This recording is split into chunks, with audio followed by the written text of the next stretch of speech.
Lane Radio.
Good morning, everybody, and a very warm welcome to the 2025 Golf 12-hour race here in the beautiful Yas Marina Circuit here in Abu Dhabi. What's the temperature like this morning? Well, it's very nice, I have to say, although a little breezy this morning. So we are looking forward to a fascinating race to unfold over the next 12 hours. Well, I say the next 12 hours. First of all, it will be the next 8 hours because we have a race of two parts, which is traditional for the Golf 12-hour race. We have an 8-hour segment, and then we have a break, and then a build-up to the final part of the race, which is over 4 hours here. We've got a full commentary team. Chris Milburn and Mark Werrell will be in the commentary box. I'll be down in the pit lane as well to guide you through all of the action and hopefully speak to quite a few of the drivers down here. And there are interesting statistics as well. 68 drivers in total will line up this year. 5 manufacturers are represented on the grid, including Audi, Ferrari, McLaren, Mercedes and Porsche. And I'm delighted to say that joining us down here on the pit wall, getting ready just half an hour away from the start of the race, is Mark Werrell. Mark, it is a bit blowy down here in the pit lane today, isn't it? It is, yeah. I mean, the weather's changed a little bit from yesterday. We've got not just the breeze, we've got cloud cover as well. And I was wandering into Optimum Motorsport, had a chat with Jamie Wall, you know, he's team manager there. He's a very experienced racing driver. Is that going to affect the cars? And he said, well, yes, I think it will. I think certainly for the turbocharged cars, this cooler temperature is going to help those cars, is his view on that. But also we've got that tailwind, and particularly it's down the start-finish line in towards turn 1. Again, that's a factor that the cars are going to be approaching that with a little bit more speed in towards turn 1 as the wind pushes them along. But equally as much, of course, they'll turn in towards turn 1 because it's a tailwind. They'll have a little bit less grip when they get there. It's something we get used to. We take for granted a little bit that we have soaring temperatures at this time of year. And that's part of the reason why drivers and teams like coming here. It's the end of the year. It's although it's a very serious motor race, it's something that drivers and teams can come to with their families and enjoy the weather and get their fix of motor racing as well. As you say, most of them come along with their families. They have it as a part of a holiday, and as a result of that, it's got this sort of feel-good factor about it. I mean, what better place is there to be than the combination of Yas Marina, the weather that we have here in the United Arab Emirates, the backdrop of the W Hotel, the marina, and an end-of-term feel about what has been, for most people, like you and I and all of the drivers and the teams, a very, very busy 2025 motorsport season. You can feel it walking down the pit lane. It's Sunday morning, it's just gone 8:30 in the morning. All of the drivers turning up and saying hi to the teams that are already well into their preparation to get the cars out on the grid, which is where we're going to be heading in just a few moments. It just feels relaxed and enjoyable, doesn't it?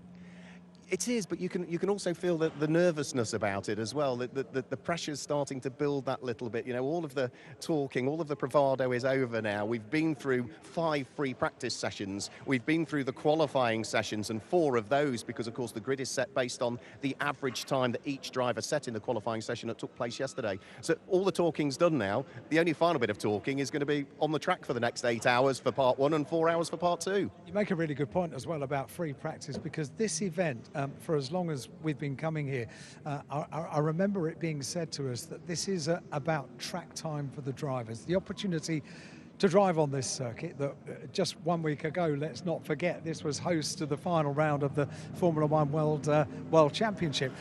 So it's an amazing circuit to drive on. It's a nice time of year. The weather is nice, all of those things. But 5 free practice sessions all crammed into the space of what essentially we have had over 3 days here at Yas Marina, maybe 2.5. It's going to revert. It's going to revert to 4 days, which is what we always had. Yeah, looking forward to that one. You know, it has felt the last couple of years with the 3-day format that's a little bit more compact, but you've made a very valid point. It is all about track time. This event, Driving Force Events, who are the organisers behind the Gulf 12 Hours, Andrea and his team, know their customer base. They know that, you know, as a bronze driver, as an AM, you know, this is an event that really ticks a great box for them, an opportunity to race on a modern Formula One circuit in beautiful weather conditions.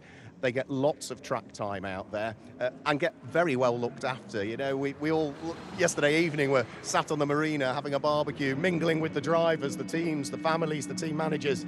There's so much about this event that is totally unique. You, like me, go to so many motorsport events around the world, and this one is very special. It really is. It's a treat to be here, and hopefully we'll bring the feel of this event to you wherever you are watching in the world. It's, as I say, local time here is just gone 8:30 in the morning. You can hear the cars, see the cars in the background making their way out to line up on the grid in the build-up to the race, which gets underway at 9 o'clock. We'll be heading out to the grid in a few minutes' time to hopefully speak to a few of the drivers. And make no mistake, there are some star drivers on this grid.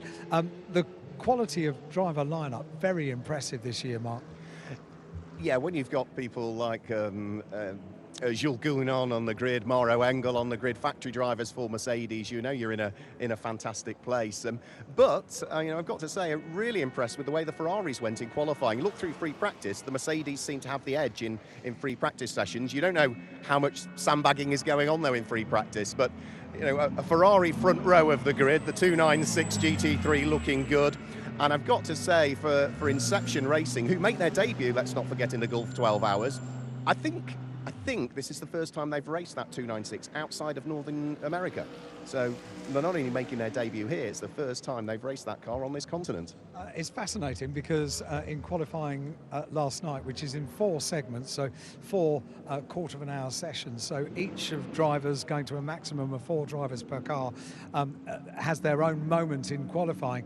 And then we form the grid on an average of all of the times, all amalgamated together. So it does become very much a team effort, doesn't it, for qualifying? Every driver in qualifying has a role to play. There's no one driver that takes more or less responsibility. And you could argue again, you know, the format of this event is to look after the bronze driver. The bronze or the lower graded driver or drivers have a key role to play, particularly where they're in maybe a Pro-Am car. Because you know, the silvers and the golds are always going to do what those drivers do. It's the AM driver that, you know, a small mistake from them can have a big consequence. But we've seen some really fantastic, consistent lap times put in from some of the lesser experienced drivers, and even some of those that are making their debut in the Gulf 12 Hour. And let's talk specifically about qualifying last night. A Ferrari lockout on the front row of the grid. Ferrari go very well here, don't they? Historically, Ferrari have been the car to beat here. You look back through the 15 years of the Gulf 12 Hour, and Ferrari have won more than half of those races. There's been 8 wins for Ferrari as a brand in the Gulf 12 Hours. 5 of those came from the Ferrari 458. 3 of them have come from the Ferrari 488. The 296, which is what locks out the front row of the grid, which is the latest iteration of Ferrari GT3 car, yet to win the Gulf 12 Hours. Right, we're going to head over onto the grid. We've just got a sample of it in the background. This is not just about the sights, it's also about the sounds, isn't it? Sports car racing is all about the sounds. I know David Addison will say the cars sound fantastic. Well, yes, they absolutely do. Whether it's the turbo noise of the McLaren or the twin turbo noise of the Ferrari, for me, the one I still love, and it's at the end of its lifespan almost, is the Mercedes AMG GT3. Just that raw rumble, a growl.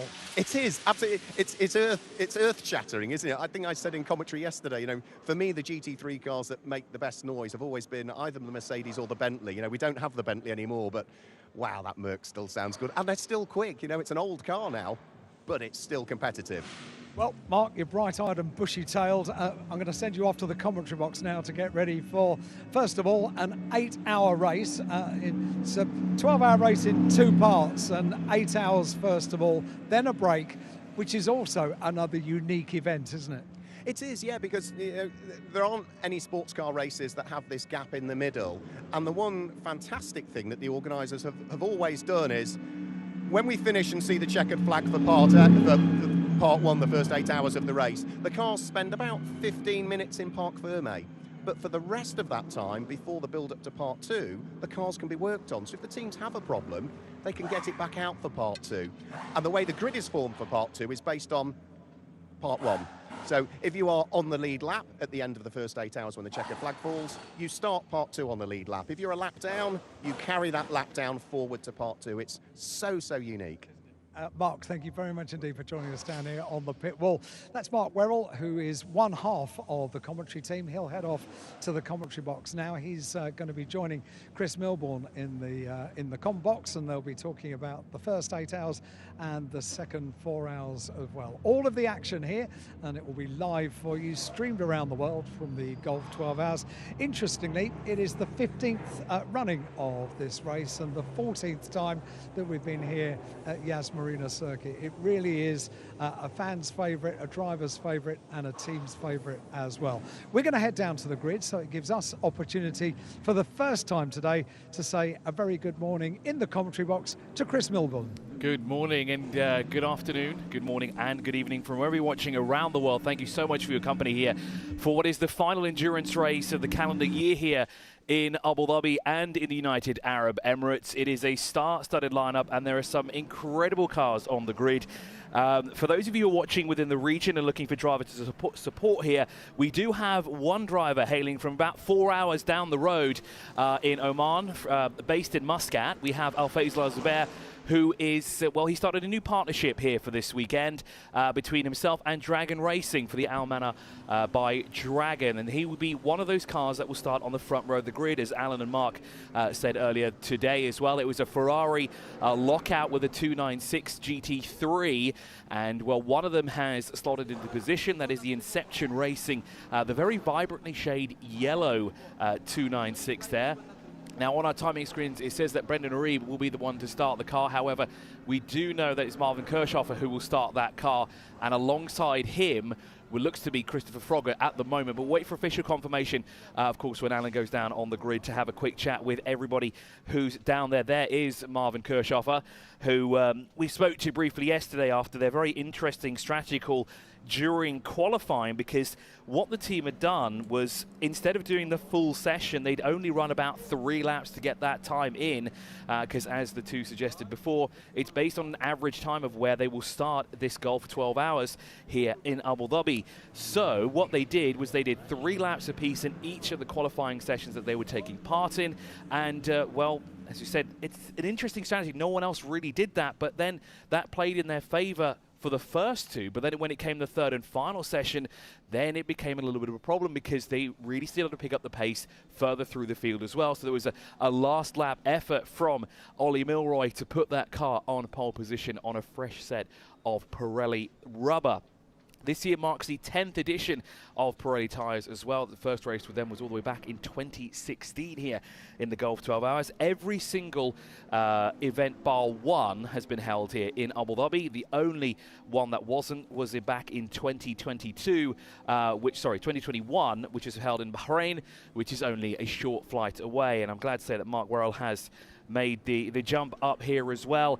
It is cold out there. Now, there is rain in Dubai, which is only about an hour and a half down the road in the Northern Emirates as well. There is a lot of rain, but here it looks like it's crystal clear for the time being. For the time being, it is. Yeah, I was looking over towards what will be the over towards the west, and there's quite a lot of cloud at that area, and that's the direction that the wind is coming in from. So unless that cloud burns off, it is going to come back over the circuit, and that's just going to affect the running of the cars, because of course all the running they've had have been in the typical Middle Eastern temperatures. That slightly colder ambient air today will affect the air pressure. That will affect the performance of the car. It's also going to mean that the track surface is that little bit cooler, so the teams will already be, even on these outlaps, the drivers will be feeding information back to the teams as to how the car's reacting to that change in temperature and the change in ultimately air pressure as well. What can they do about it? Not a great deal. The main setup of the car is locked in, but what they can do is tweak tyre pressures. And apologies, as it is Frederick Schandorf that has started, not Marvin. Apologies for that. So he will be the one starting that Inception Racing that starts on the pole position here at the Yas Marina Circuit. It is interesting. There are grey clouds hanging around the circuit, but for the time being, the weather app says no rain whatsoever. But it also says that rain in Dubai was supposed to happen at 11, and we got that 3 hours earlier than expected. So we can't count it out just yet. What we might have to do is might tell Alan on a little reconnaissance mission to find out if we actually have intermediates or wets anywhere on track. I would assume the answer is yes, but then how many do we actually have? Because was it really on the weather radar that we would have rain here this weekend? Probably not, because we don't get it too often here in the United Arab Emirates. So we are, well, now it is 8:45, so that means we will be starting the race in 15 minutes time. So the grid is forming up, and we will be down on the grid in a few moments time with Alan Hyde, who will be getting some final words from the starting drivers and the teams and what their thoughts and feeling are going into this 12-hour race. As you said, a unique experience here. It's an 8-hour race, then it is an hour and a half break, and then we go for another 4 hours after that. And it's not just a time for the drivers and the teams to sort of relax a little, kind of fine-tune the vehicles here and there. It's also an opportunity for the fans here at the Yas Marina Circuit to get up close and personal, to see and meet the drivers, get autographs as well, check out the cars and the sights and the sounds, because when you go racing for 12 hours straight, you don't have that opportunity, and it's a great way for the fans to get involved. Yeah, it means the drivers can't relax between the two parts, because they'll want to get some food and take some fluids on board, but equally, as much as you say, you've got that pit walk for the fans that are here as well, so the drivers will be out there signing autographs. So if they think they're getting a rest between part 1 and part 2, they're very much mistaken, and we'll be making sure they go to work. So a Ferrari lockout on the front row of the grid. Frederick Schandorf will start alongside Chris Froggatt. It's an all-Mercedes second row of the grid. Renat Salakov starting alongside the second of the two cars from Woodward Racing, which is Sergei Stolyarov. I was chatting after breakfast to both Brendan Arib, to Frederick Schandorf and Ollie Milroy, who will share the car that starts on pole position. I'm not going to say exactly what they said, because this is some of their strategy. But they are hoping that Frederick can hang on to the lead and build a gap in the first stint that he's going to be doing. That's the plan, and I think that all goes back to what they did in qualifying yesterday that you alluded to. Each driver went out, only did 1 or 2 flying laps, which meant that they are in a better position tyre-wise than other cars as well, because they have taken less life out of their tyres. So all of the cars are on the grid. Let's go down there to Alan Hyde. Yep, the front row is now just complete, because the 77 Ferrari has just arrived. The 70 Ferrari pole position car has been here for quite a while now, and has been waiting for the other Ferrari on the front row of the grid. I'm just going to have a little walk and see if I bump into anyone. I've just seen Mauro Engel arrive down here on the grid, and he's having a chat to the team. I wonder if I might just go over there and have a quick word with Mauro. I'm going to try and speak to 1 or 2 of the drivers. And let me see. I don't mean to interrupt, Mauro, but first of all, good morning. You've always got a smile on your face at this place. Yeah, it's great to be here. Great time of year, obviously, to come here to Abu Dhabi. It's a great event. Always fun track to drive, and yeah, looking forward to the race now. Right, now, tell us about qualifying yesterday. I love the way you walk over to the car, you get in the car, blast it into qualifying, because you've really got to make it count in 15 minutes, haven't you? Yeah, it's a short session. It's standard pretty much in GT racing across the world, and also this format of all 3 drivers or 4 drivers having to qualify. So I think it went well, went smoothly for us, starting P4, so it's a solid starting position. Car feels good? Yeah, car feels good. Team's working really well, and looking forward to it. Final question. The confidence within you and within the team was shown in the fact you didn't bother to do the final free practice, did you? Yeah, we elected to spend a little bit more time in preparing the car, and yeah, I mean, I feel we're ready. Let's see. I mean, it's 12 hours is a long race, so anything can happen, but we're looking forward to it. Thanks for talking to us, Mauro. Thank you very much indeed. Let me carry on walking down the grid, and just making sure that the cameraman doesn't trip over the front of the Mercedes. That wouldn't be the best of starts for the day.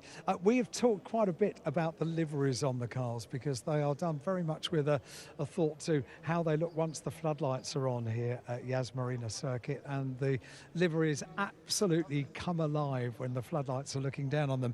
And one of the cars that really does pop is this car down here, this number 13 car. It's a unique livery on the car. It's predominantly silver, but it's got bits of pink and bits of Yas Marina blue and bits of royal blue on the back of the car as well.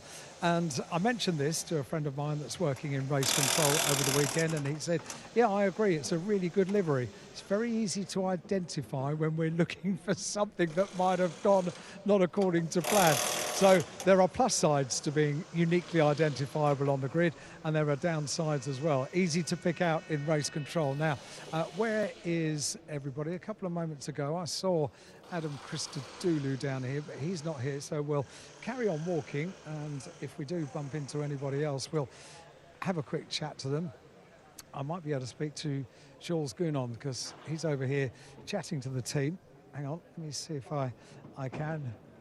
And oh, we've got a team photo taking place first of all, so let's get all the drivers together on the front of the car. They all take their place on the bonnet of the car, and I think Jules knows that I'm waiting to have a quick chat to him. But the Grove number 4 car, it's a pearlescent white. It looks absolutely gorgeous under the sunshine and the floodlights as well here at Yas Marina. As soon as they've finished posing away, let me see. Jules, can I have a quick word? Good morning, how are you? I'm good, and you? Very good indeed. It's a bit humid this morning, isn't it? This is unusual. Yeah, and actually our physio is living in Dubai, and he told us this morning it was raining in Dubai. Apparently so. That's quite close from here, so maybe we have some rain to spice it up. Well, you never know. We have had rain in this event. How does it feel around this circuit? Because we're so used to it being a completely dry circuit. I never drove on the rain here, so every time I came, it's very nice weather. I don't think we will get rain today, though, so I think it was still only in Dubai. And when you look at the sky, it's a bit overcast, but our prediction have no rain in it, so we're gonna just, I think, drive on the dry. Jules, the weather forecast that I saw said that it might rain today for 1 minute. Yeah, so we should survive then. There you go, we should survive. Are you feeling good? The car's good? Yeah, the car felt really good. Yesterday we did the good lap for Steven and Brenton. It's their first time in the car since Le Mans, so it's a 6 months break, so it's difficult. I'm driving maybe every week, so it's a bit easier. But the car feels good. We have a great team with Get Speed, good strategy, so hopefully we can make our way back to the front. Thanks, Jules. Thank you very much indeed. Jules Gounon down here on the grid. Let me see if I can talk to anyone else. We'll carry on walking down here, and it's a busy grid. I've got a cameraman and someone leading him as well, which is very much required because it is a busy grid in the final countdown. Let's have a look at the watch. We are about 8 minutes away from getting the race underway, and I can just see James Foles over here. He's just having a chat to Alexander West. He did very well in the first of the qualifying sections yesterday, finishing up second in Q1, and he was saying that it's his wife's birthday today, so I think he had to work fairly hard to convince her that this was a great way of spending the first weekend that they might have off after the conclusion of the Formula One World Drivers' Championship here at Yas Marina last weekend. Right, we'll talk to James over the course of today. Let me carry on walking down and see if there's anyone else that we might be able to get a chat to, because I think we are almost at the back of the grid. If you talk about cars that are easily identifiable, here's one. Try and work out what colour that is. It's the 79 Porsche, and it's got just about every single colour that you can imagine represented on that car, and quite a bit of day-glow yellow, which absolutely pops once the floodlights come out for the final section of the race. Right, we've got towards the back of the grid. I think they're going to begin to get themselves ready to take the start of the race. So for now, I think we'll hand back to the commentary box with Chris and with Mark. Thank you, Alan. Yeah, great to catch up with a few of the drivers there. Maro Engel and Jules Gounon will be hoping for good things. Maro Engel, of course, a former winner of this event. We do have 3 drivers in the entry list of the 68 drivers that we've got that have won this Gulf 12-hour race before. Ben Barnicoat was a winner in a McLaren a few years ago. That was when we had the sole race at Bahrain. Maro Engel claimed a win for Winward Mercedes a few years ago, and also on the grid is Renit Salikov, who will start actually in the Winward Mercedes on row number 2. He's the lower graded driver, he's the bronze driver. He's a former winner. He won in 2019, not driving a Merc like he does today, but that was when Attempto Racing took a win in an Audi R8. So we've got former winners on the grid. 5 manufacturers represented as well, and of the 5, only 4 have won this event outright at any given point over the course of the past 15 years. The sole manufacturer not to take the crown come the end of the Golf 12 Hours is Porsche, which comes as a bit of a surprise here as well. They're the only ones to not have taken the glory here, but there are 68 drivers, as Alan suggested earlier today as well. 20 different nationalities, most are representing Italy, and of course, part 2 will come up later on today. It will be an 8-hour, and then it'll be a 4-hour with that break in between as well. And of course, be live streamed around the world that you can tune into as well. So we're looking at the pole position car from yesterday's very interesting strategy that they had in qualifying. There's Ollie Milroy just talking to the team. He won't be the one starting the car. The man on the right-hand side who just walked past, Frederick Schandorf, will be the one to start the Inception Racing number 70 from pole position. Alongside them, you can see that Chris Froggatt's number 77, Almana by Dragon, has joined them, of course, on the front row of the grid, and that's where they will start, but they will have the outside line going down towards turn 1 here at the Yas Marina Circuit, and then you can see Froggatt popping his helmet on, and then he will, of course, start the car. Here, of course, this is a partnership, a new partnership as well, with our Faisal Zubair and Dragon Racing, a locally based team here in the United Arab Emirates, and a driver from just down the road as well. Great to see him here, of course, a 2-time champion Carrera Cup Middle East from a couple of years ago, and has raced internationally for the past couple of years as well. So it's all Ferrari front row, but then the second row of the grid is an all Mercedes row here with the 81 of Salikov, who will start the car there. The 81, again, a former winner from 2019, looking for repeat success in 6 years later. And then, of course, alongside him will be the sister car, with the Winwood Racing number 16, and there was much debate of the actual colour of this car yesterday, but we got confirmation it's not blue, it's not green, it's Tiffany blue.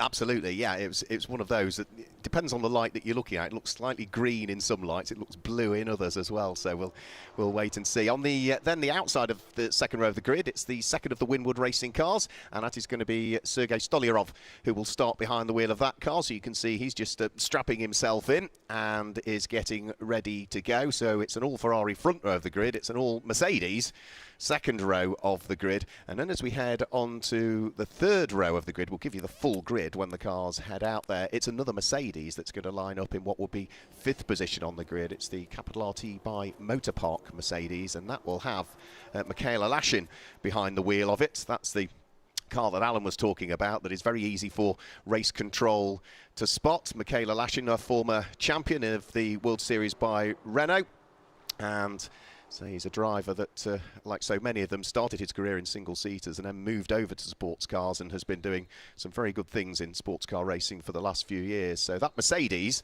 on row number 3 is going to have a McLaren that will line up alongside it. That's the first of the McLarens that we will have on the grid, and that is the Optimum Motorsport number 69 McLaren in the hands of Aaron Tilletz, who is fresh from IMSA and is back for a second consecutive year in the Gulf 12 Hours. So Optimum Motorsport have been running McLarens for a good number of years now. They know the car inside and out. They are a hugely professional team, and in the hands of Alan Tilletz last year, that car was going superbly well. Then we have on the fourth row of the grid, the Guy of Almont Racing, being started by Marcel Zaloa. Another one of our Mercedes AMGs there with that glorious engine note as it makes its way around the Yas Marina Circuit. Again, a very interesting car and a very easy one to spot as well, with a very handsome black and red livery. Now, these were the early pace setters in yesterday's qualifying sessions as well. I was looking for topless time sheets, but an average time there put them all the way down in 7th position. But it won't be easy starting on that 4th row of the grid, because alongside them will be Inter Africa Racing by Haas RT with Stuart White, the South African, who will start that car. And of course, 2 of the drivers that he's racing with, Axel Jeffries and Zoli Litlaka. Litlaka, of course, races here in Golf Pro Car, won the first 2 races of the season earlier last month as well. But here is how they will line up. It will be the number 70 with Frederick Schandorf on, or in the driver's seat, excuse me, with Chris Froggatt alongside for company. It's an all Ferrari 296 GT3 front row. And then we look back to the second row of the grid, where we have Salikov and Stolyarov, both for Winwood Racing there. A Mercedes AMG GT3 locked out second row of the grid. Yeah, on to row number 3. That's where we see Michaela Lashin at the wheel of the Capital RT Motor Park Mercedes. For company, he has got Adam Tilletz at the wheel of the Optimum Motorsport McLaren. That's the first of the 720Ss. The first of our Pro-Am cars, they're the ones with the yellow backgrounds to the number, is next up. That's Grey Vermont Racing, and that's Marcel Zalua. And for company, alongside, it will be the Audi R8, the first of the Audis that we've got in the field, and that is going to be Stuart White, the Into Africa Haas RT car. Row number 5, Brenton Grove will start the Mercedes-AMG GT3 for Grove Racing by Get Speed, and the Herbert Motorsport will be started by René Van Auer in the first of the Porsches there. Then we have the defined by Dragon. Glaucoma Alto will start the Ferrari there for in the 88, and alongside them will be Ricard Wolf in the Resoon More Than Racing Porsche. Next up, on row number 7, it's the Garage 59 McLaren, and that is going to be started by Marco Pulcini, the local team at Renko Fulgenti Racing, and their Porsche is going to join them for company, and that's Alessandro Giannoni that will start that car. And then as we head on to the 8th row of the grid, it's Tsunami RT, their multicoloured car, the Porsche. It looks like almost an explosion in the paint factory, doesn't it, the livery on that car? That is going to be started by Johannes Ziegler, and for company, it's TFT Racing, and that will be Patrick Charlot that will start at the wheel of the Mercedes. Then we have the Haas RT number 21, our second of our 2 Audis in the field. Alongside there will be Lisa Clark in the Pellin Racing Ferrari. I think our final team there with 4 drivers in the mix. No, it isn't, because on the next row it is 2 teams here that have a full lineup of 4 drivers. The Car Collection Motorsport and the MP Racing family team there, right at the tail end of the grid. But just because they start at the back, that doesn't mean that's where they're going to end up come the end of the race, because in an endurance race it can be lost on the first lap, but it certainly can't be won there. Now, it's great to see the Gosner family back again. You know, they are fundamentally part of what the Gulf 12 Hours is about. Year after year after year, they rock up. It's father racing with his 3 children, and they're what this event is all about. You know, they take it seriously. They know they're not the quickest team or the quickest car or the quickest drivers, but they are here to be serious, have some fun, and just enjoy Yas Marina Circuit in the Gulf 12 Hours. Exactly, as we're making our way now through Sector 2 here on the formation lap. So there is a support paddock on the left-hand side. We're making our way through turns 8 and now down towards turn 9 behind the safety car. And of course, we will be underway in a few moments' time here around the Yas Marina Circuit for what is the 15th running of the Gulf 12 Hours, the 14th time that we've run here in Abu Dhabi, with just 1 round being held in Bahrain a few years ago. But we are moments away from starting. 20 cars will take to the grid here into 3 different categories: GT3 Pro, GT3 Pro-Am and GT3 Am, where I think things are going to get very, very exciting, because we have a lot of cars sort of mixed up in where maybe they didn't expect to qualify. Yeah, I think it'll be interesting to see how that all works out. Remember, we've got imposed pit stops. In part 1, 6 imposed pit stops have to be made by every car. Those pit stops cannot be made under the safety car unless you make it a 5-minute pit stop. So everybody is going to want to try and make sure that they get through those 6 pit stops without falling foul of a safety car in any way, shape or form. Now, we did see in the past some cars pit at the very end of the first lap. So is anybody going to roll the dice there? If they think they've sort of qualified out of position and want to try and get some clear track space, get one of the imposed pit stops out of the way nice and early. That puts you into clear space, and then you can push on. So we'll wait and see what happens. So they are just making their way up towards what will be turn 15. The safety car really slowing up the pack. Remember, it's the Inception Racing yellow Ferrari in the hands of Frederick Schandorf that starts on pole position. His task from the team: hang on to the lead, build a gap, and try and break away in the early stages. But Chris Froggatt at the wheel of the Alamar by Dragon Ferrari that lies alongside the 77 car is going to have other ideas about that. So the red lights are on the gantry. For the 15th time, we are about to get the Gulf 12 Hours underway here at Yas Marina. And as they work their way out of the final corner, the red lights are going to be extinguished. And part 1, the 8-hour race, is underway. It looks as though it's a good start from the pole sitter, Frederick Schandorf, who is going to lead the charge up towards turn number 1 for the first time, and sneaking his way through into second place. Renat Zalikov, former race winner, puts one of the Winwood Racing Mercedes through and ahead of Chris Froggatt's Ferrari. And it was also a good start as well from the 44, trying to eke out as far wide as possible the left-hand side to get that inside line through turn 1. But look at the lead that Frederick Schandorf has already built, just going through the first couple of corners, as the second of the Mercedes that started on the second row of the grid, sneaking up up on the inside of the Al Manab Racing by Dragon. Looks for position, but has to settle in for 4th here at the moment. Is still also jostling for position, just trying to figure out where everyone should be on this opening lap here as we're down the long back straight here for the very first time. We've got 2 Porsches going side by side. The one on the left-hand side there was the Resoon More Than Racing car, Ricard Wolf, but down towards turn 6 we go, and another move on the inside from the Mercedes AMG, and that's another position lost, unfortunately, for Chris Frogger in that Al Manab by Dragon. Yeah, that was Michaela Lashen that was able to squeeze his way through. We jump on board with Marco Pulcini at the wheel of the Optimum Racing McLaren. He's got our onboard camera. You can see just how busy he is at this stage. And he is also trying to wiggle his way through and past Chris Froggatt, who I think might be coming under a bit more pressure, possibly. In fact, no, it's Alan Toulette's, isn't it, that is trying to put Chris Froggatt under pressure. So for Frederick Schandorf, I said that the task was from the team, hang on to the lead, build a gap. What has he done on the first lap? Hang on to the lead, build a gap. And unfortunately for that second Ferrari that started on the front row, they just didn't have the start that they wanted either as well, because now they're losing positions early on. They've now just lost another one here to the Optimum Motorsport of Aaron Talitz there in the 69. So drops the Al Manab by Dragon car all the way down now to 6th overall after starting on the front row of the grid. But of course, they'll be fighting back for that now as the race progresses. As we said, you can't win the race on the first lap, but you can certainly lose it. So we're across the line now for the first time. Yeah, I mean, Chris Froggatt is a bronze driver, and of course what other teams have done is put their gold drivers in to start with. So it's the average aspect of the qualifying times that sort of means that depending on who you put in the car to start with, we do then start to see that little bit of shuffling earlier on, but it should cycle its way all the way through by the time all of the teams have put in all of their drivers. So end of the first lap, Frederick Schandorf leads by 3 seconds from Renit Salakov in the Mercedes in 2nd place. Michaela Lashin makes it a Mercedes in 3rd place. Adam Toulet has had a good first lap in the McLaren. He's up to 4th. Down to 5th goes the Ferrari of Chris Froggatt. And the first of the Audis is Stuart White, who sits there in 6th place. As for the first Porsche, Herbert Motorsport, the black and the gold number 7 car of Robert Renauer, down in 12th place is the leading Porsche.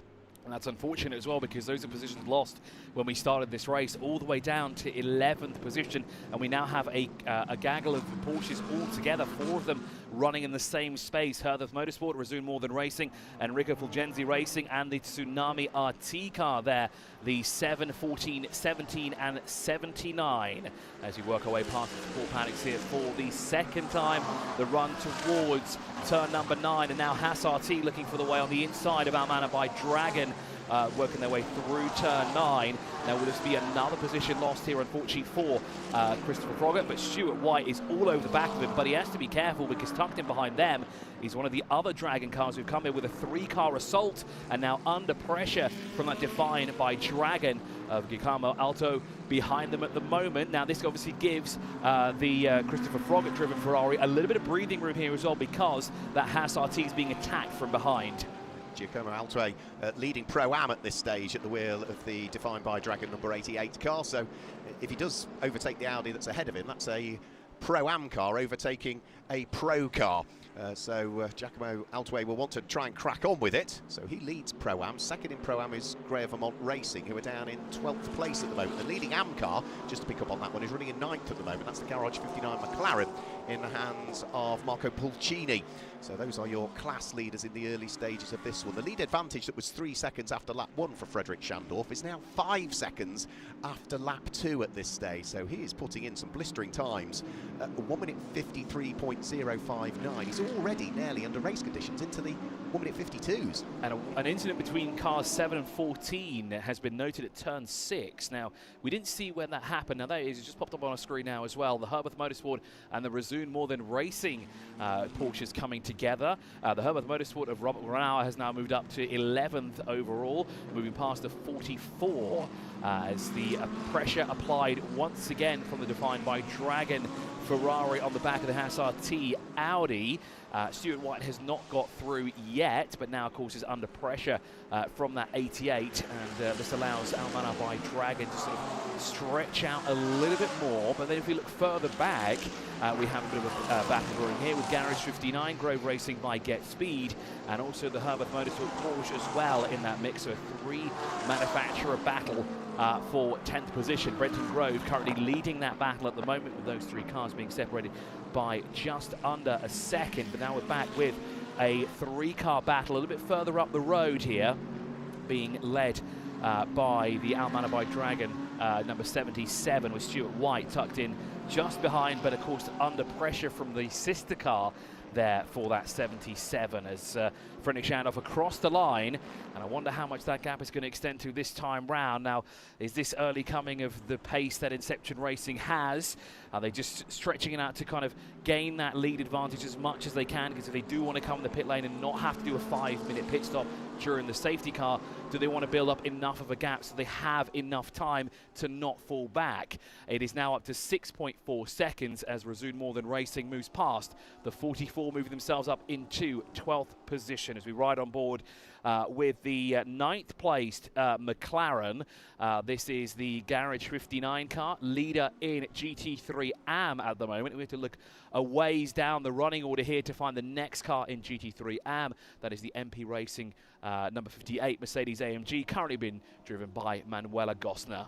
Yeah, and that's made a bit of progress as well, because it started in 20th position. It's now up into 18th place, the Gosner family Mercedes.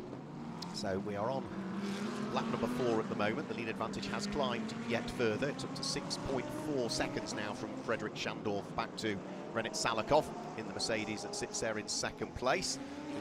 The train of Porsches just working its way through the kink at turn 6 and turn 7. Tsunami Racing in that multi-coloured car, which is Johanna Ziegler, has got the Enrico Fulgenti Porsche, or did have ahead of it, which is Alessandro Giannoni, but I think Alessandro Giannoni has now moved ahead of the Greve Valmont Marcel Zalua driven Mercedes. So Marcel Zalua at the wheel of number 44, red Mercedes, coming under pressure from Johannes Ziegler that sits behind. Johannes not quite able to squeeze the Tsunami RT Porsche through at this stage, and now of course he's losing ground to the other Porsches that he was with, the likes of Herbert Motorsports, Robert Renauer, and the Razun More Than Racing Porsche, which is the number 14 car in the hands of Richard Wolff. And Stuart White there in the number 2 Audi, quickest through sector 2 on this lap, a 47.127, really applying the pressure here, but is yet to find a way past the Manabai Dragon Ferrari as they run when they come across the line there. A little bit slower through that 3rd sector by 0.2 of a second compared to the car that's in front of them.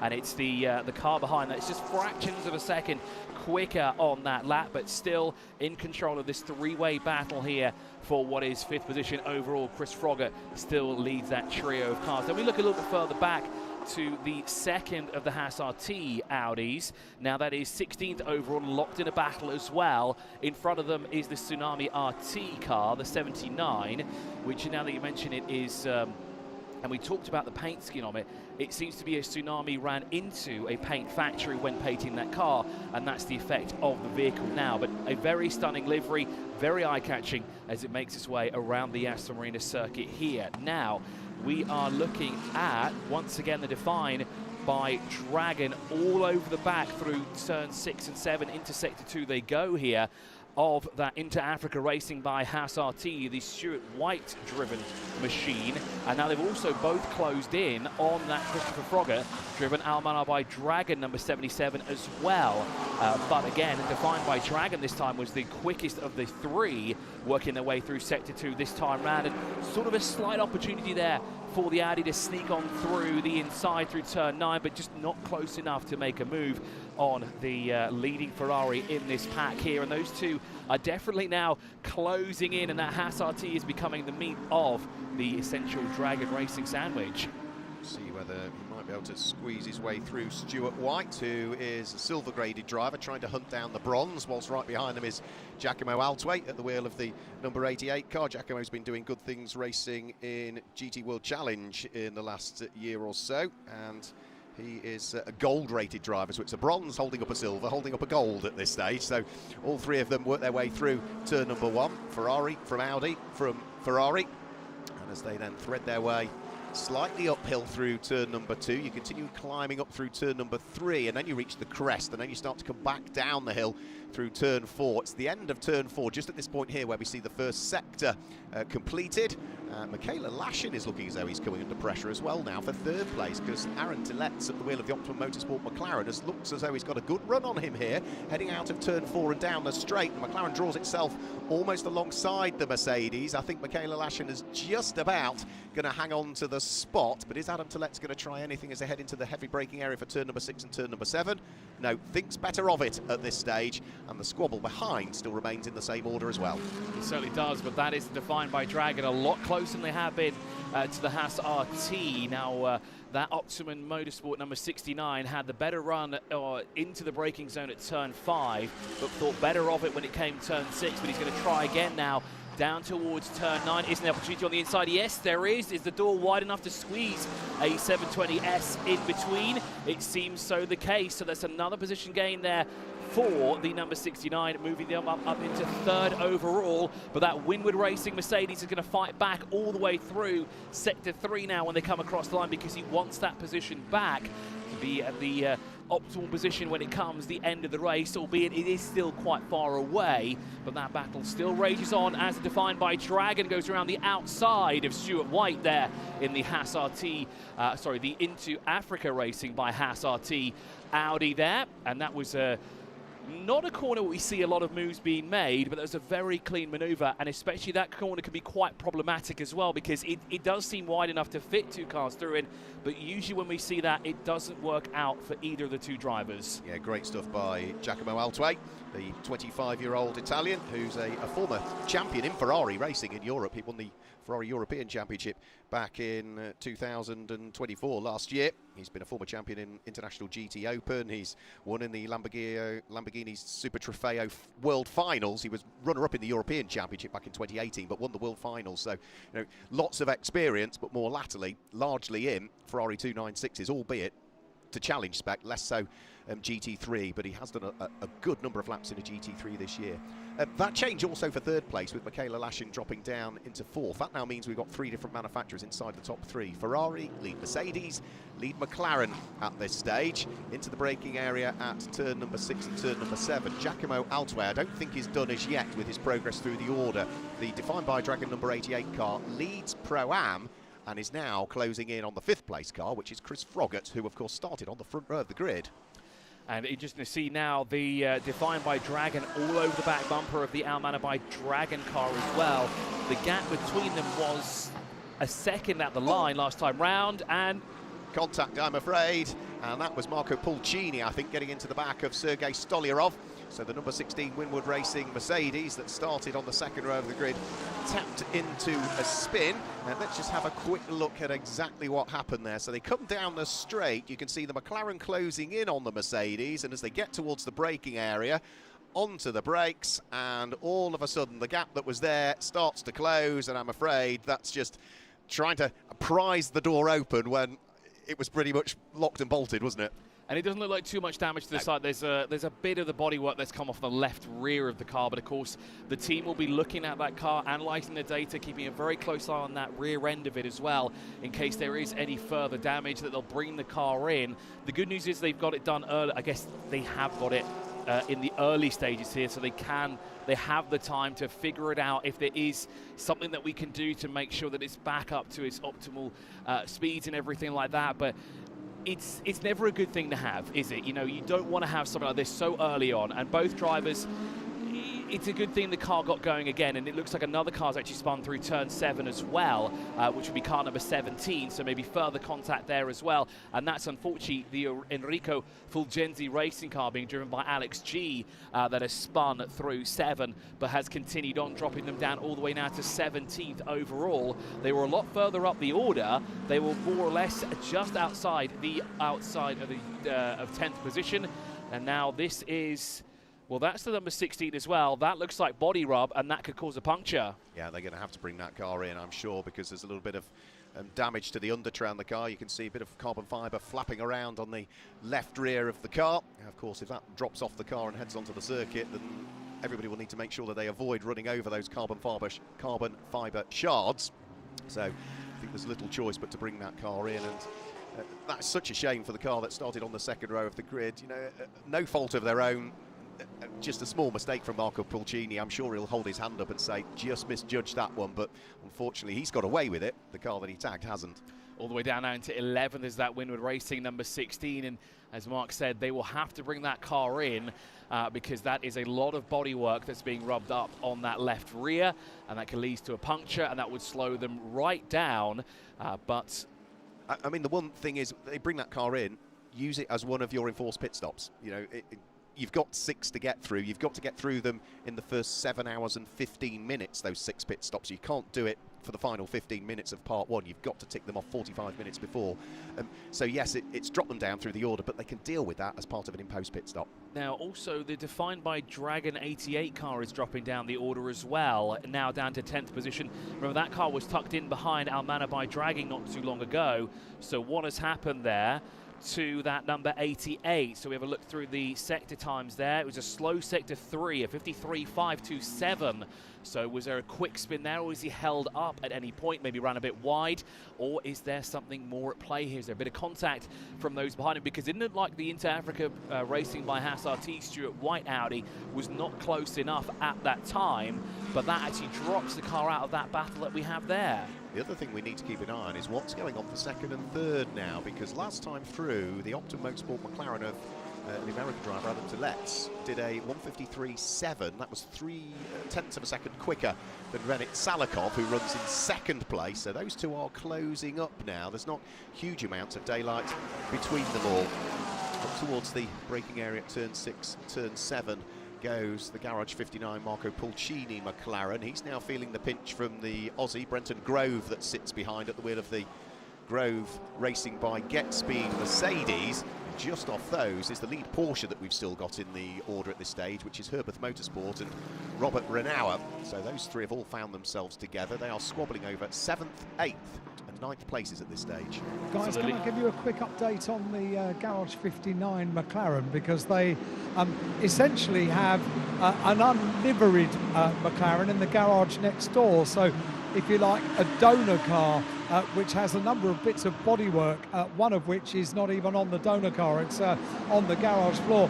They have just popped on the AM sticker, which is required for the front of the car. It is already liveried and ready to go. So I've got a feeling they're going to be changing the front bodywork on that car.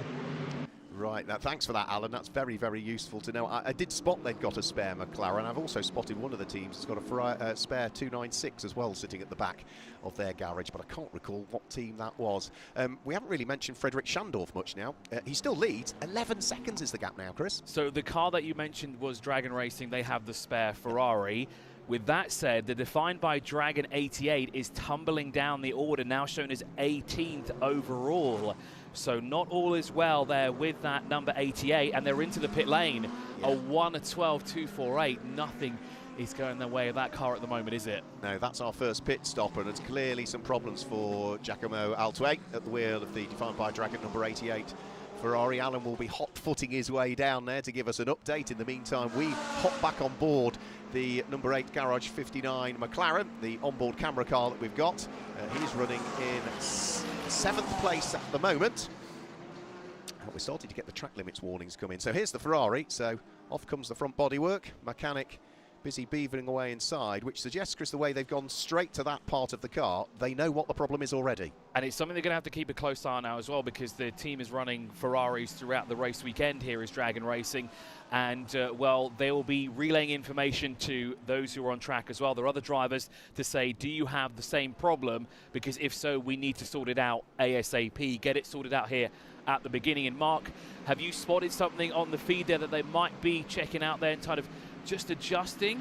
It looks like possibly radiator, something like that. So maybe there's a problem with the cooling on the car and the temperatures have just started to climb up, and eventually they've said to Giacomo over the radio, sorry, you're going to have to bring it in, because if we don't bring it in now, we're going to have a larger problem. And it's never good to see. Up go the air jacks, underneath go the dollies. I'm afraid the car that was leading the GT3 Pro-Am category in the early stages of the 15th running of the Gulf 12 Hours is going to be pushed back into the garage, and work will continue there. And that's very unfortunate there for the 88, because that was the car that was locked in battle with Almanar by Dragon Racing, and of course the Inter-Africa racing by Haas RT not too long ago. The Pirelli rubbers one Pirelli rubber has been bored off the left front of the vehicle as well, so maybe just easier access to possibly what the main issue could be here for this this defined by Dragon. So one car in the pit garage, that will move TFT Racing and Pelin Racing all up a position. Now we did mention that it could be a problem with the car itself, and obviously Dragon Racing will be relaying this information to the wider team, but now also the other Ferraris in the field who are running 296 GT3s will also be looking at this and going, are we going to have the same issue? We need to find out as well what's going on, because while they are not teammates and not and more competitors, they're running the same car and they want to make sure that they don't have the same issue, so they will work together to understand the problem so that they work together as a team to solve the issue. Just having a look now who's picked up on the Pro-Am lead as a result of that Ferrari coming into the pit lane. It's the number 14 Razzoon Northern Racing Ricard Wolf driven Porsche. So that's the number 14 car now that leads that one, which is the Milwaukee Tools-backed car in its white and red and black livery at this stage.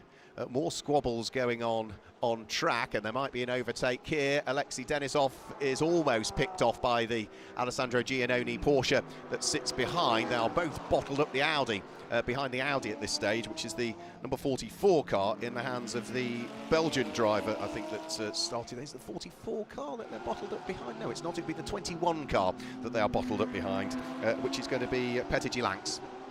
And that is a great battle there with the locally based team, Enrico Fulgenzi Racing, Alessandro and Andrea Girondi. Been racing here now for just over a year in the United Arab Emirates, partaking in Golf Pro Car and various endurance races that are happening. Have been honing their craft overseas as well, racing in Italy, in Porsches over there as well, and back once again here in the 12-hour, doing double duty here this weekend as well with a team, one car down at the Dubai Autodrome as well, racing yesterday in Golf Pro Car, but running strongly here at the moment, 16th overall. That puts them in 6th position in class in GT3 Pro-Am as they run. And once again, Alex G looking on the inside through turn 6. Is there enough room for a Porsche to stick its nose in?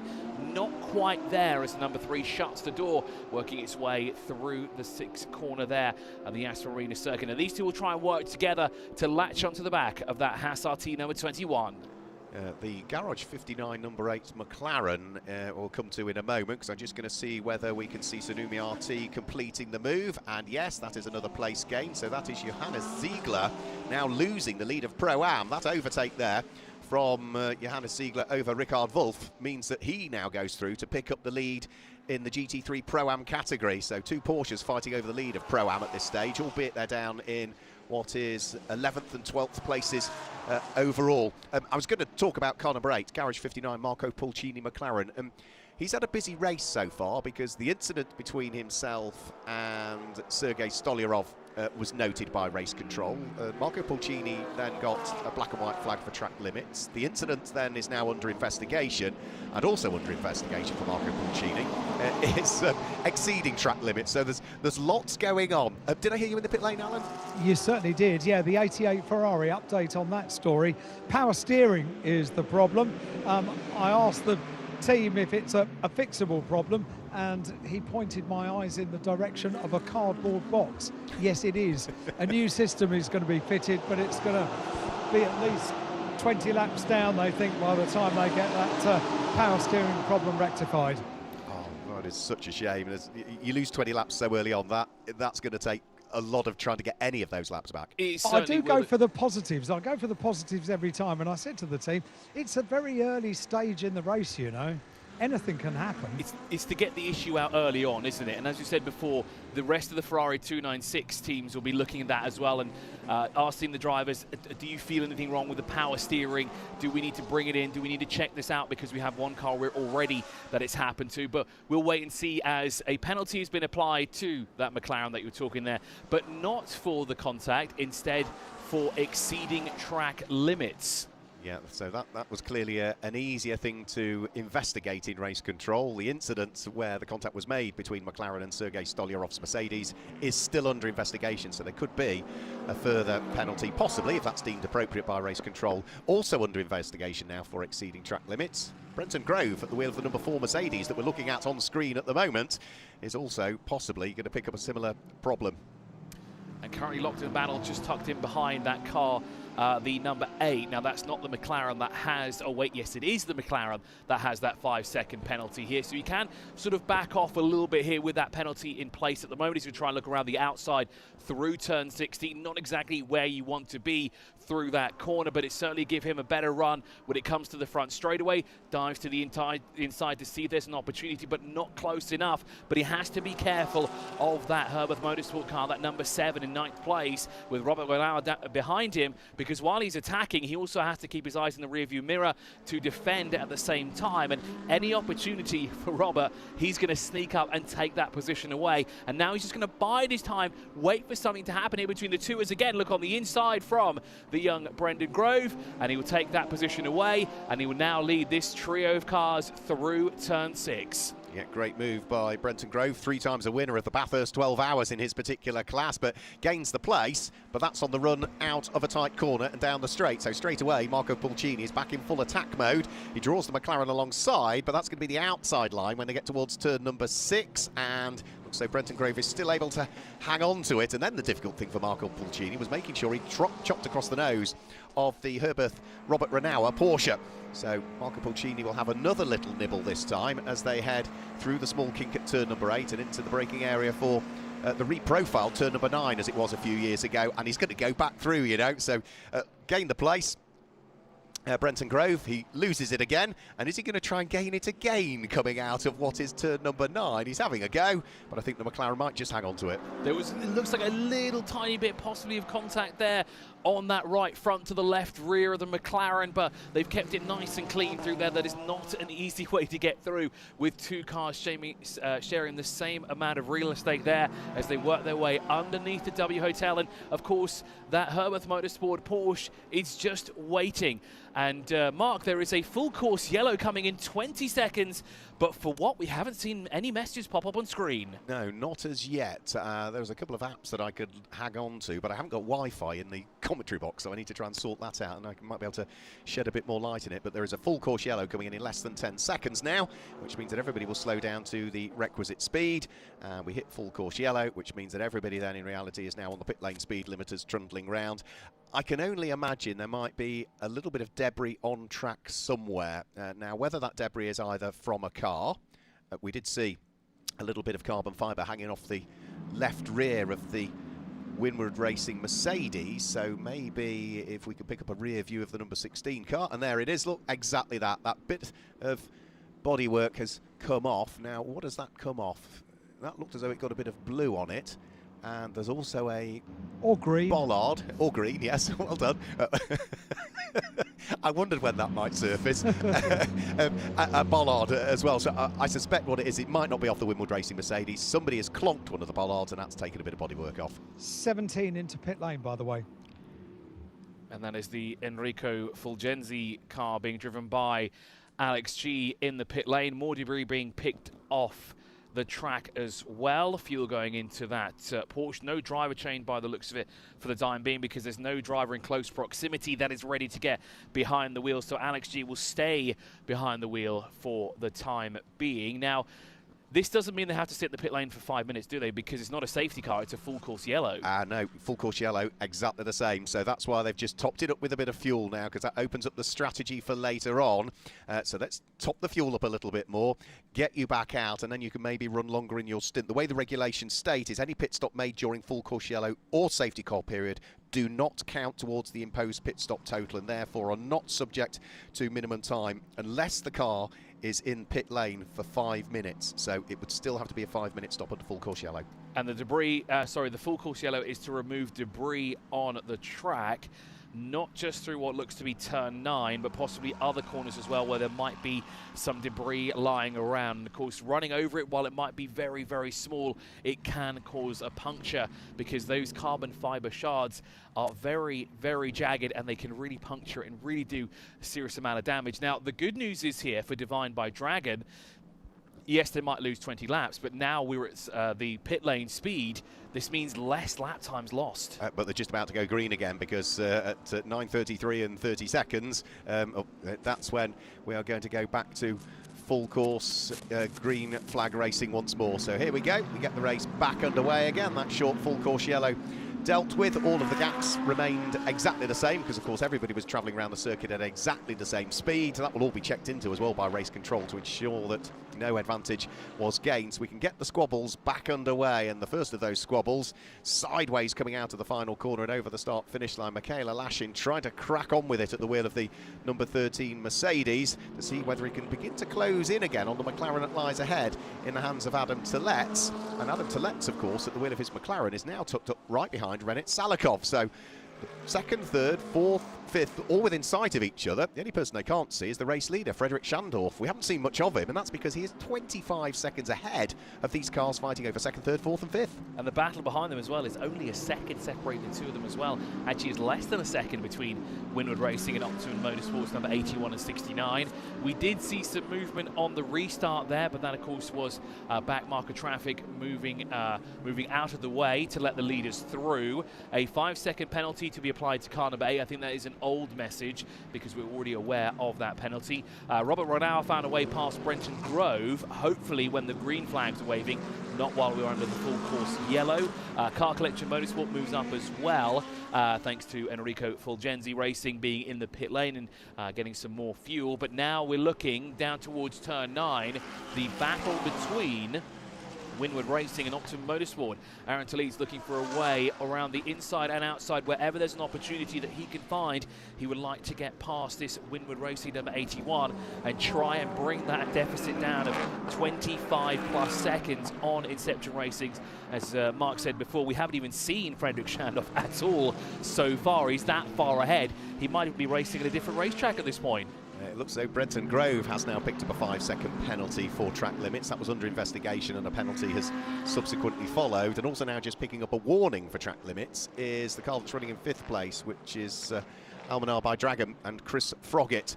So the squabble for 2nd and 3rd over the start-finish line. Rennet Salikov for Windward Racing still holding off the aspirations of the 33-year-old American, Adam Tilletz, that sits behind at the wheel of the McLaren. Then Michaela Lashin at the wheel of his Mercedes is trying to pull away from Chris Froggatt, but Chris is having none of that, having already dropped from 2nd, which was where he started, down to 5th. He wants to try and work his way back up through the order again, if at all possible. All of these cars run in GT3 Pro at this stage. In fact, the top 6 cars in this race are all GT3 Pro.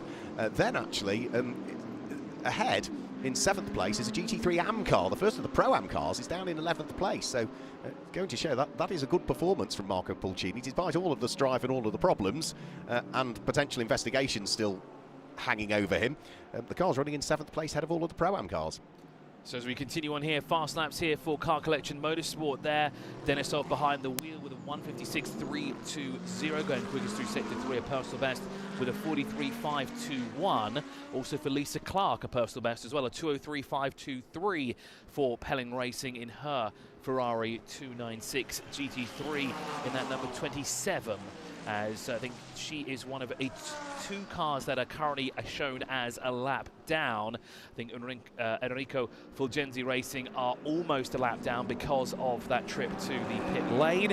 But more cars here, also personal best. Manuela Gosner in the MP Racing number 58, a 158.699 across the line last time. Ran quicker through sector 2 with a 48.724 and currently sat in the 2nd position in Class GT3 AM. Now your leader in GT3 Pro-Am is the Tsunami RT, who have about 3-ish seconds on Razzoon More Than Racing come the restart of this race. So really extended that gap between the two of them, because not too long ago they were locked in battle for what was the top step of the podium in Pro-Am. In the Pro category, Frederick Schandorf leads by an astonishing 28.4 seconds. And Mark, that is not a sight that we wanted to see at all. That is Robert Ronauer in that number 7 Porsche, stopped on the side of the road.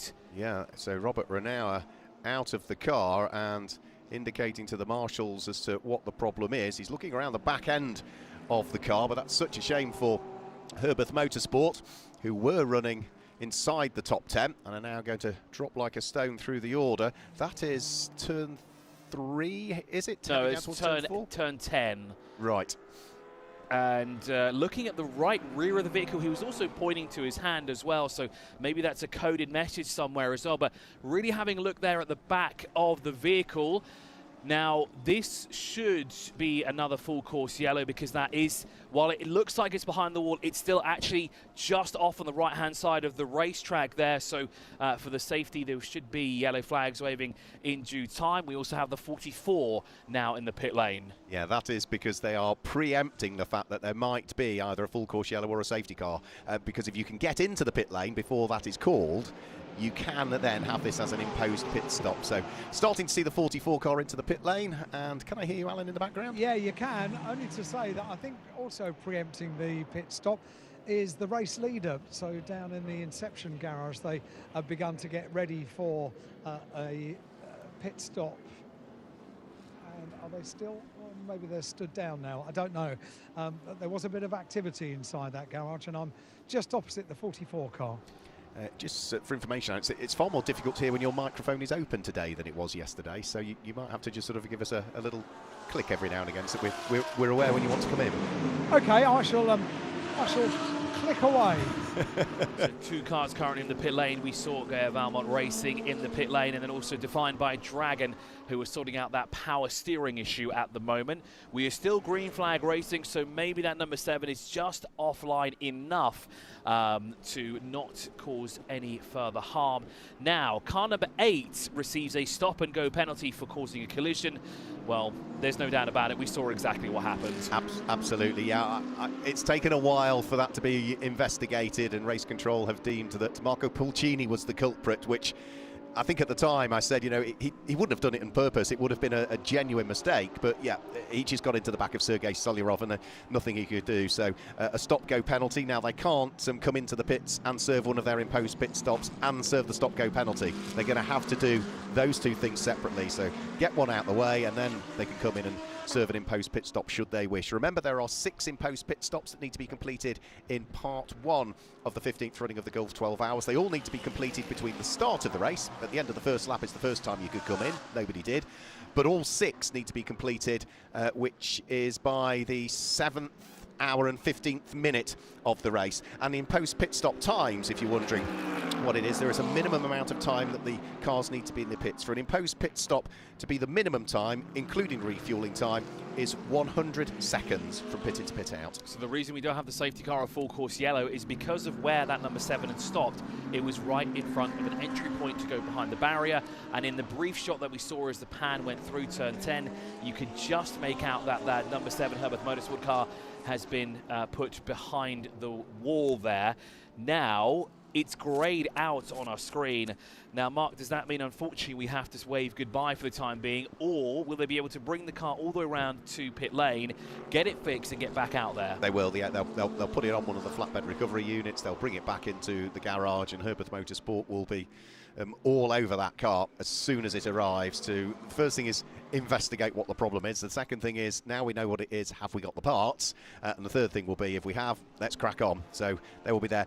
Into the pit lane, we've got one as well, and that is Marco Pulcini is in, and that, I think, is for his stop-go penalty, Alan, was it? It was, in and out, yeah. Literally, the car just has to stop, and then it's waved on its way. So that means that Marco Pulcini will come back out. Should still be leading the GT3 AM category because he had such a handy advantage over Manuela Gosner. But we'll have to confirm that as and when he gets back out onto the circuit. We've still got the fight for 2nd and 3rd, 4th, 5th and 6th all raging at this stage, have we not? So Renit Salakov under pressure from the McLaren of Aaron Tillett from Optimum Motorsport that sits behind. And a slight gap before we see then Michaela Lashin, Chris Froggatt, and the Audi in the hands of Stuart White, representing Into Africa Racing by Haas RT there as well. So 2nd, 3rd, 4th, 5th, 6th, not that far away from each other. And with Garage 59 being in the pit lane, that moves Grove Racing by Get Speed up into 7th position now. They won't be the only ones moving up. The Winwood Racing number 16 will also benefit from that as well after early contact in this race. Car number 3 under investigation for exceeding track limits now as well. So a lot of warnings coming out now for exceeding track limits for various cars here in the first hour of racing in the Gulf 12 Hours. We've already seen 1 penalty handed out. I think we've actually seen 2 penalties, haven't we? Yes, indeed. Thanks, Mark. 2 penalties dished out for track limits. 1 for causing a collision. Now Inception Racing lead, but by how much is now 31.368 for Frederick Shandorf over Rinat Salikov, who sits in second position, but still under pressure by about 0.5 of a second from Aaron Talitz, the American in the Optimum Motorsport number 69 at the moment. And there you can see that battle, which was just a battle, as Mark said before, for second, has now become a 5-way scrap for the second step of the podium, essentially in class as well, because all of those cars there are running in GT3 Pro. So Windward Racing leads it from Optimum Motorsport. Capital RT by Motopark running in is the third car in shot there, the Mercedes AMG. Just tucked behind them is the Almana by Dragon, and then it's Into Africa Racing by Haas RT, and it's a 5-car train making their way down the back straight here, heavy into the braking zone of turn 6. Now there's an incident between two cars that's been noted, cars 77 and 13. That is the Capital RT by Motopark and the Almana by Dragon. So two of the cars that are actually in that battle. As we look a little bit further back and we see Haas RT now that's been passed by what looks to be, was that the Resume More Than Racing car, but it looked more like the 44, so it might have been a back marker instead of an actual battle on track as this continues to rage on through turn 9. Yep, so they're just working their way out of turn 9 and then in towards the technical section of the circuit, so past the marina itself, so through the fast little kink at turn number 11, up towards the braking area for turn number 12, then underneath the W Hotel, still with Chris Froggatt at the wheel of his Ferrari, shadowing Michaela Lashen's number 13 Mercedes that lies ahead. Those two clearly had a little scuffle somewhere, and that was why that incident at the moment has just been noted by race control. There's no suggestion of anything else at this stage. And as they head to the completion of the lap, there's another huge gaggle of cars just working its way out of turn 6 and turn 7, which I think might be 11th backwards, that little fight. See whether we can pick up on it. Here it comes now in towards the braking area shortly for turn number 9. And are we going to have a change for the order? Because Peter Gulinks is coming under pressure from the Porsche of Richard Wolff that sits behind. Richard Wolff wants to attack and defend at the same time from Marcel Zuloa, who, of course, is not on the same lap as these cars that he's involved with, because the number 44 Mercedes dived for the pit lane and has completed what I suspect is one of its imposed pit stops. And he's got another Porsche queuing up behind him, which will be Alexei Denisov at the wheel of the Car Collection Motorsport Porsche. So 4 cars all squabbling, but as we say, the number 44 Mercedes is a lap adrift of those that he's fighting with. Into the pit lane, it looks as though has now come back out, the defined by Dragon Ferrari. So great work by them. Giacomo Altway was behind the wheel when it came into the pit lane, and Alan Hyde, I think, has a further update. That wasn't 20 laps, was it? So they had a pessimistic prediction of that car. Italian maths for you. It came from one of the Brits on the team, I have to say. And by the way, I've got a little update on the Garage 59. It may have looked as if they had a donor McLaren in the garage next door. Apparently not so. That's not why it's here. It's here because... Track day on Monday, haven't they? I beg your pardon? They've got a track day next week, haven't they? Yes, yeah. It's a new acquisition for the team, and it's going to be testing over 2 days here. So I said, so it's not a donor car then? They said, well, if things got really bad, I suppose it could be, yeah. They had all the rear subframe off it when we first arrived at the circuit. It arrived damaged, yeah. Right, OK, yeah, building it all up. I knew Garage 59 had got something going on because you may know Anthony Dunn, British racing driver, contacted me and said he's flying out on Wednesday to help them out with some bits out here. It is a new acquisition for the team, and it's going testing after the rear subframe was repaired. Now, did we just have a change of order there? Because there was a little scuffle I saw going on between the gold Mercedes, which will be TFT Racing, and where's that car? Down in 16th position. So we'll pick up on that next time through as to whether Patrick Charlet has managed to gain position. I think it's more or less back markers at the moment because that car was falling down the order, down in 16th at the moment, and it was also, we saw the 44 mixed up with some of the quicker cars in front. Car 3 now receives a 5-second penalty for exceeding track limits. That is the Car Collection Motorsport. Alexei Denisov behind the wheel of that car, currently shown 11th overall, but 3rd in class as well. And that's not something they want at all because they are only a handful, better yet, they are less than 0.3 of a second up the road from their closest rival as well, the Resoon More Than Racing. That was in contention for the top step of the podium in GT3 Pro-Am, has now gone down to 4th, but will regain that position back when Car Collection Motorsport gets that 5-second penalty when they run here. Now, Haas RT have just done a personal best as well in the 21, a 1:56.523, but also a personal best through the 3rd sector there for what looked to be the Resoon More Than Racing. Ricard Wolf through the 3rd and final sector there as across the start-finish line, Fredrik Schandorf sits there, still in the lead there, but by how much? It hasn't updated yet, and that's how far up the road he is compared to Rinat Salikov at the moment, who's now currently working his way through the final corner. So we'll see what that gap is, because now it's certainly exceeded more than 30 seconds between the lead Ferrari and that second place Mercedes AMG. It's 33.8821 at the moment. Then we look back to where the Winwood Racing number 81 is. Under pressure from Aaron Talitz there in that 69 up to a Motorsport. McLaren hasn't found a way through at any point here, but is trying ever so hard to find an opportunity. But of course, with Rinat Salikov's experience, that makes it a very tough ask. He's a race winner here in the past. He knows what he's doing. He knows where those opportunities are, and he's taking them away from Aaron Talitz at each and every possibility. Yeah, Rinat Salikov's got plenty of experience. He's a former champion in Asia Le Mans. In fact, he's a reigning champion, you could argue, in Asian Le Mans, because he won it in the 2025 season. The 2026 is getting underway this weekend, isn't it, out at Sepang. He's also won Spa 24 Hour as well in the Pro-Am class in the past. He's represented, he's been represented in the FIA Motorsport Games as well for his home country. So he's certainly a driver with plenty of experience, and he's needing to call on all of that at the moment because the pressure is building. Adam Talitz is getting ever closer to him, but there hasn't really been an opportunity as yet, and that is because Rinat Salikov hasn't really put a wheel wrong. So you see just how close the McLaren can get to the coattails of the Mercedes as they turn their way through turn number 9 and start to sprint their way down towards the fast kinks at turn 11 and turn 10. And they'll be back underneath the W Hotel before too much longer. All of the time, of course, that Rinat Salikov is having to watch what Alan Talitz is doing in his mirrors. It's just allowing Fredrik Schandorf to continually build that advantage. It's about a second a lap, the last few laps, that the lead advantage has grown by. Yeah, it was over 30 seconds. Now, car number 69 is under investigation. That is that second place car in shot there, 3rd overall in class as well. That is under investigation. So that means another warning or 2, and that means a penalty will come their way. Car 44 being shown the black and white flag for similar reasons as well. And there is the penalty that will be applied to the 69. So now they have to be a bit more careful when it comes to keeping all 4 corners on the tarmac and not go across those white lines at all, because that's the last thing you need, especially when you're locked in a battle like this, as it looks to be that defined by Dragon Racing. Well, that car is certainly back up to speed, is making moves on the inside through turn 5, just in front of that battle for 2nd at the moment.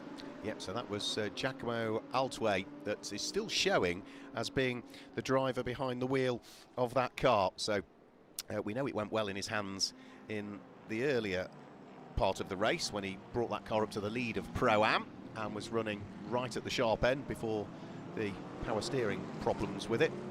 He's now looking as though he is on pace again once more. So running down in 20th position, and he is at this stage, what's that, 13 laps off the lead. Marco Puccini moving up a position as well, now up into 8th position in that Garage 59 after their stop and go penalty, moving past the race leader in GT3 Pro-Am, the Tsunami RT number 79, now down into 8th position. Coming across the line as well is the Enrico Fulgenzi Racing with Alex G behind the wheel, 5th overall in Pro-Am, but quick on that lap, and that's the 27, that's Lisa Clark, that has stopped what looks to be just after. That should be turn 12. That's just before turn 13 of the hotel. Yeah, it's not so much stopped as I think pushed into a spin. I think I know what the car was, but I'm just going to hold fire until we get a replay of it. So she is sort of stricken there in the circuit at the moment. That is being covered by localised yellow flags, and the car that I think that got involved was Rinat Salikov. And I'm saying that now because I can see that Mercedes has lost a place, and through up to 2nd has gone Alan Talitz on that lap. So it was all to do with back marker lappery, and in the wrong place at the wrong time was Lisa Clark. when she was lapped for the first time, she got well and truly out the way of the back markers. Only caught the tail end of it. So we'll wait and see as to whether she was sort of biffed into the spin or not. So up towards the braking area for turn number 5. Go 2nd, 3rd, 4th, 5th, 6th, and so on, staying well and truly out of the way and not wanting to get involved is the Gostner's Mercedes. Let's just have a quick look at exactly what happened. Lisa Clark comes up towards turn number 12. Renat Salikov is keen to get through the back marker to remove the pressure that he's been put under lap after lap after lap from Adam Talitz. But Lisa Clark was always going to have to turn into the corner at some point. And then definitely have to check that left front of that car as well. There was a little bit of contact between the two, obviously, and some debris coming off of that left front as well. So still localized yellows at turn 12 here at the Yas Marina Circuit. It's just underneath and before the W Hotel Bridge. Now TFT Racing are coming across the line now, or are they? Are they coming into the pit lane instead? No, it's the Pennon Racing that hasn't come across the line just yet. And you spotted something there. Was that another car going round? No, Lisa Clark finally getting the car fired up and continuing on her way. So the Ferrari that was stricken at turn number 12 has now got going again. So those localised yellow flags should be removed. And we then, there you go, as the cars go back underneath the W Hotel, you can see that part of the tarmac is totally clear again once more. So Adam Talitz now in the McLaren up into 2nd position, and already you can start to see just how much he was arguably being not held up by Renat Salikov, but he's pulled away already, isn't it? So Renat Salikov now running in 3rd place and seeing the McLaren disappear up the road. So Adam Talitz doing a good job of seizing the opportunity when it presented itself to sneak through a result of that incident, and straight away cracking on with it and lapping 0.3 of a second quicker than the cars he's just nipped past. And now he has to chase down Frederick Schandorf by 36.7 seconds. That's almost a full sector. Actually, it's an entirety of sector 1 that he has between himself and the Optimum Motorsport number 69 here at the Yas Marina Circuit. Now it looks like the Defined by Dragon wants to get some lap back series. He's dicing it up with our front runners here. Shown is currently, at 13 laps behind our race leader of Inception Racing is that Defined by Dragon. But of course, as the race goes on, they will start to get those laps back. But of course, now the team strategy completely changes. They're going to have to go from set A now to set B, possibly even through C and D, just to make sure that they can be back in a position that they feel more comfortable running in after changing that power steering. I think it was Alomar by Dragon, Chris Froggatt, that was trying to work his way through. So I think it's the sister car, which is up there with the front runners. I think the 88 is sort of running not up at that section at this stage of the race, trying to see where he is. Now he's on his own, isn't he, heading through turn number 10, turn number 11 at the moment, the Defined by Dragon number 88 car. So Renat Salikov, now having dropped to 3rd, finds himself under pressure. Another Mercedes sits behind him, the Capital RT by Motor Park car in the hands of Michaela Lashin. Michaela Lashin has got Chris Froggatt's Ferrari not too far away. Stuart White's into Africa by Haas RT. Audi is next up. So they all head underneath the W Hotel. 27 laps completed by our race leader. 27 laps about to be completed between the two Mercedes, which are still fighting over 3rd and 4th at this stage. And as they turn their way through the right-hander, they're about to chalk that lap into the book. The lead advantage, 34 seconds now from lead Ferrari back to 2nd place McLaren. And another quick sector 2 time here for that leading Audi as well. The Inter Africa Racing by Haas RT with Stuart White behind the wheel, a 46.991 through sector 2. Brendan Grove also doing a personal best through sector 3 with a 154.564 across the line there in 7th overall, running in 4th just behind Stuart White by about just under 12 seconds between them at the moment. A personal best as well for Defined by Dragon, a 153.799. That's 2 seconds faster than the car that's in front of him, but albeit that car that's in front of him is actually no longer in this race for the time being. And hopefully we'll see Herbert Motorsport come back out. More personal best coming through sector 1 here as well for Optimum Motorsport Aaron Talitz with a 23.924 going quick through that first sector. Same with Grove Racing by Get Speed going quicker again through sector 1, as was the Haas RT number 21 when they come across the line for a 156.249 across the timing line that time round. We're currently looking at the Almanar by Dragon, Chris Froggatt behind the wheel. The 77 currently 4.5 seconds adrift from what I think is the Optimum Motorsport car it would be, and that would put them what looks to be 7/10 of a second behind Capital RT by Motopark at the moment. Yeah, that's that little train of cars again that's just about to work its way underneath the W Hotel. Mercedes, Ferrari, Audi, 3rd, 4th, 5th, 6th, as they are about to again complete a further lap. Now we are 5 minutes away from ticking off the first hour of this part 1 of the race. The 8-hour section is part 1, 4-hour section part 2. Add the two together, it gives us the Gulf 12 hours. Let me just run you down through the order then at this stage as we head towards the hour mark. It's the number 70 Inception Racing Frederick Chandra Ferrari that leads the way. Second place is 69 Optimum Motorsports Aaron Tilletz at the wheel of this McLaren. There's a 33.5-second gap from first to second, however. Third is 81 Winwood Racing and Rennet Salakov at the wheel of the Mercedes. And fourth, it's another Merc. It's the number 13 Capital RT by Motopark car of Mikhail Alashin. Fifth, number 77 Alomar by Dragon, Chris Froggatt, the Ferrari. Sixth is number 2 Into Africa by Haas RT. That's Stuart White in the Audi. Now all of those cars run in GT3 Pro, as do the cars in 7th and 8th as well. Number 4 Grove Racing by Get Speed, Brenton Grove behind the wheel of his Mercedes, and Winwood Racing, number 16, Sergei Stolyarov at the wheel of his Mercedes. 9th place is the leading car in GT3 AM, which is the Garage 59 McLaren of Marco Pulcini, and to complete the top 10, that also gives you our leading car in GT3 Pro AM, and that's the number 79 multicoloured Tsunami RT Porsche in the hands of Johannes Ziegler. So that gives you the top 10. It also gives you the leaders in the subcategories of AM and Pro Am. And Optimum Motorsport now, I think, are slowly starting to draw in the Inception Racing car, showing 33.6 seconds between those two.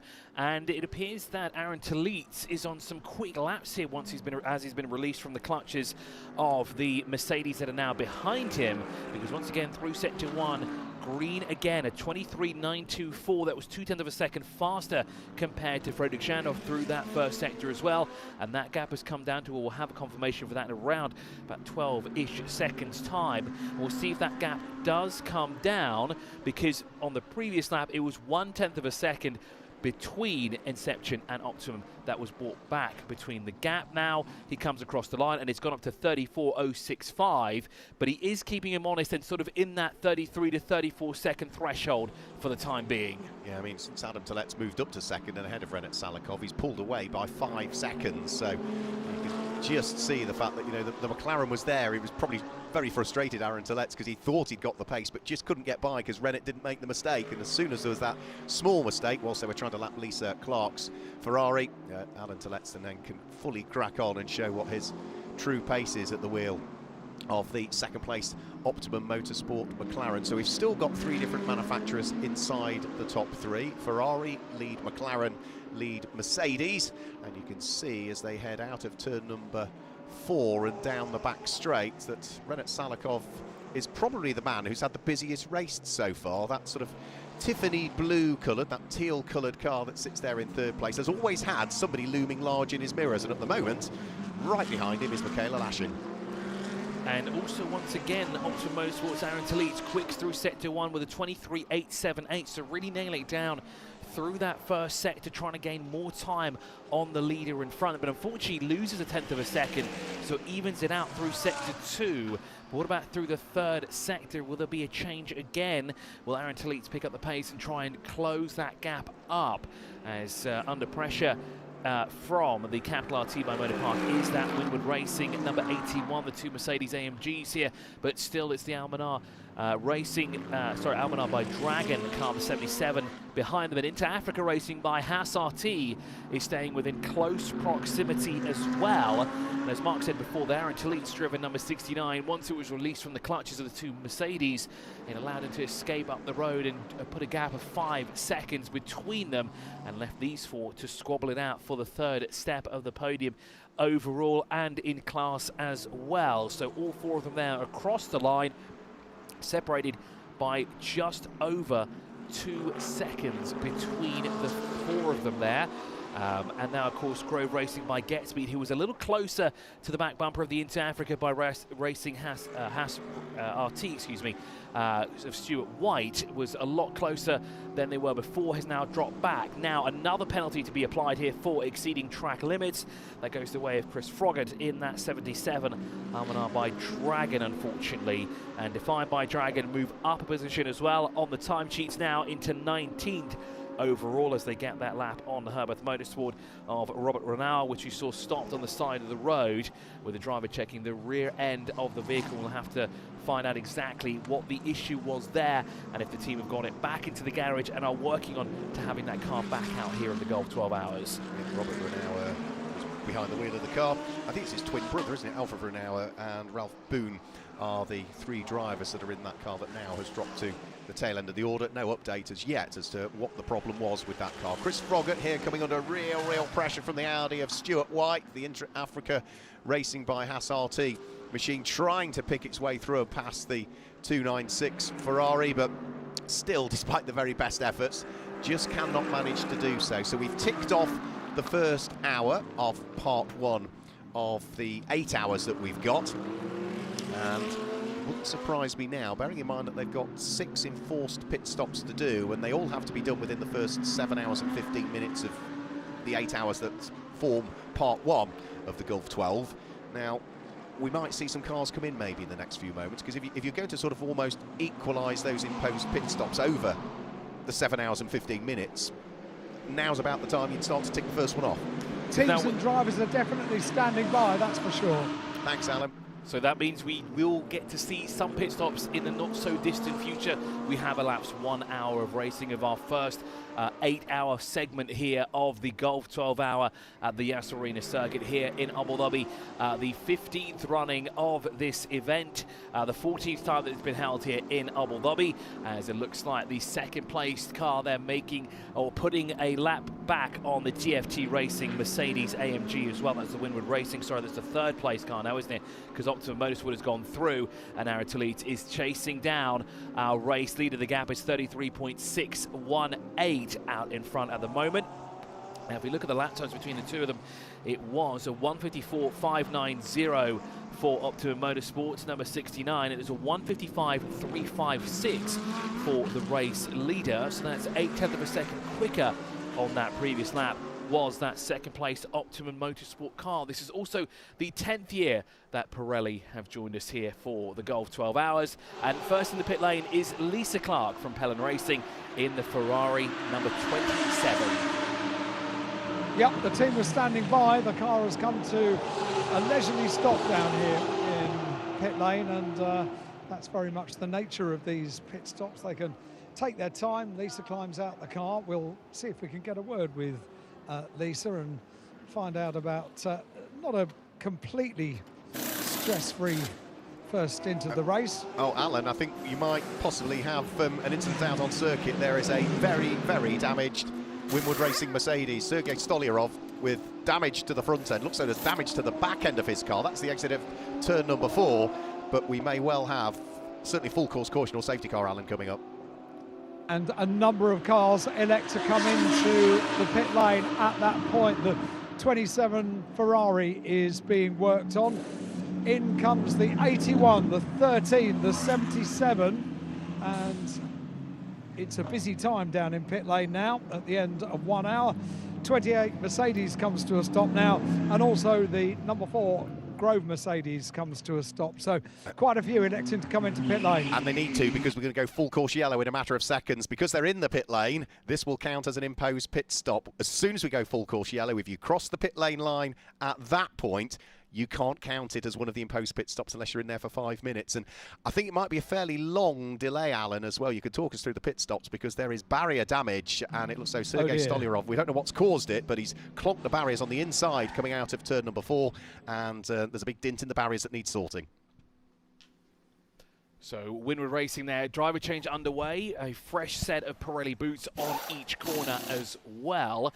Alan Hyde, no doubt, on the pit lane, getting, well, a very busy pit lane as well. I think he's struggling to figure out who should he talk to first, where should I go at this moment in time, because they're all spread out quite a fair bit in this 20-car field at the moment. There are 4 cars in the pit lane. We have Winwood Racing, we have Capital RT by Motorpark, Almana by Dragon, Grove Racing by Get Speed, and TFT Racing all in the pit lane as well. Pellin Racing have made their way out, but interesting enough, it's still showing that Lisa Clark is behind the wheel. We did see her hop out. Definitely not. She's definitely not. She's in the garage. So confirmation from Alan Hyde that she is not in the car. So you just have to tick the transponder over, and there is where that stricken number 19 is. Now, Mark, you were pointing out something there as well. On the exit of 5, there were tyre marks leading over to the left-hand side into where the car made contact with the barrier. Do you think he was assisted in that, or has he done it by his lonesome? I simply don't know. I mean, it seems so strange that I think what he's probably done is either stamped on the throttle and it's just come around on him. But the way that those tyre marks continue, it looks as though he's skidded all the way sideways in there. But as you can see, you know, the vertical upright in the barrier is bent backwards. So that is going to take a little bit of work. Alan, I think you were ready to talk us through the pit stops, but I think they've all cycled through them all now, have they? Yes, I have an empty pit lane as far as cars are concerned. So everyone that came in quickly turned around and back out on the circuit. Sorry, I could hear your mic was open, but we didn't quite get down to you in time. Absolutely fine. We've got plenty of time to complete our round of pit stops, haven't we? We've got 11 hours in total. Yeah, well, the reason the pit stop, your pit lane is empty now is, of course, there was that for those cars that were on the right bit of the tarmac at the time the incident happened, the teams would have been on the radio to say, look, we're going to go full course caution. If you can get into the pit lane before we do, we can tick a pit stop off. Now we've gone full course yellow at this stage. Anybody else that comes in is going to have to be a 5-minute pit stop, otherwise it won't count as one of the imposed. So everybody else now is just going to have to stay out there until we've got the incident cleared, and then they can tick off a pit stop should they wish. And I also it just goes to show that there is an element of luck, isn't there, involved in motorsport, and just where you are on the track at any given time, it can play into your hands or against you.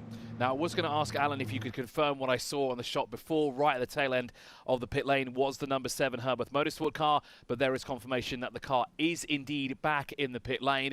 The team are on site as well to figure out what exactly has happened to this car. It did feel like quite some time has passed since that car stopped and is now in the pit lane, so a lot of work cut out for them, and unfortunately a lot of time lost in terms of laps. Now, they're looking at the left rear. Something looks out of place, if I'm not mistaken. That looks a little bit too low where that heat shield is. Difficult to tell from that angle. One thing I'm surprised about, they're not looking as though they're in a huge rush to get the car back to the garage, the Herbert Motorsport car. Lots of sweeping up being done, I'm afraid, out on the exit of turn number 4 there, from where we saw that car rotate and head in towards the barriers. So the number 16 Winwood Racing Sergei Stolyarov driven Mercedes looking rather second-hand to see the least. A significant frontal damage to the car. There is barrier damage as well that will need sorting out. The one thing that was confirmed is that Sergei was absolutely fine. So despite the fact that it was a hefty impact into the barriers, he got out of the car and was busy chatting away. But for Dan Arrow and, of course, for Maro Engel, who is scheduled to share that car, Winwood Racing have got a significant task ahead of them, and that is very much caveated that if that car is even repairable within the timescale. So our marshal's busy working away. It's fair play to our marshalling team here around Yas Marina. We were hearing over dinner last night that all the marshals, their roll call this morning, 6:30 in the morning, wasn't it? They had to be at the circuit. The briefing was at 7 o'clock. And it's going to be the best part of 11:30 tonight, Chris, before they finish their duties. It's a long day, but good thing we have that 2-hour break in between the 2 sessions, right, where we can ourselves as well go down to the pit lane and enjoy the sights and the sound of the Gulf 12 hours here, because of course it's split into 2. It's an 8-hour and then it's a 4-hour race at the end after that as well. Full course yellow, there is Frederick Schandorf, who wants this full course yellow to get out and over the way, out of the way immediately, and he is mighty close there to the back of one of the Haas RT cars, isn't he? He is, yeah. You know, into the pit lane we've got one, and that is Enrico Fulgenzi, is it, that's coming into the pit lane? Tsunami RT car. The 79 car, yeah. What are they going to do, Alan? By the sounds of it, you're about there, are they? I'm right here because I'm on my way to the number 7 car at pit lane entry. So fortuitous. I said it was about luck, didn't I? If you're in the right place at the right time. It's all about track position or pit lane position. It's all about pit lane position. I'm in the right place, so it's taking its fuel on board. This unique livery that we've got on this car, which is a multicoloured wrap. It's difficult to work out what the predominant colour is on that car. But, Tiffany blue in places, isn't it? No, I think you're absolutely wrong on that. There is no Tiffany blue anywhere to be seen. That's turquoise. You need to look at your Pantone chart. Right, it was fuel that was taken on board, and immediately it's on its way. Right. So the multicoloured car makes its way down pit lane, about to rejoin, and the number 7 car now is being pushed in my direction. So, and as you say, there's no particular rush around that car either, is there? So under the guidance of a marshal with a yellow flag, the number 7 car is being pushed slowly under team power up towards garage number 1. Yep, so that stop for Tsunami RT then, because it was completed under full course yellow, it would need to be a minimum of 5 minutes, 300 seconds to count as one of its imposed pit stop. But it certainly wasn't, so by just popping fuel into the car, it opens up their strategy again. They'll have to run the tyres for longer, but that car is now filled with fuel and is back out there, but it still has yet to tick off one of its first of the 6 imposed pit stops in part 1 of the Gulf 12 hours. And remember, they all need ticking off before the final 45 minutes of the race, so that's 6 to get through in the best part of 6 hours now. And there is the number 7, as Alan said, has been pushed to its garage now. With eyes and ears around the circuit, Mark, you may have been onto something there as well, with being a little bit too early on the accelerator pedal through the exit of turn 5, and unfortunately all done by his lonesome there, just too much over the curb, too early on the accelerator, lost it through, and unfortunately collected the barrier. We saw a replay, did we? We didn't see a replay, right, but of course we have eyes and ears around the track here as well. So right, okay. I did get some messages coming through as well, so thank you to those who sent them through. Of course, the recovery effort underway here at the Yas Marina Circuit, the Gulf 12 hour, the 15th running of the Gulf 12 hour here, the 14th time that we're running in Abu Dhabi. We ran once in Bahrain back in 2021, if I'm not mistaken. No doubt I'll be corrected by that. Was it 21 or was it 22 we ran in Bahrain? 2021 was Bahrain, yeah. 21. And of course, this is the 10th edition with Pirelli tyres as well, providing slick Pirelli rubber on all 4 corners. And well, I don't think we're going to get those chances of rain because it was supposed to happen earlier on. It was raining about an hour or 2 ago down in Dubai and the Northern Emirates, but here in Abu Dhabi, there were a few grey clouds in the sky, bringing nice cool breezes on the starting grid, but no chance of rain anytime soon here. I think we have to wait till the end of the week to get rain here in the capital of the United Arab Emirates. So full course yellow still underway. As Mark said before, the driver is okay of car number 16, but unfortunately significant damage to that car and the barrier. Both will need to be fixed. The barrier, I know, will be fixed, and we won't go green flag until it's been fixed, but I'm not sure about that AMG. No, looking at the damage to it, if it is repairable, it's going to be a significant repair, isn't it? It's whether they've got all the parts and whether, depends what they put in the container Winwood Racing when they freighted the cars over in reality. So we still remain at full course yellow. Only once we get the incident cleared and the track totally clear, then we might go to then, at that stage, a safety car to bunch the pack up. In the meantime, I think I can hear Alan down in the pit lane. Yeah, the 70 car is into pit lane, so the number 70 Ferrari down pit lane, and also I've spoken to the team about the number 7 Porsche. They're very despondent. One of the problems they've got is they are being held at the moment, so they can't push it down pit lane. They can't go into the middle lane, if you like, in the pit lane, because we are expecting cars. It's a live pit lane, so they are being held before the garages start. But it's an engine problem, and as yet undiagnosed engine problem, which is why the number 7 Porsche is down in pit lane, sadly. the number 70 Ferrari, as you say, into the pit lane. Now, they've fueled it up. They are doing a driver change in that car, but if they want it to count as one of the imposed pit stops, that car has to be in the pit lane area from pit in to pit out for 300 seconds. So is this an imposed pit stop, or are they going to do the driver change, fire the car up and get it back out there? It looks as though the car is already rolling back out, Alan, I think, which means that it can't be an imposed pit stop then. So another car has come to a stop just in front of it. The Ferrari's on its way, so the 70 car is on its way now. There was another car which just arrived just in front of it, so and that was very much a splash and dash stop, so that car is already on its way. So once again we've got a carless pit lane, and I might see if I can get a few thoughts from people down in the Inception garage. Just let the dust settle on the stop for a moment, and we'll see what we can find out. Thank you very much.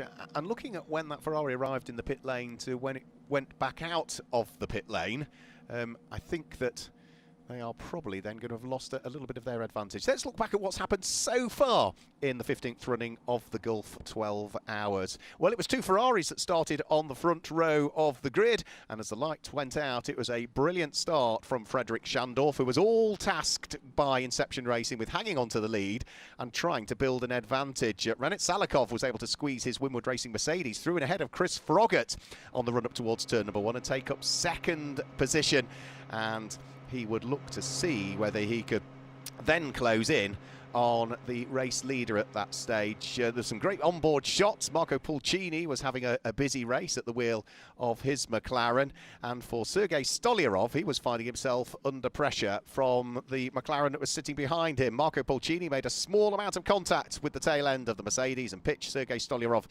into a spin. This is the car that has now, of course, brought about this full course yellow. And while we're going through the highlights there, a note popped up on our screen. Car 88, pit stop infringement under investigation. That is the car that had power steering issues earlier today.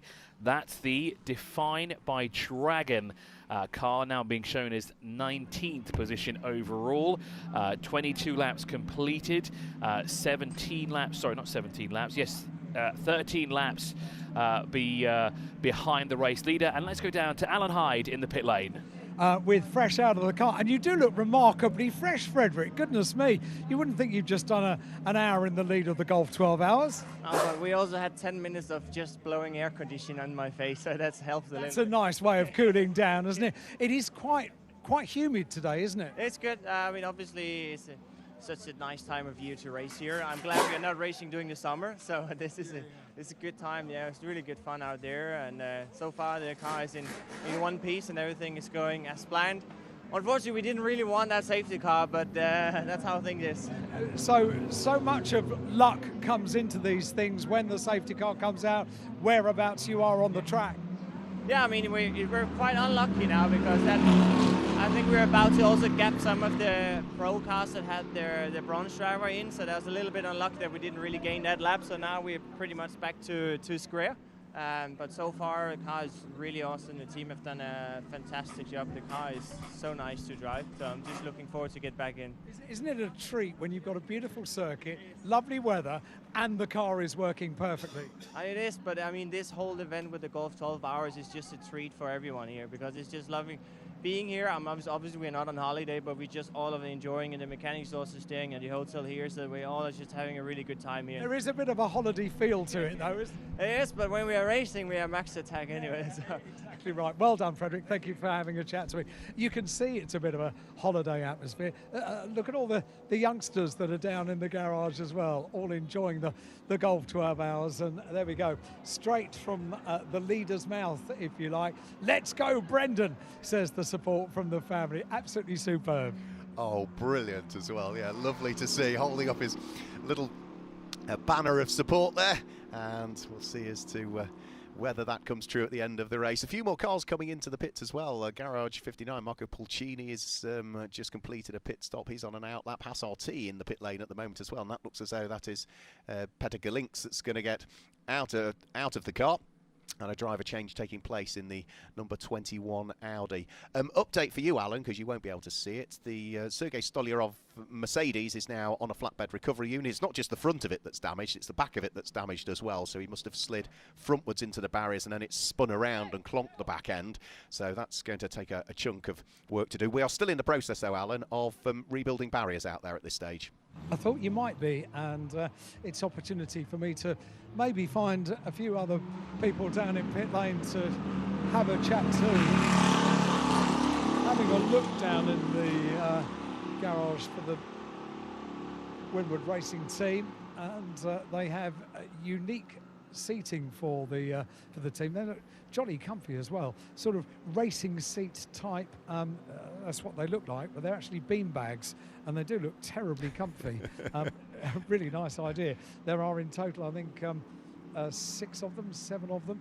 Just see Maro Engel walking through the garage at the back of the garage, and he's already in t-shirt and trousers, so out of the race overalls that he was in earlier on down on the grid, and he's in t-shirt and trousers and trainers. So I'll see if I can get some reaction down there in the garage in due course. I shall continue on my travels in pit lane. Good. I'm pleased to hear that, because for a moment I thought you were going to be taking a relaxing break and having a little nap in one of those seats that you were just talking about. I tell you what, if you sat in one of those, you'd be asleep in 40 winks, I tell you. Can we have one in the broom cupboard, please? It'd be very nice, wouldn't it? Yeah. I've not mentioned the broom cupboard to this point, but now you've come to mention it, you do deserve 2 bean bags, so I'll see if Winward Racing can spare them for the remainder of the race. Thanks, mate. Thank you.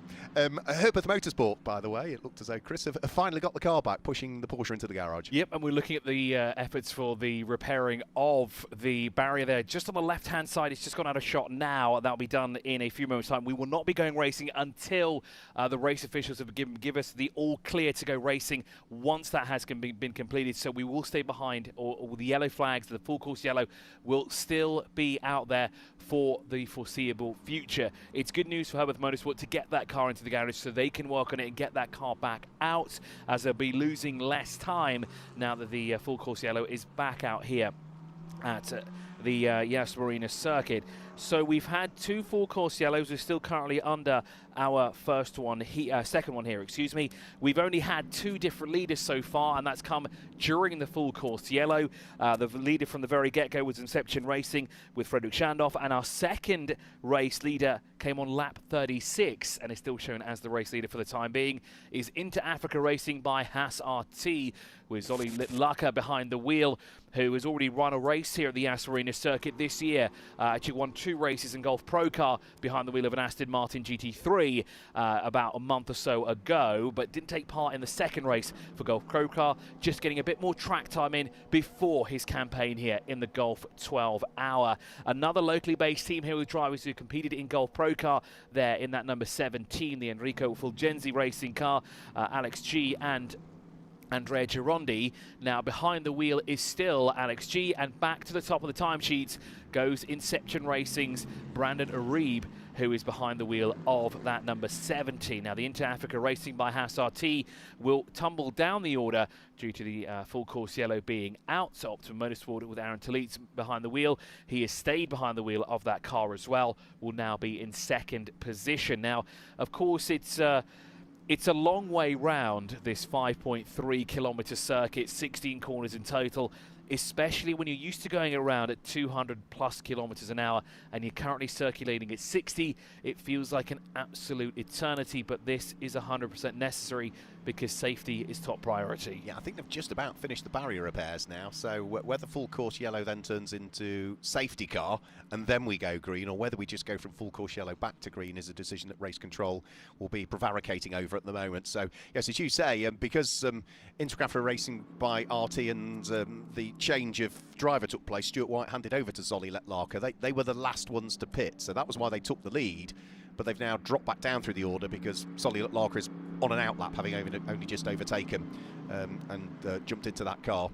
So Inception Racing and Brendan Arib leads, but what was a 30-second lead is is only about 10 seconds at the moment back to Adam Tillett, because we saw a longer pit stop for the Ferrari. It took on fuel, it took on tyres, it had a driver change, whereas for the Optimum Motorsport McLaren, it still remains in the hands of its starting driver, Adam Tillett, and all they did was put fuel in that one, top it up a little bit, get it back out there. So all of a sudden, 20 seconds have been gained on the two relative pit stops of one car to the other. But of course, because they both did it under full course yellow, that doesn't tick off one of the imposed pit stops that have to be completed in part one of the race. So they'll have to do that again, and you said before as well, they have to do it before we've raced 7 hours and 15 minutes. So not much time left on the clock to get six pit stops done, and it does take quite a while in that pit lane as well to kind of get things sorted out. So they're going to now have to change the strategy, because throughout the night and of course over the course of the week, they've been figuring out all the different outcomes of what could possibly happen, when full course yellows will be deployed, when safety cars will be deployed as well, and what will happen and when it will happen as well. But of course, they're not going to get it exactly down to the minutes, to the seconds. They'll kind of have a rough estimate on exactly where it happens. So now all the teams will have to switch strategy once again here, as we're looking at the Inception Racing Brendan Areve behind the wheel of that number 70. I took a brave pill, by the way, down on Garage 16, which is home of the number 7 Herbeth Motorsport Porsche, and asked if it was repairable, and they shrugged and said, no, I'm afraid not. Oh. So unfortunately we have unofficially our first retirement, because that engine problem is not fixable. Oh, that is such a shame for Herbert Motorsport, for Alfred and Robert Renauer, Ralph Bone and all the team as well, to go out so early on in the race. So they chalked 17 laps into the book, was it, before problems failed them. The leader is now on 37 laps, so they're already 20 laps off the lead, even before they could consider the fact that they're not able to repair the car. So the order then, whilst we remain under safety car, it's still a little bit of shuffling in it, because some cars have pitted, some haven't. Some have ticked off enforced pit stops, some haven't. And number 70 leads the way, which is Inception Racing. Second place is 69 Optimum Motorsport. Third at the moment is number 2 Inter Africa Racing by Haas RT, and fourth is 81 Winwood Racing. Fifth is 13 Capital RT by Motor Park. Sixth is the number 4 Grove Racing by Get Speed. 7th is Almanar by Dragon. 8th is Razoon More Than Racing. 9th is Car Collection Motorsport. Completing the top 10 is Garage 59. So as I suspected, we have now gone from full course yellow to safety car. So what this means is reality. All of the cars have been travelling around at exactly the same speed, which is 80 kph. According to the regulations.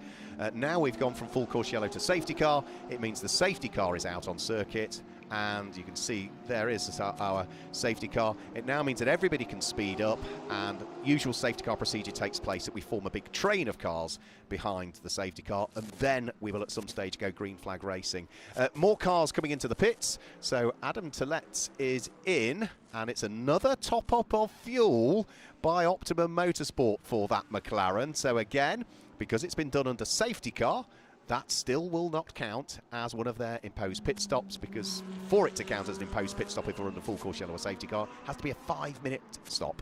And I find it quite interesting that they pulled the car in like that as well. So they were actually in the pit lane before the safety car message popped up on our timing screen here. So they couldn't, well, tell if it was going to come out or not, or if this full course yellow was ending. So it seemed a bit of a surprise for them to come in, because they lose that 10-second gap that they had on Inception Racing.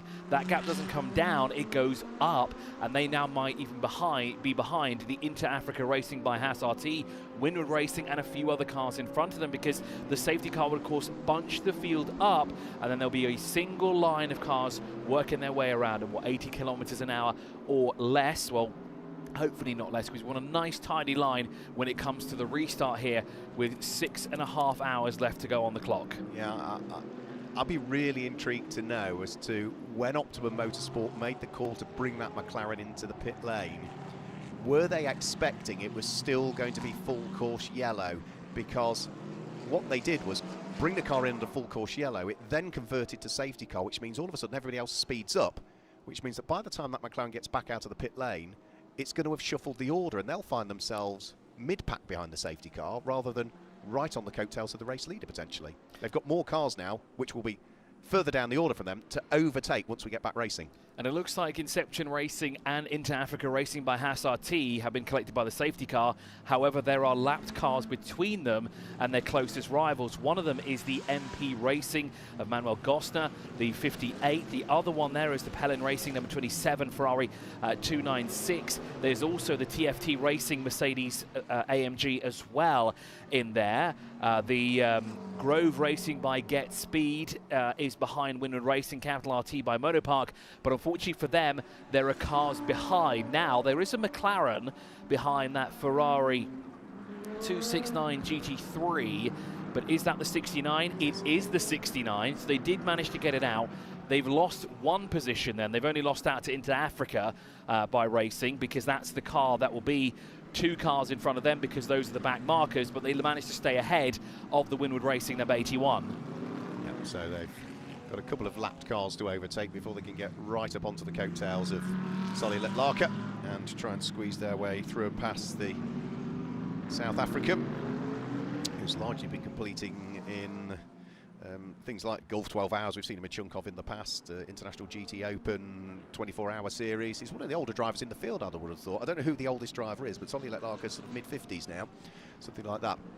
So one of the older drivers in the field. Stephen Grove's a little bit older. I think Stephen Grove is sort of 58 nowadays, but not necessarily details on the age of every single driver that's amongst them all. As for the youngest driver, I think I can fairly easily work that one out, and that will be, we've got a 16-year-old, haven't we, in the field somewhere? I have a feeling it's August Robert, isn't it, from Yas Racing, who contested in Formula Middle East last season. Yes, he's also just 16. British F4 as well. A local hero here, of course, originally from Sweden, but lives out here in the United Arab Emirates. Great to see him make the jump from single-seaters to a roof over his head as well, and enjoying his time here this weekend. Of course, I think after watching Formula Trophy and seeing all the action yesterday, he would like to be back in the Yas Racing garage, but here he is this weekend. How does that sort of programme work at Yas Marina then, to try and bring new talent through? So it's a feeder series essentially. We'll get to that in a moment, because the safety car is coming in this lap. So it's a we are on the restart here for what is the third green flag running of the Gulf 12 hour here in Abu Dhabi. Inception Racing will be at the forefront with Brendan Reeb, and it will be the Inter Africa Racing by Haas RT Audi that will run in second position. And then there are multiple back markers between themselves and the Optima Motorsport of Aaron Talit. But no doubt on the restart that McLaren number 69 is going to be mighty quick and want to make quick headroom of that Ferrari and the Mercedes AMG in front of them as they're down the back straight with under 6.5 hours remaining in this first chunk of 8 hours of racing in the 15th edition of the Gulf 12 Hours. You've had a few drivers that have jumped on board whilst we've seen cars heading into the pit lanes. So the likes of Marvin Dientz had jumped on board the number 81 Winwood Racing Mercedes. The number 13 car that was in the hands of Michaela Lashin has now got Denis Remenyenko behind the wheel of it. Grove Racing has been in. That's now got Jules Gounon behind the wheel. Alomar by Dragon has been vacated by Chris Froggatt and is now in the hands of Al Faisal Al Zubair. Who else have we had to change as well? Benjamin Plaque has now taken over the TFT Racing number 28 car. Carl Marcelli has taken over Pelin Racing from Lisa Clark. And there's still a few more in there, but we'll work all of that out because we're about to get things back underway. Safety car just heading underneath the W Hotel, and for Brendan Reeb, the task for him will be exactly the same as the task was at the start of the very race for Frederick Schandorf, and that is hang on to the lead, try and build an advantage. Keep those behind him as best as you can. I think he would like to have those back markers between himself and the Inter Africa Racing by Haas RT Audi, but at least they are behind him in a sense that they're going to hold up the Optima Motorsport number 69. So safety car is peeled off. We're on the restart here, and it looks like Brendan Reeb has already got going through the penultimate corner, now through turn 16, and builds a nice chunk of time between himself there. Remember, no passing until we get to the start-finish line. So for Optima Motorsports, Aaron Talit, it's going to feel like an eternity to get through. Flash of the headlights there to the Ferrari to say, let me through. I need to get through to find those in front of me as quick as possible, but we're going to try and go too wide there. Jules Gounon on with it straight away, overtook Denis Remenyenko on the run up towards turn 1, so the Grove Racing by Get Speed is now up into 4th position, and he's already now starting to attack Marvin Dienst by the look of things, so watch out for Jules Gounon. The number 4 Mercedes is on a mission here, up towards the braking area at turn number 5. Adam Toulette's under pressure. Jules Gounon now trying to go all the way around the outside of Marvin Dienst at the wheel of the teal blue number 81 Winwood Racing Mercedes. Into the pit lane by the look of things has come Marcella Zalua at the wheel of the Gaia Vermont Racing Merc, and there's Jules Gounon. Oh crumbs, he was squeezed all the way down the straight by Marvin Dienst. He was almost up against the barriers, way over the blue painted line there, kept his foot in, and I suppose that was very similar to what we saw in Formula 1 last weekend. I was going to say the exact same thing between Lando Norris and Yuki Tsunoda, with Lando Norris going around the outside. Jules Gounon did the exact same thing. How he didn't go off there at all, there must have been a piece of paper between him and the wall there at any given point. But when you have that much experience, you know exactly how to do it, and Jules Gounon played it to absolute perfection, and now that puts him 3rd overall, tucked up behind into Africa Racing by Haas RT. But for how much longer? Jules Gounon, absolute star. That will get looked at still, as it was last weekend for Formula 1 here. That will get looked at as to whether there was advantage gained by leaving the racetrack, but didn't have a great deal of choice because he was being squeezed so much by Marvin Dienst at the wheel of the 81 car. The 81 car also now has just been confirmed will have a drive-through penalty for causing contact, and that will be back to its previous driver when Renat Salakov got into the side of Lisa Clark as they headed through turn number 12. And Alan, it's getting busy down in pit lane. You've got 1, 2, 3. You've got pretty much the entire field making their way towards you. But Mark just mentioned Lisa Clark, and I'm down here with her. Lisa, I've given you a few moments to recover after your stint. You seem to have become quite refreshed quite quickly. Well, I don't know about that. The inside, I've got some hurting body parts, but all good. You know, it's the start of the race for the day, so I've got to really kind of, you know, we pace ourselves. And there was one little moment to grab your attention in that stint, wasn't there? Yes, it looks like a couple tried to sneak in at a turn in and kind of caught me off guard and had a nice spin, but was able to recover. You know, we're a few laps back, so, you know, we've got some kind of things going on with the car we're working on and trying to... things going on with the car that you can work on or not? No, we're not sure yet. We're losing a little speed there, so we'll figure something out. What's your racing history, Lisa? Ferrari Challenge, I know. Yes, yeah, I've been racing in the European and North America Series for 9 years. Actually, just finished my 9th season. And just tipping my toes into the endurance race world a little in Europe. So had a couple races under my belt. It's been really amazing. So it's an experience, isn't it, this event? There isn't really a motorsport event quite like this. No, there isn't. And what a venue, too. I raced here in the Challenge series, and I mean, it's hard to beat, really. It has just everything, and, you know, it's a long plane flight, but other than that, I'm really happy being here. There aren't many places in the world that you can go for a motor race, and after qualifying, you sit by the harbour and you have a nice barbecue with all the teams.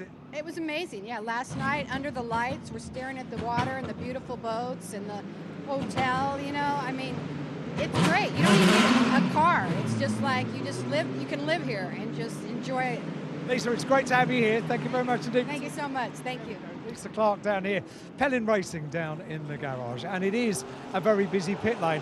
You can hear that. Well, thank you very much, Alan, there. While you were talking to Lisa Clark, we noticed in the background of the shot there, the Razoon More Than Racing car was stopped at pit entry almost. That car sat stationary. Could have been for a penalty, but then it just sat for far too long, and the marshals had to end up pushing it into position there. Yeah, it wasn't if there was a penalty box at pit lane entry, it'd be far further over to the right-hand side on pit lane entry. It was sort of stuck in not the fast lane, but it tried to get out of the fast lane. So there's something to investigate there. Our little Alan Hyde Poirot. In the pit lane. What am I investigating? Sorry about that. The number 14 car is being pushed up the pit lane. It came into the pit lane and just stopped at pit lane entry, Alan. So Razoon, More Than Racing, and Richard Wolf have clearly got some problems with the 14. Yeah, I can see the car being pushed now. The team are jogging along to push the car. It's uphill, though. That's the problem. That's the problem we just saw for the Herbert team pushing the Porsche up here. It's not easy work. they're going to require a bit of a rest after this, because 5 of them in total, pushing the car and doing a jolly good job of doing that as well. Now let's see, number 14, which garage is that going to? Number 30, can you believe? So they've got to push it the entire length of the pit lane. My goodness. Let them get their breath back, then chat to them. We've now got a battle for the lead starting to form, because Jules Gounon is an absolute man on a mission. Last time through, he was 1.5 seconds quicker than the race-leading Ferrari. And here they come over the start-finish line now. Is this going to be a change for the lead of the race? The Mercedes edges itself up alongside the Ferrari, but it's on the outside line for turn number 1. Is Jules Gounon going to go through and pick up the lead of the race? Well, we will find out. We can't quite see from that camera shot at this stage, but Jules Gounon had a good run on the Ferrari and have put themselves, Grove Racing by Get Speed, into a really strong position here to potentially pick up the lead. And looking around the outside of turn 1 as well, not an easy feat, but when you have that much talent that Jules Gounon has, it's a lot easier to do it around the outside there, as we're looking at that Razzoon More Than Racing Porsche that came into the pit lane. Can we look a bit further up the road? That battle is still brewing. You can just see it there halfway down the back straight, and on the inside goes Jules Gounon. That means he has the inside line for the next corner, and they'll go side by side down towards turn 6. Jules Gounon says thank you very much, and we have now our 3rd race leader here at the Yas Marina Circuit for the Golf 12 Hours. Yeah, there was just 99,000 separating them as they came over the start-finish line, but he's unlocked the door, he's taken the lead, he's going to scamper away, Jules Gounon, and let's see what he might be able to do. Can he now build a bit of an advantage? But that is good pit work from Grove Racing by Get Speed to pop him in, and I'm guessing, and that's the difficult thing now, when they hopped him into the car, was that one of the imposed pit stops, or was that a driver change like we saw with, say, the Inception Racing one, where they did the driver change, but they did that driver change outside of the imposed pit stop time because we're in a full course yellow at the time. It looks as though it's a quick pit stop for the 14 car. It's not back in the garage. They've pushed it to pit lane, changing tyres, and it looks as though that might go out quickly again. So I have to see, because there was a driver that popped out of the car. They put it back off of the jack, so no dollies underneath it either. So you're absolutely correct. They look like they'll get going again. The car is being refired, and off they go. So possibly whatever it is, could have been out of fuel there towards the end of it, but surely with the amount of safety car, the full course yellows and the safety car being deployed, I don't think fuel would have been the catalyst there. Well, it's a peculiar one, because I really don't know what the problem was, why they had to push the car up pit lane, because once it got here to garage 30, would you believe, the penultimate garage in the pit lane, it was just a normal stop. Very strange, very strange. Ben Barnicoat has taken over the number 69 Optimum Motorsport McLaren, and Ben, who we've seen racing huge degrees in sports cars over in America more recently, has immediately set the fastest first sector that we have seen so far. Now, the number 69 Optimum Motorsport McLaren in his hands was started by Aaron Tilletz. We know that that car has got very good pace, and we'll see as to what it can do, because it's currently running in 7th position at this stage. And yeah, I was noting that as well. Quickest they are now. Well, they're showing us a lap down to the Winward Racing car that's in front of them for the time being, so it leaves 6 cars on the lead lap. I have a feeling he's working his way through sector 3 right now, so he'd only be about a sector or 2 behind. Quick through sector 2 as well, a 47.055 when we compare that to Jules Gounon, who's out in front. He is 4/100ths of a second slower than that Grove Racing by Get Speed Mercedes AMG that currently leads here at the Golf 12 Hours in Abu Dhabi. Enrico Fulgenzi currently behind the wheel now of the number 17 Enrico Fulgenzi racing car. The Inter-Africa Racing by Haas RT. Let's go down quickly though to Alan Hyde. Quick update on the 14 Razzoon More Than Racing car. I spoke to the team after they got their breath back. In fact, I'm not sure they've got their breath back even now, actually. They are recovering from pushing the car the entire length of the pit lane. And I said, what was the problem with the car? Why wouldn't it stop? And one of the team told me it just wouldn't restart. So they had to brake heavily. It went into anti-stall. Unfortunately, the car wouldn't restart after that. And I said, but it started absolutely fine up here after the pit stop. And the team member just shrugged. So I wonder if that's a question mark over Operator? Question mark. Driver error, yeah. It makes you wonder, yeah, because if it was heat soak, it would probably then fire up again rather quickly afterwards. New fastest lap of the race, just got put in by Ben Barnicoat, 1:53.036 at the wheel of the number 69 Optimum Motorsport McLaren. That number 14 Porsche that you were talking about, that was brought into the pit lane by the Austrian driver Richard Wolf, has now been handed over to the Danish driver that's in the team, which is going to be Simon Bjerg, who is now behind the wheel of that particular car that we were just talking about.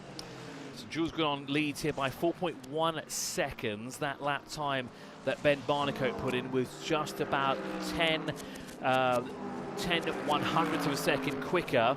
But we have another car now going quick through Sector 2, and that is defined by Dragon number 88 with a 46.926.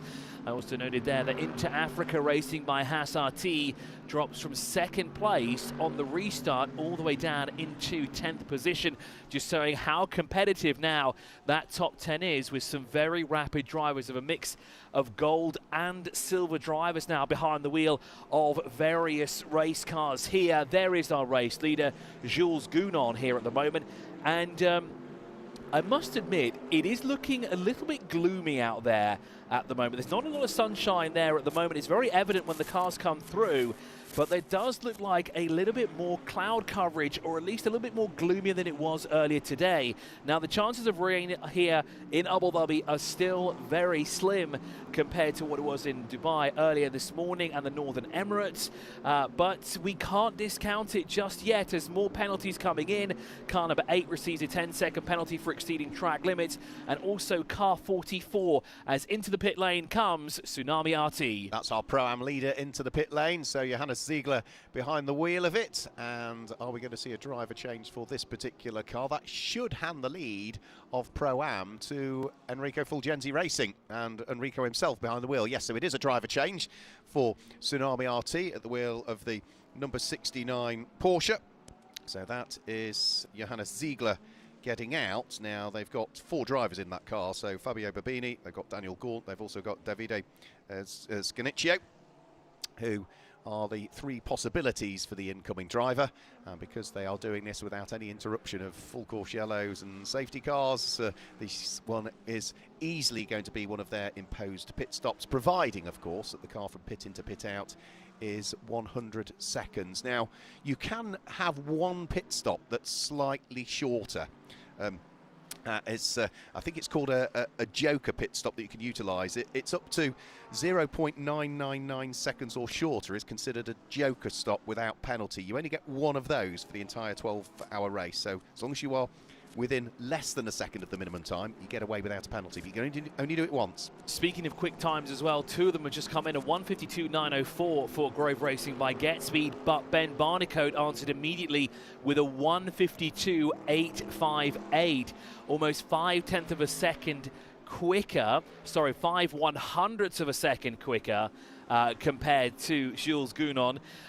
We're going to have a fantastic battle in a few moments' time, aren't we? Well, I say few moments. It's going to be a couple of laps before we get there, but we have some very rapid drivers indeed on track that are now changing hands of who's going quicker there at the moment. Of course, it's the first time we've actually dipped into the 152s, and we're already seeing 152.8 already. Now, Tsunami RT, it is Fabio Babini who is behind the wheel of the class-leading Pro-Am number 79. They'll come out in front of what looks to be most likely the Garage 59 or the Inter Africa by Haas RT, as Ben Barnicoat will scoot on through there. That gives them a position and a step closer to Winwood Racing's number 81 in 5th position at the moment. More personal best coming in as well, a 1:55.132 for Enrico Fulgenzi Racing, with the man himself behind the wheel. Then a 1:55.380 for the second of the Haas RTs, the 21, currently shown as 11th overall. Benjamin Pack in the TFT Racing at number 28, also a personal best of 1:53.522. And we've got a 3-way battle here now. Is this for position? Well, the car on the right-hand side is the 17 of Enrico Fulgenzi Racing. There's a Mercedes in there as well. That's the 13 of Capital RT by Motopark, and that was for position as well, as that would have been the battle for 4th position. So that's Denis Romanenko, who's getting caught by 8th position, who is under pressure from what will be 15th position. So I think they're actually all on different laps, aren't they, in reality? Are you absolutely correct as well? Yes, so there's not a battle for position. There is a lap or two separating them, but still to try and go 3 wide down through turn 8 past the support paddock into turn 9. No, it is not easy to do whatsoever. They all made it. They all pointed in the right direction. They've all carried on. There wasn't even a touch between them. So good stuff from all of those. What's really important here is the lap times that Ben Barnicoat is putting in relative to the lap times that Brendan Aribe is putting in. Brendan Aribe's doing last time through a 54.7. Ben Barnicoat is in the 53s because, of course, before we'd cycled through these pit stops, those were cars that were running in 1st and 2nd place. One has conducted a pit stop correctly in terms of the imposed pit stops. The other one hasn't as yet. So this is the undercut at this stage that Optimum Motorsport are trying to do when Inception Racing do their imposed pit stops. Can they get the pace in the car now whilst they're running in 5th, 6th, 7th position, get the undercut on the car so that when they both then complete their next imposed pit stop, McLaren goes ahead of Ferrari for the overall lead. So these three still trying to figure out where they would like to be. Some of them trying to get a lap back from the cars that are in front of them at the moment. And the Resoon More Than Racing looking on the inside, getting the better exit through turn 7. Then they go side by side through 8, down towards turn 9 they go. And Enrico Fulgenzi has the inside line going down towards turn 9 here. And of course the Mercedes just looking in the rearview mirror saying, you two sort that out, I'm done with this for the time being. But back on the inside goes the Resoon More Than Racing, number 14. And this battle, not for position, just to sort of unlap one another, as continuing on now through turn 10 as they run, but it looks like it's bested by the number 17. Alan, down in the pit lane? No, I thought we'd got Alan. Difficult to hear his microphone, as I say, today. So, yeah, they're having a good little squabble, aren't they? With the Porsche of Enrico Fulgenzi squabbling away with Simon Bjerg, the Danish driver that's right behind him. And they are all tucked up behind Denis Romanenko, who runs 4th overall at this stage. So they're matching the pace. They might be running in 7th and 14th respectively, but they're matching the pace of what is the 4th place car at this stage, which is impressive stuff. As for the class leaders then, of course, Grove Racing by Get Speed. Jules Gounon leads the race overall. That is a GT3 Pro car. The black and yellow Porsche that we're looking at the moment, which is Enrico Fulgenzi, that is the leader of GT3 Pro-Am at this stage, and leading GT3 Am is the car that's in 8th position, which is the Garage 59 McLaren of Alexander West. And the way that you can tell them all apart is that if it's a red background to the car's race number, that car is a Pro Class car. If it's got the yellow background, that means it's a Pro-Am car, and if it's got the white background, it's an Am. Simple as that. So over the course of the race so far, 4 different race leaders. Inception Racing's Frederick Schandorf was the leader from the very get-go. Then on lap 36 is Into Africa Racing by Haas RT. Stuart White took the lead of the race in the Audi R8 LMS GT3. Then it was back to Inception Racing with Brendan Aribe behind the wheel of the number 70, a lap after Into Africa had taken the lead. But then on lap 44, Grove Racing by Get Speed, Jules Gounon has taken the lead, and now the gap up front is 12.134 seconds.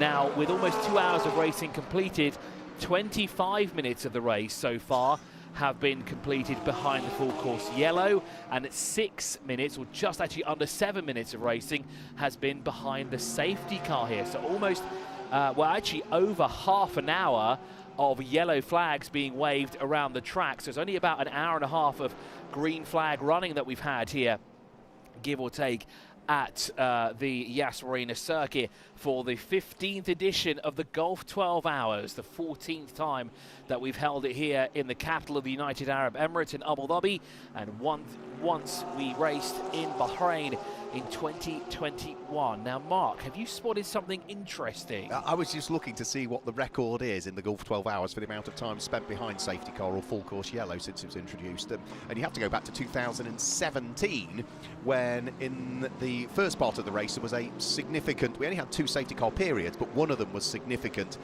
And in the first 6 hours, because it would have been a 6 and 6 then, an hour and 40 minutes was spent behind the safety car. We only had 21 minutes in the second part of the race, so across the 12 hours, 2 hours behind the safety car back in 2017. It's interesting to look through all of the races that we've had here as well, that in the 2021 running of Bahrain, we didn't have a single safety car, which is absolutely phenomenal when you think 12 hours of racing and no safety cars.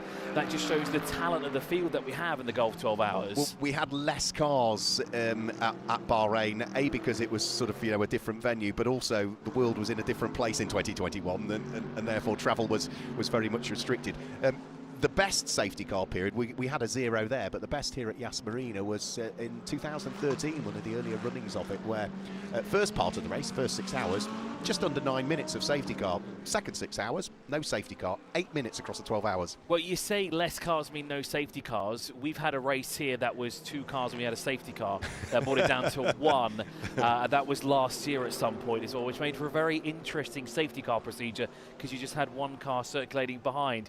But it is what it is, as Grove Racing by Get Speed Jules Gounon extends that lead now to 15.8 seconds, currently looking at that Mercedes AMG right now. We've got 3 cars that are under investigation for track limits at the moment. One is the Gosner family MP Racing Mercedes, the 58 car. The other of which is number 17, which is the Pro-Am class leading car at the moment, which is Enrico Fulgenzi Racing. And the other car, the race leader, Jules Gounon. Now, is that because of leaving the track when he was squeezed to take the lead, or is it because he has subsequently broken the track limits elsewhere around? Those are 3 cars at the moment that are under investigation, and based on what we've seen so far in the first 2 hours of this race, every time a car's been under investigation for track limits, what's followed? Time penalty. And if we look back to what happened 1 week ago here at the Yas Marina Circuit in the World Championship, the final race of the F1 calendar year, we saw a similar move taking place there where one driver was moved out wide, but the penalty there was gaining an advantage or pushing another driver off track. We've not seen either of those 2 messages, so maybe that is a part of it with Jules Gounon being pushed over the white line, or maybe there's something we haven't quite seen just yet on the camera feed here. But he's still a race leader and is still sitting comfortably 15.8 seconds up the road. It's Inception Racing's Brendan Arib who is under pressure now from Al-Faisal Al-Zubair from Al-Mana by Dragon, because the gap there is less than a second. Well, actually, it's just gone over a second. It's about a second to what says 4/100ths of a second separating those 2 at the moment. Just having a quick look, heading up through turn 1 at the moment, number 69, Ben Barneycoat, who's trying to hunt him down, the race leader Jules Gounon. So already having dropped off the lead lap, sorry, he's just on the lead lap, isn't he, at this stage, Ben Barneycoat? So he will want to keep pushing. He's arguably one of the quicker cars out on circuit at the moment, but the race leader is edging up to him. There goes the McLaren through turn number 5. There's the race leader. Let me run you down through the order then, because we're just about to get to the 2-hour point of part 1 of the race. Leading it overall is Grove Racing, which is currently in the hands of Jules Gounon, the number 4 Mercedes. 52 laps completed so far and has an 18-second lead between itself and the second place Ferrari, number 70, Inception Racing and Brendan Arib. Third is 77, which is Almar by Dragon Racing, Al-Faisal Al-Zubair at the wheel of his Ferrari. And fourth is number 13, which is Capital RT by Motor Park, Denis Remignoco. So let's just have a quick look at replay and having a look. There he is. Now that's Brendan Arib heading around through turn number 2, turn number 3, clonking one of the marker boards there. So that might have taken a dive plane off the Ferrari at this stage. So yeah, 4th place was Denis Remignoco. 5th is number 81, Winwood Racing, now in the hands of Marvin Dienst at this stage. And 6th is number 69, Optimum Motorsport, Ben Barneycoat at the wheel of his McLaren. That top 6 are all in the GT3 Pro category. 7th place, leader of GT3 Pro-Am, is number 17, Enrico Fulgenzi at the wheel of his team run at Porsche. 8th place is second in Pro-Am. That's going to be number 79, Tsunami. That's now in the hands of ex-Lamborghini Super Trofeo champion, Fabio Babini. 9th place is the leader of GT3 AM, which is the number 8 Garage 59 McLaren. That's got the Swedish driver Alexander West behind the wheel. And just to wrap up the top 10, it's number 21 Haas RT in the second of the Audis in the hands of Simon Balsian. And also that penalty has come in now for not 1 but 2 cars. One of them coming in for the 17, the class leader in GT3 Pro-Am, and also our race leader overall. Jules Gounon receives a 5-second penalty, and unfortunately we also wave goodbye, and it's not a 5. Marcus just pointed out it is a 10-second penalty for exceeding track limits, and we also waved goodbye to another one of our Tiffany blue bollards here, or should we say Yas Marina blue bollards as well. Yas Marina.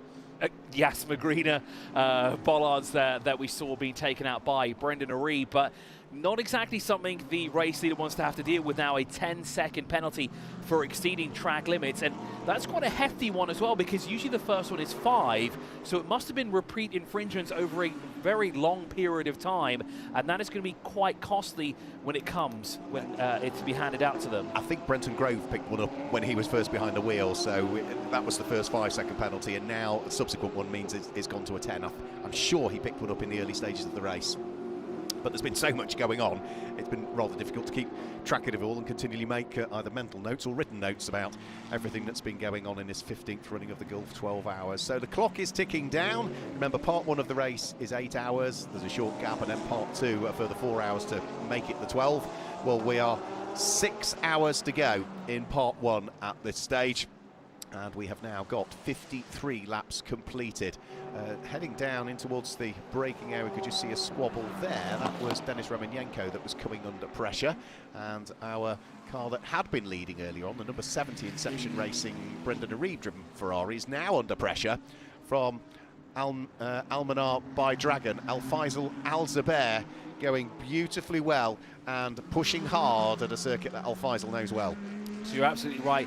There was a 5-second penalty handed out to the number 4 car after our first full course yellow was completed, and now this is the second one that they've given, so it is a stack. You're absolutely right there, for a total of 10 seconds. Into the pit lane comes the 88, defined by Dragon, as the sister car is very close to the other Ferrari that started on the front row of the grid, and that may have been a little bit too close for comfort there for Brendan O'Reilly, but that was Al Faisal Al Zubair around the outside of that car, and that is a change of position in second place.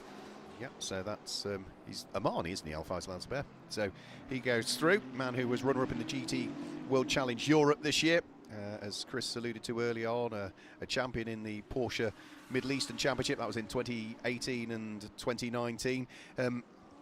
And he was also, I say, he was runner-up in GT World Challenge Europe in his category in 2025, but I think he was in 2024 as well. So pit stops continuing down there for Define, and let's just have a quick look at that overtake as well. So on the exit, you could see a bit of a slide there, really, for Brendan O'Reilly as he came out of the final corner. That delayed the Inception Racing Ferraris. They got onto the start-finish straight, and then he was able to ultimately squeeze his way through. Sorry, thanks, Mark. There, I turned it off. Yes, another drive-through penalty there for causing a collision, car number 17. So that is another penalty for the Enrico Fulgenzi racing car, with Tsunami RT now taking the lead in GT3 Pro-Am. On the previous lap, the Grove Racing by Get Speed Jules Gounon did a 1:52.843. That is the quickest time of the race so far. Now, the track limit penalty, that 10-second, is now under review. It has been suspended, so that means the team has most likely gone down to the steward's office and said, no, I don't think he's done that. That's someone else's fault. You can't do that to my driver. Yeah, absolutely. There'll be. I mean, they use various systems here. There's, I think there's WhatsApp groups where team managers talk to race control. There's an app called Zello where they're all in contact via almost an app that creates a walkie-talkie system. So there'll have been traffic via one direction or the other, just with regards to, is that right? Can we get you to relook at the footage? Because we are, at this stage, convinced it didn't happen. So at the moment, that is pending. It's gone from the out tray back into the pending tray, I think. So we'll wait and see as to what that will be. There will be an update. We'll give you that in due course. Now, Denis Romanenko at the wheel of the number 13 Mercedes. If he looks in his mirrors, he's got the charging Simon Bjerk behind him at this stage. So that's the Mercedes in 4th, under pressure from the Porsche that's in 15th place. But their relative lap times, Simon Bjerk last time through did his best lap of the race so far. The best lap the car has done, a 1 minute 54.8. And what time did Denis Remenyenko do? 1 minute 54.8. They are matching each other for pace. Rezoon more than racing as well, back up to speed at 154.813, currently shown as 15th overall in the 14. Quick through sector 1 on this lap as well, a 24.130, and there is said car as well, moving past the Mercedes AMG, but that's not for position because Simon Birch is a little bit further down the road from that number 13, because that's the car that is 4th overall, Denis Remenyenko, in the Capital RT by Motopark, who's just ahead of Winwood Racing. So that is just the Rezoon More Than Racing car, just getting a little bit more breathing room further up the track as well to try and chase down the leaders to get back onto the lead lap here. Now, also on a quick lap is the Tsunami RT, Fabio Babini, the leader in GT3 Pro-Am. Green through sector 2, a 46.968 for the number 79. Sitting now comfortably ahead of Enrico Fulgenzi Racing. Unfortunately have not just a drive-through penalty, but they also have a time penalty that will be applied to them as well. And that drive-through penalty that will be applied to them is for causing a collision. But I'm not sure if we've got a replay or exactly what the collision was and who exactly they came into contact with. But that has been picked up by the stewards, and that will be applied to them in due time. Yep, so that is now going to mean, is that going to drop them from 2nd in Pro-Am down to 3rd in Pro-Am? Yes, it will at the moment. At this stage, yeah, Simon Balsian at the wheel of the number 21 Audi for Haas RT would go through and ahead, because he is at this stage about 22 seconds adrift of that Porsche. So by the time it enters the pit lane and drives down the whole of the pit lane, which is a long one here at Yas Marina at the pit lane speed limit, and gets accelerating back up to pace, it will have lost 2nd in Pro-Am. Also under investigation for exceeding track limits is the Inception Racing Ferrari now, Brendan Arib, and as we said, every time anything is under investigation for track limits, penalties have subsequently been applied, albeit, of course, we know one is suspended for the race leader at this stage, but it does make me wonder whether the Inception Racing Ferrari may well possibly also pick up a time penalty.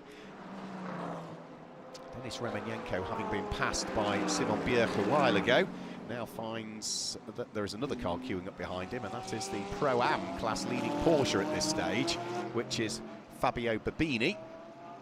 So Fabio Babini is the first of the cars that's running that is off the lead lap at this stage. So again, this is not for position as yet. But if you look behind that Porsche to the next Mercedes that sits behind, that is Marvin Dienst, who is trying to get right up onto terms with Denis Remenyenko, because Remenyenko's running in 4th place, and that pale blue and black Mercedes behind runs in 5th position. So up towards turn number 1 they'll go. What is Fabio Babini going to do? He is not going to let Marvin Dienst go through. And as they head now through turn 3 and turn 4, Dienst trying to get right up with him. Alan Hyde is down there in the pit lane. What news, Alan? 17 Porsche into pit lane is my only news. Thank you very much. So that will be for the drive-through penalty. Under investigation, track limits now is also car number 2, which is Zolly Letlarka at the wheel of the Into Africa Racing Haas RT Audi.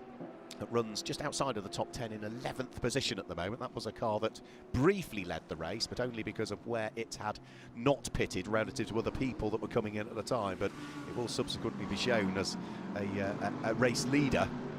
But that was just really based on where we were at the time, with pit stops for some and not for others. So Jules Gounon still carving his way through the traffic. That is Karina Gosner's Mercedes. Second of the AM category cars that we've got, that our race leader has just gone through. And as Jules Gounon comes over the start-finish line, that is now 58 laps completed by the race leader, Grove Racing by Get Speed. Jules Gounon having picked up that lead of the race after the extended full course caution, which then was converted into the safety car period, and since getting in that car he has absolutely been on it, as you would expect, because, you know, Jules Gounon knows exactly what he's doing at the wheel of the Mercedes. He's been driving them very quickly for donkey's years, Chris. And in second is the Almanabai Dragon, Ferrari as well. Alfaiz Al-Zubair, who started on the front row of the grid, 27.209 behind him at the moment, but ways from the Inception Racing Ferrari, who was our pole sitter Brandon Reed behind the wheel of that car. Winward Racing have moved past Capital RT by Moto Park there, so Marvin Dietz now moving up past Denis Romanenko. That will put the car 4th overall, and a switch of positions there for the Mercedes AMG number 81. Enrico Fulgenzi Racing have come into the pit lane, presumably to do their drive-through penalty, and a note has popped up that 10-second penalty now stands for car number 4. So despite the protest that may have happened, unfortunately, the stewards have ruled, nope, there is a 10-second penalty to be applied to the race leader. But they have that gap there of 27.2. That is a reasonable side gap, so that will come down to 17.2. But we still have plenty of time left on the clock here for racing. As there we see the sole driver from the GCC region, from Muscat in Oman, a 4-hour drive here from Dubai and, the UAE and Abu Dhabi. So not too far down the road, essentially a home race for the Omani, because if memory serves me correctly, there is no full racetrack in Oman. There's plenty of drifting that happens down there in Oman, a very beautiful part of the world as well, especially down in Salalah, where we had rain here. No doubt that is very green in that part of the world as well. But running strongly here in a new partnership with Dragon Racing, a locally based team here, and running 3 separate cars. And a number of the drivers that usually do race to them are scattered around the grid as well. The likes of Axel Jeffries, Zolly Litlaka as well, raced to them not too long ago on Golf Pro Car. But of course, they have quite a task on their hands here, running 3 cars and already one running into problems with the defined by Dragon, the 88 that had the power steering issue early on in the session. And of course, it got a little bit worse for them as well, because they were handed a 5-second penalty for a pit infringement as well. So do I hear the microphone open down in the pit lane for Alan Hyde? You do, just with a quick weather update, because I heard you mention it, Chris. It is a lot cooler now than when we got the race underway, and also the predominance was clearer sky when we started with a bit of cloud. The predominance is now much more cloudy. Quite a dark cloud as well looms over the exit of pit lane. So a little cooler, a little less humid, and a little less breezy as well, a bit more cloudy. The team manager has been summoned to race control now of Jules Gounon and that Grove Racing by Get Speed. And yeah, the weather system here in the United Arab Emirates is kind of odd. I've heard various reports of people who are in Dubai where they've got rain in various locations, including Jebel Ali, Al Quoz, also Damac Hills too, and these areas as well. But then there are parts of it like Al Barari and Majan and Silicon Oasis where there was basically nothing out the window or a few spots of rain. Now that is the Resume More Than Racing on the inside of Defined by Dragon, and that's not a change of position on track, and it looks like Defined may get the cutback through the inside, but a much better acceleration there from the number 14. But it's interesting, Alan said there is grey clouds looming over the top of the Yas Marina Circuit here. The real question is now, will we actually get rain at any point in here? Will it be an isolated shower? Because we have seen that in the past. Yeah, it makes you wonder, doesn't it? Yeah. Alan, would you like me to reciprocate with you as well? Go on. Weather conditions in the broom cupboard, exactly the same. 4 walls, no windows. Indeed? No. Has the palatial sofa that the beanbag sofa that I ordered for you, has that arrived yet? No, they have not, and it's slowly becoming a grumpy mark. No, not at all. Yellow flag at turn number 16, and that is probably because there's been an issue for Karina Gosner out there on circuit, because she is late arriving over the start-finish line, and the clock is ticking away, and there's still no sign of that car coming through the 3rd and final sector at this stage. About 40 seconds or so have been lost, so I suspect the car has spun and hasn't got going again at this stage. So somewhere sort of turn 9, 10, 11, 12, 13, 14, 15 is the MP Racing Mercedes at this stage, or it might not have spun and it might just have had a mechanical issue. And it's interesting, we didn't see Karina Gosner behind anywhere there when we had the shot at the front straight away. So maybe it happened just before the actual corner. That takes away an overtaking opportunity as well here. at the Yas Marina Circuit, just about 30 minutes away from the heart of Abu Dhabi, surrounded by the gorgeous Marina Bay here. And of course, now we are going to, now are those local yellows? Yeah, it's turn 15, turn 16 where the car, I think, has come into strife. It is. We can't see it there through turn 15, so maybe it's in the back parts here of turn 16, possibly recovered behind the wall. No, a full course yellow in 20 seconds, so we'll once again go FCY, and you see those marker boards scattered around the track here as the marshals be alerted and the yellow flags will be deployed, and that would be in a few moments' time. I think I saw something possibly at turn 15. It was very quick as the camera panned round, and there it is. Yep, the car's had an off. There's damage to the right-hand side of it, and it is stricken through the fast kink. I think it's probably come off at turn number 15, and it's clonked the wall before 16, hasn't it? It has indeed. Now, is this the essence of the track cooling down? Is the weather playing a key factor in here to sort of catching some of the drivers off guard here as well? We're not seeing there's any rain down there. There's no isolated showers. It doesn't look damp down there either, as the full course yellow is now official here. The yellow flags will wave around the circuit, and the recovery effort, once the field has been neutralised, will be underway to ensure the safety of all the marshals. A huge shout out to every single person here in an orange jumpsuit. You do a magnificent job no matter where you are around the circuit, because of course without you we would not be doing any of this, and we would not be relaying information to the drivers that are on track, because of course it is racing. We are racing at over 200 kilometers an hour, but safety takes top priority no matter what, and that is significant impact there to the right hand side of the vehicle as well. The spoiler's been offset as well, so quite a significant impact there in the final corners. Yeah, just having a look, the whole of the right-hand side of the car has taken a big impact. It's moved the boot along, it's moved the spoiler along. It looks as though it might have done the roofline of the car a little bit as well. The marshal running over. There's, I think, a thumbs up from Karina Gosner just to say, yep, I'm absolutely okay. And now that we've gone full course yellow, she opens the door and is about to clamber out of the stricken MP Racing Mercedes. Such a shame for the Gosner family. That car had a problem in the first free practice, didn't it? It went out, and I understand it was a broken axle on that car, which was a new component. Yeah, I was walking from my hotel to the track, and it was the very first free practice session on the very first lap. And as I was walking over the bridge that brings you from the hotel to the track, it sounded graunchy. Is that the right word? Yes, that's a very good word. And the team down here in the garage are preparing for work, and they've just been trying to take a good close look at the screen down here. Thomas Gosner is dad and is pointing a few things out as he looks at the screen. But as you said right at the start of this race, they are very much a heartbeat of this event. They come back year after year. They absolutely love it. They love the fact that they can do this as a family, and they know all of the challenges and the potential challenges that could arise over the course of a 12-hour race, and the team are ready to receive as and when.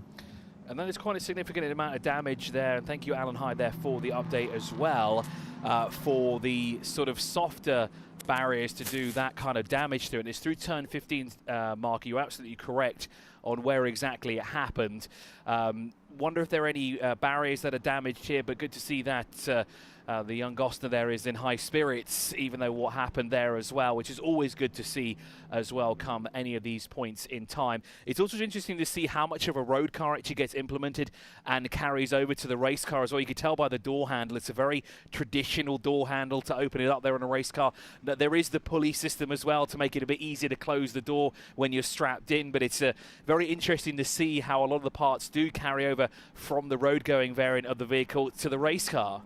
I had a little sit in one of the Mercedes-AMG GT3s yesterday. There's one in the garage that's not a car that's competing, I hasten to add, in the Gulf 12 Hours, and it's the local AMG sort of members club and owners club that have got a few cars here. So they have a GT3 in the garage. Had a little sit in that, but That was impressive, don't get me wrong, but what was more impressive, they've got one of the original 1950s Gullwing Mercedes here as well, a car that was owned by the late great Jochen Mass. I got a little sit in that as well. You're very lucky. They even struck the engine up as well. I did see it poking out of the garage. It was parked behind an SLR yesterday as well, which I think was one of the last cars to have a cassette player in the centre console as well when it was last sold. But driver change underway here for car 28. This is the TFT Racing, currently 5th in class in what will be GT3 Pro Am. Benjamin Pack getting out of the car, and we'll get confirmation of who's behind the wheel. One of a handful of cars. I think there's only 8 cars in the field that has a driver lineup that consists of 4 different drivers. Inception Racing are in the pit lane, as is Marvin Dienst by the looks of it as well, in that Winward Racing number 81. So Brendan Arib is in, and also Marvin Dienst is in as well. Now, will there be a driver change for these two? I did see it insert just on the left-hand side, but maybe that's just tactics. So no driver change there for Inception Racing. Yeah, the 70 Ferrari was in and gone, wasn't it? Very, very quick stop indeed. It certainly was. It was a flash and miss it kind of situation there. But Marvin Dienst now out of the 81, just strapping in the new driver into the 81 car there. The recovery effort well underway here for the MP Racing, the 17th place car and 2nd in GT3 Am. It looks as though the TFT Racing number 28 Mercedes has now been taken over by Jordan Boisson. So that is who has taken over that one, and we'll wait and see who has jumped in place of Marvin Dienst when the car gets towards the exit of pit lane. It's Renat Salakov that has taken over that car, so the number 81 car is now back in the hands of its starting driver. And the reason that will be is because there is a minimum amount of time that bronze drivers need to spend behind the wheel of the car during the race. So if you can tick that off nice and early, that all helps. So that is a pro class car. And in the pro class car, it's a minimum of 3 hours that Renat Salakov needs to be behind the wheel of that car.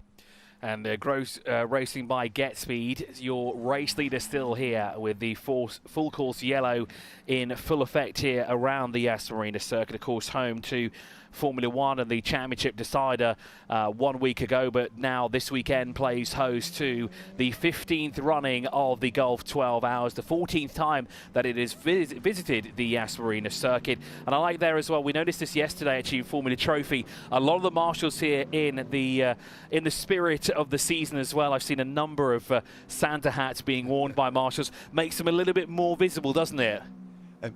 Alan, whereabouts are you in the pit lane at the moment? Just opposite the garage for number 4. Right. So because we are standing by for a pit stop. You've got a Jules Gounon coming in, right? Okay. I have. At some point, when you're in the general direction of where Inception Racing are, I don't think they've done what would be one of their imposed pit stops yet. They've been in.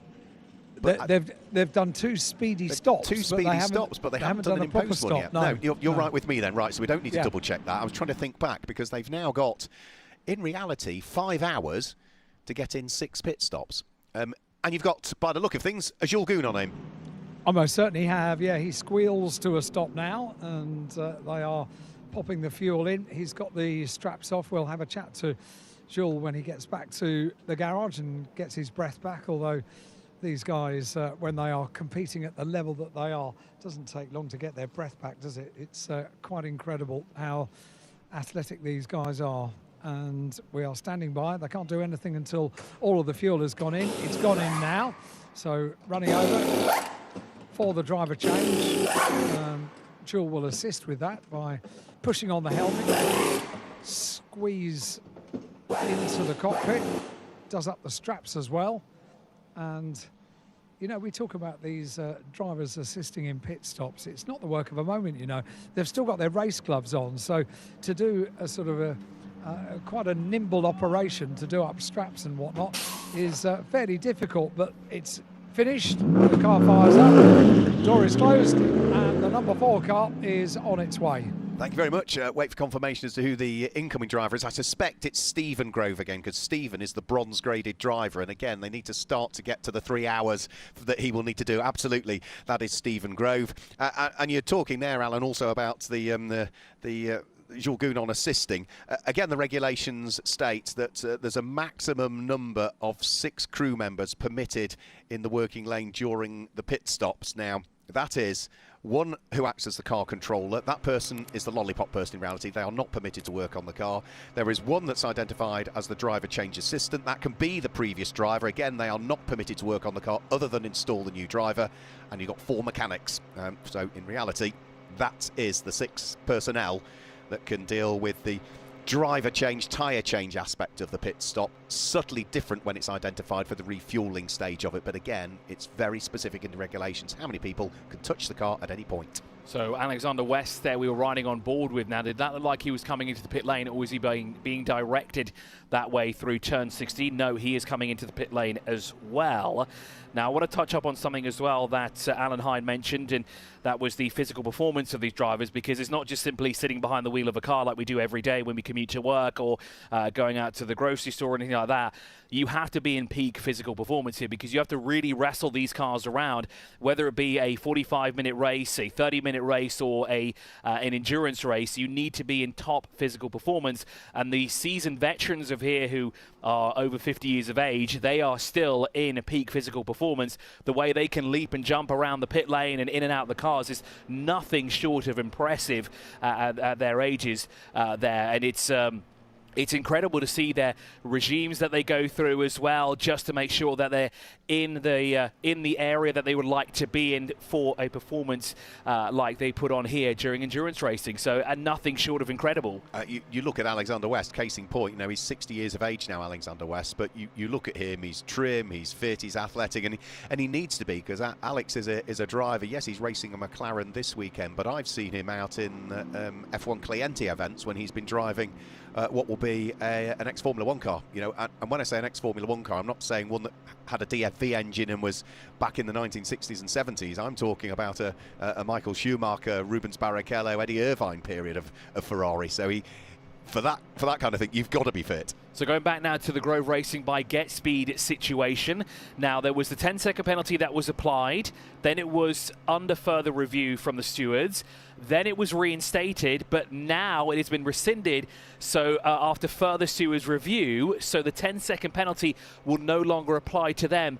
But then should that not say 5-second penalty? Because there was a 5-second penalty handed over to Brendan Grove at the beginning, but after the first full course yellow. Then there was another 5-second added to Jules Gounon for track limits violations. But now it's saying on our screen the whole 10 seconds is gone. So I wonder if we get further clarification for that, or is just both situations just been completely wiped? No, I think I'll try and have a word with the team down there. I'll take the camera crew in and see if I can get a word with Jules. Thanks a lot. Yeah, I think you go back to that 10-second penalty is now gone, but the previous one still applies. I think that will be the case. So we still remain under full course caution. I think we've just about got the Karina Gosner MP Racing Mercedes out of harm's way. There was a little bit of reassemblement of repositioning, for want of a better term, of tyres and rector cell and barriers that were impacted that was just being done. I think almost done with that. So now it may well be that again, like last time, we will go from full course yellow, I would imagine, to safety car before we then get green flag racing. So we'll wait for that. And it should be quite a short safety car period, because once all of the marshals are back into their relative positions and recovery trucks are off the track, then it's just a case of getting the safety car out there to form the queue before we go back green. So into the pit lane comes the Almana by Dragon. Alfazar Zubair takes the lead for the first time here, but that's obviously due to where the pit lane beacon is. And a black and white flag now has come out for the Grove Racing by Get Speed. So more track limit violations. There's going to be a lot of team members from that number 4 running up and down the pit lane to the officials' office going, what have we done now? Yeah, so whilst the 10-second penalty is rescinded, they're still getting warned about track limits, so we'll wait and see. Alan Hyde, I'm sure, will gather the thoughts and the I'm standing views by. of the team. Are you there, are you? I've got Joel with me now. I've given him a couple of moments to recover, but you guys don't need moments to recover, do you? Well, I had a few laps in the full course yellow, so I could... Oh, yeah, that's true. You were just kicking back. I was cheating a bit. Very good. That was a mega stint. It's kind of what we expect. Yeah, it was fun. As I said, I love this event. It's a nice organization, nice racetrack, nice cars, nice team. So I just enjoyed. And people are nice to each other, aren't they? Well, it's still racing, so we are still still racing. yeah.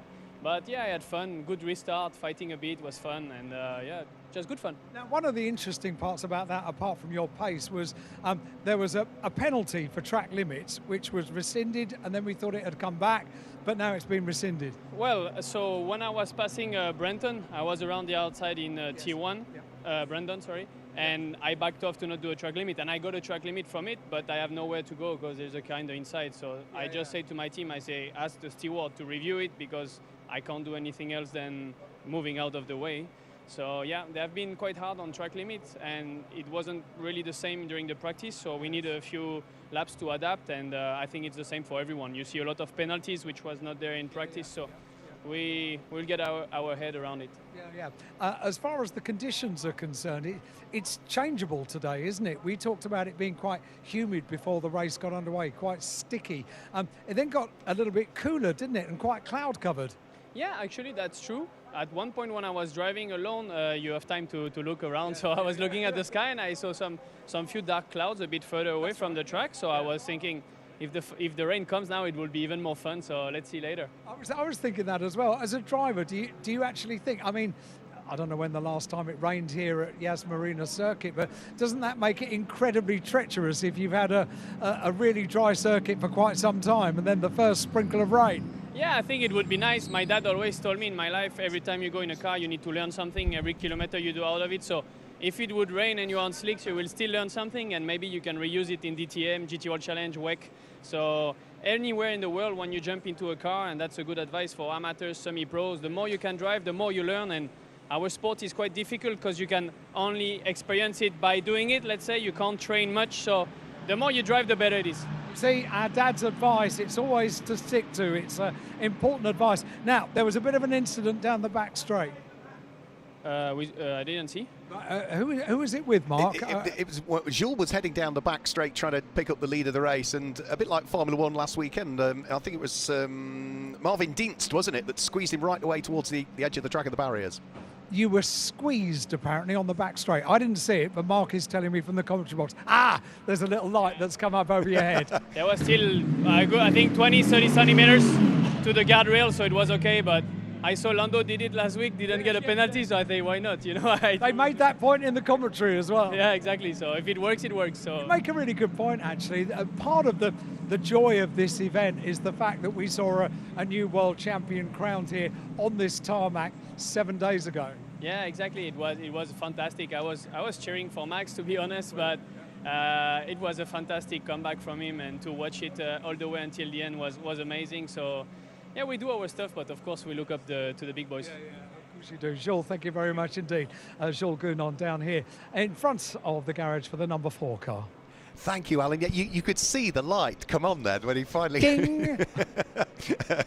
It was, I mean, I think he underplayed that, because the left-hand wing mirror of that Mercedes, Chris Milbourne, was almost scraping the barrier. He was so close to it. He said 20 to 30 centimetres. So 30 centimetres is what the average ruler that we have in school, isn't it? So that was about how much of a gap was between himself and the wall. That's less than an arm's length he had there. Flat out. And how he kept his composure, how he kept cool doing that. But then with all of his experience, I also like how he says he looks up to the big boys. Yeah. He is essentially one of the big boys there. A lot of drivers look at what he does, and with all of his experience doing what he does around the world, as we're looking at the damage there to Karina Gostner's card on the right-hand side. If that's going to go back in the pit lane, that is going to be a mammoth task to fix it. I don't want to be the bearer of bad news, but I don't think we're going to see that MP Motorsport car back out again. So Alan's got to give us an update on whether we are going to lose the Winwood Racing number 16 car following the problem that befell Sergei Stolyarov. And we've also now got an update as of when the number 58 even gets back to MP Racing as to whether that car is now out as well with accident damage. So that's such a shame that we've already lost Herbert Motorsport with engine woes, but potentially we've got question marks over 2 Mercedes now. Are they both out of the race? So it's done It's done the whole front end as well, hasn't it? So it looks not great from the front. It's certainly not good from the right-hand side. The back doesn't look good either. Left-hand side we haven't seen much of, but I suspect that's about the only bit of the MP Racing Mercedes that's got away scot-free. It certainly looks that way as well. You can see the front end is moved out of position. The grille is damaged. The spoiler on the back as well has moved out of place. And it's going the long way around now as well, because it's going back down the back straightaway towards turn 5 to the North Grandstand. So it's going to take even longer for that car now to be recovered into the pit lane. There is your race leader. Well, it should technically be the race leader, but Alfayl Al-Zubair has actually taken the lead in the Almana by Dragon Ferrari 296 GT3. That is not the car that's behind Stephen Grove there at the moment in the Mercedes AMG. That's actually the second place car, but the Defined by Dragon, that's the car that we said earlier today, had a power steering issue and is now 18th overall. It will go to 17th in about 3 laps time, because it will go past MP Racing. So a lot of laps being gotten back here from that 9th place GT3 Pro-Am car, and they'll bring them into close proximity now with Pelin Racing as well in a couple of laps time, because they're shown as 9 laps back from that car as well. So we were briefly riding on board with the McLaren, I think, of Alexander West, down the front, the back straight, and you can see there the crane operator putting the barriers back into place, and there you can actually see the damage. So that's where the impact has happened there, right on the exit of turn 15, and that recovery vehicle now will push the barrier back into place, and of course the technical team and the officials will have a look at that to make sure that it is good to go for racing again here at the Yas Marina Circuit.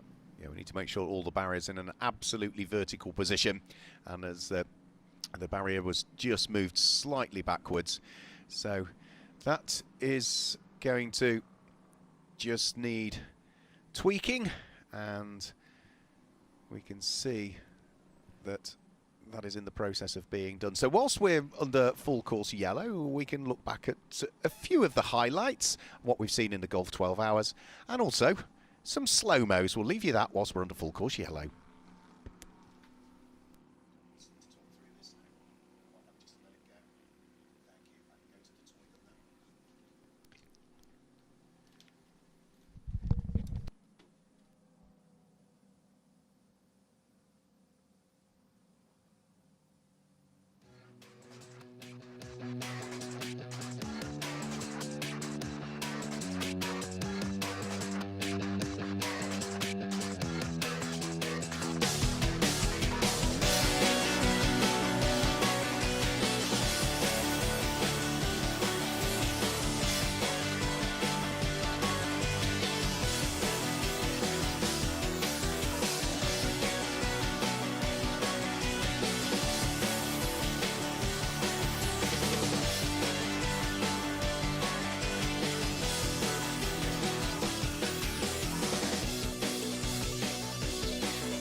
So some great shots of slow-mos there for the first part of this Golf 12 hours, the first 1 hour and 40 minutes having taken place. We still remain under full course yellow at this stage, just whilst the final little bits of clearing up are being done following the incident that befell Karina Gosner at turn number 15 when she was behind the wheel of the number 58 MP Racing Mercedes, the second Mercedes that suffered significant damage in this race so far. Question marks remain over both of them as to whether we will see them back out or not, either in part one or maybe can they get it back out for part two. Hopefully, fingers crossed, because that break between them does give them an extra hour and a half between the two sessions to get what they need to fix on the car as well.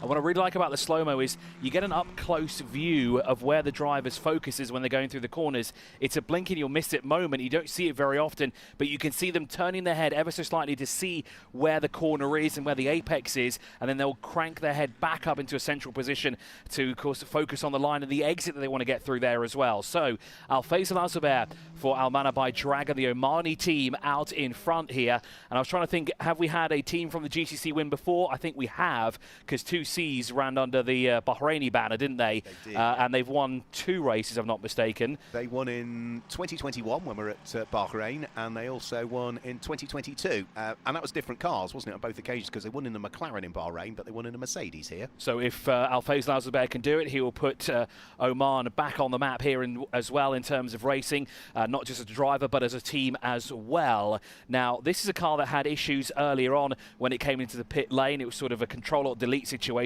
and modern technology getting in the way as well, because they just couldn't get the car refired, and that car to be pushed back into position, into its pit box, but the good news is that they got the car going again. That's the 14, the Razzoon More Than Racing Porsche, that's shown as 15th overall with Simon Birch behind the wheel. Now, Car Collection Motorsport will be making their way across the line, still here behind, with full course yellow waving. There's no safety car that's been deployed. We've just neutralised the track. I spoke to Simon because I wanted to check the pronunciation of his name, because, you know, as a British person you would say Simon Birch, but he's Danish, and it's actually, I said, it's coming back as being Simon Birch.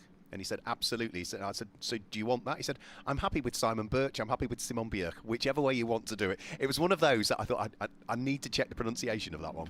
Fair enough. And it's good to see that the drivers are open about it as well, because they understand that everyone says things a little bit different around the world as well. So great to see that this is a fun environment to be around. And big smiles no matter which garage you went into, even if everything was going the wrong way. There were still big smiles. Everyone was very happy to talk and engage with one another as well. And I think that's something going to be very valuable when it comes to those who are in attendance here at the Yas Marina Circuit. And if you're watching at home here in the United Arab Emirates, come on down to Abu Dhabi, come down to the Yas Marina Circuit, because what Yas have done here throughout the weekend, there is a spectator lounge on the 3rd floor of the grandstand. And yesterday I had the opportunity to go up there and meet a friend of mine who's here this weekend watching all the action up there. It's a fantastic environment. They've got plenty of activities for the kids as well.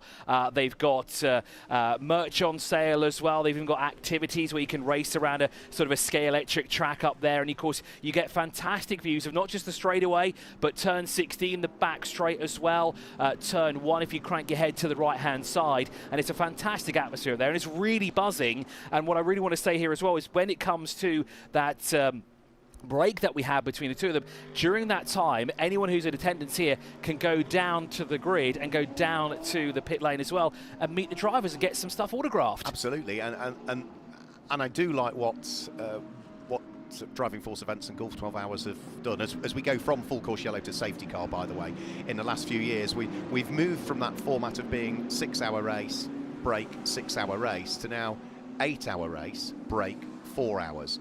And the whole reason for doing that is that then it means the atmosphere builds and you start part 2 under night conditions rather than still in full daylight. So it brings a whole different ambiance to the start of part 2. Exactly. And as I said before, if you're watching at home here in the United Arab Emirates, if you're in Dubai, it's an hour and 20 minutes here to the Yas Marina Circuit. If you're in the capital itself, it's about 30 minutes down the road as well. Okay, if you're in Ras Al Khaimah, it's a bit further down, and same in Fujairah as well. But come on down to the Yas Marina Circuit and experience what it's like to be part of the scenery here and racing in endurance racing right here in the capital. It's a fantastic and a very vibrant atmosphere as well, and there's plenty of things to do and see see here around and on the track as well. So Defined by Drago now will move up a position as well, because they'll move past the MP racing car that we're having a look at. And Mark, you said before you wanted to have a look at what the left-hand side of the car looks like, and it looks relatively clean. So all that impact, unfortunately, was on the right-hand side. So that means that the young Goster there, unfortunately, spun through 15, clattered the barrier on the right-hand side of the vehicle, because where that incident took place, it should have been damage to that side of the vehicle, but because she spun round, it's on the opposite side. So, such a shame for the Gostners. Hopefully they'll be able to get it repaired, but they are, you know, it's MP Racing. It's one of the smaller teams here, so it depends what parts they've got. You know, assess it. Is it repairable? If it is, have we got the parts? If not, they'll be knocking on the door of or heading towards the garage of either Get Speed or Motor Park or any of the other teams like Grey Vermont, TFT, all of those that are running Mercedes, maybe Winwood even. Have you got the bits? We haven't got them. Can you help us out? And it's things that we've seen in the past as well. Yes, they're competitors on track, but at the same time, it's a family of drivers here from all the different teams here. If they have the spare parts that they can lend them or that they can purchase from them as well, just to get that car up and running and to have more cars on the grid when it comes to the end of the race. It's all about the sportsmanship here, and we have seen it with transmissions and engines, even whole cars being replaced before a race is set to start here in the United Arab Emirates. I can recall one a couple of years ago when an entire new, brand new AMG GT was purchased for a team because of something that happened in free practice. And the next day there was a fresh new AMG GT in the garage for the team to participate in the race. Yeah, and usually, if you know, I think we've seen it with change of engines and things in the past, in that if it's change of engine, you have to go to the back of the grid, but also have to get all the other team managers to agree that you're able to start. And because of the friendly nature of this one, they usually get signed off. That does look, particularly the right rear of that car, that it has suffered not just significant damage. Look at the right front as well. Broken suspension on both front right and front left, and that's without all of the bodywork damage to that car and everything else that it would have done underneath, because of course as the suspension breaks, it's going to push force through the whole of the suspension system, and of course that's going to be also then back into the differential of the car, through all of the transmission of the car, and it's where all that subsequent energy went when the car had its failure. Safety car, we hear, is going to be in at the end of this lap, Alan. It is so disappointing to see. I'm in the Gostner's garage at the moment. Thomas has just come back with the car. I asked Manuela how the car was. You had no idea, did you? No, I was coming just now to the box. I had no idea at all. I was having my massage, which I earned. You'd worked hard. Because I was driving 2 hours with the car before. Then Corina took over, and unfortunately she had a big crash. Now we've seen the car for the first time, and it's not good, is it? No, it's looking really bad. I have to be honest.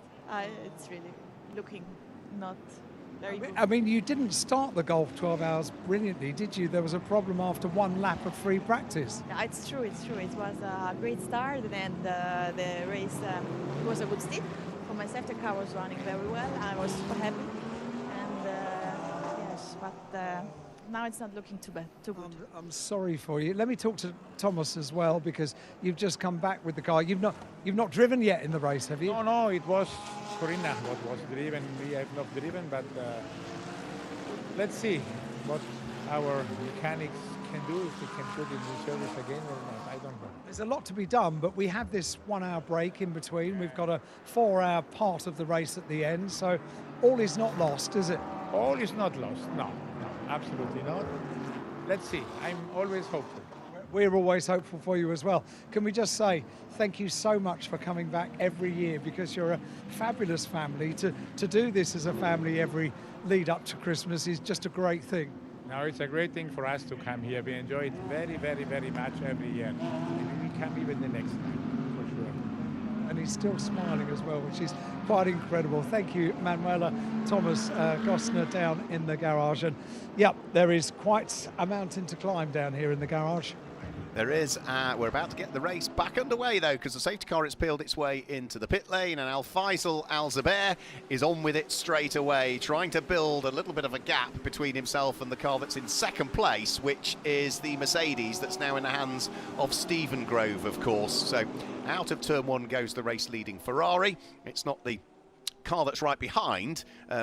It's the one that's third in the queue that is in second place in the race, which is the Grove Racing by Get Speed Stephen Grove driven machine, because that Porsche that is putting the race leader under pressure has still got Simon Björk behind the wheel, and that car's running down in 15th position.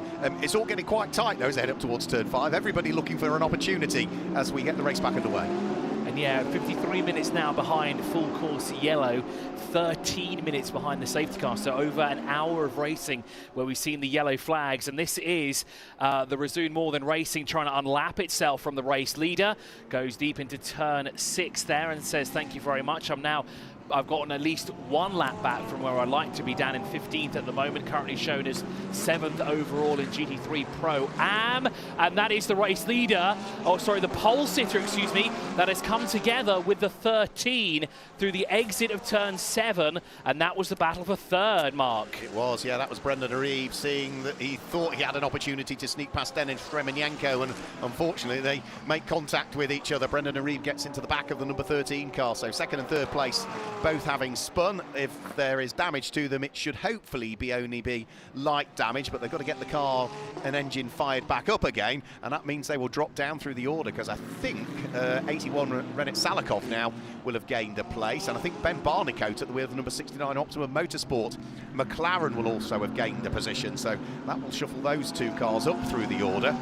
Where, however, did Denis Remenyenko and Brendan Aribe get going again? It looks as though Brendan Aribe has come through the second sector. Denis Remenyenko at the moment still not through that second sector. Oh, he is now finally, but he lost an extra 20 seconds on top of the time that Brendan Aribe lost, and in reality that's, what, 40 seconds lost through sector 2. You've got them all in the pit lane, Alan. Yeah, everyone comes out onto the pit apron getting ready. The car which has just come to a stop is the 77 car. We're also waiting to put Ollie Milroy for the first time into the pole-sitting car. The 70 car that you just described had a little moment out on circuit with the team, are ready to receive the 70 Ferrari, and Ollie is ready to get behind the wheel of it. So back to the sharp end of the field goes Grove Racing by GetSpeed, now the race leader, with Almanar by Dragon in the pit lane. Optimum Motorsport decided to stay out as well, with Ben Barnicoat behind the wheel.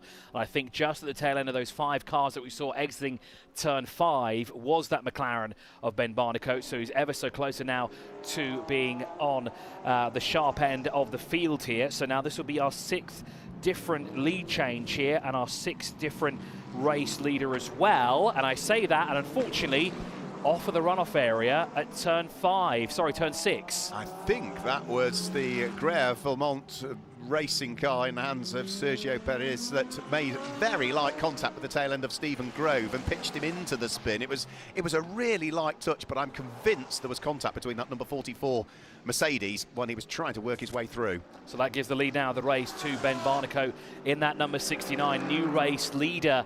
Unfortunately, Stephen Grove did not get to cross the line, so that will not be shown on the official statistics that he was the race leader of this race. So that is now the 6th different leader when we come across the line this time round, and it is getting mighty busy down there in the fast lane as well. The Enrico Fulgenzi car has to find a way to put themselves in there, so that was a driver change as well for that car. No Enrico Fulgenzi still shown as behind the wheel of that car, but Almanar by Dragon, now Ben Tuck behind the wheel of that Ferrari that started on the front row of the grid in second. So the Omani now will take a bit of a break and will settle in after a fantastic stint from him there. But Optimum Motorsport now leads here. Ben Barnicoat is the race leader. And let's have a look at the replay here of what happened to that number 4. Was it a spin, or did he do it all by his lonesome? Let's have a look. And actually, this is the contact previously, isn't it, between Inception Racing and that number 13 Mercedes AMG? It was, yeah. So that was the contact that was made there between Brendan Aribe and Denis Remenyenko. And then we look at this one. Stephen Grove onto the brakes. Sergio Perez is behind. And was there a light touch Mercedes to Mercedes? There was, yeah. Mid-corner. I thought there was the lightest of touches, but it was just enough to spin Stephen Grove round, I'm afraid, at the wheel of the number 4 machine, Grove Racing by GetSpeed. And a little bit of debris coming off of the number 13 as well. So there is confirmation now on lap 72. Number 69, Optimum Motorsport, Ben Barnicoat now takes the lead for the 6th different leader that we've had here at the Yas Marina Circuit for what is the 15th edition of the Golf 12 Hours. This is the 14th race to be held here in the capital of the United Arab Emirates in Abu Dhabi, and it is the 10th edition with Pirelli tyres on each of the 4 corners as well. It is, yep. They are limited for the amount of Pirelli tyres that they can utilise over the whole event, and that is 16, a maximum of 16 sets of dry tyres to be used during the whole competition for the cars that all run in the GT3 category this weekend, and that's to see them through free practice or open practice 1 and 2 that took place on Friday, free practice 1, 2 and 3 that took place yesterday, the 4 aspects of qualifying, the 8-hour part 1 of the race, and the 12-hour, and the 4-hour part 2 of the race. So that's seems like a lot of sets, 16, but that's a heck of a lot of track time. It certainly is. As out of the pit lane now comes Ollie Milroy in the Inception Racing. Well, now actually he's on his outlap. Adam Christodoulou's behind the wheel of the Capital RT by Motopark in the 13. That moves Tsunami RT up into 6th position here. The Inter-Africa Racing by Haas RT with Zolid Laka behind the wheel of that Audi, and that's the highest placed Audi in the field as well. A few cars away from the Haas RT, as that is the TFT Racing Mercedes AMG looking on the inside of the Garage 59, 11th place car overall. Now that is a battle for position on track, because that would be 11th overall here at the Yas Marina Circuit. Yeah, so that's Mark Sampson at the wheel of the McLaren. That's the car that leads the AM category at this stage. Jordan Boisson is the man that's trying to unpick him and work his way through. I spoke to Mark briefly after qualifying yesterday, and Mark was really disappointed. He said, I should have gone about half a second quicker in his qualifying session, but I was trying to say to him, but because it works on average speeds, even if you'd have gone half a second quicker, you probably wouldn't have changed where you were on the grid, because of the format of qualifying, taking the lap time of every driver, dividing it by the number that you've got. And we did see that with the quickest times that were set in by the likes of Jules Gounon, Ben Barnicoat and Ollie Milroy. Well, it worked in the favour of some of them, but the ones that had more drivers in there, that average time didn't really come down to where they would like to have had it. As Inter-Africa Racing moves up the order, so Capital RT by Motopark with now Adam Christodoulou behind the wheel, now sits in 8th position overall. But of course, with all his experience, no doubt that number 13 will be carving its way through the field after brief contact there with Inception Racing through turn 6 on the restart here, as on the inside of the 44 goes the Define number 88. That is the car that's 17th overall, with Oscar Lee currently behind the wheel of that Ferrari. That car, remember, had power steering issues earlier on in the session, sort of in the first sort of half an hour of the race. Now car number 3 is under investigation for exceeding track limits. Car number 3 is the August Raber. It is indeed the young man here, as we said before, the youngest driver in the field. Of course, raced for Yas Heat Racing, a local-based team here that enters cars into Formula Trophy as well as Formula 4 Middle East. He raced for the team last season, or maybe it was earlier this year actually. He raced for them and now has made the jump from single-seaters now into sports car racing, which is great to see. The Swedish driver based here in the United Arab Emirates, so adorns the flag of the UAE on his jumpsuit, but also, of course, with proud Swedish heritage as well. Looking on the inside there of the 298 of Penn Racing, number 27. Now, the Garage 59 McLaren with Mark Sansom along on board, excuse me. There you can see on the left-hand side, they're going to side-by-side pass the support paddock area where Formula Trophy ran out of yesterday. And also around the outside goes the TFT Racing Mercedes AMG as well. So unfortunately, that Penn Racing, they're losing ground, but that's not exactly a fight they want to be a part of, is it now, Mark? No, it's not there. So that's Jordan Boisson now gaining a place on Mark Sanson. So that puts the gold Mercedes up into 11th. The McLaren now to Mark Sanson, a former champion in British GT in the Silver Am category when he was partnered up with Will Tregurtha in a Lamborghini a couple of seasons ago. Loses a place there, but there's more cars now queuing up behind as well. So Mark Sampson's got his work cut out. So cars trying to unlap themselves, the likes of the number 44 from Grey Vermont Racing, Sergio Perez, looking to try and gain a place. That would drop Sanson from 12th down into 13th place if he can sneak through. And then there's another car thereafter. So we ride on board with Mark Sampson. This is the only live on board we've got, but it presents some great pictures. Over the start-finish line, it goes one McLaren. Into the pit lane comes another one. The race leader from Optimum Motorsport, Ben Barnicoat, is in. And no doubt Alan Hyde will be making his way down there as well, because there's a driver change. It'd be great to have a chat with Ben Barnicoat as refueling underway. The door comes up, the only car in the field that has butterfly doors as well. It makes it for an interesting picture as well, because the half of the roof comes up with a door as well, as the other McLaren, the Garage 59 one, is under pressure here at the moment from that 44 Mercedes AMG, and that will be for position on track as well, because TFT Racing have gone through and taken it, and that is a driver change underway there at Optimum Motorsport. Looked like a bit of a late driver change as well, though. I think maybe not as prepared as they would like to have been. Maybe the call came in quite late for Ben Barnicoat to come into the pit lane there, but of course they will lose the lead now to Grove Racing by Get Speed. So Stephen Grove, next time he comes across the line, will be classified as the race leader, and that makes for the 7th lead change when it comes across the line for confirmation, depending on how quick Optimum Motorsport can get that car out onto track once again here at the Yas Marina Circuit, just 30 minutes away from the capital of the United Arab Emirates here in Abu Dhabi. So, waiting for confirmation as to who has jumped on board the number 69 McLaren. I would imagine it would be the second of the American drivers. We've seen Aaron Talitz in the wheel. It should be Todd Coleman, I would have thought, because as a bronze driver, again, he needs to tick off the minimum drive time, which is 3 hours, and confirmation on a timing screen. Absolutely, yeah, number 69, Todd Coleman jumps on board. Todd was runner-up in the Gulf 12 Hours here last year. He has been racing in Ferrari North American Championship for the last couple of seasons, and was runner-up in that. He was also runner-up in the World Finals as well at the wheel of the Ferrari there, but it's the McLaren that he is reacquainting himself with, which he did so well in this equivalent running of the event 12 months ago, where the car crossed the line first, but a time penalty wasn't served during the race. It was subsequently applied, and unfortunately they lost the win. And that's a very unfortunate way to lose the victory as well, not on the track itself, but due to a penalty, as we're now edging closer to the first 3 hours of completion. That means we have covered at least 1/4 of the time for this Gulf 12 Hours. It is Grove Racing by Get Speed that take the lead of the race here, but Stephen Grove has decided to dive into pit lane in his Mercedes AMG. There is the number 4 now, and they'll be refueling. The rig is put into place there at the back of the vehicle. Now I wonder, will there be a driver change, or will Stephen Grove stay behind the wheel of the number 4, the Grove Racing by Get Speed here? He's not been in long, and as a bronze driver, I would imagine they would leave him in. We've got a spin, and that is Oscar Renjevic, by the look of things, that's had the spin.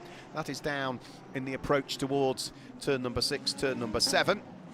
Not Oscar's first spin of the weekend. He had a very lurid spin through turn number 11 yesterday, right underneath my room in the hotel. So let's just have a quick replay at exactly what happened to him. So he comes into the braking area, and actually it's a little bit of contact, isn't it? So it's August Raber that got into the rear of him at the wheel of the number 3 Car Collection Motorsport Porsche. That was what pitched the Ferrari into the spin. That's very unfortunate, but it seems to be very busy down there at turn 6 and 7. That's where a lot of the action is taking place here. It is a very tricky corner there, very heavy on the brakes, as of course it's at the end of the long back straightaway. You have to really carefully time where you want to be, and you have to constantly look in your rear view mirror and the side mirrors as well, just to make sure there is no car anywhere around you going heavy into the brake zone. The good news is the 88 has got going again. However, for them, although they were a lot closer to Pellin Racing than they are now, they will fall back further. They are now still shown as 8 laps adrift from that car, but they have moved past MP Racing. Into the pit lane, though, comes Sergio Perez there in the Mercedes AMG for Gaia Valamont Racing. And will that be a driver change as well for them, or be just a splash and dash? Because the Pro-Am there, number 44, I don't think Sergio's been behind the wheel for a long time now, has he? So there might not be a driver change this time round. No, I wouldn't have thought so. We saw Brendan Leach start in the car. Marcel Zalua was also, I think, has been in that car. Sergio Perez has been in the car. We haven't seen the gold-graded driver, which is the higher of them, which is Jaden Ajida, behind the wheel as yet. So they need to tick off more drive time for Sergio and for Marcel, I would say. So that's why they're probably going to leave him in. And you'll get a fresh set of Pirelli rubber on all 4 corners. And off the jack he goes. Just final check, just maybe taking something out, or note that is a replacement there for the water bottle, because it is very important here to stay hydrated. The humidity is quite high here as well, and it does take quite a lot of effort to lug these heavy V8s around. That car that is in the pit lane at the moment is going to have to come back in the pit lane. They have just been given a drive-through penalty for causing a collision. Now, that will be because of the contact with the Grove Racing Mercedes. Alan, did I hear you? You certainly did, because I'm with Ben Barnicoat, just fresh out of the car. I can't get over how quickly you guys recover. I mean, it's getting warmer, isn't it? It's really quite hot now. Yeah, I mean, it's getting warm. Obviously, we've got a bit of cloud cover today, which is rare in the UAE, but definitely nice. Keeps us a bit cooler, keeps the track a bit cooler, but and obviously I'd had a long safety car there, so if you'd have got me straight after the full stint, I probably would have been a bit redder and a bit sweatier. You can never predict what's going to happen in a race, can you? No, never. Obviously, quite a dramatic start here. Historically, this race is a bit more kind of chilled out, and you don't see so much drama like that. But it's motorsport, anything can happen, and we've seen a good example of that this morning. The first safety car kind of caught us out and put us on the back foot. The plan was to get Todd in the car sooner than we have done, but I mean, with the way that the rules are here, if you go a lap down, you're kind of dead, you know, you've got to stay on the lead lap until the end. So that influenced me getting in the car, and I think that second yellow's kind of brought us back into it a little. So yeah, we'll keep pushing and keep seeing where we end up at the end. But as a driver, you can just do what you do, can't you? You can't do anything else. There are so many outside influences that affect things. Yeah, exactly. You know, whatever happens on track, we have no control over, other than when you're in the car, obviously, making sure you don't hit anyone or anything. But yeah, listen, like, we've got a great team here, and they've done these kind of races, Gulf 12-hour, you know, IMSA, all the GT World Challenge. So got a lot of experience here, and they've done a good job of getting us back in it. So yeah, they're the brains, I'm the driver. We were just saying before the camera turned up, we meet each other once a year, and likewise for me and for you as a driver, it's an event that you kind of look forward to, and you've already mentioned it in this interview. It's a chilled out event. It's an event to look forward to, isn't it? Yeah, I mean, the last time I raced here was in 2022, the final. Obviously that year we had the 2 races, right? One in January and one at the end, and luckily I did them both. So it's been a couple of years since I've been here, but great to be back. Really enjoy the race. The organisers do a great job, and obviously we do say it was chilled, but yesterday was pretty intense. We had 3 practice sessions, 3 qualifying. It's hard work for all the guys here at Optimum and us drivers, but you know, we really enjoy it. Todd and Aaron had a fantastic run here last year, and now Freddie's in the other car. I'm very honoured that they kind of got me involved and got me back, because as you said, I really enjoy being here, and it'd be nice if I could get my 3rd win. Everyone has a smile on their face, teams and drivers alike. Yeah, that's it. I mean, what's not to smile about? We're driving awesome race cars in the Middle East, so at an amazing track. So thanks for having me. And the other thing we always talk about, Ben, is the fact that the Formula One World Champion was crowned here just 7 days ago on this very tarmac. Yeah, exactly. You know, I think obviously as a professional driver, you get very lucky that you get to go and compete and drive at many amazing tracks in your career. But I think for some of the more amateur gentleman drivers, what an experience for them. You know, like I'm sure they've been watching Formula One for 20, 30, 40 years, and then here they are on the exact same pavement, the same pit garages. I mean, you look in the pit lane, a lot of the markings are still out. I was going to say, there's still Pirelli rubber from last weekend. Yeah, which makes the track nice and fun for us to drive. So yeah, very cool to be able to tag on after the Formula One. Man, Ben, thank you for having a chat to me. Maybe we'll talk again before the end of the race. Hopefully, fingers crossed. It means I'm doing something right if you come talking to me. Exactly that, or wrong. I hate to add that to you, Ben, but I do appear at the worst times as well. That famous commentator's curse, thank you. I'll blame you if anything goes wrong. Thank you, Ben. I didn't mean anything by that, I promise. Great to hear from Ben Barnicoat. What you can chat to him about next time, Alan, is that for drivers like Ben Barnicoat, you know, we say that this is the end of a busy season. Well, for Ben Barnicoat, yeah, he might spend Christmas and New Year at home, but January it all starts for him again. There is no off-season because he's just been confirmed at Vassar Sullivan Racing again in the IMSA category in America for next year. So he'll be off to Daytona for the Raw Before the 24, the official test out there in early January, and he'll be either staying in the States or going back out for the Rolex 24. which is the first big international sports car race of the year. So the 44 is coming to do their drive-through penalty, and I can imagine the frustration there for Sergio Perez as well, especially if he was not the driver that caused the contact. If it was the driver before him that was behind the wheel, he has to serve the penalty on their behalf, because it's a team game essentially. Yes, that driver did it, but that means you're the one that has to serve it, because if you don't, then you can incur a penalty later on. Speaking of penalties, we're seeing a lot more 5-second penalties being dished out now. Car number 70, car number 2 as well. Car 21, team manager, is being reported to, or is being asked to go see the officials here as well. He has to go see the race director, and I think that's the first time we've seen that pop up on our screen as well. Black and white flag as well out for car 17. Car 70 gets a 5-second penalty. I think it's going to be hard at the moment now to find somebody on track who hasn't got a penalty for something. Yes, I think more have got penalties now than haven't, of those that are still out there on circuit. What have we got? We've just gone past the 3-hour mark, and I don't think we ran you down through the order again. So let's just run you through the order then, as we've just clicked past 3 hours into the 15th running of the Gulf 12-hour. Number 77, Almanar by Dragon Racing. Ben Tuck and the Ferrari lead the way. Second place, number 81, Winwood Racing, and Renat Salikov at the wheel of the Mercedes. Third is number 69, Optimum Motorsport, now in the hands of Todd Coleman. We've just heard, though, from the outgoing driver, Ben Barnicoat, down there with Alan. There, McLaren sits third. Fourth, number 70, Inception Racing, the pole-sitting car in the hands of the man which was quickest in qualifying, Ollie Milroy. In his session on average times, they popped the Ferrari on pole. They're running in fourth. Fifth place is number 13, Capital RT by Motor Park, Adam Christodoulou behind the wheel. And sixth place is number 2, Into Africa Racing by Haas RT. That is Solly Letlarka in the first of the Audis that we've got. Seventh place, number 4, Grove Racing by Get Speed and Stephen Grove. All of those top 7 are Pro class cars, which means in 8th place we get our Pro-Am leader, which is the number 21 Haas RT car in the hands of Stephen Pellett. He is at the wheel of his Audi in 8th, leading Pro-Am, and has not that much gap between himself and the car that's second in Pro-Am, which is number 17, Enrico Fulgenzi Racing in the Porsche.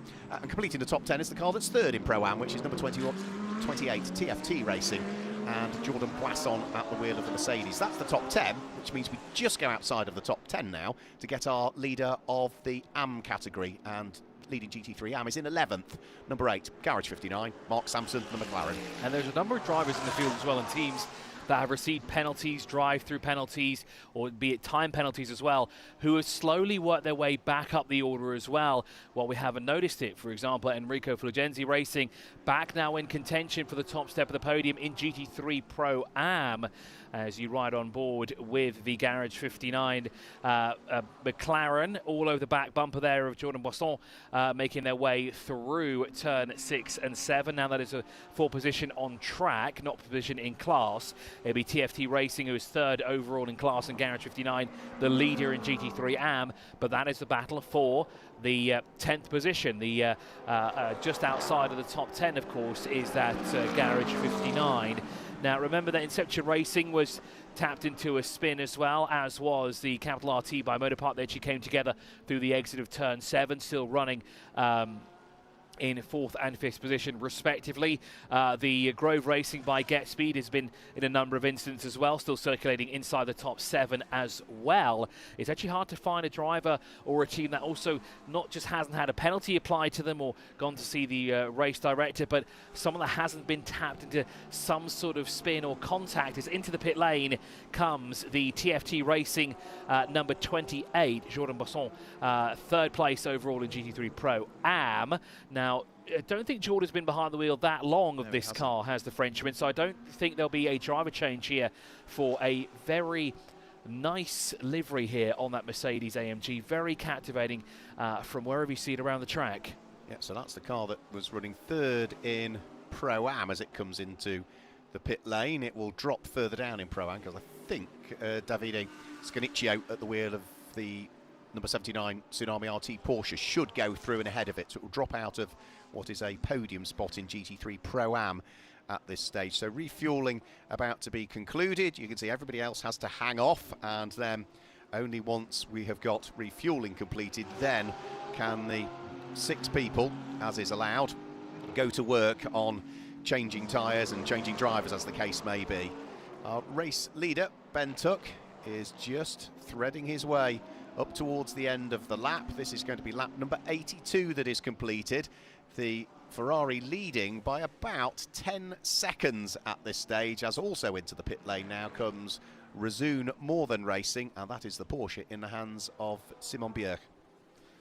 So the TFT racing car will be released, although the lollipop has gone up to signify you may leave the pit lane, but they have not gone out just yet of their pit box here. We also have, unfortunately, MP Racing, Winwood Racing and Herbert Motorsport. Now the TFT racing car gets going and onto the fast lane of pit lane. So they'll be making their way out, just leaving Simon Birch in the pit lane in the Resoon More Than Racing. And it will be a driver change because we saw him come out. So there is the driver waiting to get back behind the wheel, the new driver as well, because they cannot do the driver change when refueling is taking place. So of course, patiently waiting there for the fuel nozzle to be released from the front end of the Porsche, because that's where the fuel goes in, not at the back of the car like most other vehicles in the field here. Driver door is open. Niels Koolen will get behind the wheel now of the number 14 in the Pro-Am category, and they are currently 6th in class. So the assistant there will help him buckle up and ensure that he's comfortable with a new set of Pirelli rubber on each corner here of the Resoon More Than Racing Porsche.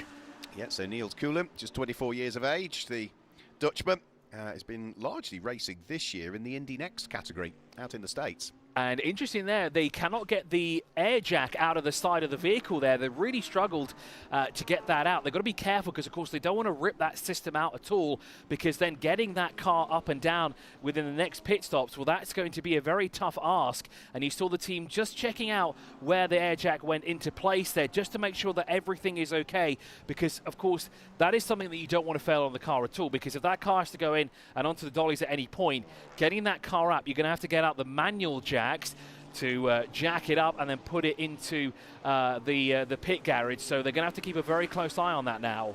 Every pit stop, it's going to need to go up on the air jacks and come back down. So yeah, they will inspect that end of it, which will be the female end of the system. The male end of the system is what's inside the car. So they'll probably try and inspect that as and when the car comes in next time.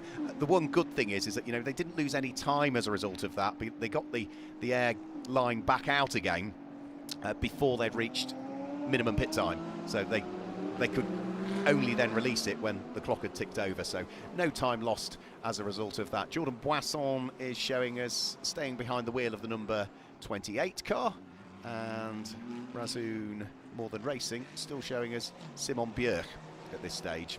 I thought we'd had a driver change in one of them, hadn't we? We did. We'd had in the Resoon More Than Racing, it should be Niels Koolen behind the wheel of that number 14, currently in 14th position. Ben Tuck, our race leader, by 11.8 seconds at the moment to Winwood Racing's Rinat Salikov as they run at the moment. Then it's a further 29.8 seconds from the race leader is Ollie Milroy behind the Inception Racing at number 70.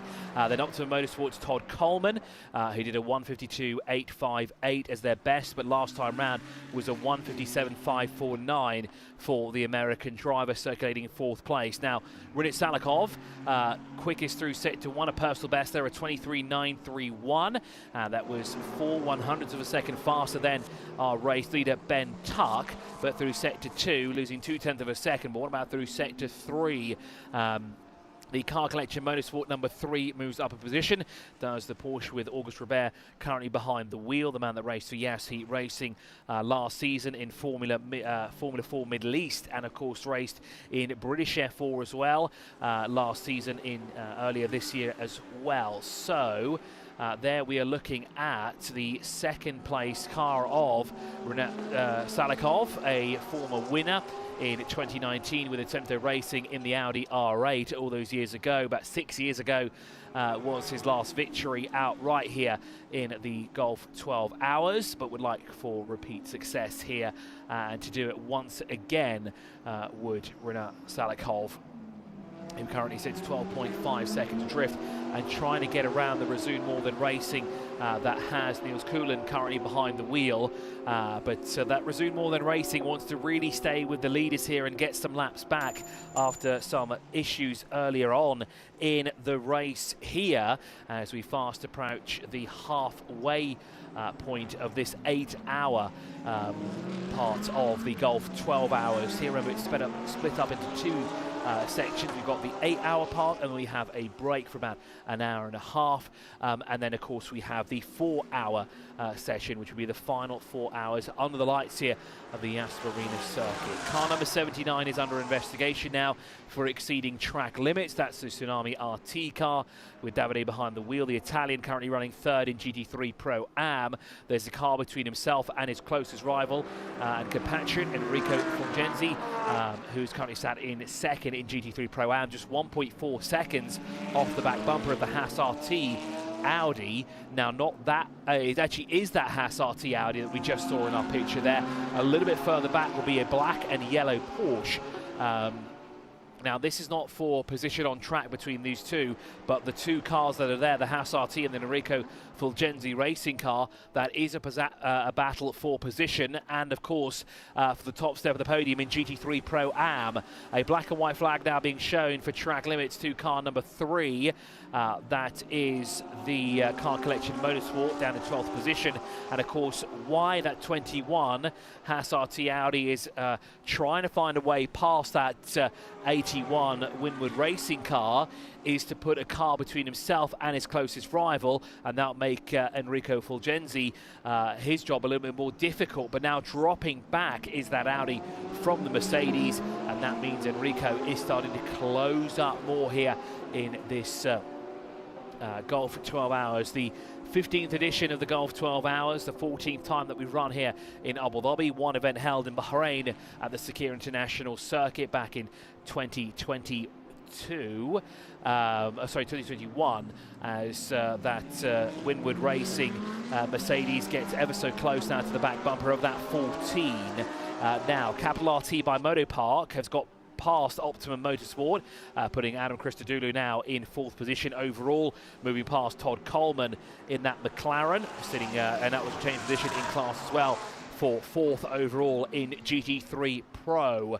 But this battle still continues, but that Haas RT has not found a way through, and they'd like to get through as quick as they can so they can leave the Winwood Racing to deal with Enrico Fulgenzi, that's behind him at the moment, because of course that is the battle for the top step of the podium in Pro-Am. In GT3 Am, Garage 59, Mark Sansom behind the wheel of that car, currently sat in 10th position overall. And Inter Africa Racing by Haas RT has come in.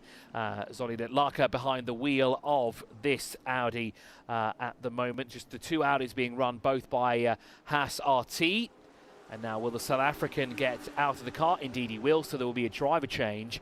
And I think we've seen Stuart Price and we've seen Zoli Detlaka behind the wheel. I don't think we've seen Axel Jeffries, the Zimbabwean, get behind the wheel of this. Of course, Axel Jeffries raced a number of times here in the United Arab Emirates, raced in the Super Trofeo Middle East Series a number of years ago, and has raced around the globe as well. And he's one of these drivers that, if you know of a manufacturer and can think, has a driver raced for that manufacturer, Axel Jeffries is that man, as you see the seat insert fly over the car and over crew personnel into the back of the pit box there. And indeed, Axel Jeffries, the Zimbabwean, will get behind the wheel here of the second-placed car in class. I don't think it is the second-place car in class, actually. It's a little bit further back. It's actually the 7th-place car. But Axel Jeffries, the quickest of the three drivers, will now get behind the wheel. So the lap times there are going to get mighty quick there in that number 9. Yeah, I think Alan's down there, are you, Alan? So, comes down off the Ajax. Lollipop comes up. Audi fires up and just waits for the pit stop to conclude. And sorry, it's the number 2, not the number 21. So Zoli Detlaka out of the car. Behind the wheel now is Zimbabwe's very own Axel Jeffries, who will get behind the wheel of that. His next target will be the Grove Racing by Get Speed, shown as a lap back from this car right here, who is 6th overall in class, but race leaders earlier on in the session.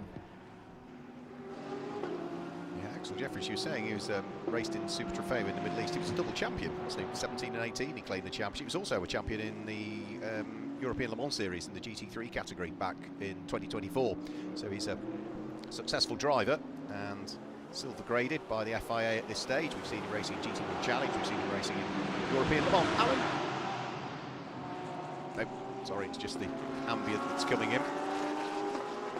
So Al by Dragon still out in front with Ben Tuck behind the wheel, 16.8 seconds to the good. Windward Racing further behind with Salikov behind the wheel. Ollie Milroy sits third overall. So Haas RT and Enrico Fulgenzi Racing move up position. Peace moving to 7th and 8th respectively as the Inter-Africa Racing by Haas RT drops to 9th overall. They won't drop behind Garage 59, who now sit in 10th position, so they won't fall back behind the leader. They will actually fall behind the GT3 AM, but of course that's what happens when you dive into the pit lane. And Mark, I've just seen, and I think you might say this as well, something's happened. It has, yeah. We have got a drive-through penalty for the car that was on pole, the car that was leading early on. The number 70 Inception Racing Ferrari is going to have to come into the pit lane. A drive-through penalty for causing a collision, and that will be when Brendan Aribe was able to tap into the back of Denis Remenyenko. They both spun, but absolutely, I think that's the right decision, that it was Brendan that was the cause for that rather than Dennis chopping across the front of it. So the number 70 McLaren will be in at some point for a drive-through penalty. And unfortunately, it's not Brendan who has to serve the penalty as well. It's Ollie Milroy, so he's going to be a little bit upset with that, but a very cool head on his shoulders there. I don't think there's going to be too much animosity when it comes to a debriefing later on. So I think he's just going to say, look, it's for the team. I'm going to get it over and done with. Do it as quick as possible to not lose as much time as he'd like to, or he will lose that position out to Capital RT by Moto Park's Adam Christodoulou, or it'll be very, very close when it comes to time to serve that drive-through penalty. When he will come in to serve that penalty is to be determined, and still that Haas RT has not found a way past that Salikov, number 81 at the moment. He's been trying his damnedest for the longest time here, and Enrico Fulgenzi has also not got through, but into the pit lane as the camera pans off to the left. There you see Ollie Milroy in the Inception Racing, number 70, work its way down the fast lane of the pit lane, and he's got to be careful as well, because if he's over the pit lane speed limit, that's another penalty. And Adam Christodoulou, you can see on the right-hand side of the screen, he's just heading round through turn 1. So by the time Ollie Milroy gets back out onto track, then it's showing Brendan Aribe again, but that car had trouble with its transponder yesterday, didn't it? I think that'll be a shuffle for the order. So I think Christodoulou now will be up into 3rd position. So that cost them a place, the drive-through penalty for the number 70 Ferrari, but that at least now means that's been dealt with. They know what they're faced with again for the remaining still 4 hours and 34, almost 4 hours and 35 minutes of just what is part 1 of the race. We've still got another 4 hours, haven't we, for part 2, and as I alluded to when we opened up the broadcast, it's the results at the end of 8 hours when the checkered flag falls that give us the grid for part 2 of the race. And if you are on the lead lap at the end of the first 8 hours, part 1, you start part 2 on the lead lap. If you are a lap adrift, you start part 2 a lap adrift. It's not 2 separate races, it's 1 race with combined results. And we've seen it in the past where tables have really turned as a result of this format, because if you are just about to be lapped as the checkered flag comes out, but you're still on the lead lap, almost a lap adrift, all of a sudden you start on the lead lap again, and you get all of that time back.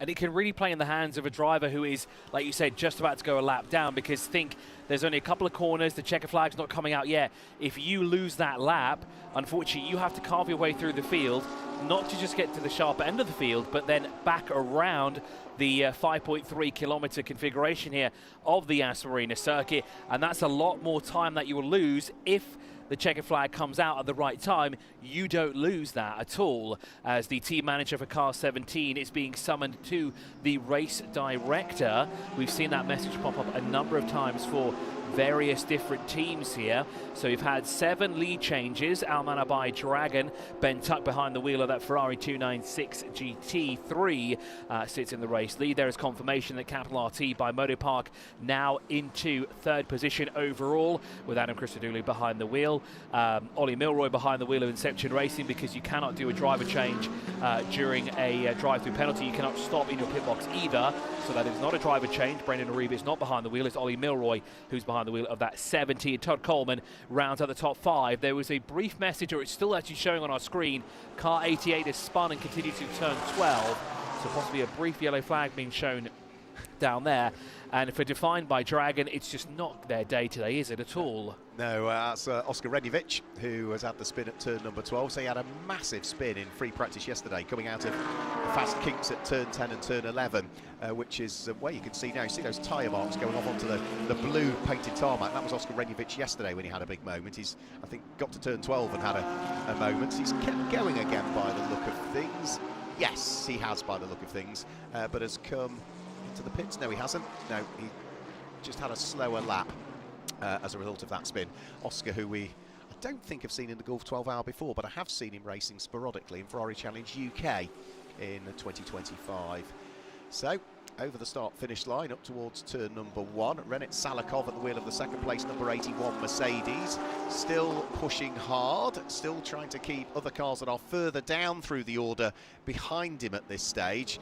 And the one that has been really a bit of a thorn in his side has been the number 21 car in the hands of Stephen Pellett, who is still leading Pro-Am at this stage, the number 21 Audi.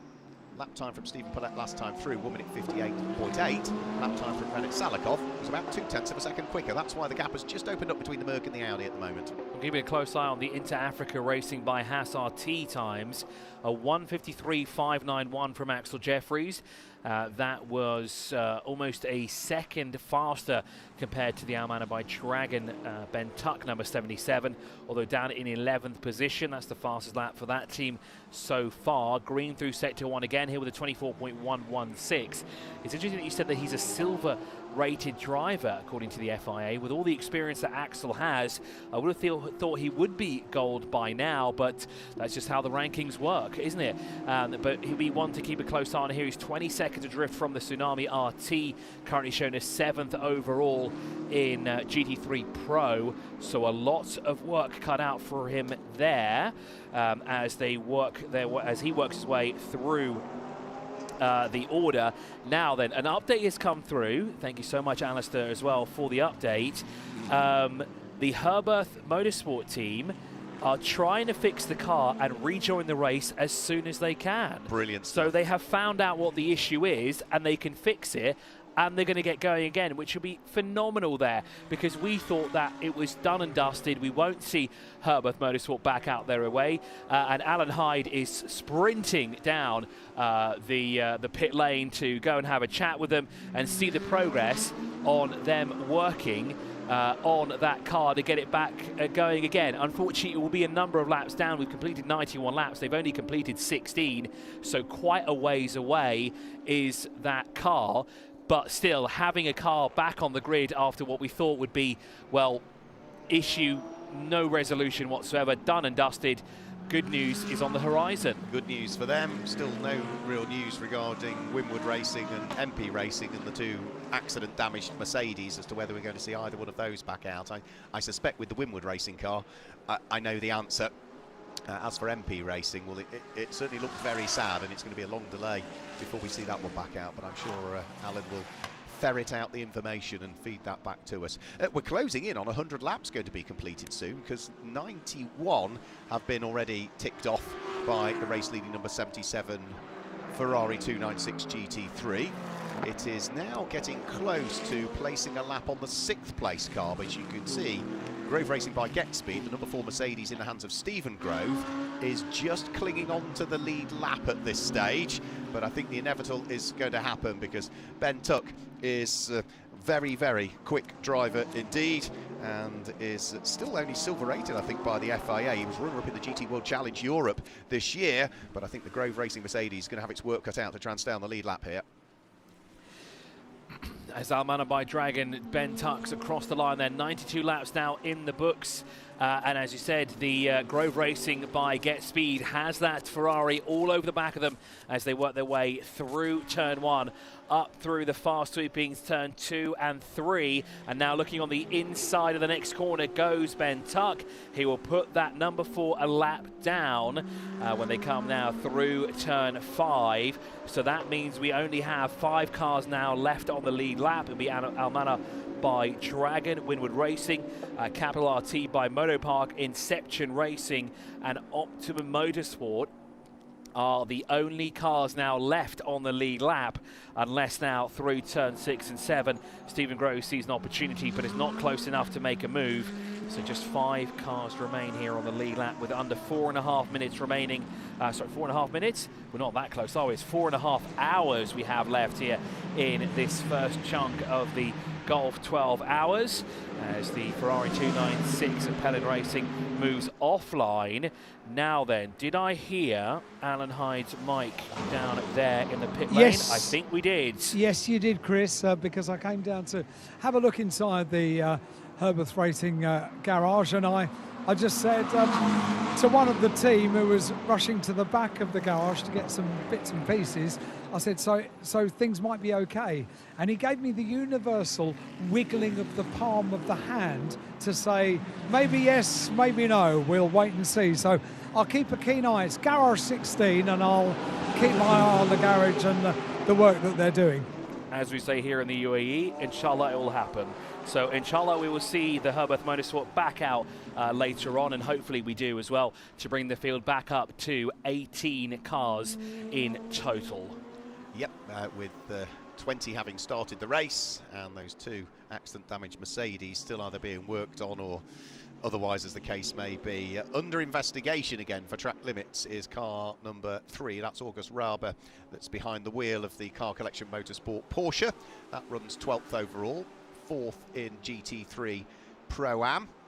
And are we finally going to see Renat Salikov get picked off by the number 21 car of Stephen Pellett? No, not at all. There is a full lap difference between the Mercedes and the Audi, but Stephen is pushing hard to see whether he can somehow wiggle that Audi through and ahead. The French driver, who is a former Asian Le Mans Series champion back in 2022, same year as he won GT World Challenge Europe in his category as well.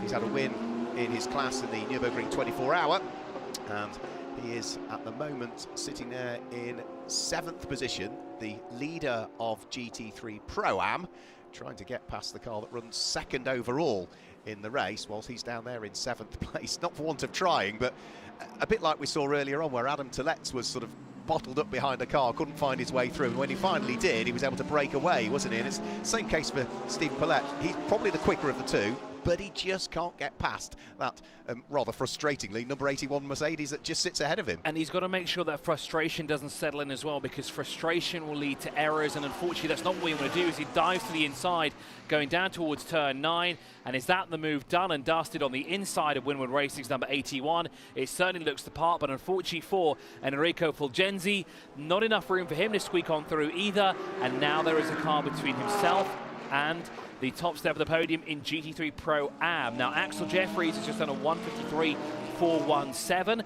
he's gone purple through sector 2, a 46.815, really picking up the pace there in only 3.6 seconds now behind the Tsunami RT. A lot of work cut out there though for the car that sat in 7th place in GT3 Pro. Yeah, it may well be that Audi have stepped away from GT3 racing, closed the factory program down, and aren't offering the same level of customer support that they used to. But you know, we saw a win for an Audi here last year. Audi have had a couple of wins in the past, and even now, you know, the pace of the Audi with the balance of performance to try and equalise all of these cars just goes to show that the Audi, you know, it is still a very, very quick car, and it's been a hugely successful car in international GT racing for a very, very good number of years. And now making his way through Sector 1. No purple just yet, but what about Sector 2 there for Axel Jeffries behind the Inter-Africa by House RT. Race leader also across the line, extending their gap now to 21.4 seconds.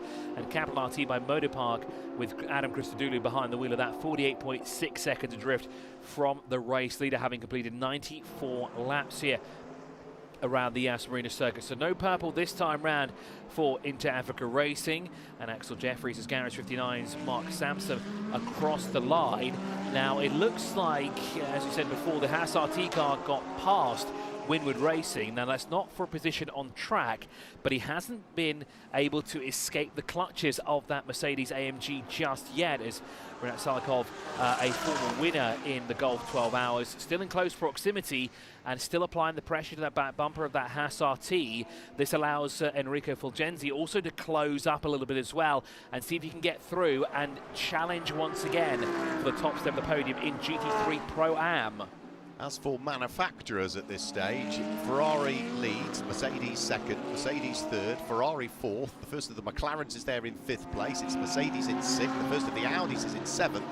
The first of the Porsches is in eighth. And then just to wrap up the top 10, it's McLaren, Porsche once more. So that's the order in terms of manufacturer representation. The top 6 in the race overall are still GT3 Pro cars. The leading Pro-Am car is 7th. The leading Am car is the Garage 59 number 8 McLaren, still in the hands of Mark Sampson. That's in 9th place at this particular stage. We are now 95 laps completed. Ben Tuck, the number 77 car, still remains our race leader. He's just turning his way out of turn 5. He's got a fairly clear track around him at the moment. He's catching a little bit of traffic, but there's nothing behind him, so he'll be fully focused on the task in hand at this stage. And as we say, remember, they've all got a certain number of imposed pit stops that need ticking off in part 1 of the race, which is the 8-hour part. We're almost halfway through now.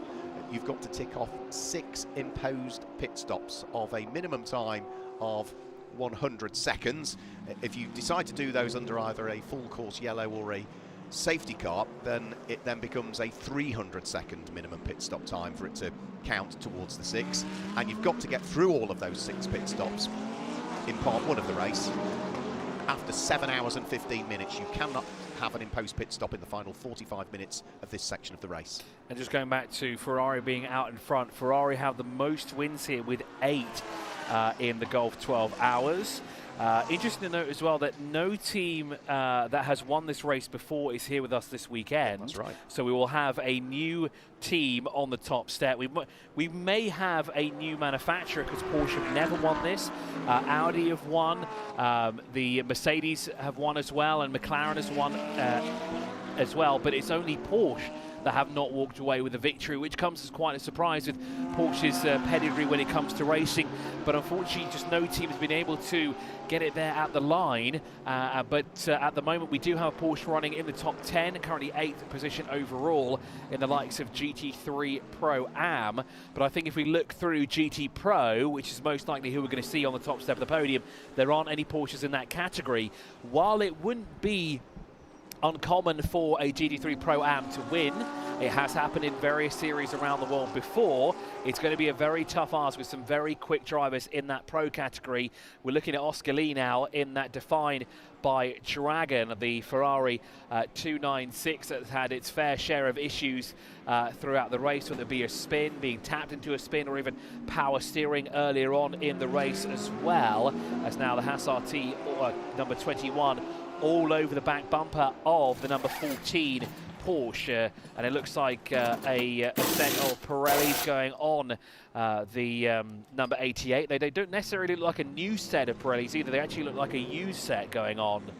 Yeah, no driver change there, so Oscar Renjevich is going to remain behind the wheel of that particular car.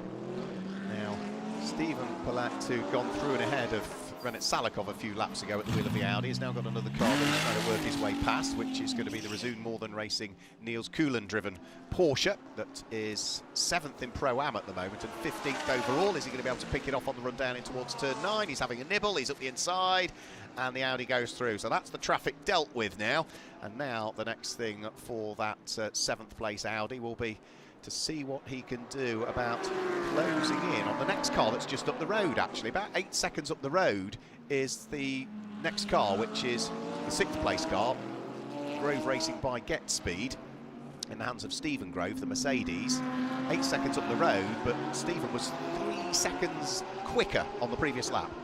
And into the pit lane comes Tsunami RT. Out of the pit lane goes defined by Dragon, but let's head down to the pit lane with Alan.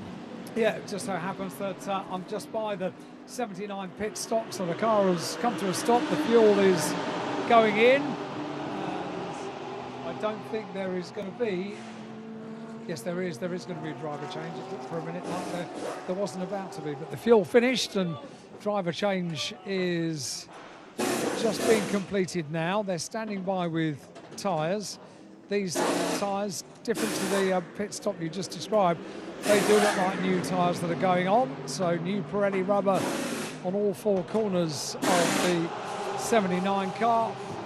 And just to give you an update as well, as we're waiting for that car to fire up and be sent on its way, the two cars that are being worked on down in the pit lane, the Herbert's racing car and also the MP racing car, the Gosner's car, the two garages are very, very close to each other, just two garages apart, so I can keep my eye on both of them. I gave you an update on the Herbert's racing Porsche, and they said, well, maybe, maybe not. Having just peeked into the Gosner's garage, I reckon that's got to be maybe, maybe not as well, because they are still disassembling it. There are so many broken parts on the right-hand side of the Mercedes. It's very, very sad to look at, because that car in its livery, that metallic green livery, always looks absolutely fabulous, doesn't it? It doesn't look so fabulous now, and I'll keep an eye on both of them. Thank you, Alan. Yeah, it's more broken than a dropped pack of biscuits, isn't it? I'm afraid so. Yeah, yes. They'll get to work on it. I do fear for the Winwood racing car, though. I think that the impact that had towards the front of it and the back end of it, I think that one is probably done for. Well, I've not had the car back. Have they not? Right. No, the car hasn't appeared. I keep going up there to have a look around, and the car hasn't appeared. Have you managed to find yourself a Maro Engel to chat to?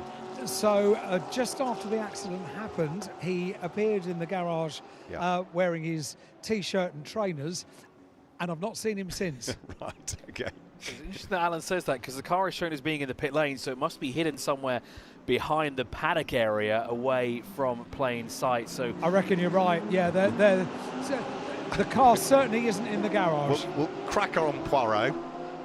We will have to put two and two together and say, unfortunately, we might not see that Winwood racing car back out, will we now? Because if the other two are in the garages and they're working on disassembling it, then we should see them. As on the inside, that's the Haas RT, and that is a change of position as well. On the inside, Grove Racing by Get Speed, Stephen Grove, loses a position to Haas RT. And that 21, and that is the race leader again in GT3 Pro-Am.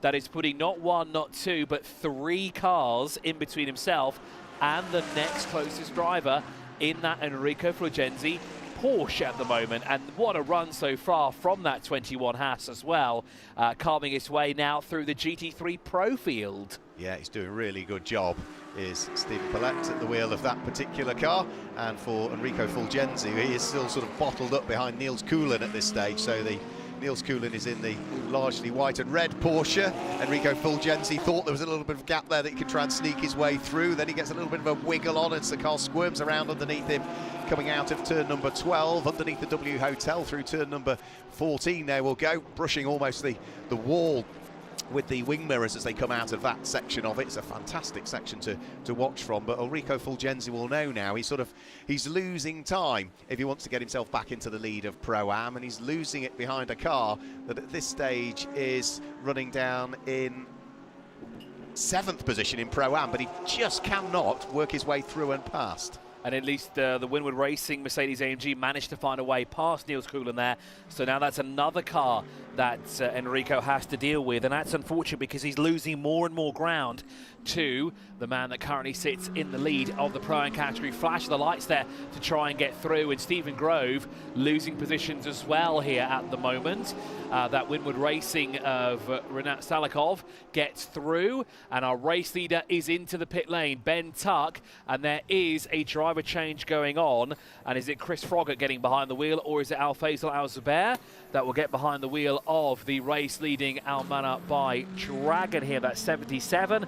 As finally Enrico Fulgenzi has found a way through past the number 4 and the 14 to get a little bit closer, but not close enough at the moment to where they would like to be here for that car. So the 296 there of Al-Manar by Dragon refire. This is a new partnership between Dragon and Al-Faisal Al-Zubair. I think it would be Chris Froggatt back on board, because he, again, is the bronze, and we need to tick off a bit more driving time from him. Absolutely confirmed again that, yeah, it is Chris Froggatt that's jumped on board. And that little change that we saw of Enrico Fulgenzi going past Stephen Grove and getting past another bit of traffic was actually a change for position. So that now means that Enrico Fulgenzi is up into 7th place at the wheel of the Porsche that lies second in Pro-Am at this stage. He's still got traffic to deal with, though, ahead of him, and that next little bit of traffic will be Mark Muzzo at the wheel of the Pellin Racing Ferrari 296 GT3, the number 27 car.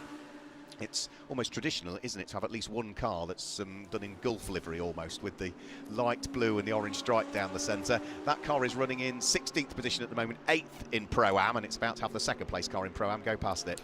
It looks like Niels Coughlan doesn't want that number 17 to break away too much, and he's going to try and stay with them as much as possible. Now, that's not a battle for position on track, as that Niels Coughlan Resoon more than racing cars a little bit further down than they would like to be, down in 14th at the moment, but staying with that leading Porsche here at the moment. That is the highest placed Porsche as well in the field, is that number 17, currently 7th overall, trying to find a way past the 27 through the exit of turn 5 and onto the back straight they go.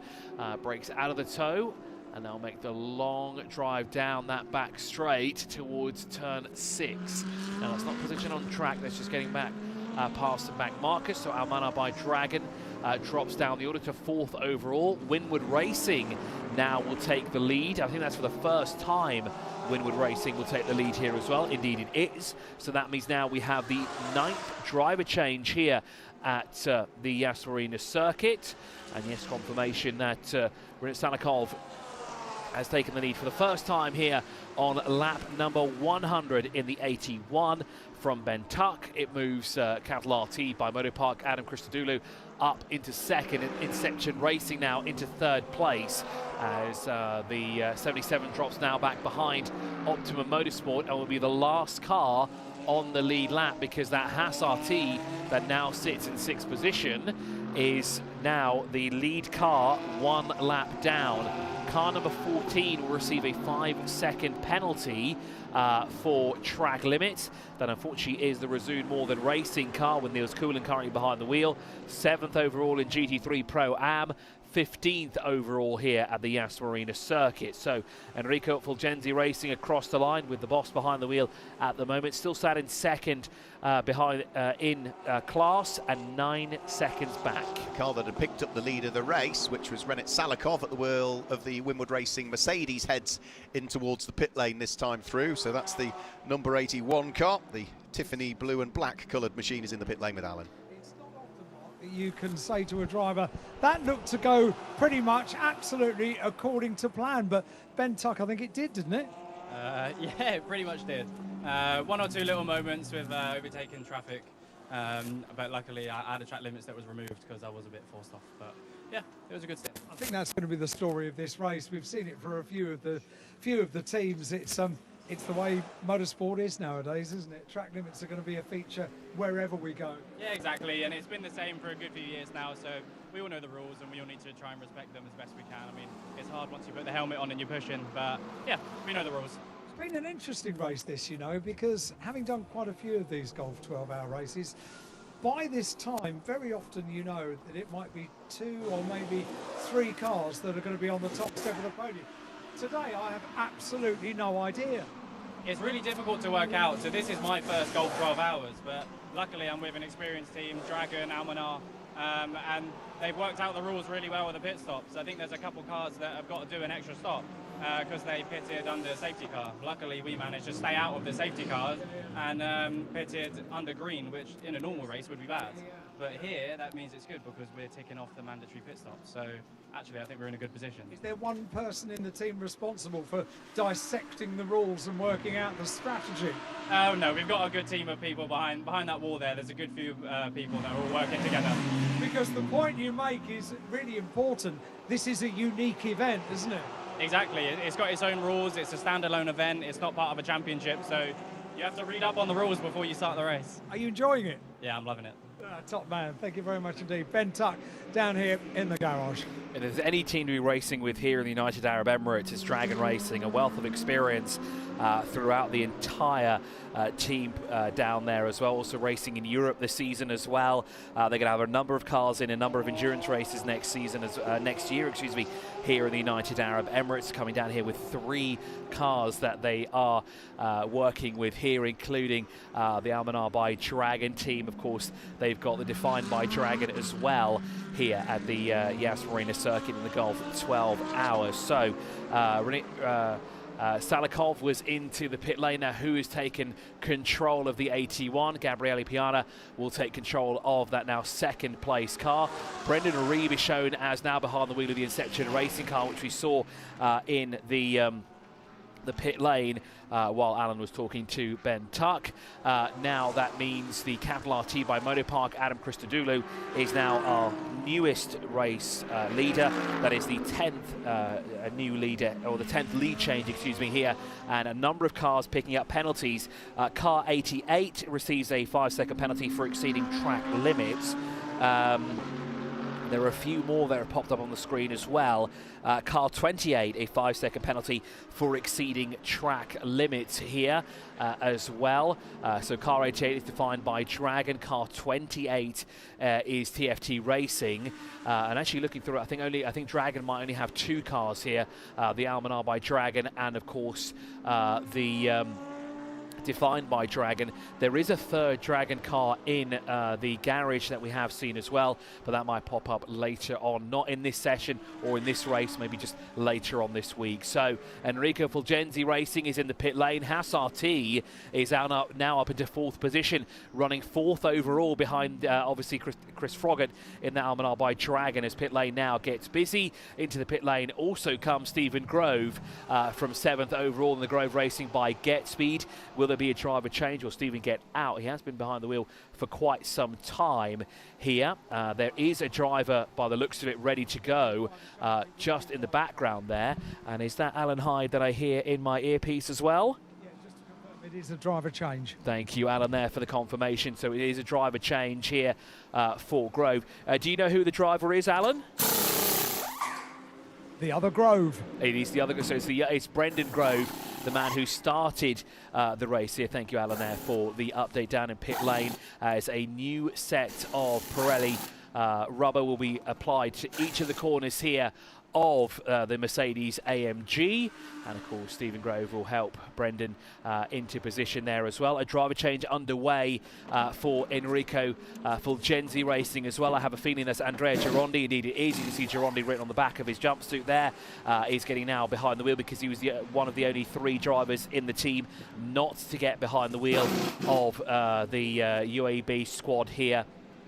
And fasting in for the first time that we'll see him here in this race. There was another vehicle in the back shot there. It was Garage 59. Mark Sansom behind the wheel of the McLaren brings that Garage 59 car in.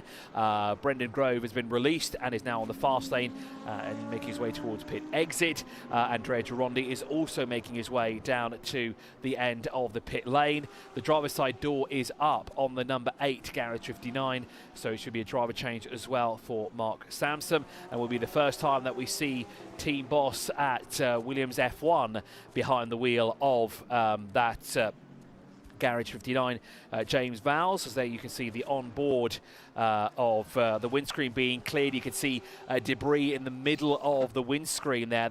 There are wiper blades, but they can do more harm than they do. They would actually clean it because it would just smudge the rubber from the tyres all over the screen there, and then that's not something you want at all when you're racing around the Yas Marina Circuit. 10-second penalty now for exceeding track limits for car 88. Unfortunately, now who's behind the wheel of that car? That is Oscar Lee for Defined by Dragon, who receives that penalty. And then it's another penalty that will be applied for a previous penalty that they incurred earlier on in the session here. We're fast approaching the halfway point of this 8-hour section of the 15th edition of the Golf 12 Hours, the 14th time that we're racing here in Abu Dhabi at the Yas Marina Circuit, with 1 year where we raced in Bahrain. That was back in 2021. So now that McLaren, the Garage 59, McLaren is out on track, and indeed behind the wheel is James Vowles in that number 8. So for the first time this weekend during the race itself, we see the boss of Williams F1 behind the wheel. Now, a 20-second penalty for exceeding track limit has been applied to car number 3. Car number 3 is the Car Collection Motorsport, with the young August Rabir behind the wheel of that car. Of course, race for Yas Heat Racing, which of course has their base right here at the Yas Marina Circuit. Now, the decision is decision 31 and 32, but no further explanation for that. So there must have been a lot of rule breaches there, as I think Mark Werrell might have an update for me that he'll just let me know via text in a few moments' time. But there we saw Adam Christodoulou, our race leader here, our 10th different lead change here in the Golf 12 Hours, making his way up the road firmly from the Al Manar by Dragon Ferrari. Chris Froggatt behind the wheel of that car. Optimum Motorsports' Todd Coleman sits in third. Now the August Rabir number 3 comes into the pit lane for Car Collection Motorsport. Does that Porsche pull in here? Now, it's not a drive-through penalty or a stop-and-go penalty, so they, well, that is interesting. That means it is a stop-go penalty because no one is touching the car. If no one is touching the car, that means it is a stop-and-go. No one is allowed to touch the car during that time, as August is trying to get out of the vehicle, trying to unstrap himself there. As also into the pit lane as well as Pelin Racing in the number 27. Mark Musso behind the wheel of that car, 16th overall. Driver insert going in, so that will be a driver change. So Mark will get out of the car with the Canadian, and he will swap with one of either fellow compatriot or one of the American drivers in the lineup there as well for the Pelin Racing car. Now, refueling underway there for that number 3, and it will be a driver change as well, as August Rabir will hop out, and we have a look at where Car Collection is. That looks like Demir will be the one to get behind the wheel of that car as well, as he's patiently waiting for instructions and the fuel nozzle to be taken out of the front end of the Porsche so that he will be allowed to get into the car as well. He'll be strapped in to there as well. So pit exit violation noted for car number 8. Not good news for James Vowles' first run here in the Golf 12 Hour. A car 69, 77 and 81. We'll see the black and white flag now for track limits.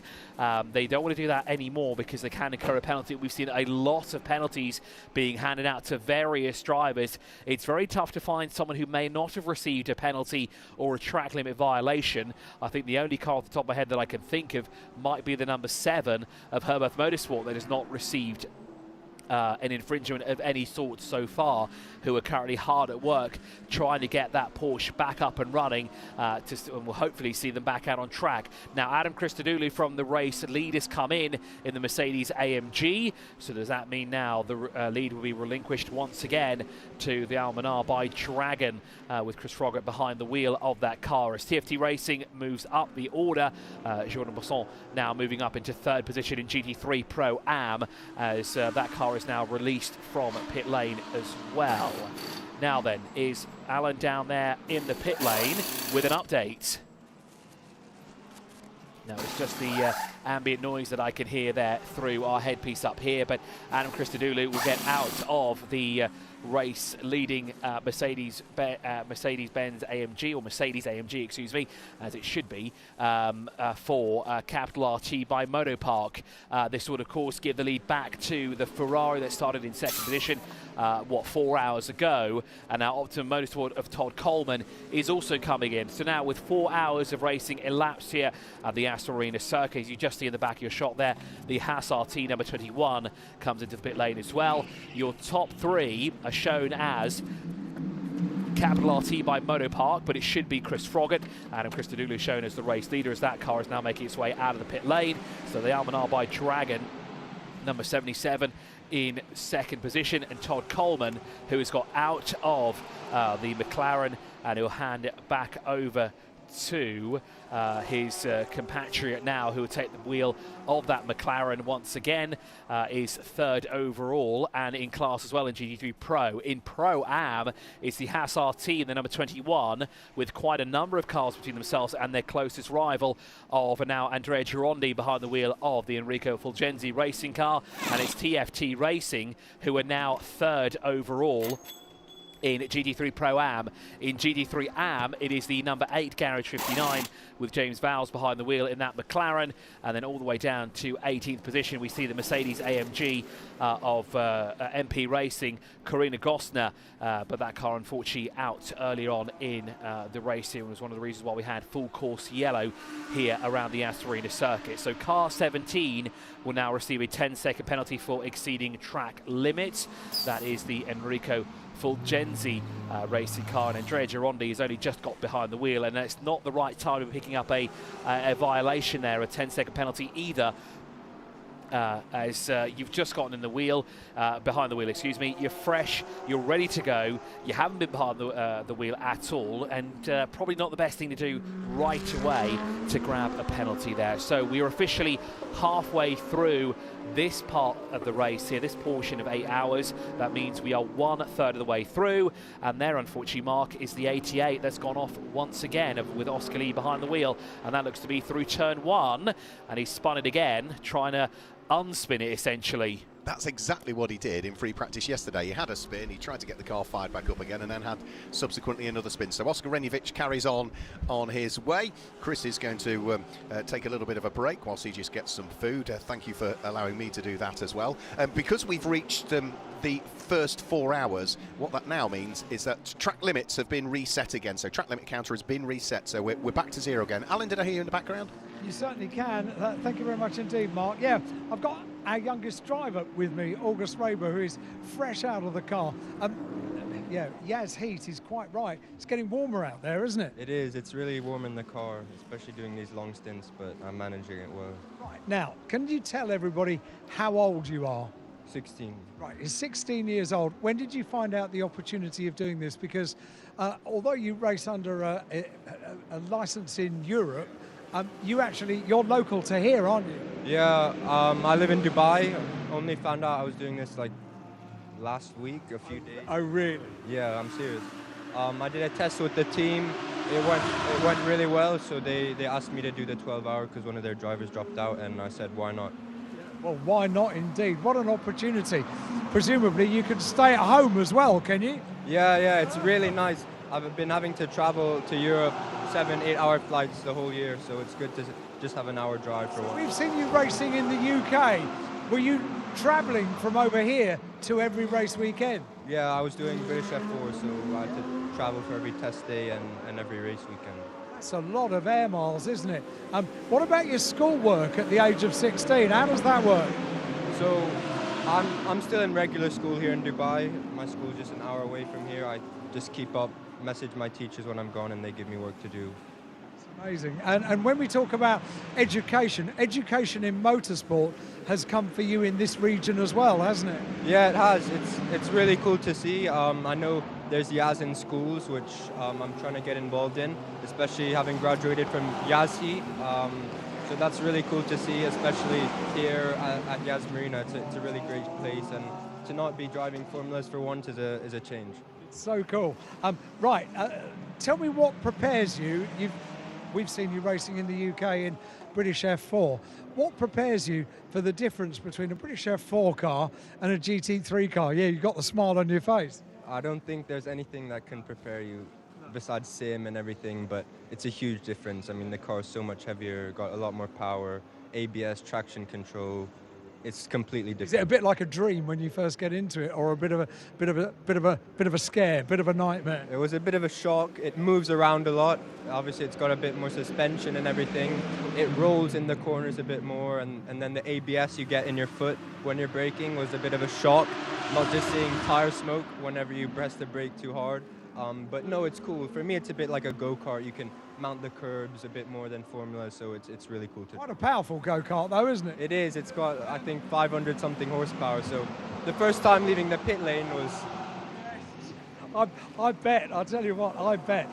Right, okay, particularly about the stint you've just done. Tell us about that. Yeah, I think I did an hour and a bit in the car. It was quite good. I think I got the team up to third in class. I'm just focusing on myself. The team's doing a great job as well with the car. It's different having to manage the tires aging a lot. They do get older, especially the final few laps are quite tricky. Also your body, you do get tired. I'm used to 20-25 minute races, so it's a huge difference. It's a massive difference. How many more times will you be in the car? I think I'll do 2-3 more stints, an hour each, I think, is the plan. Okay, top man, August. Thank you very much indeed. Great to have you here as well. Can you believe it? I mean, he's about 3 feet taller than me. He's 16 years old. Goodness me. I thought it was just the perspective of the camera shot we were looking at. You're very kind. Yeah, you're welcome. You're welcome. Checks in the post. Just having a quick look, our race-leading car of Chris Froggatt. Now, I thought I could just see something flapping around on the front right-hand corner of it. So whether he's just sort of clipped a marker board or whether it is, yeah, there's a dive plane or something flapping around on the front right-hand corner of the number 77 car. Can't quite, with the camera shots that we're getting, see it quite enough. It's when it gets up to speed that it starts to move around. Yep, you can see it. There is definitely something not quite right with that front right-hand corner. It's not affecting the speed of the car because it's still lapping at a good pace, but that might be a slight concern for the team. So as we've just gone past the 4-hour mark, let me just run you down through the top 10 the way we stand at the moment. Car number 77, Almanar by Dragon Racing, Chris Froggatt and the Ferrari. The number 77 car leads the way. Again, you can see that flapping front dive plane on the car of the race leader. Second place is number 81, Winwood Racing, and Gabriele Piani at the wheel of the Mercedes. Third is number 70, Inception Racing, Frederick Schandorf, starting driver back behind the wheel for a second stint at the wheel of the Ferrari that started from pole. And fourth is number 13, which is Capital RT by Motorpark. Michaela Lashin is back behind the wheel of the number 13 Mercedes. Fifth place, it's number 2, that's the Audi in the hands of Axel Jeffries, the Into Africa Racing by Haas RT Audi. And the first of the McLarens is in 6th place, number 69, Optimum Motorsport, Aaron Tilletz. Now all of those cars are GT3 Pro. 7th place is the GT3 Pro-Am leader. That's the number 21 Haas RT car. And that is going to have Peter Gillinks behind the wheel. 8th place is number 4, which is Grove Racing by GetSpeed. Brenton Grove is back behind the wheel of that one. 9th place is number 17, which is Enrico Fulgenzi Racing. And Andrea Girondi drives that car. That is second in Pro-Am, and completing the top 10 is the car that's third in Pro-Am, which is number 28, TFT Racing, and the Mercedes of Jordan Boisson. As for the car that leads GT3 Am at this stage, well, that's 12th. It's just dropped from 11th to 12th, and that's James Fells that's behind the wheel of that particular McLaren at this stage. So that's the order of the top 10. That also picks out the individual class leaders for you. As for our overall race leader, well, fairly clear track, isn't it, ahead of Chris Froggatt at this stage. He's just heading round through turn number 14. Over the start-finish line is the next car, so he's got the whole of turn 15, the whole of turn 16, so it's quite a sizable gap, and I bet even when he comes out of the final corner at turn 16, it'll be the whole of the start-finish line that he'll have free. So yeah, he looks ahead of him. There's nothing on the start-finish line, so nice period of the race to be in at the moment, so just keep pounding those laps in. There's no cars close enough behind you to distract you. There's nothing up the road you need to think about. And the only thing that he might be able to sort of worry about at this stage is that strange noise that's coming from the front right-hand corner, because I can still hear it flapping away, I think, even from our cameras out there. So down in towards the braking area at turn number 5 he goes. And lap time last time through, 1:54.3, which is still quicker than Gabriele Piani can manage in second place. It's quicker than the car of Frederick Schandorf in third. It's not quite as quick as Michaela Lashin, who is next up. But the pace of Chris Froggatt is certainly no cause for concern with that little bit of damage to the front-hand corner. Into the pits come Gare Vermont Racing. Sergio Perez at the wheel of the number 44 Mercedes. Now this is a top-up of fuel going into the number 44 car. Is it going to be a change of driver? We have not seen Jaden Ajida behind the wheel of it as yet. The Australian, who is twice a winner in the Bathurst 6 Hour. He's also a former Formula 4 single-seater champion out in Australia in his formative years. Is he going to be the one that jumps in at this stage, or are we going to cycle back through drivers that have already been in that car? Brendan Leach was the starting driver, if memory serves me correctly, for that car. It will only be when it gets towards the end of pit lane that will be confirmed by the position of the transponder. Incident involving cars number 70 and car number 4 at turn 9 are noted.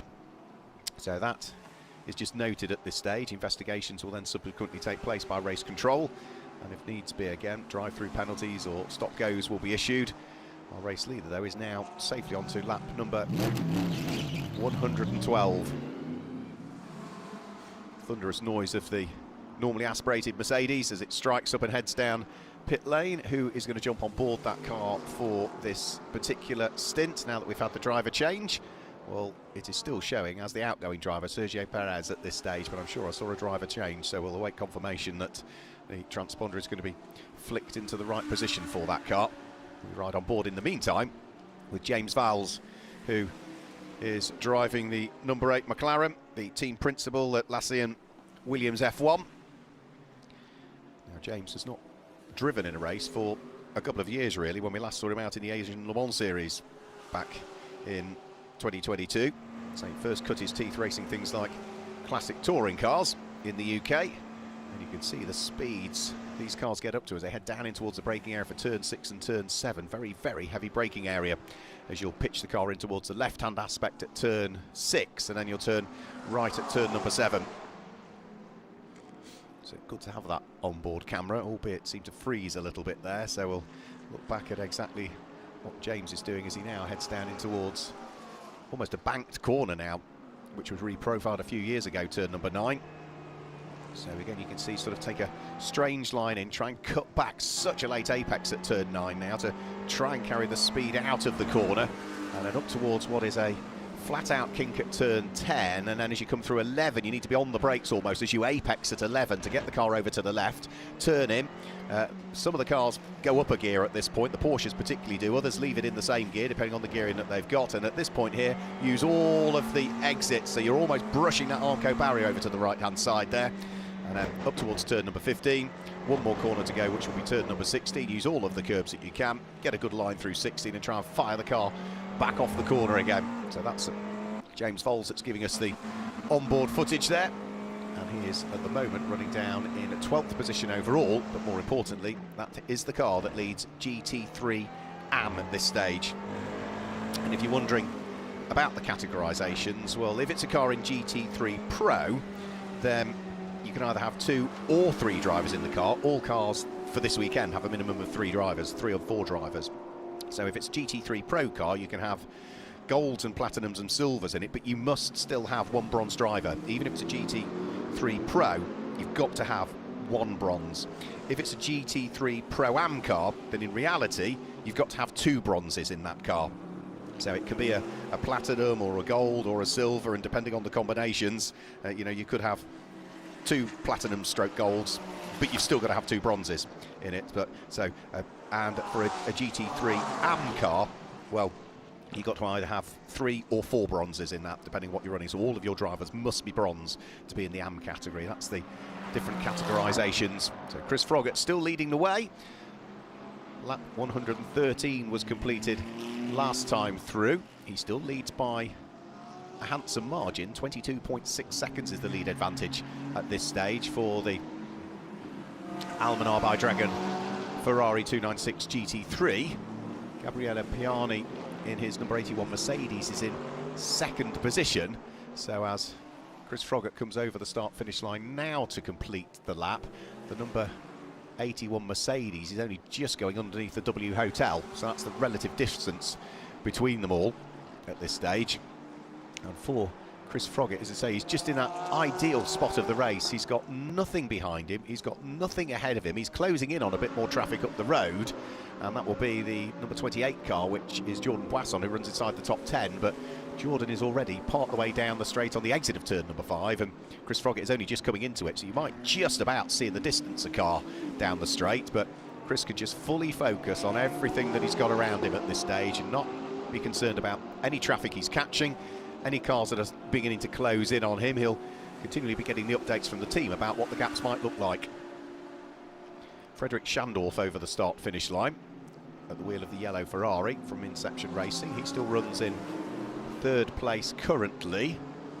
Now, where is Michaela Lashin relative to him? He's about 11 seconds back, Michaela Lashin. So, again, not huge amounts. Right, 10-second penalty for pit lane exit violation. So that will be, one would imagine, crossing the white line at pit lane exit. And I'm afraid that is going the way of our leader in GT3 AM. So James Foles has picked up a penalty for crossing it. Confirmation at car number 44, which I did say the ingoing driver had not been changed, and I thought there was a driver change and Sergio Perez had jumped out. Confirmation from the team just received that it should be positioned into driver ID 1, so it is Jaden Joda who is now behind the wheel of that car. So Jaden Ajida jumps on board into the pit lane. We've got one, and that's Axel Jeffries. So from 5th position into the pit lane comes Axel Jeffries at the wheel of the number 2 Audi. So the South African, Zimbabwean is in. And are we going to have a driver change here, or is Axel Jeffries going to stay behind the wheel of the car? He's only got a single bronze in that car, which is Solly Letlaka. So tyres coming off. No sign of a driver change, though, so it's going to be a double stint for Axel Jeffries. Stuart White was the starting driver in that particular Audi R8. Looks a good livery on the two of them as well. The only difference you can really tell between them is that it's a Dayglow orange nose on the number 2 car. On the number 21, it's a Dayglow yellow front on that one. So just being held, waiting for the requisite amount of time to elapse. And once that is done, that's another imposed pit stop ticked off. And they've still got 3 hours to tick off any remaining imposed pit stops. Remember, there's 6 to get through in part 1 of the race, but they all need completing before we get to 7 hours and 15 minutes of the 8 hours that form part 1. So the Audi pulls away. Double stinting goes Axel Jeffries. Back out down the pit lane, through the tunnel, and back out onto the glorious Yas Marina Circuit. So he concludes his pit stop. Say no driver change there. Heads on to an outlap. Chris Froggatt still leading at the wheel of the Ferrari. Now, I do wonder whether at some point Alan Hyde might be able to wander down to where Almanar by Dragon Racing are. I just asked the question about that little bit of flapping bodywork on the front right-hand corner of the number 77 car of Chris Froggatt. It certainly isn't affecting his pace, but is it a cause for concern? And I can't quite tell if it's a dive plane or not. I don't think you've particularly seen it, Chris Milbourne, who rejoins me back in the commentary box. But yeah, race leading car, something flapping around on the front right-hand side. Well, if it's not offsetting him for the time being, they'll no doubt rip it off when it comes in for his next pit stop. So as long as it doesn't fall off anywhere and then of course lead to a full course yellow or having just a very brief yellow flag in a sector to recover the piece of debris when it flies off. But there's the car there, and you're right, it's on the right-hand side, but it looks like it's kind of inside the front right splitter, just between the splitter itself and the radiator area as well. I'm not sure if it will be a massive cause for concern, and as you said, it's not affecting their pace very much here. 21.6 seconds ahead of Winward Racing's Mercedes. There's a better view of it as well. Has it picked up a little bit of paper, or is it debris that it's picked up off the track that's wedged in there? I'm not sure it is part of the Ferrari. I think it's picked something up. No, if you look at it at high speed, it kind of opens up, so it actually looks like it's the splitter might actually be cracked. That dive plane actually might be cracked open, and it's flapping. There you can see it again in the shot, and it just seems to be that the two parts have come apart, but that is actually now affecting the aero on the right-hand side, so it might actually be a cause for concern here. They're going to have to keep a very close eye on that right front, as out of the pit lane now comes the Inter-Africa Racing by Haas RT. Axel Jeffries still showing us behind the wheel of that car there, now up into 9th position overall, still 7th overall in class. Of quickest lap time so far from them, a 1:53.417. That was set almost an hour ago by Axel Jeffries, who continues to power around the Yas Marina Circuit behind the wheel of that car. That moves both the leaders in Pro-Am up a position as well, both Haas RT and Enrico at Fulgenzi Racing. I think the next couple of cars we're likely to see into the pit lane, probably the number 88 car of Oscar Renjevic, defined by Dragon, because he's had a few problems in his stint, but he's now been out there for the best part of 1 hour and 40 minutes. And the other car has just come into the pit lane, that I was about to say, because Jordan Boisson has done a good stint behind the wheel of his car, well over an hour and a bit. So he comes into the pit lane.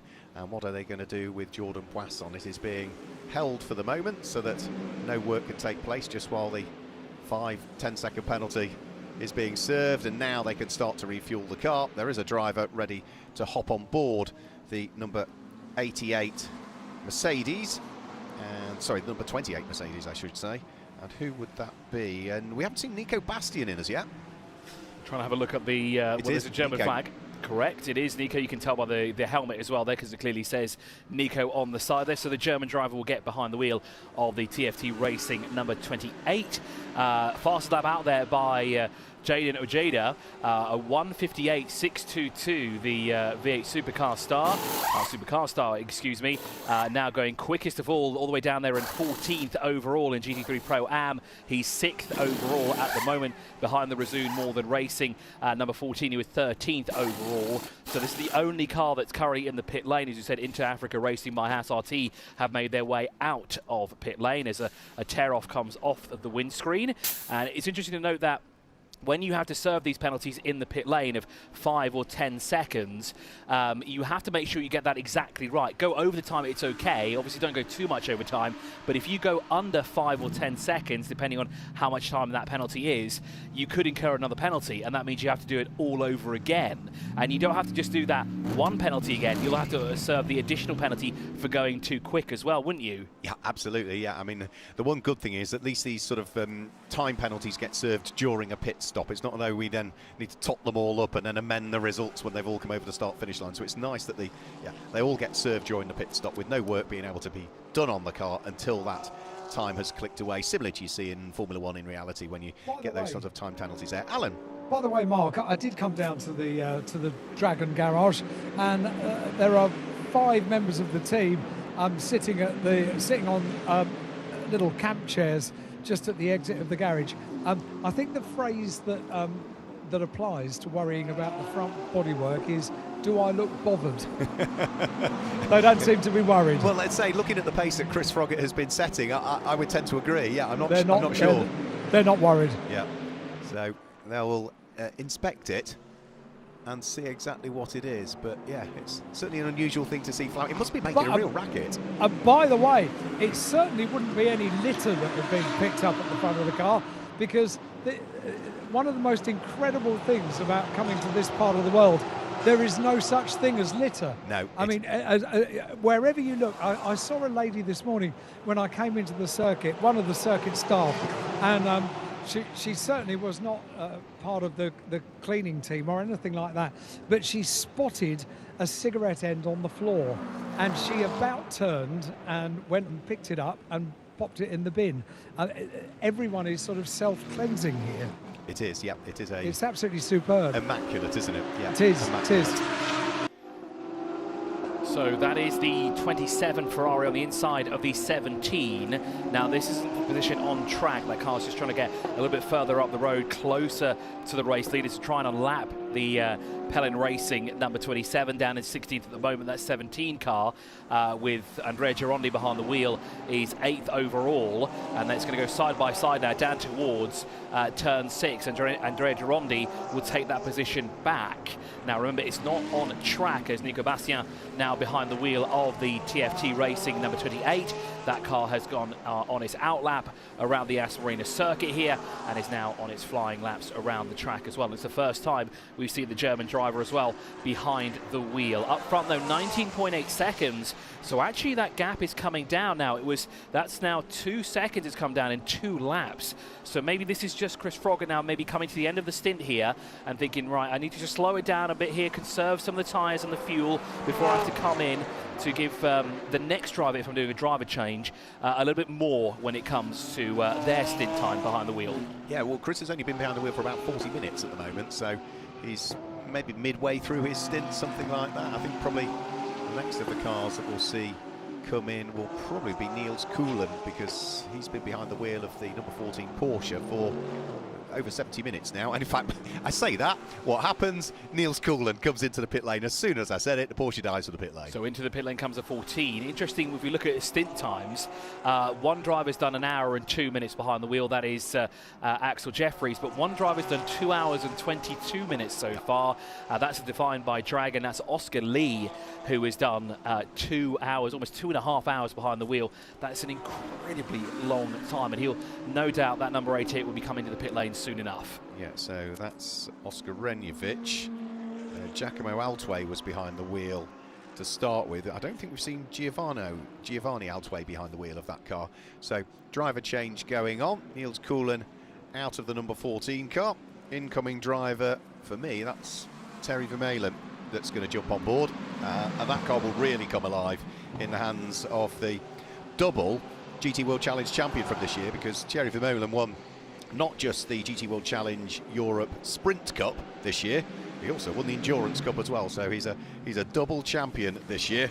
We've seen him racing not just GT World Challenge in Europe, but also in Asia as well. He's done DTM, ADAC Masters, International GT, Carrera Cup Germany, GT4 European Series. So this is the gold-graded driver about to jump in. And incredibly young as well for what he's accomplished so far. Yeah. Just being 23 years old and already having the accolades behind you as a fresh set of Pirellis are attached to all 4 corners. Now remember, this is the car that had the issue with the air jag on the previous pit stop, but it seemed to be released pretty quickly there. So whatever the issue was, maybe it's just something stuck where it shouldn't be, just maybe needed a bit of extra force to come out. But that's good news for the young Dutchman here to get going and really show us his true pace here. Like we said, the tender age of 23, but not the youngest driver we have in the field. Alan was actually talking to our youngest driver not too long ago. That, of course, is August Robert, the man who lives here in the United Arab Emirates, but, of course, is Swedish.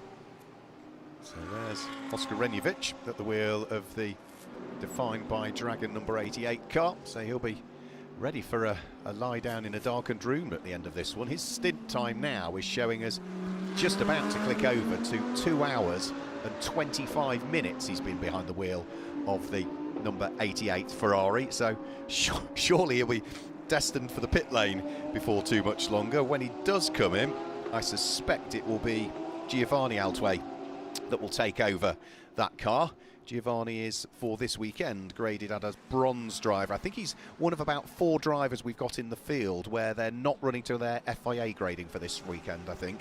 So I think Giovanni Altway is a silver graded driver according to the FIA, but in terms of driven racing events for the Gulf 12 Hour for this weekend, he's been downgraded to a bronze. So he's still got to tick over in what is a Pro-Am car.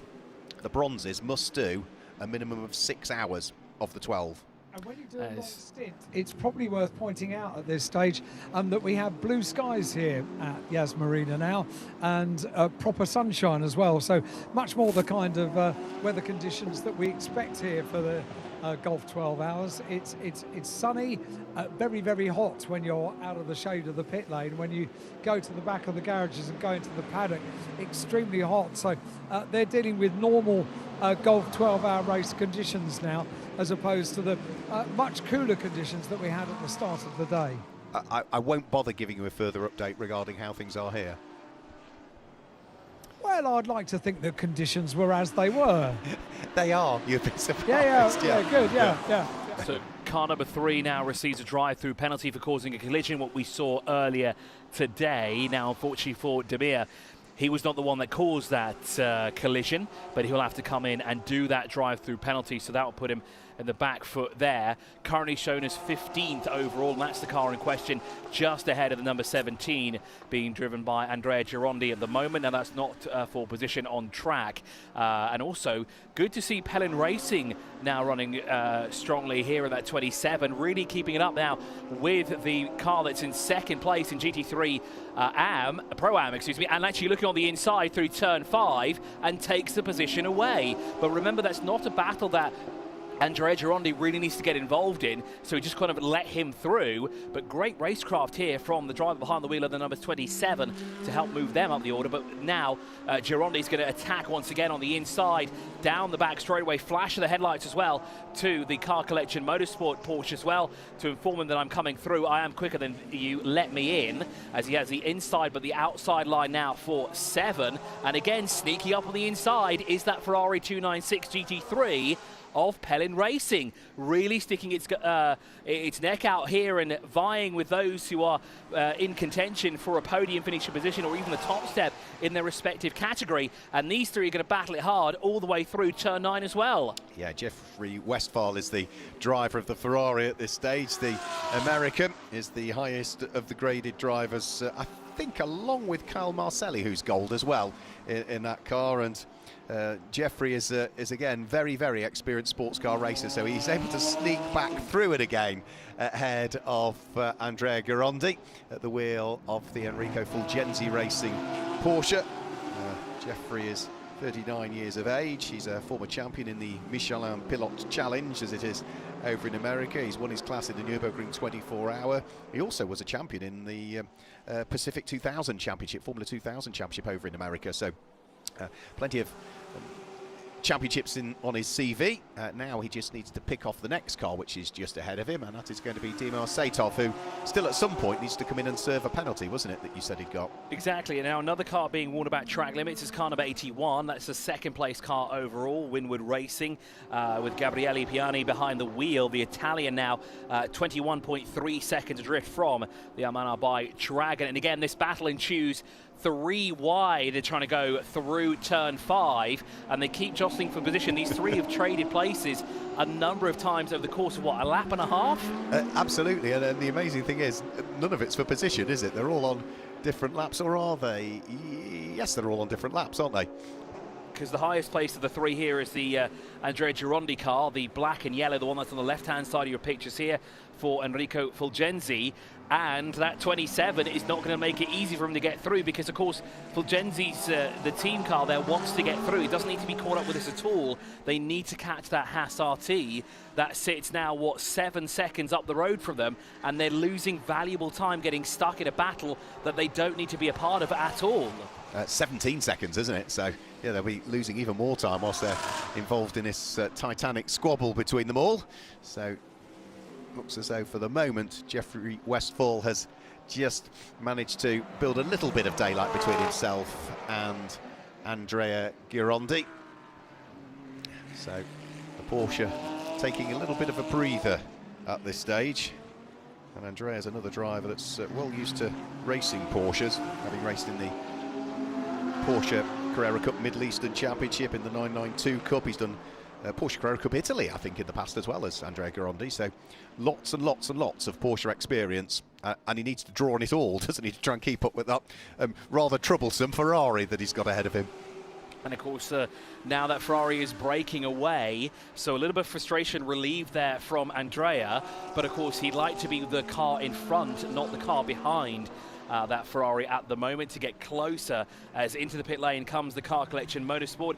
Dimir Satov now comes in to do that drive-through penalty, and he's got to be careful as well, has to make sure he's on the pit lane speed limiter. That drive-through penalty all harks back to when August Raber was in the car and tagged the back of Oscar Renjevic down at turn number 6. That will be what this drive-through penalty is for. Yeah, you're absolutely right there as well, and that was the car in question that was involved in that incident as well. Just ahead of them is the leader in GT3 Pro-Am, the Haas RT car. The number 21 under pressure now from the 88 at the moment. Again, not a battlefield position in class. These two are nowhere near each other in terms of track position either, as they're defined by Dragon all the way at the tail end of the field after power steering issues and a myriad of issues throughout the race, whether it be contact or spins, sometimes not down to themselves really. And now saying that 2.5 hours behind the wheel is Oscar Lee. Number 7 Porsche comes down pit lane. Fantastic stuff by Herbert Motorsport to get the Porsche back out there. It's only done 16 laps in the race. It is 108 laps off the lead, but it's in the race. That's all that matters, right? To have that car back out on track and put the grid back up to, what, 18 cars now still circulating. We'll keep our fingers crossed for MP Racing and Winward Racing to come back out at some point, but we know Winward Racing, we haven't seen their car anywhere in the garage, and we know that MP Racing are working hard to try and get that car back out as well. But good news there for Herbert Motorsport. There it is. And will be circulating as quick as they can. It is Robert Guanauer behind the wheel of the car, and I think he was the man that was behind the wheel as well when the incident struck. It was an engine issue, and that's why he was looking at the rear end of the vehicle, stopped just at the exit of turn 10. Now, an incident between car 70 and 4 was under investigation. Car number 4 is the Grove Racing by Get Speed, and car number 70, now that was a car that was nowhere near them in terms of track position. It was the Inception Racing, so those two have had a coming together at some point, but it is deemed no further investigation required, and that was through turn 9. Now, this is the Almanar Dragon Ferrari 296 GT3 with the flapping bodywork on the front right. That just hasn't slowed down Chris Froggatt at all, as the gap is still 20.9 seconds. Now the car behind him is the number 17 McLaren, and that car is trying to actually unlap itself. Is it because it would be shown? No, it wouldn't be the 70, would it? It would be the 69 McLaren, excuse me, and that car is currently circulating in 5th position. It's Inception Racing. They're still confusing me with they're not running a McLaren. It doesn't make sense absolutely in my brain still, but they have been running the Ferrari here this weekend, but that car is actually trying to unlap itself at the moment. Yeah, I mean, that's Optimum Racing, which is the same. You know, the side shoot of Optimum Racing is Inception in reality. So yeah, that is trying to get itself back on the lead lap. So if Alan Toulette's can get through and ahead of the Ferrari of Chris Froggatt, then that will mean they'll be back on the lead lap at this stage. The other thing we need to try and keep an eye on is what might be going on for 8th and 9th position, because the Enrico Fulgenzi, Andrea Garondi driven Porsche has been caught hand over fist by Axel Jeffries at the wheel of his Audi in the last few laps, and I think whilst one is a Pro-Am car and the other is a Pro car, that's going to change, and as soon as they've said that, they've come over the start finish line, and yes, Axel Jeffries has gone ahead of the number 17 Porsche on that particular lap. So that's that one done and dusted. Can we then now get back onto the lead lap? The number 69 Optimum Motorsport McLaren in the hands of its starting driver, Aaron Toulette. And that also now puts an additional car between Andrea Girondi and his closest rival in GT3 Pro-Am as well, or if there wasn't enough cars between them as it is, that is actually a move of position on track. As Mark said before, that was a battle for 8th and 9th respectively. But this is the Optimum Motorsport number 69 McLaren still trying to find a way past Chris Froggatt. This is not for track position, this is just to unlap themselves before the end of the 3 hours and 21 minutes. But here is the position, possibly going back the way of Andrea Girondi, just not close enough to make a move, heavy into the braking zone of turn 6, and Axel Jeffries of course in the right place and gets the better exit through turn 7, which means that Andrea Girondi will have to try again going down towards turn 9. Will have to pick up the toe, pass the support paddock area and try and close up as they work their way now down towards turn 9 here. It's too far away, isn't it? You get down towards turn number 9 and then you get into the technical sections where it's not really easy to overtake as you start to head round through turn number 10, 11, 12, 13 and 14. So whilst they continue their battle, let's just have a quick look back at what was an attempt to try and get back on the lead lap. Adam Toulette's getting briefly into the back of Chris Froggatt's Ferrari through turn number 6 and turn number 7. Froggatt took to the runoff area and maintained track position. So it was just a light touch, but that goes to show just how hard Aaron Toulette's trying to get back onto the lead lap. And now if there is any damage to the rear end of the car, that is something that the team are going to have to keep a close eye on as well now, because that was very close there to the left rear of the vehicle, and that's really something they don't want to have to deal with. Now into the pit lane comes Axel Jeffries, so Andrea Girondi gets that position back, and will it be a driver change? Yes, it will be. You can see Axel Jeffries unstrapping himself from the driver's seat, so once the fuel has been fully loaded, we will have a driver change. I don't think it will be Zoli Litlaka behind the wheel. It'll be the third driver that we saw earlier on. Stuart White started it, didn't he? Exactly. The South African Stuart White will be the one to get behind the wheel. It's 2 South Africans and 1 Zimbabwean. So Stuart White now will get buckled in, and then he'll be released onto the track in a few moments' time. However, those are the dollies going underneath. So is there something wrong then with the Haas RT number 2, the highest place of the 2 Audis? Well, now it isn't anymore, is it? It's the Haas RT number 21, which is the highest place of the 2 cars. So there is something not quite right with that number 2. So the team have wheeled it into the garage, and of course they will be working on that car as well. Now we'll have to see if we can keep an eye out on the left rear of that 77, Chris Froggatt behind the wheel of the race-leading Almanar by Dragon. As again, we're looking at, well, it looks like the wheels are coming off, so there is something they're looking at the rear end of the vehicle here. Now, Stuart White is opening the door. Does that mean he'll get out of the car? Hopefully the team will be able to find the issue and sort it out. As now, car 69 under investigation for exceeding track limits. That was the car that got into the back bumper of our race leader here. Not a position for the overall top of the timesheets here. That was just to unlap that car. There was the 81. Sorry, not the 81, excuse me. It was the 69, isn't it? Because he's still stuck behind him for the time being. And no doubt frustration definitely settled in there coming down towards turn 6. And that just caused the 69 driver just to get a little bit too close for comfort there than Chris Froggatt would have liked, but it's kept him in front for the time being and has kept the 69 behind him at the moment. So only 1 car in the pit lane has been now put into its pit box as Aaron Talit still tries to find a way through and now catch up once again after all that hard work was undone through turn 6. Now across the line will come the Winward Racing number 81, Gabriele Piani behind the wheel, 20.5 seconds adrift behind the 77. Inception Racing's Fredrik Schandorf, who started this race quite some time ago, and there is Stuart White just patiently waiting for whatever the issue is to be resolved here, as now all 4 tyres have been removed and the team are checking each and every corner to find out what the issue could possibly be here. And we might have to send Alan Hyde down there to see if he can get some insights on what exactly is wrong there with the number 2.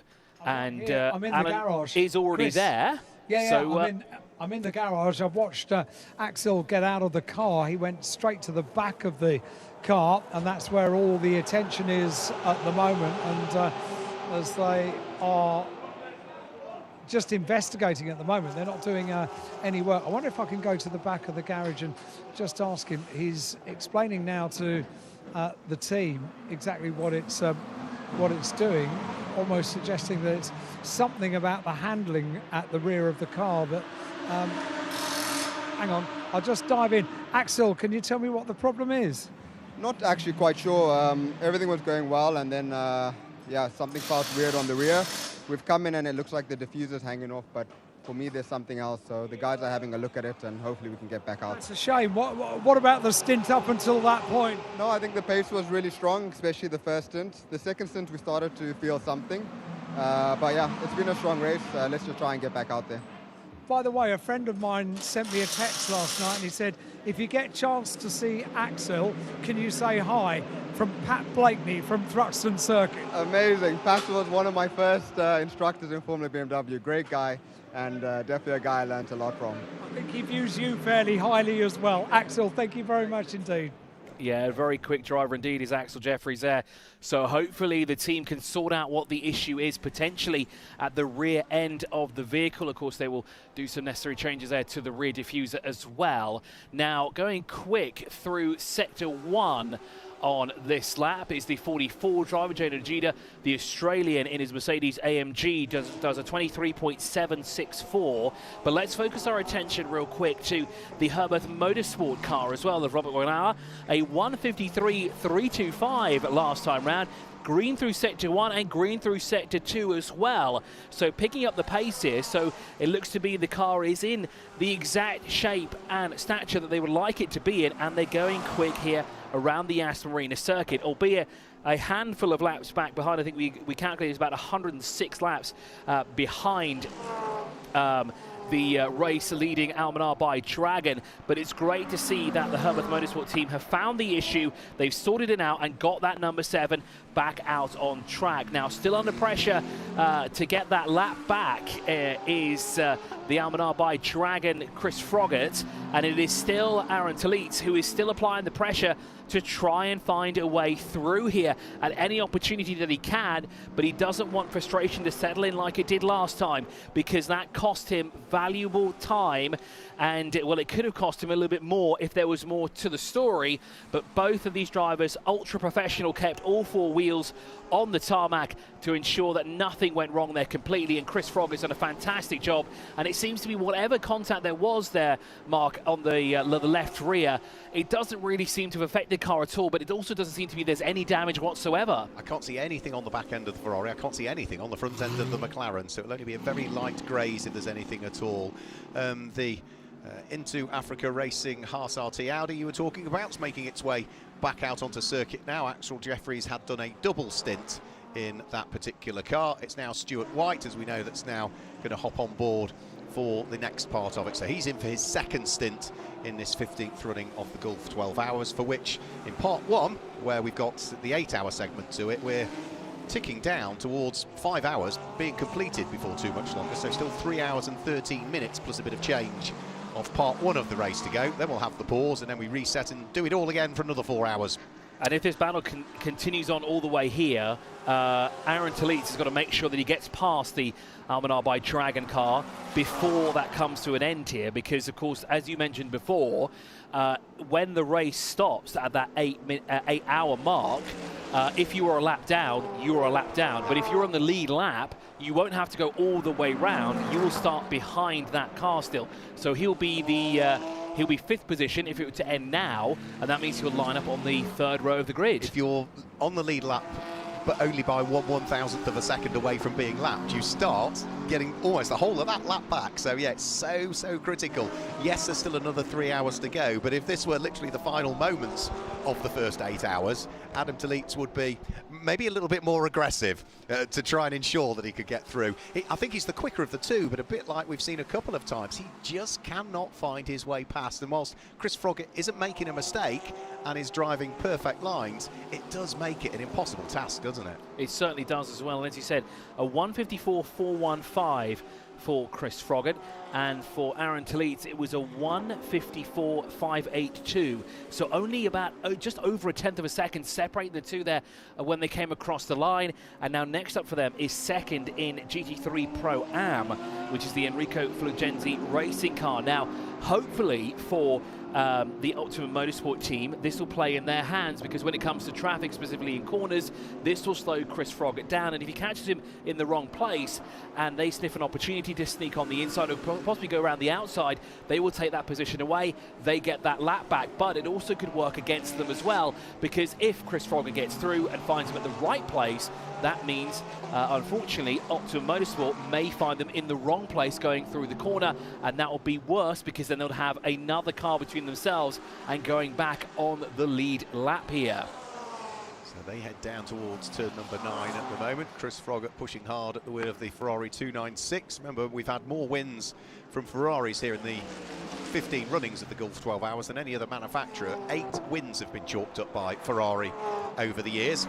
5 of them came in the 458, 3 of them came in the 488. Of course, the 296 is the successor to the 488.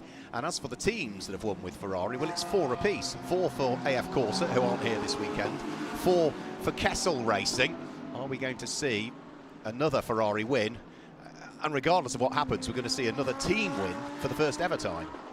And as it runs at the moment, we might have our first Omani team win here as well, in the likes of Al-Manar Dragon, and we'll have an Omani on the top step of the podium if it were to end now, but we still have plenty of time left on the clock. 3 hours and 10 minutes plus another 4 hours, so actually 7 hours and 10 minutes of racing here at the Yas Marina Circuit. And this battle here, well, now there's another car that's a part of it, but those two, that Porsche and the number 27, Pelin Racing, they've been locked in a battle for the longest time, as Daniel Gaunt now in the pit lane for Tsunami RT. They come in from 9th overall, and they are currently 3rd in GT3 Pro-Am, and now the car is being refueled as on the 911. The fuel intake is on the front of the vehicle, where the other cars have it on the right rear of the car. I would suggest if he's jumping out, we're either going to see Johannes Zelger get back into the car or Davide Sniccio. Has he been in the car as yet? He has, hasn't he? Yeah, so maybe Johannes Zelger to get back in the car, because as the bronze driver in what is a Pro-Am car, that particular one, he will need to tick off a few more hours in the car as yet. So another further investigation here for exceeding track limits for car 69, the Optimum Motorsport, that 5th place car that's still trying to find a way to unlap itself from the race leader, as a new set of Pirellis being attached firmly to each corner here of that Tsunami RT Porsche. As you said, 3rd overall in Pro-Am. Will they lose that position to TFT Racing in that 28? And will they drop down to 11th? Will they lose a place out to Garage 59? As into the pit lane comes Defined by Dragon. And I have a feeling Oscar Lee will be getting out of that car after almost 3 hours behind the wheel. That's an incredibly long time for a driver stint here. That is a good stint put in by Oscar Renjevic there.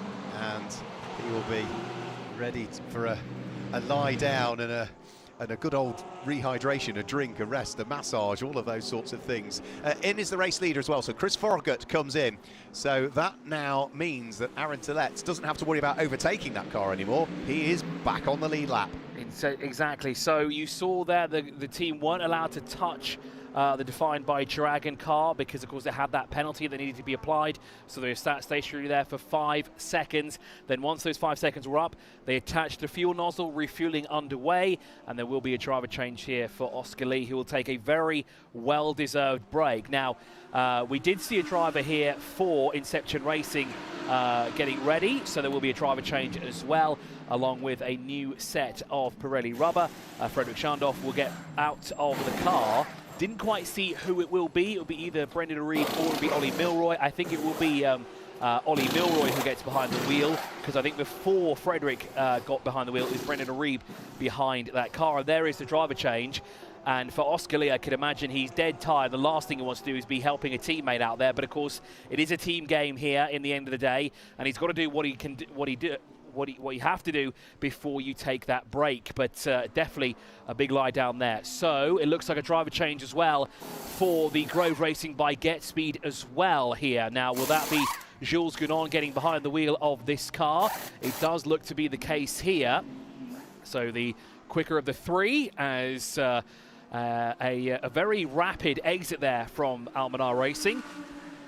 Now, is that Ben Tuck that's got behind the wheel of what was the race-leading Ferrari? We'll wait and see when they come across the line whose name will tick off there. Or has Chris Froggatt decided to stay behind the wheel?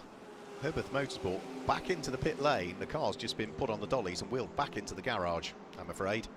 So maybe all is not well still with the number 7 Porsche. We'll have to wait and see. That is very unfortunate there, and it's still showing that Chris Froggatt is behind the wheel of the 77, but Gabriele Piani now will be our newest race leader. Does that bring us up to a total of 12 leaders here on lap 134? That goes back the way of Winward Racing, who last had the lead of the race here on lap 100, and they only led for 1 lap at that time, and it's only the second time that they have taken the lead here. The Herbert Racing garage, and and sort of put my thumbs up when the car went back out on circuit, and they kind of shrugged as if to say, yeah, manage your expectations about what we've done to send the car out. It's interesting because the car has been putting in some very reasonable lap times, hasn't it? Yeah, I'm not sure that it's going to have longevity, I'm afraid. Oh dear, such a shame for them, all the effort that they put in to get the car back out there. It looks like we've got a Ben Barnicoat suited and booted and ready to hop on board the number 69 Optimum Motorsport McLaren, and I would imagine that will be, Chris, to do what he did in his stint earlier on, which is drive like a bat out of hell and try and ensure that when we cycle through the next batch of pit stops, they are more than on the lead lap and not in danger of dropping back off it again. Exactly, as we fast approach 3 hours of racing here, we're in the final stages of this 8 hour. Yes, 3 hours is still quite a long way to go, but it is less time than we had on the clock, what, 2-3 when we started the race, not too earlier this morning as well. It's about to go 2 o'clock here local time as Gabriele Piani leads this race here with Michael Alation in second position for Capital RT by Motopark. Almanar by Dragon. There is no driver change. It is still Chris Froggatt behind the wheel, and Aaron Talit's got the lap back but is now in the pit lane as well, as Inception Racing has Brendan Arib behind the wheel in 5th place. On the chat, the race control chat that I've got available to me, confirmation has just been sent by the team to race control that it's El Faisal El Zubair that's behind the wheel of the number 77 car, and the number 88 car is also showing incorrectly on our timing screens at the moment. It is Giovanni Altaway that is behind the number 88 car, not Giacomo Altaway as is shown on our timing screens.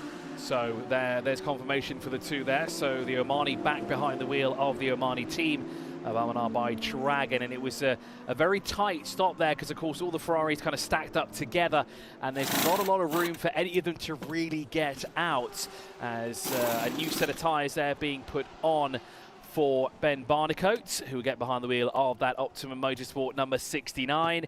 The door will be firmly closed and he'll be released onto the track in just a few moments time once the windscreen has been cleaned thoroughly, because what you do need here is good visibility when you're circulating around the 6.3 kilometre 16 corner configuration here at the Yas Marina Circuit, the full Grand Prix circuit configuration, the exact same layout as Formula One used 1 week ago. So the car is released and now onto the fast lane goes Ben Barnicoat.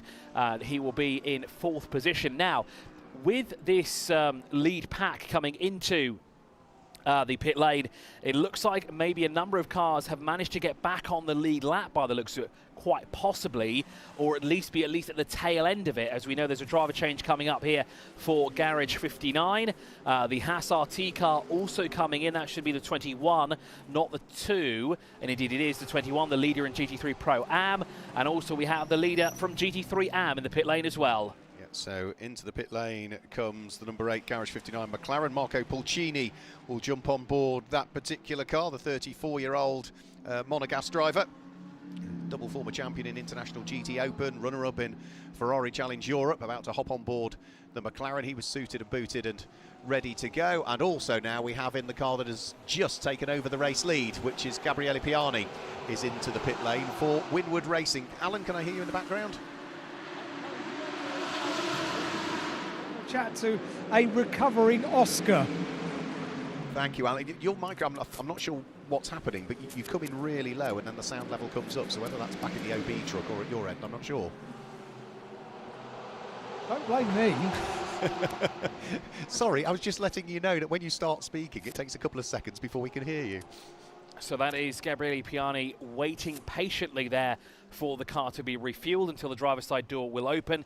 But maybe Gabriele Piani now will stay behind the wheel of that race-leading number 81, the Mercedes AMG, as the Haas RT car, the number 21, is released from its pit box.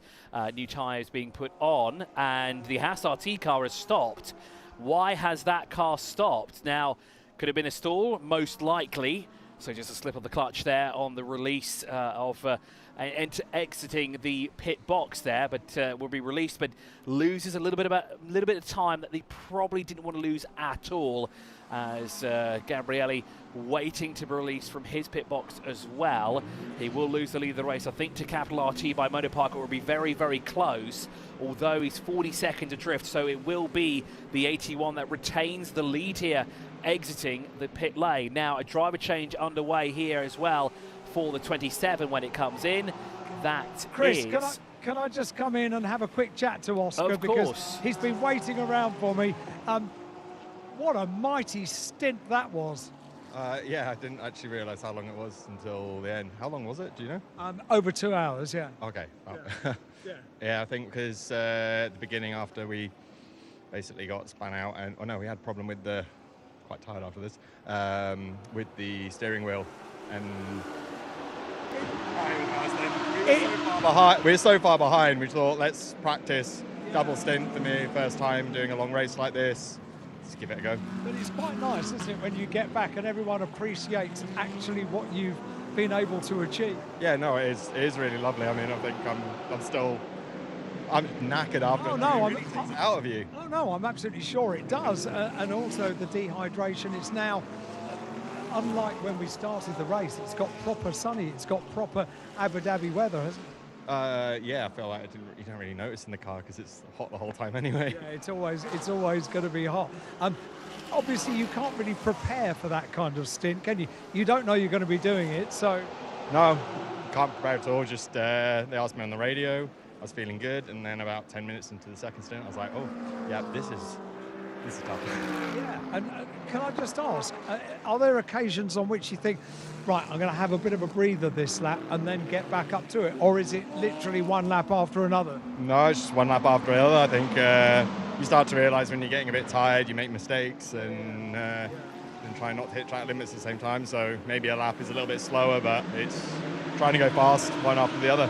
But it was a mighty, mighty effort, and may I suggest that you have a little sit down and drink lots of water? No, I will. Thank you very much. Man, Oscar, thank you very much indeed.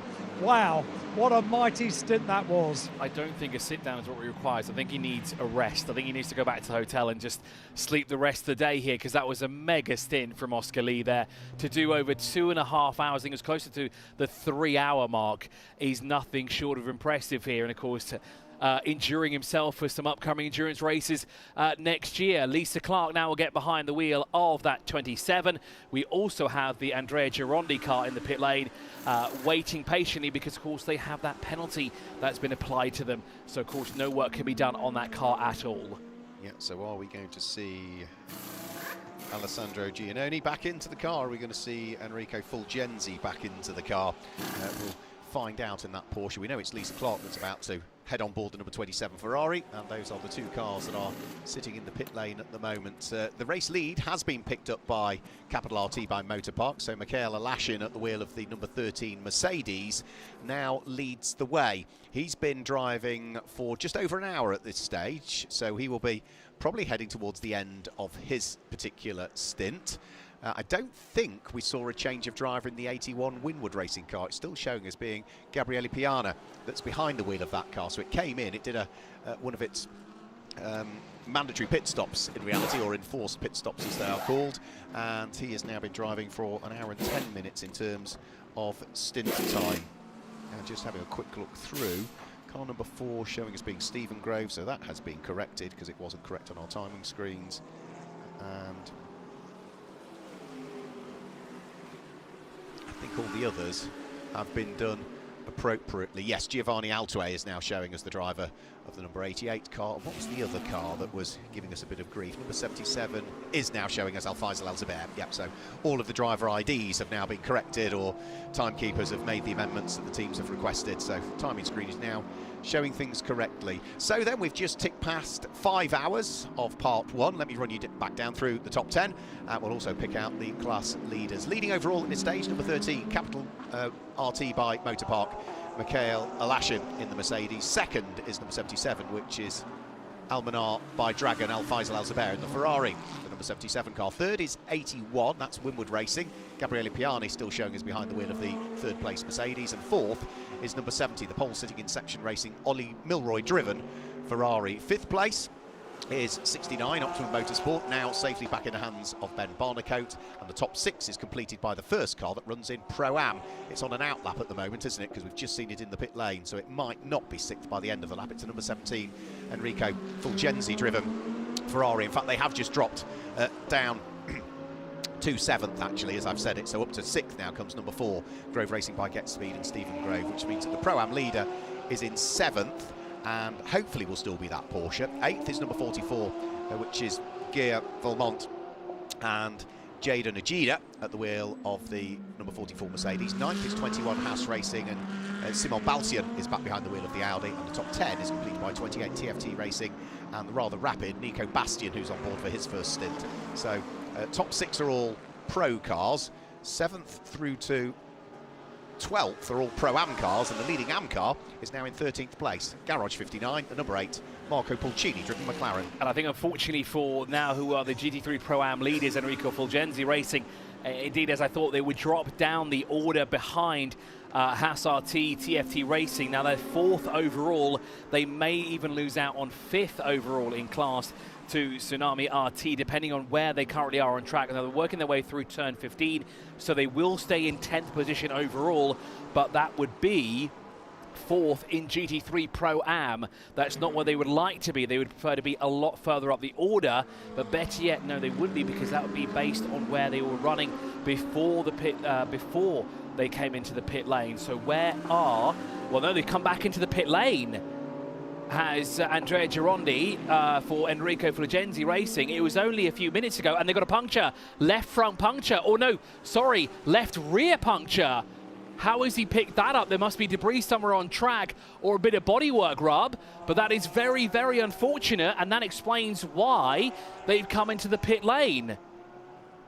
And their Sector 2 time was only 3 seconds off the pace, so that means he's collected it somewhere through Sector 3.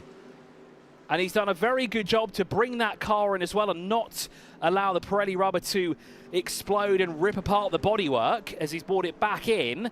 But unfortunately, that is that's going to be one uneven tyre when it comes to the next pit stop.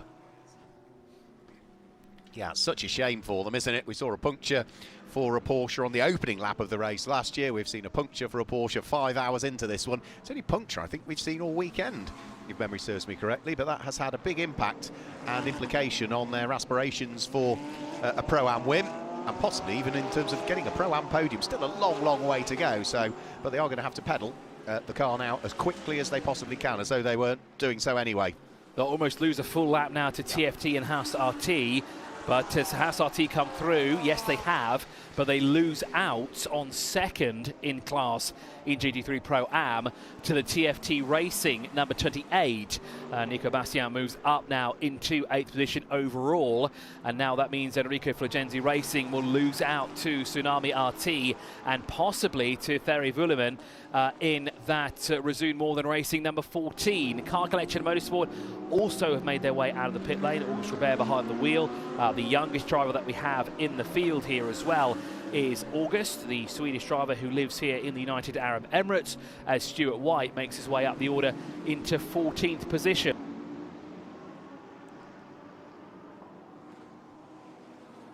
So yeah, we've got shuffling of the order as the number 17 Porsche drops back down through the order, and into the pits now comes Michaela Lashin. So I did say he was over an hour into his stint, so this is probably going to be another change of driver for the car that had been leading the race.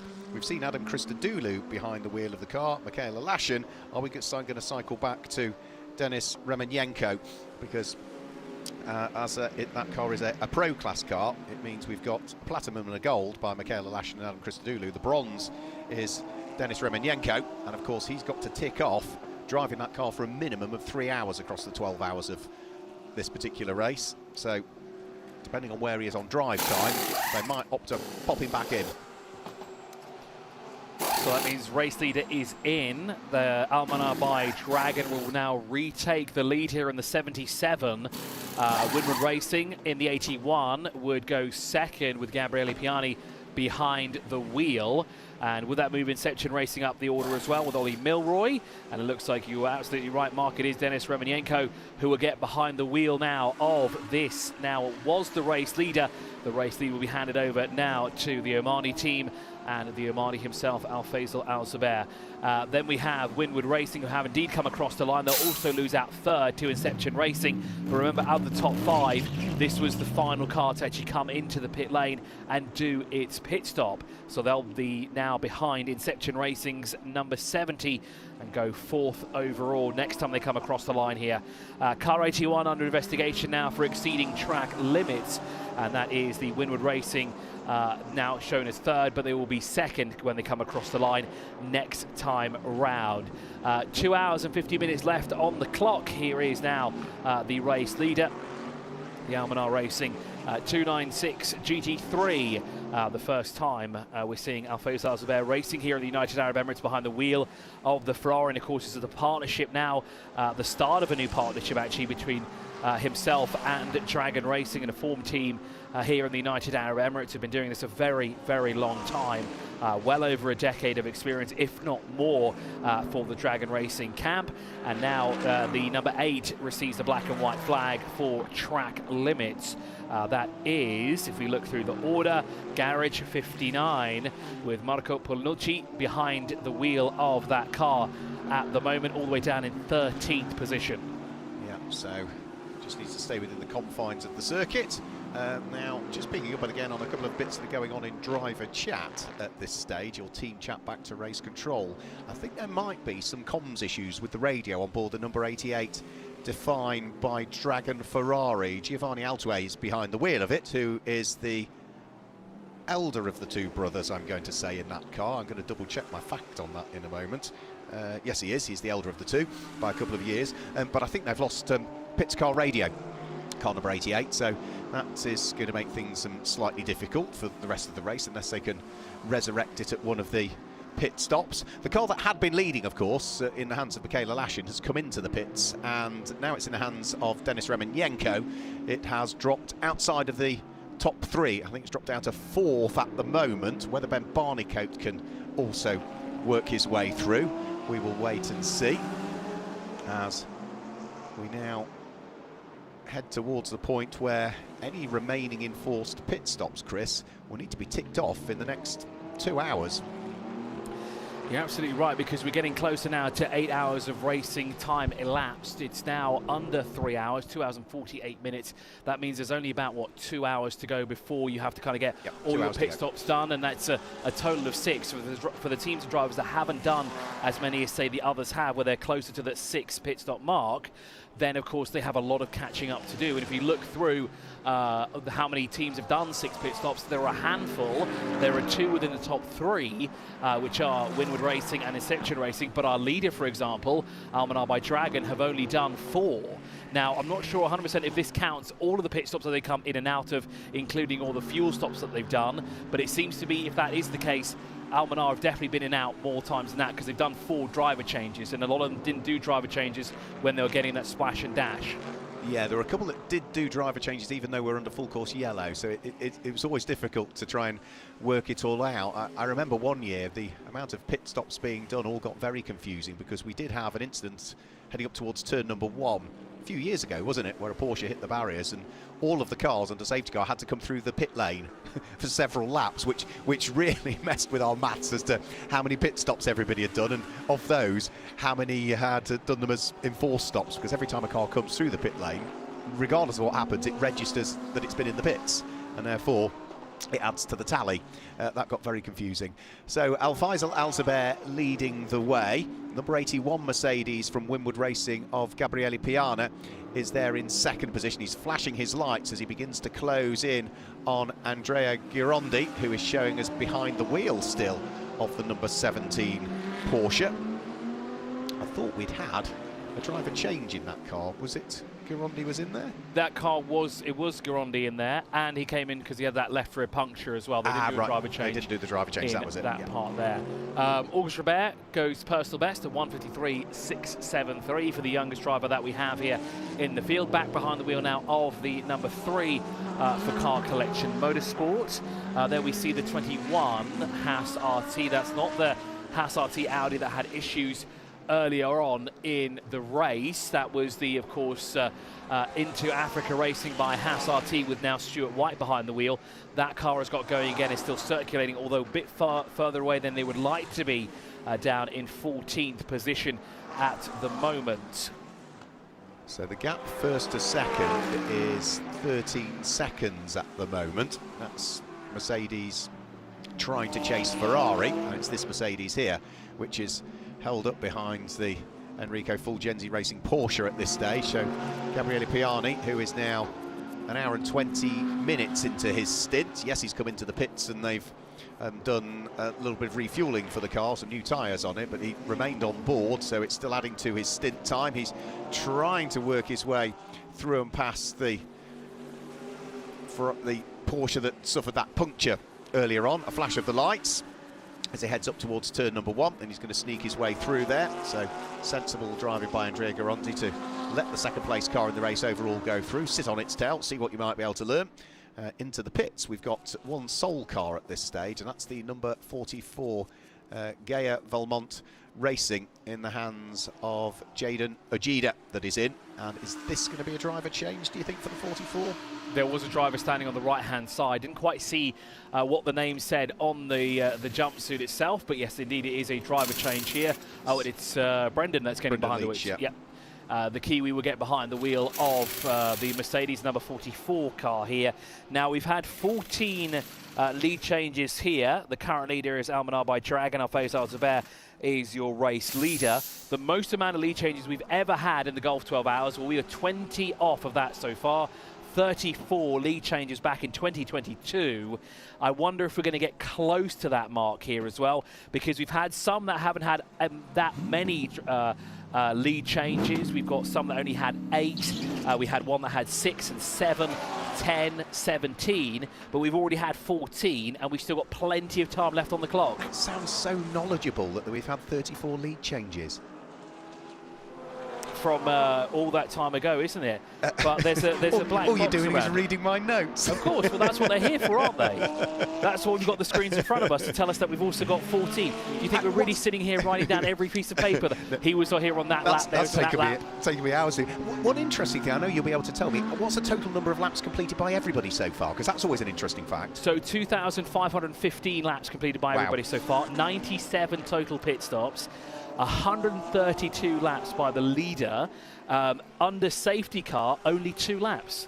It feels like we were behind the safety car for so much longer. Because we're full course yellow for so long. Exactly, yeah. But even that, full course yellow was only 13 done by the leader when we had a full course yellow. Right. And we've had a total of, over an hour behind the wheel. It's actually an hour and 6 minutes in total behind, with yellow flags waving around the track there. At the moment, it's all green flag racing. So we've had green flag for a good period of time. The last time we had any sort of caution, wasn't it, was when Karina Gosner went off in the number 58 Mercedes, and that was, she was on, I think, 55 laps at the time, so the leaders would have been heading on 60 laps. So we've been, literally without incident for the best part of 80 or so laps now. Now, the Capital RT by Motopark have been warned about pit lane infringement. Is this a speeding penalty, perhaps, or is there something else awry that they've been caught doing during their pit stop? Because they weren't in too long ago, were they now? No, they weren't. That was where we saw Denis Romanenko take over that car from Michaela Lashin a few laps ago, and that was what dropped it from the lead of the race down into 4th position. So the pit lane infringement could be speeding. It could be that they did not comply with any penalties that were overhanging them, and they started to work on the car before the time had ticked away.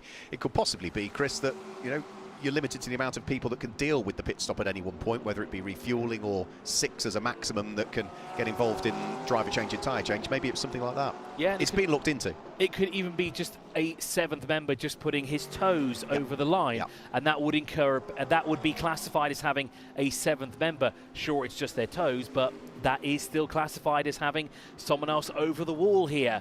So Almanar by Dragon continue to lead here, as on the inside of the number 3 Car Collection Motorsport Porsche of Auguste Robert goes the number 69 McLaren. Now that is not a position on track because that car is 5th overall, and the Car Collection Motorsport, number 3, is 15th overall here to the Yas Marina Circuit. So out in front we have the 77, that is the 81 and 70. The gap between them is 14 seconds, and there's a further 19 seconds from the race leader for Inception Racing's number 70 of Ollie Milroy, who's now behind the wheel of that car. And do you have confirmation of what that possible infringement could be, Mark? No, not at all, not at all. I was just trying to work out as to roughly where we are in terms of breaking what is the distance record for Yas Marina at the moment. Because of the extended periods we've had under full course yellow, we're not going to get to the record number of laps we've ever had around here, which is 359. We're going to be way below that this year. So black and white flag comes out for car 44, and I think Alan Hyde is down there in the pit lane with an update. Yeah, no, I just wanted to follow up. You were both expressing a little bit of optimism that the number 58, the Gosner, the MP racing car, was going to be back out. And when we left the car, it was having bits of debris pulled out of it. It was being disassembled. The MP racing, the Gosner car. I've just had confirmation from Thomas Gosner that the car, unfortunately, is not going to be out again today. Too badly damaged. There's too much on the car that needs to be done, so they have stopped working on it for now. And that's a shame there for MP Racing. They will not go back out. It's just far too much damage on the car there to have it prepped and ready. And that, again, very, very unfortunate, as we see Auguste Robert. Now, that's Ollie Milroy, and that's not where smoke should be bellowing out of a car at all. And is that at turn 5 on the exit, as Ollie Milroy escapes the car pretty much immediately there. And unfortunately for our pole sitter, that is not the way they wanted to end this at all. Sorry, that is turn 13, and there's another Ferrari involved as well, the 27. They've been involved in an incident over there as well. Lisa Clark behind the wheel there. Yellow flag at turn 11. Full course yellow in 20 seconds. Now, Mark, that's not where smoke should be billowing out at all from a Ferrari. It should be coming from the exhaust, not the cockpit. Absolutely, it's coming out from sort of the cockpit and engine bay, but the fact that there's some big scrub marks down the side of that Ferrari tells you that there's been some contact somewhere. There's a wing mirror missing off the car as well, and we've also got Lisa Clark with damage limping back to the pit lane, so it looks as though those two cars tripped over each other. The Ferrari that was running down in 16th position and the Ferrari that was running in 4th position. You can see damage to the right-hand side of Lisa Clark's car as it heads to the pit lane, damage to the left-hand side of Ollie Milroy's, and I'm afraid that that is any chance of a result for that Inception Racing Ferrari now done and dusted. And that door is also out of place as well, so significant impact there on Ollie Milroy's car. So just as we get the news that unfortunately MP Racing won't go out, we may have lost another car, and there the team from Pellin Racing are looking on the right front of Lisa Clark's car, and they're checking the right front assembly there to make sure that suspension and the brakes and everything are in the positions that they should be as well. The front splitter is cracked, Mark, there as well, and they're just ripping off bits of the bodywork. Yeah, dive plane's gone as well, hasn't it, on that front right-hand corner. And that is a car again which, even if they can get it repaired, is not going to be handling brilliantly. You know, the dive planes are small little things, but they are there for a reason. Let's have a quick look at exactly what happened down there, so we can see, or it's already occurred when they've gone even before turn 12. It occurred at sort of turn 10, turn 11, didn't it? And Ollie Milroy limping his way, trying to see whether he can do something, but no, the incident had already happened. So they must have come out of turn 9 together, and then when they got towards turn 10, that was when it all started to happen, and you can see some fluid, can't you, dropping out the tail end of that Ferrari. But I think that's sort of as a result of the impact, and whatever happened, it was just frustratingly outside of camera shot. It's absolutely frustrating as well for our pole sitters as well, after their very interesting strategy and now the 27 will be brought back into its pit box. No doubt Alan Hyde will be on the scene in a few moments' time to find out exactly what's gone on here and get us the inside scoop. And he's already there by the sounds of it. No, I'm actually in the Inception garage watching them trying to disseminate exactly what went on when the two of them came together. But I might see if I can get a word from either Frederick or Brendan, but not at the moment. Thank you, Alan, there for the update. The front clip from the Ferrari, the 27 of Pelin Racing, has come on, and a new one has been fitted onto the front end, albeit a slightly different colour arrangement. It will be red and black rather than the Golf livery of blue and orange. We've seen Ollie Milroy walk away from the vehicle, but now the recovery effort is underway here for the number 70. And again, heartbreaking here for the pole sitter after their very unique strategy during qualifying yesterday. Heartbreaking, to say the least. Yeah, absolutely. Yeah, we can't really even begin to read in what may have happened, whether Ollie Milroy tripped over the slower car, or whether Lisa didn't see the faster car, or whether it was a bit of both. But the upshot is that we've got two damaged cars.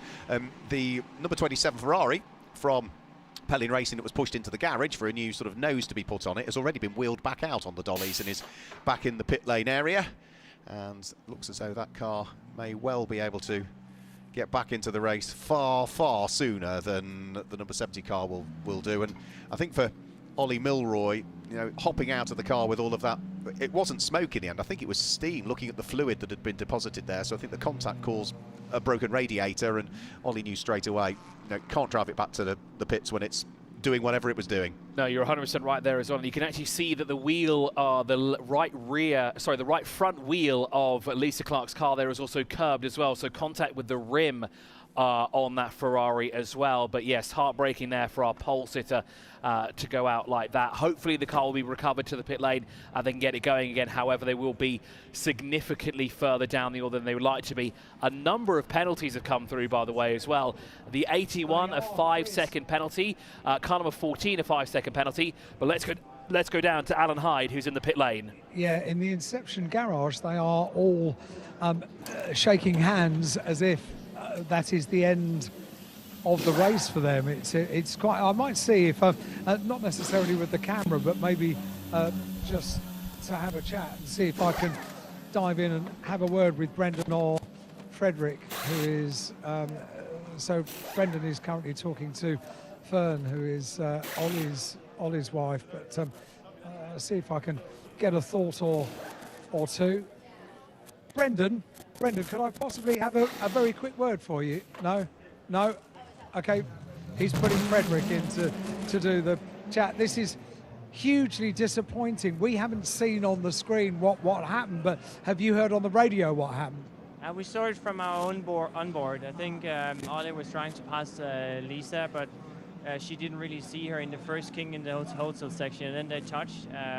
And then I think the bonnet hit the extinguisher, and then the extinguisher went off. That's what went off in the car. Yeah, that's why the smoke came off. Yeah.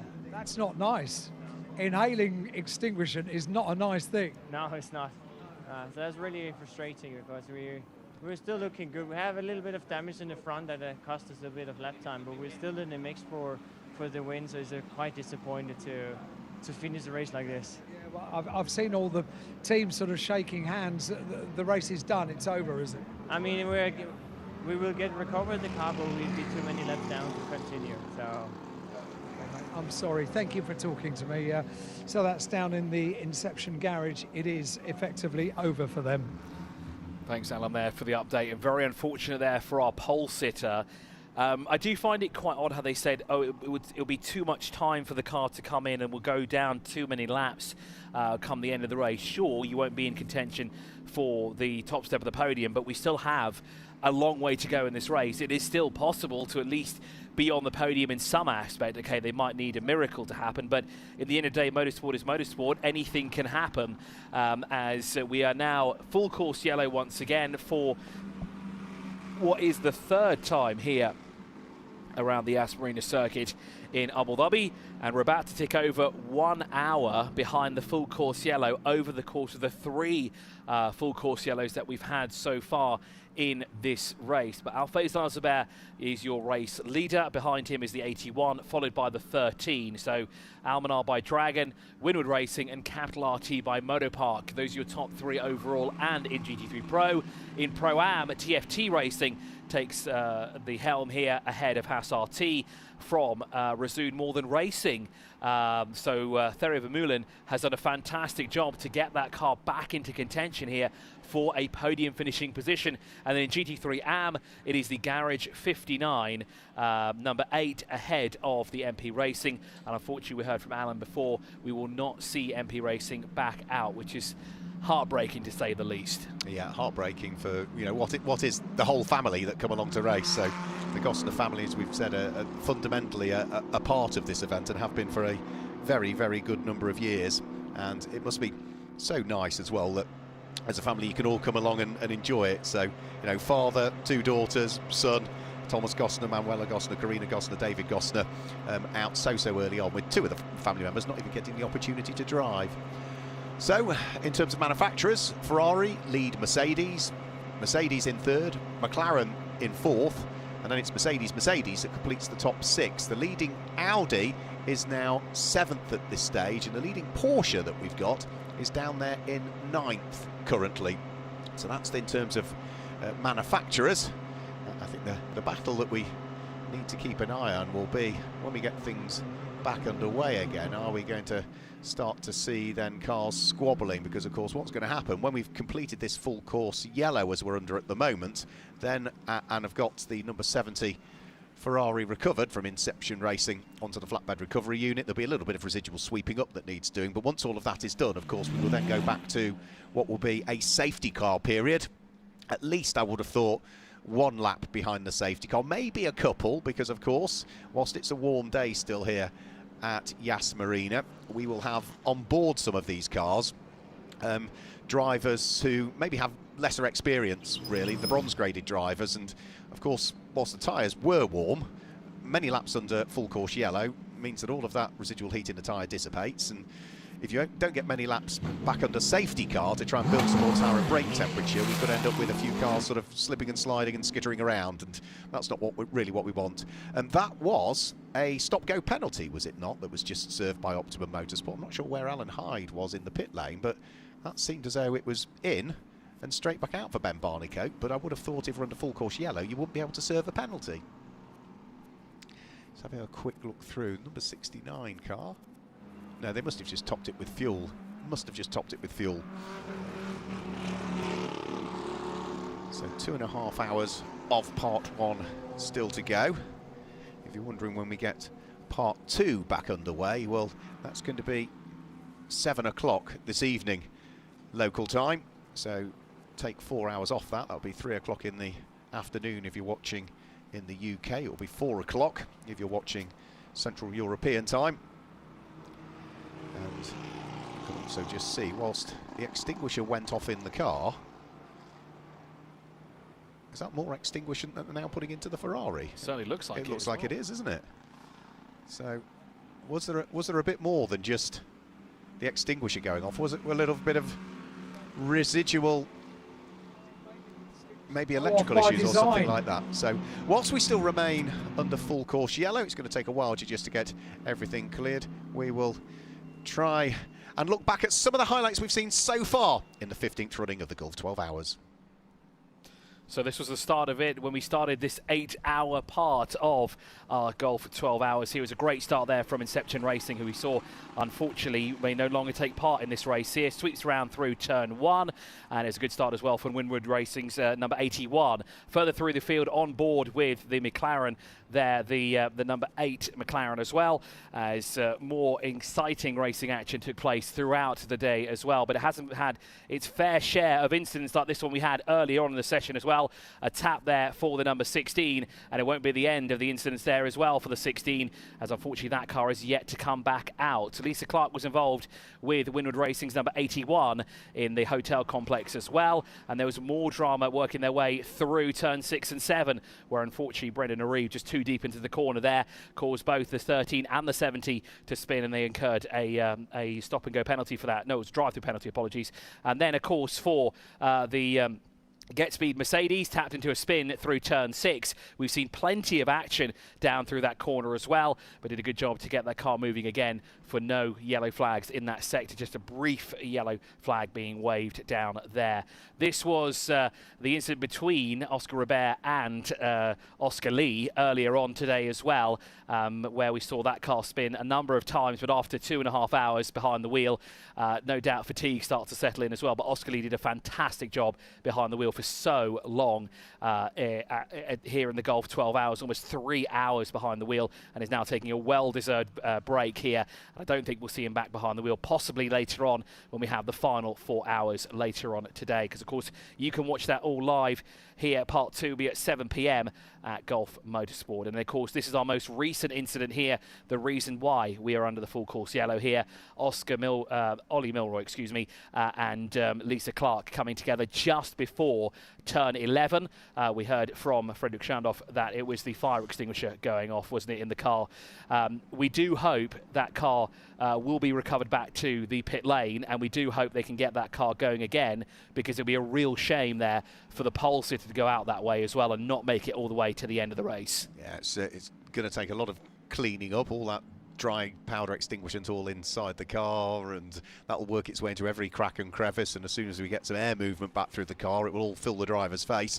The other thing they've got to do is plumb in another fire extinguisher, take the car back to technical and scrutineering to ensure that they're happy with it, and that's, you know, a long process. So I think the way that Frederick Schandorf, wasn't it, who was talking to Alan Hyde, is that by the time they've done all of that, you know, they're here to win.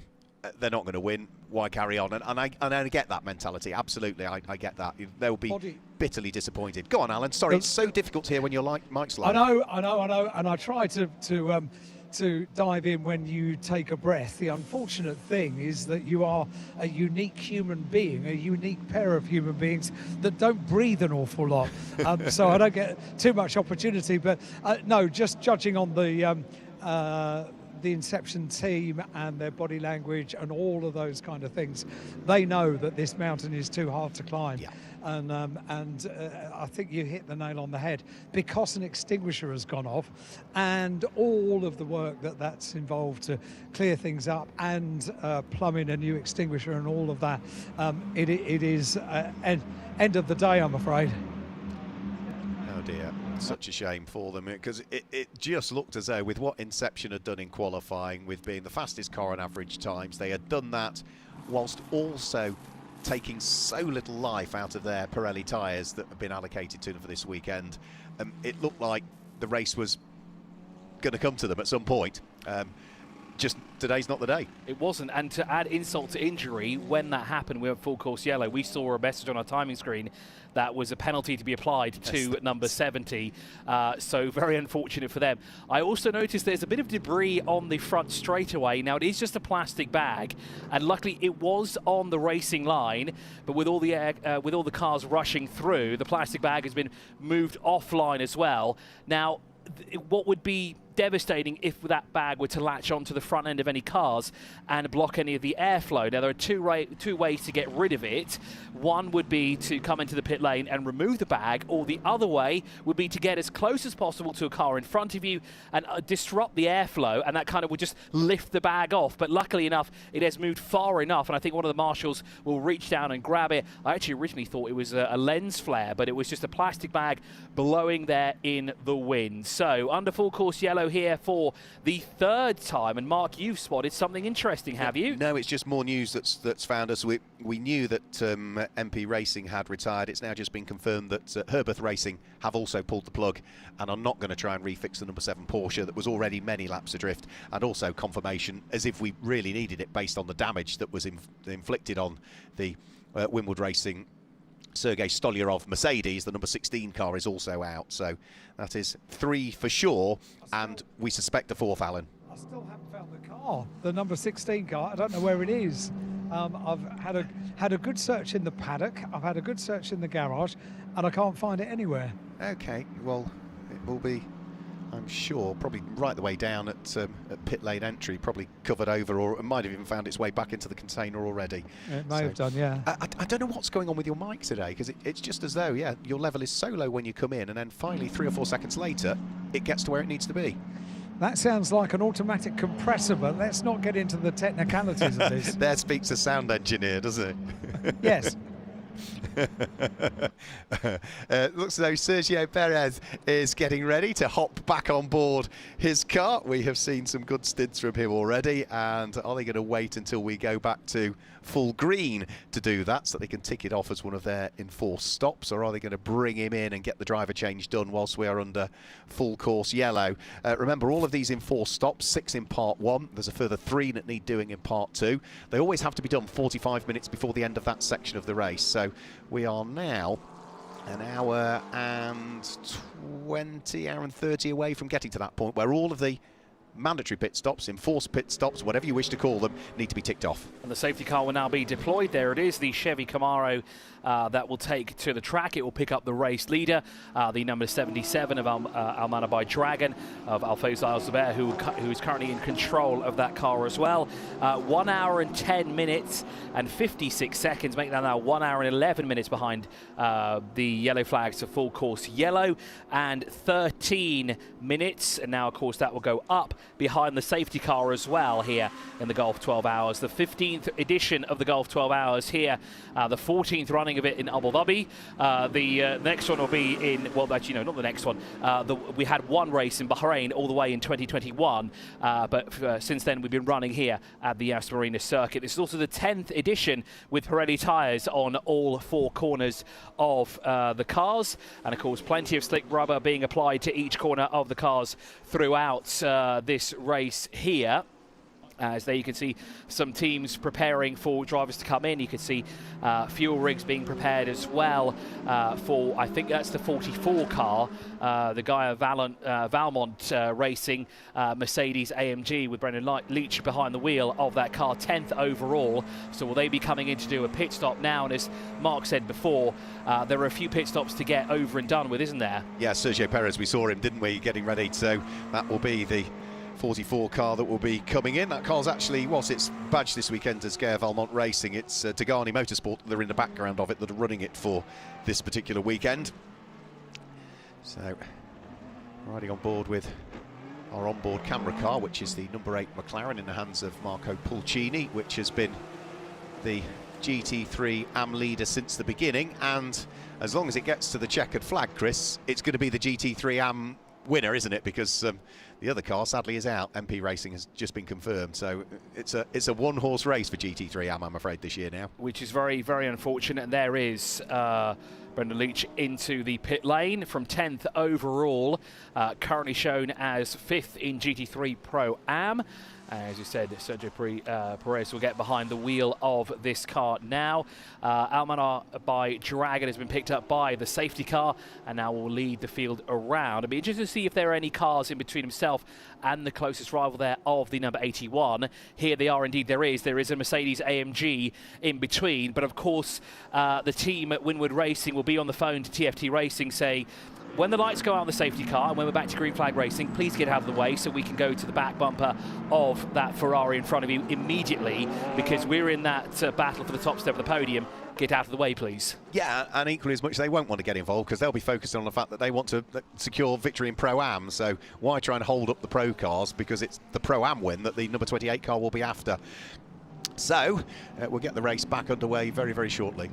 But now, with that said, if we look at where the 2 pros are and we look at where the 2 Pro-Ams are, if the TFT Racing moves out of the way of that Mercedes behind them with Winwood Racing, look who is behind that car. Yeah. That's the leading Haas RT, isn't it, in the 21. That is the second car in Pro-Am. So this is going to be a very tough decision here. Do they make the phone call, or do they just say, leave it for now because we've got a car behind us? We are, we're going for the GT3 Pro-Am. We know we don't want to interrupt your race, but at the same time, we don't want to lose a car between us. We want that comfort gap don't we? Yeah, if I were the team manager at TFT Racing, if they tried to make that phone call, they'd get the out-of-office reply. It would be as simple as that. So we're getting a couple of laps behind the safety cars, as you say. Because of the format of this race, we will have a mixture of platinums, gold, silver and bronze drivers all behind the wheel of it, and because they've done so many laps into full course yellow, it's going to take a couple of laps just to build a bit more tyre and critically brake temp in these cars. So a couple of laps to allow them to do that, then we can get back racing again once more. So upholding honours for Ferrari then really in this race now are Almanar by Dragon, Al Faisal Al Zubair and the number 77 Ferrari, because whilst we've still got other Ferraris in the race, the likes of Pelin Racing and Define by Dragon, those cars are way down through the order now and are almost the last of the cars that are still running. So if Ferrari want to claim another win here, and the first win for what would be the Ferrari 296 in the Gulf 12 hours, they've got their work cut out and are reliant on one single car now, really. Might we see another Mercedes win? We've already had 3 wins for Mercedes in the past. One was with the old SLS, and the others have all been with the AMG GT3. Might we see an Audi win for what would be the 3rd time? Or could we see a McLaren pick up a 2nd win? We certainly could be the case here with the front runners all running Ferrari, Mercedes and McLaren. We've got 3 of those cars in the top 4. We have to look all the way down to 7th overall to find the leading Audi. Now, just touching up on the fire extinguisher situation, we know that if they were to get the car up and running again, they would need to acquire a new fire extinguisher. I can assure you that EMSO have plenty of fire extinguishers available to give there. So we're about to go green once again. There's a safety car will come in this lap, but Mark, you have some interesting insights once again. What have you found out now? I have found that confirmation has been confirmed by Inception Racing. Bas Linders, who is the team manager, has confirmed that car is out of the race. And that is a shame, because that means we've lost now 4 cars. That means we'll have 16 cars running at the end of this lap here. So the safety car will come in. We'll be back to green flag racing, and that man right there will be in control of the field. I think this is the first time we've actually had GT3 Pro and GT3 Pro Am restarting this race 1st and 2nd, with their rivals in 3rd and 4th, which makes for a very interesting restart. And well, this could go very wrong if someone doesn't pick the right opportunity here as we accelerate our way through turn 15. Al Faisal Al Zubair goes nice and early to get the jump on those who are behind him, but it looks like the TFT Racing, that gold and black Mercedes-Benz, is staying with him as well. But of course, Winward Racing want that position. They want to be 2nd. They want to be behind the race leader, because that gap is only 1.2 seconds between our top 2 and a further 4.2 back to 2nd place overall in GT3 Pro. Yeah, so what we've got is a silver class driver leading the race overall, and the car that's 2nd in the queue is 6th in the race, but it's got a gold graded driver behind it. So arguably Nico Bastian is quicker than the race leader, and will try and see whether he can get at least one of the laps back. Further down through the order, flashes of lights going on to see whether the number 2 Audi can unpick its way through the order. That's Stuart White at the wheel of the Into Africa Racing by Haas RT machine. That was going so well earlier on. We never quite got to the bottom of what the problem was with the number 2 Audi, because it went up on the dollies, went into the garage for a few laps, and that was where the time was lost. And from Alan Hine, when he was speaking to Axel not too long ago, he felt something at the rear, couldn't figure out exactly what it was, and the diffuser was out of place as well. Was I on lunch break? Possibly. Yeah. But of course, they've now done a great job to get that car back onto the track as well, and Stuart White has done a fantastic job to keep it circulating, albeit a couple of laps further back than they'd like to be. They're currently running 6th overall in GT3 Pro, but all the way down in 13th position, a long way back from the Grove Racing by Get Speed with Stephen Grove, who's currently behind the wheel of that car. Almost was able to unlock the door there and squeeze its way through and past Marco Pulcini, and that would have been for position. That would have been for 12th and 13th position. The Audi fighting away with the McLaren. Is that correct? No, because it's full. Yes, they are 12th and 13th respectively, but there's a lap difference between them. So it would have been to get a lap back on the McLaren, and that is exactly now what has happened. So lap has been, I think, just about got back. So Al Faisal Al Zubair still leading the way. 1.2 seconds behind him is Winward Racing's Gabriele Piani as they come through and over the start-finish line. The lap time difference between them is 8 1/1000ths of a second. That is pretty much static, isn't it, the gap change that time through? And into the pit lane has come the leader from GT3 Pro-Am. 5th overall in GT3 has also come in GT3 Pro, that is, Grove Racing by GetSpeed. Into the pit lane also comes Into Africa by Haas RT. So we've got 3 cars, and at least one of them in a podium finishing position in class, and of course the leader in that class as well, as the number 8 McLaren moves on the inside of the Haas RT.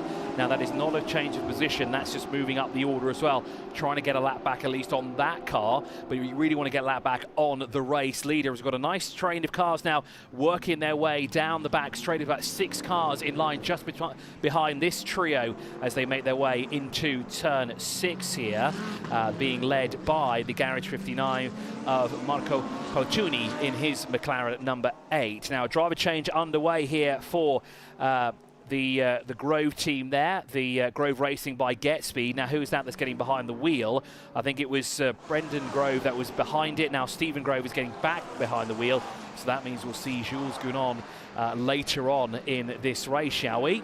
Stephen Grove brought it into the pit lane, so might be Brenton Grove that's hopping back on board. Trying to make some progress there was Denis Remenyenko. Just saw the number 13 Capital RT by Motor Park car trying to squeeze its way through and ahead of Simon Balsian's Audi. Now that's not for position. Simon Balsian is a couple of laps off the lead at the moment, whereas Denis Remenyenko at the wheel of the number 13 Mercedes is on the lead lap at this stage. He's running 3rd overall. He doesn't really want to lose a great deal of time behind this Audi, because whilst he's bottled up behind the Audi, he's losing time to the cars he wants to chase, which is the likes of the 2nd place car in hands of Gabriele Piani for Winwood Racing, the number 81 car, which is about 8 seconds up the road, and 1.5 above that is where the lead Ferrari is. So important part of the race this for Denis Remenyenko here. Can't afford to lose too much time to cars that are running ahead of him. 2 cars are under investigation for full course yellow infringement. Well, now one, there'll be no further investigation, which will be the number 4 for Grove Racing by GetSpeed, and it's actually Jules Gounon who's got behind the wheel of that number 5, sorry, the 5th place car, number 4. But let's go down to Alan Hyde. Thank you very much indeed, Chris. Yeah, I'm just going to have a quick chat to Ollie Milroy, who's made it back to the garage and is as puzzled as we are about exactly what happened, really. Yeah, I mean, I was on her bumper the whole way through 9. Was patient with her through 11 to make sure that she knew I was there. Went up the inside of her towards 12, and she just, I mean, the next thing I know, I got a massive loud bang in my driver's door, and she's obviously just turned in as though we don't even exist. Huge disappointment after all the joy of last night and qualifying on pole position. As you know, this is what motorsport is like, but very quickly the team realised they weren't going to be turning the car around and getting it back out. Is that because the car is full of extinguishing? Yeah, it's where she's hit me pretty hard on the door. It's popped the bonnet or something, we think, and popped the fire extinguisher and the kill switch. So once the extinguisher's gone off, it's game over. So I don't think other than that, I don't think there's a huge amount of damage. It's just that she's popped the extinguisher and stuff because she turned into us pretty hard. What a disappointment, what a massive disappointment. It was going so very well, wasn't it? Yeah, it was. And look, obviously it's, you know, there's always this, in Pro-Am racing, there's always that element of, you know, of luck a little bit as well. But, you know, it's pretty worrying. It's pretty worrying when you just, you know, everyone just still needs to be looking around them. I know that obviously there's different experience levels and stuff, but you know, it's a bright yellow Ferrari, and yeah, it's just so frustrating, really. Like, I don't feel, I've not seen the video yet, but everyone I've spoken to so far said it's 100% on their side. So it's frustrating when, you know, we've got a great car, the team have done a mega job, and that's it. That's game over for us. Such a shame. I always, as you've known me a long time, Ollie, I always look for a positive. At least you haven't got a long way to go home. Yeah, I'm actually going skiing tomorrow morning. So yeah. Where are you going? It might be tonight now. We're going to Les Arcs in France. So whole family? Yeah, exactly. Wow. Yeah. Oh, So unfortunately, pretty empty-handed off this weekend, but it is what it is, racing. Well, you got the joys last night. You were on pole position. No one can take that away from you. Ollie, nice to talk to you, but not in these circumstances. Thank you. Thanks, Al. There we go. Ollie Milroy down in the Inception garage. Thanks, Alan. I did like your trying to find a positive. I wondered what you were going to come up with. That was absolutely perfect.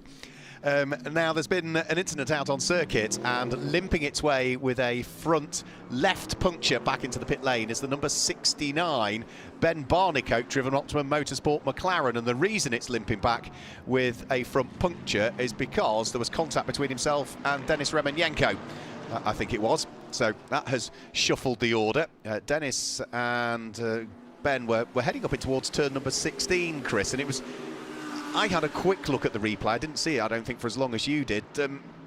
Was Ben trying to sneak up the inside and the gap wasn't there, or did Dennis turn in? I couldn't quite tell. I think it's a mix of both. He saw an opportunity on the inside, and Dennis must have not seen him in the rearview mirror. But Ben Barnicoat's really got to slow that car down there, because that's a lot of friction building up on that the left front puncture there. That tyre can shred the bodywork on that left front as well, so he's got to be careful. He was making his way down through turn 16, but there was turn 6, but there was a lot of body rub. And unfortunately there for Optimum Motorsport, that will drop them out of the top 3. It will give Denis Remenyenko the position back. Maybe not the way they would like to have been, but of course he was there originally in 3rd, and now that incident has been noted and we'll know about to be under investigation. Now, that Ben Barnicoat number 69 is working its way through sector 3 at the moment, a 1:28.678, but of course with a puncture you have to go as slow as possible to ensure the bodywork stays intact, as does that tyre as well, because the last thing you want is that to rip apart and just rip through the bodywork as well, because there are important cables that run through there. The suspension, the brake systems are all there as well. You don't want carbon fibre running through that. And the problem is it happened at turn number 16. You can't get into the pit lane from there, so he's got to do a whole lap with that car in the condition that it's in. So even on a race pace, he would have been in the pit lane a while ago. Only now does Ben Barnicoat come into the pit lane, so that has taken an inordinate amount of time to complete that lap. Race lap 1:52, that lap 3 minutes and 10 seconds. Almost double the time, isn't it there? And that's only our second puncture of the weekend so far as well. We saw one for the number 17, Andrea Girondi, behind the wheel of that car when it happened. That was the rear left. This time it was the left front, but of course we saw the reason as to where that came from. We still don't know how Andrea Girondi picked up that puncture, but there you go. Now there you can see it on the left-hand side, and you can see it's actually almost come off the rim. You can see the bare rim in the middle of the shot there, and there is the fully deflated tyre. Ben Barnicoat did a great job to bring that Pirelli rubber back and not have it explode, but Mark has spotted something there as well. It's essentially been curbed, but not curbed how you would do a road car, where you'd scuff the curb and it'd be a small scratch. There's a chunk of tyre come out there, sorry, a chunk of rim that's come off. Yeah, absolutely. Huge amount of damage to the rim, so that would have just instantly have gone flat. So that's why he's had to limp round with... It's not as though it's a puncture where there's still a little bit of air in there, but it's leaking out. That would have lost all of the air pressure immediately. Into the pit lane also now comes Denis Remenyenko. So number 13 Mercedes heads in towards the pit lane. This car is in the process of being refueled at the moment. We have a driver change, I think, about to take place as well in the number 13 car. So I would imagine it's probably going to be Adam Christodoulou, is it, that will hop back in. And I've also noticed something interesting. We don't see it too often. You don't see anyone attaching the earth cables there as well to the cars while it's being refueled. It's the first time I've actually seen it there on the left front. Of course, that is to reduce the amount of static and to reduce the risk of a spark happening when a car is being refueled. So we'll have a look at who gets behind the wheel of this now. The 3rd place Mercedes. We also can see in the front of the shot there is the number 14, the Resoon More Than Racing, who've done a great job. They had issues earlier on the race. They've had another penalties as well to counteract, but now running 14th overall. But more importantly, they are running 2nd in Pro-Am. They were far away from a shot at the podium in the early stages of this race, and now with 2 hours to go in our first 8 hours, they've really done a great job to carve their way up, and now sitting comfortably second for the time being. We also had a Ferrari come through into pit lane as well. That would be none other than Almanar by Dragon, who will relinquish the lead to the 81 of Winward Racing, who are across the line there as well for what should be our 15th lead change. We've also got Simon Balshan back into the pit lane at the wheel of his Audi. Out of the pit lane goes with now a change of driver. Adam Christodoulou, has jumped on board the Capital RT by Motorpark car. That was the presumption that I'd made, that it would be Adam that would hop back on board that car. And as for the Audi, as we say, it's Simon Balshan, I think, that's going to hop out of the car. And we'll see as to who jumps in the number 21 Audi. As a guess, I am going to go for Petr Jilanks again. We will wait and see. So 160 laps now completed.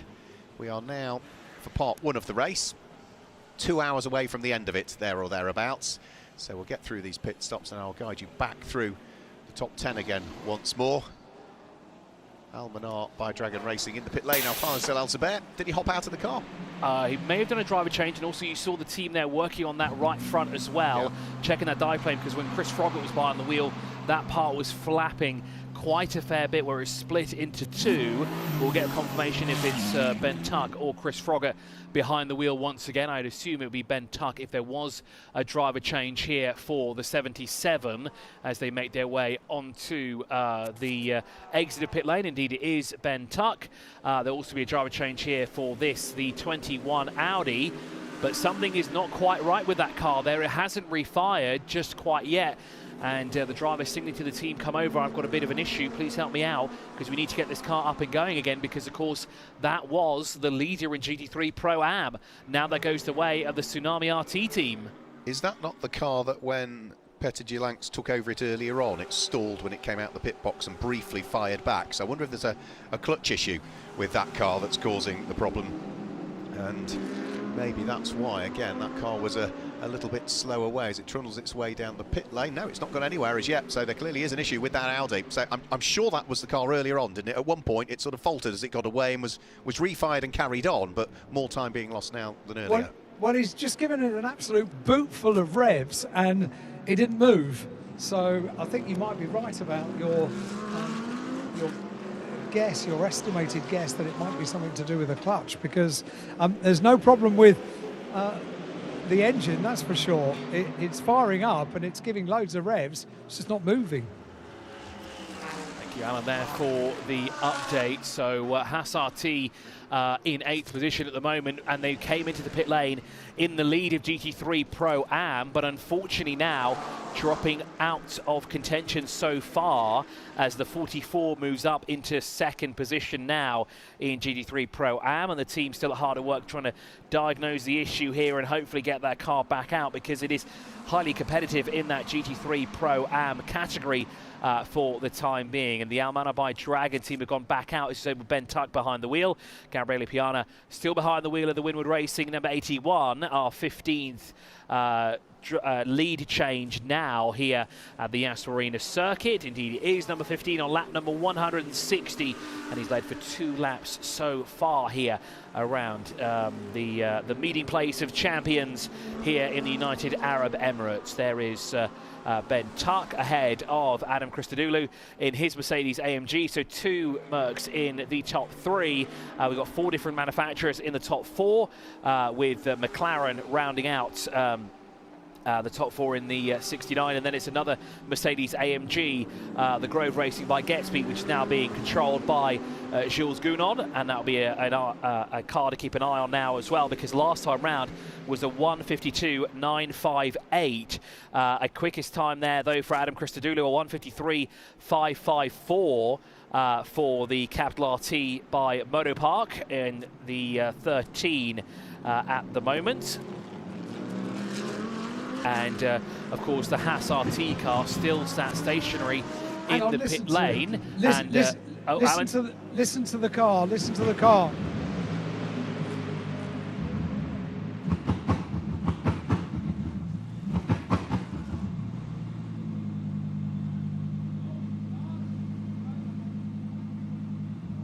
So every time he revs it, it does that pop, and it doesn't actually engage drive. So it doesn't, although he's giving it revs, it doesn't seem to be engaging in any way at all. Okay, so a possible transmission issue there for the Haas RT. Thank you so much, Alan, there for the update as well. Of course, Alan Hyde, our eyes and ears down there in the pit lane, finding us all of the stories that we need to know about here this weekend in what is the 15th edition of the Golf 12 Hours, the 14th time that we've run it here. And there's another car coming into the pit lane as well. It's a McLaren, and it should be the Garage 59 McLaren by the looks of it, of Mark Sansom behind the wheel of that car. Lisa Clark is in as well, actually, so my apologies, it's the Lisa Clark, driver number 27, that has actually come into the pit lane with that new nose cone on the front end there. The earthing clip is attached, and the fuel will be, the fuel nozzle is firmly attached. Now, we also noticed when the car that had that contact on the left front, which was the Optimum Motorsport number 69, which is now in control from Todd Coleman. The team there just jiggling that left front tyre to ensure that everything is in position.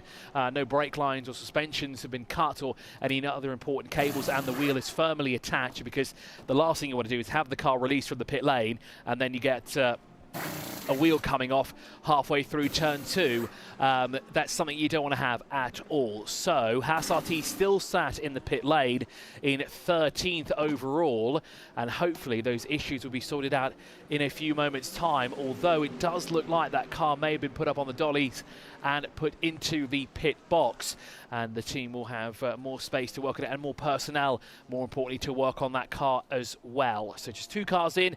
Winward Racing still leads here by what looks to be almost a full lap over Ben Tuck, but I think it's actually just under a second separating the 2 of them, and that means that Almanar by Dragon Racing Car is potentially going a lap down. Now, the good news is there are 2 cars exiting the pit lane. One of them is Pennon Racing, the 27, and Alan. The other one is Haas RT. Yeah, it just got going. They had just brought out a spare steering wheel, so with a thought, no doubt, that there was some kind of an electronics issue. I don't think the new steering wheel was actually put in place. I think it had just about got to the car by the time the car actually engaged, fired up, and off it was. So maybe it's been self-rectifying. It probably sensed that some pieces would be changed, going, no, I want the old one. I don't want to have to deal with something new here. I don't need the electronics to be reconfigured. I'll just start going again now, won't I? But yeah, great to see that the Haas RT, and thank you, Alan Hyde, as well there for the update. Haas RT are back out there with Carl Marcielli behind the wheel now, but 14th overall. They were the front runners in GT3 Pro-Am, but now they have been shuffled all the way through the order and sit 7th overall in class. Desperate times for them. And who goes back into the lead of GT3 Pro-Am now? They've not been there for a while. Tsunami, the Johannes Zelger-driven Porsche, all of a sudden. The number 79 car picks up the lead of Pro-Am. Second in Pro-Am now is the number 44 Mercedes, the Gaya Valmont Racing Sergio Perez Mercedes. And third in Pro-Am is going to be the number 28 TFT Racing. That's the gold Mercedes in the hands of the rather rapid German driver, Nico Bastian. Remember, still leading the AM category. It's the only car that remains in AM now. It's the number 8 Garage 59 McLaren. That's back in the hands of Mark Sansom for his second stint. Mark, as we say, a former champion in British GT. First cut his teeth, did Mark, racing in the Ginetta G40 Cup. So he's come through sort of the Ginetta side into sports car racing, whereas so many other drivers come from sort of single-seaters through into sports car racing. But Mark was not in the first flush of youth when he first jumped behind the wheel of a racing car, but he's been very much a part of GT3 racing for a good number of years now, whether it either be domestically in the UK, but more recently in Europe. So with less than 2 hours remaining on the clock, here are your top 3 in each of the categories. In GT3 Pro, it is the Winward Racing Gabriele Piana behind the wheel, with Ben Tuck running in second in the Almanar by Dragon Ferrari 296 GT3. And then, of course, we have the Capital RT by Motopark being driven by Adam Christodoulou. The Mercedes AMG running third overall in GT3 Pro. And those are your top 3 overall as well. In GT3 Pro-Am, we now have the Tsunami RT number 79 9, followed by the number 44 and the TFT Racing number 28. All on the same lap as well, albeit quite a ways back from one another, and then slowly working their way back up the order as well is the Resoon More Than Racing. But hang on a sec, it means that someone else is somewhere they shouldn't be, because Enrico Fulgenzi Racing have dropped now down to 5th position in GT3 Pro Am. Now that in GT3 Am there are only 2 cars, but unfortunately one of them no longer running. That is the Garage 59 number 8, and then it of course is MP Racing's Corinna Gosner, who unfortunately we lost early on in the race here. But there are under 2 hours remaining in this part of the Golf 12 Hours, and there is less and less time now on the clock to get those pit stops done. Yep, any remaining pit stops that need carrying out, they've got, what, about 1 hour and 7 minutes to do them. So they have 6 to do in this part of the race. There are 3 to do in the second part of the race, and that's in terms of imposed pit stops. So these are pit stops that must be 100 seconds as a minimum, unless you decide that you want to do one for some reason under either a full course yellow or a safety car. Then rather than 100 seconds, it has to be 300 seconds, the minimum pit stop time, if you're going to do them whilst we are under some sort of incident process. So any that need ticking off have to be done within the remaining, have to be done before we get to the remaining 45 minutes of the race. So we're about 1 hour and 5 minutes, hour and 6 minutes away from having had all of our pit stops done and dusted by everybody. Car 28 receives the black and white warning flag now for track limits. Car 28 is TFT Racing, the car that's 3rd overall in GT3 Pro Am. 1 hour and 51 minutes remaining on the clock. There is that car that will see the black and white flag next time they come through. Just behind them is the car that's 2nd overall. And I think it's the car that's led the most amount of laps so far as well, is the Almanar by Chiragan Ferrari 296 GT3. They were the lap leaders last on lap 142. They led up until lap 159, and then on lap 160, Winwood Racing Gabriele Piana took the race lead here for our 15th different leader. Jules Gounon is at the tail end of this little trio of cars, working its way through turn 5, turn 6 at the moment. What he wants to do is get back past Gabriele Piani, and if he can do that, he'll be back on the lead lap again once more, and we saw him do that in the race earlier on today. So flashing the lights is Jules Gounon. He's got to deal with the Audi beforehand, and then once he's dealt with that Audi, the next target will be the number 81 Mercedes. So Stuart White, I should say, is driving the Audi at the moment.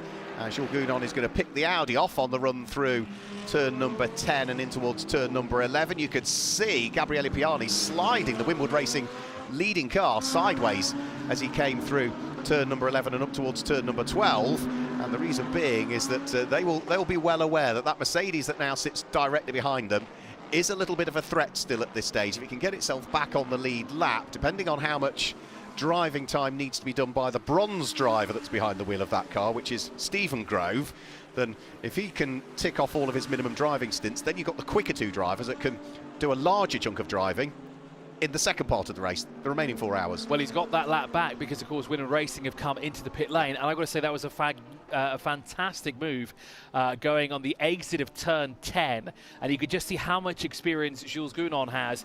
I didn't expect him to make the move right there and then on the exit of turn 9, but he just saw an opportunity and he knew this was the best time to take it. He saw it, he floored it, and through he went. It was a great move there by Jules Gounon to put and now Grove Racing by Get Speed back now onto the lead lap. So we're back now with 5 cars on the lead lap. This will relinquish the lead of the race back to Almanar by Dragon. So Ben Tuck will now be the 16th lead change here. Not the first time, of course, he's led this race here, but of course back to the top they go. Capital RT by Moto Park, Adam Christodoulou still running in 3rd. He may move up to 2nd depending on where they are on track. Well, they've actually just gone through only about 20 seconds ago, so they won't get a position on Winwood Racing, so they'll have to settle for 2nd with the 81 team. And car number 2 is under investigation. It looks as though that's Marvin Dientz that's got back on board the number 81 car. Car number 2, yeah, investigation for track limits. That's Stuart White. Just waiting for the clock to tick away from Winwood Racing. And then Marvin Dientz, who has just been confirmed as the incoming driver for that car, arguably not by much. Gabriele Piani is no slouch at all, and Renit Salikov has done a brilliant job as a bronze-graded driver in that car, so they've all absolutely driven the wheels off it, but Marvin Dienst is the highest graded driver in terms of either FIA or for this weekend, and as he goes down the pit lane, it should tick over that he is the incoming driver. Indeed he is. So Winwood Racing back out onto the circuit, but no longer in the lead of the race. And look who's lurking in behind there. That's Jules Gounon lurking behind the now Almana by Dragon racing car.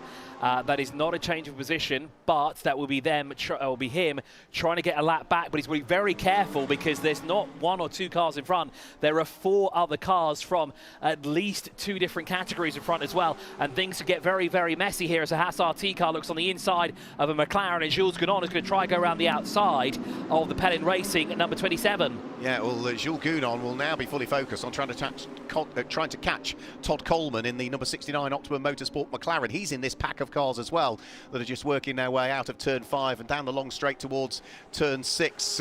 You can see as Jules Gounon, is he trying to key up a move going in towards turn number 6, opts not to this time through. There's still 2 cars between him and his target, which is the McLaren. He's not going to be able to pick off any of them as they flick their way through turn 6 or turn number 7, but of course you've then got the flat out straight through the little kink at turn number 8, and turn 9 might offer up a possibility for Jules Gounon.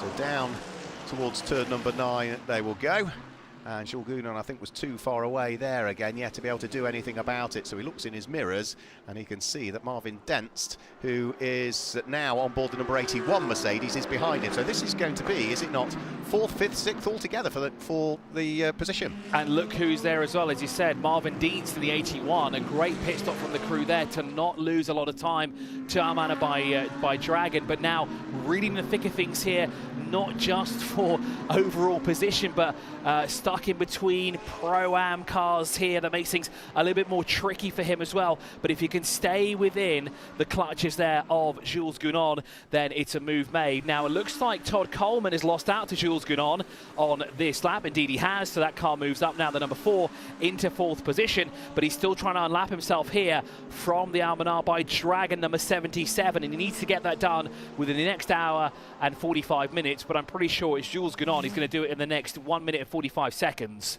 Yeah, so we've got 2 cars completed now 168 laps, and then we've got 3 cars that are 167 at this stage. So some good squabbles going on all the way through the order at this stage. Ben Tuck leads the way at the wheel of the number 77 Ferrari. Who's right behind him? Jules Gounon. So Jules now another car to overtake, and again, now that we've cycled through that batch of pit stops, this will give another lap back to Jules Gounon and will now fully put him onto the lead of the race again once more. He's hot on the heels of Ben Tuck as they head down the straight and up towards turn number 6. A flash of the light, but he's a little bit too far back to try anything on the inside of Ben Tuck there, so the order remains exactly the same. The other car we need to keep an eye on as well is where Adam Christodoulou is in all of this. His number 13 car currently lies 3rd, but he is 30 seconds away from the leaders, so 3 cars on the lead lap at this stage. Jules Gounon about to make it 4 if he can. Adam Christodoulou is currently working his way down the back straight at turn 5, so quite a ways back from this gap as well, and a bit far away from where Jules Gounon would like him to be as well, but still applying the pressure there through turn 9. He can't do the same thing he did a couple of laps ago.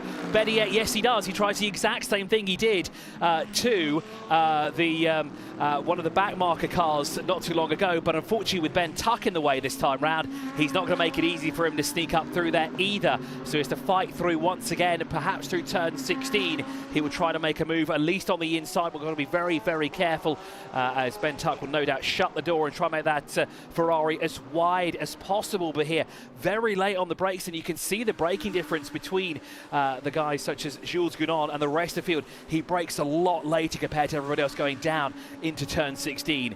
Car 28 under investigation for exceeding track limits. That is TFT, 2nd overall in GT3 Pro-Am, and just 1 car in front of Jules Gounon at the moment there, being warned about track limits once again. So now at the moment, That car is trying to escape up the road from these two here because he doesn't need to get involved in this battle at all. But of course, in close proximity is still Winward Racing's number 81. And of course, Marvin Dienst, he's biding his time here because if something were to happen, he's going to capitalise the most of all. If there's even the slightest bit of contact, the 81 will go back into the lead of the race. Yeah, so in an hour's time, they need to have ticked off all of their imposed pit stops. Is Jules Gounon going to have another nibble at Ben Tuck, this time heading up in towards turn number 6? Again, he shows the nose of his Mercedes to the race-leading Ferrari, but he still can't get himself back on the lead lap. Not quite as yet at this stage. Loads of time in which to do it. They are both fairly early into their stint as well, aren't they? Jules Gounon's been behind the wheel for about 27 minutes. Ben Tucker's been behind the wheel of the Ferrari for about 18, so they're nice and early into their stints, charging their way down towards turn number 9 this time through. Still got the gold Mercedes of Nico Bastian ahead of them, which is in 7th position overall and is currently 2 laps, nearly about to go 2 laps off the lead. But for Jules Gounon, difficulty is he just can't prise the door open. It's a bit easier to do when you're passing back markers. It's not easy to do when you're trying to pass Ben Tuck.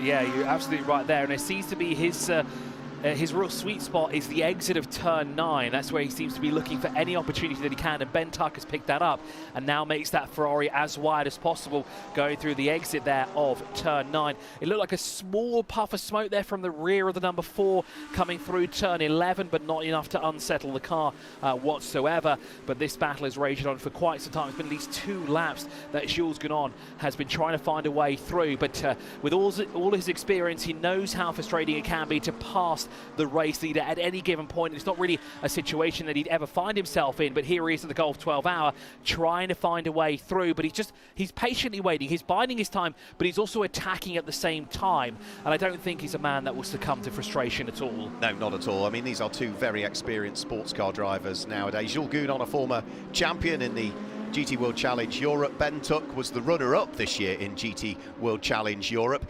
And I remember Ben Tuck when he first started racing. He first started racing in Mazda MX-5 Mark 1s in the UK. So very much he is one of those drivers that has found his way from absolute club level national motorsport up into the highest levels of international GT racing. So the dramas for car 21 get even worse. That was the car, of course, that had the issue and was stuck on pit lane for a significant amount of time.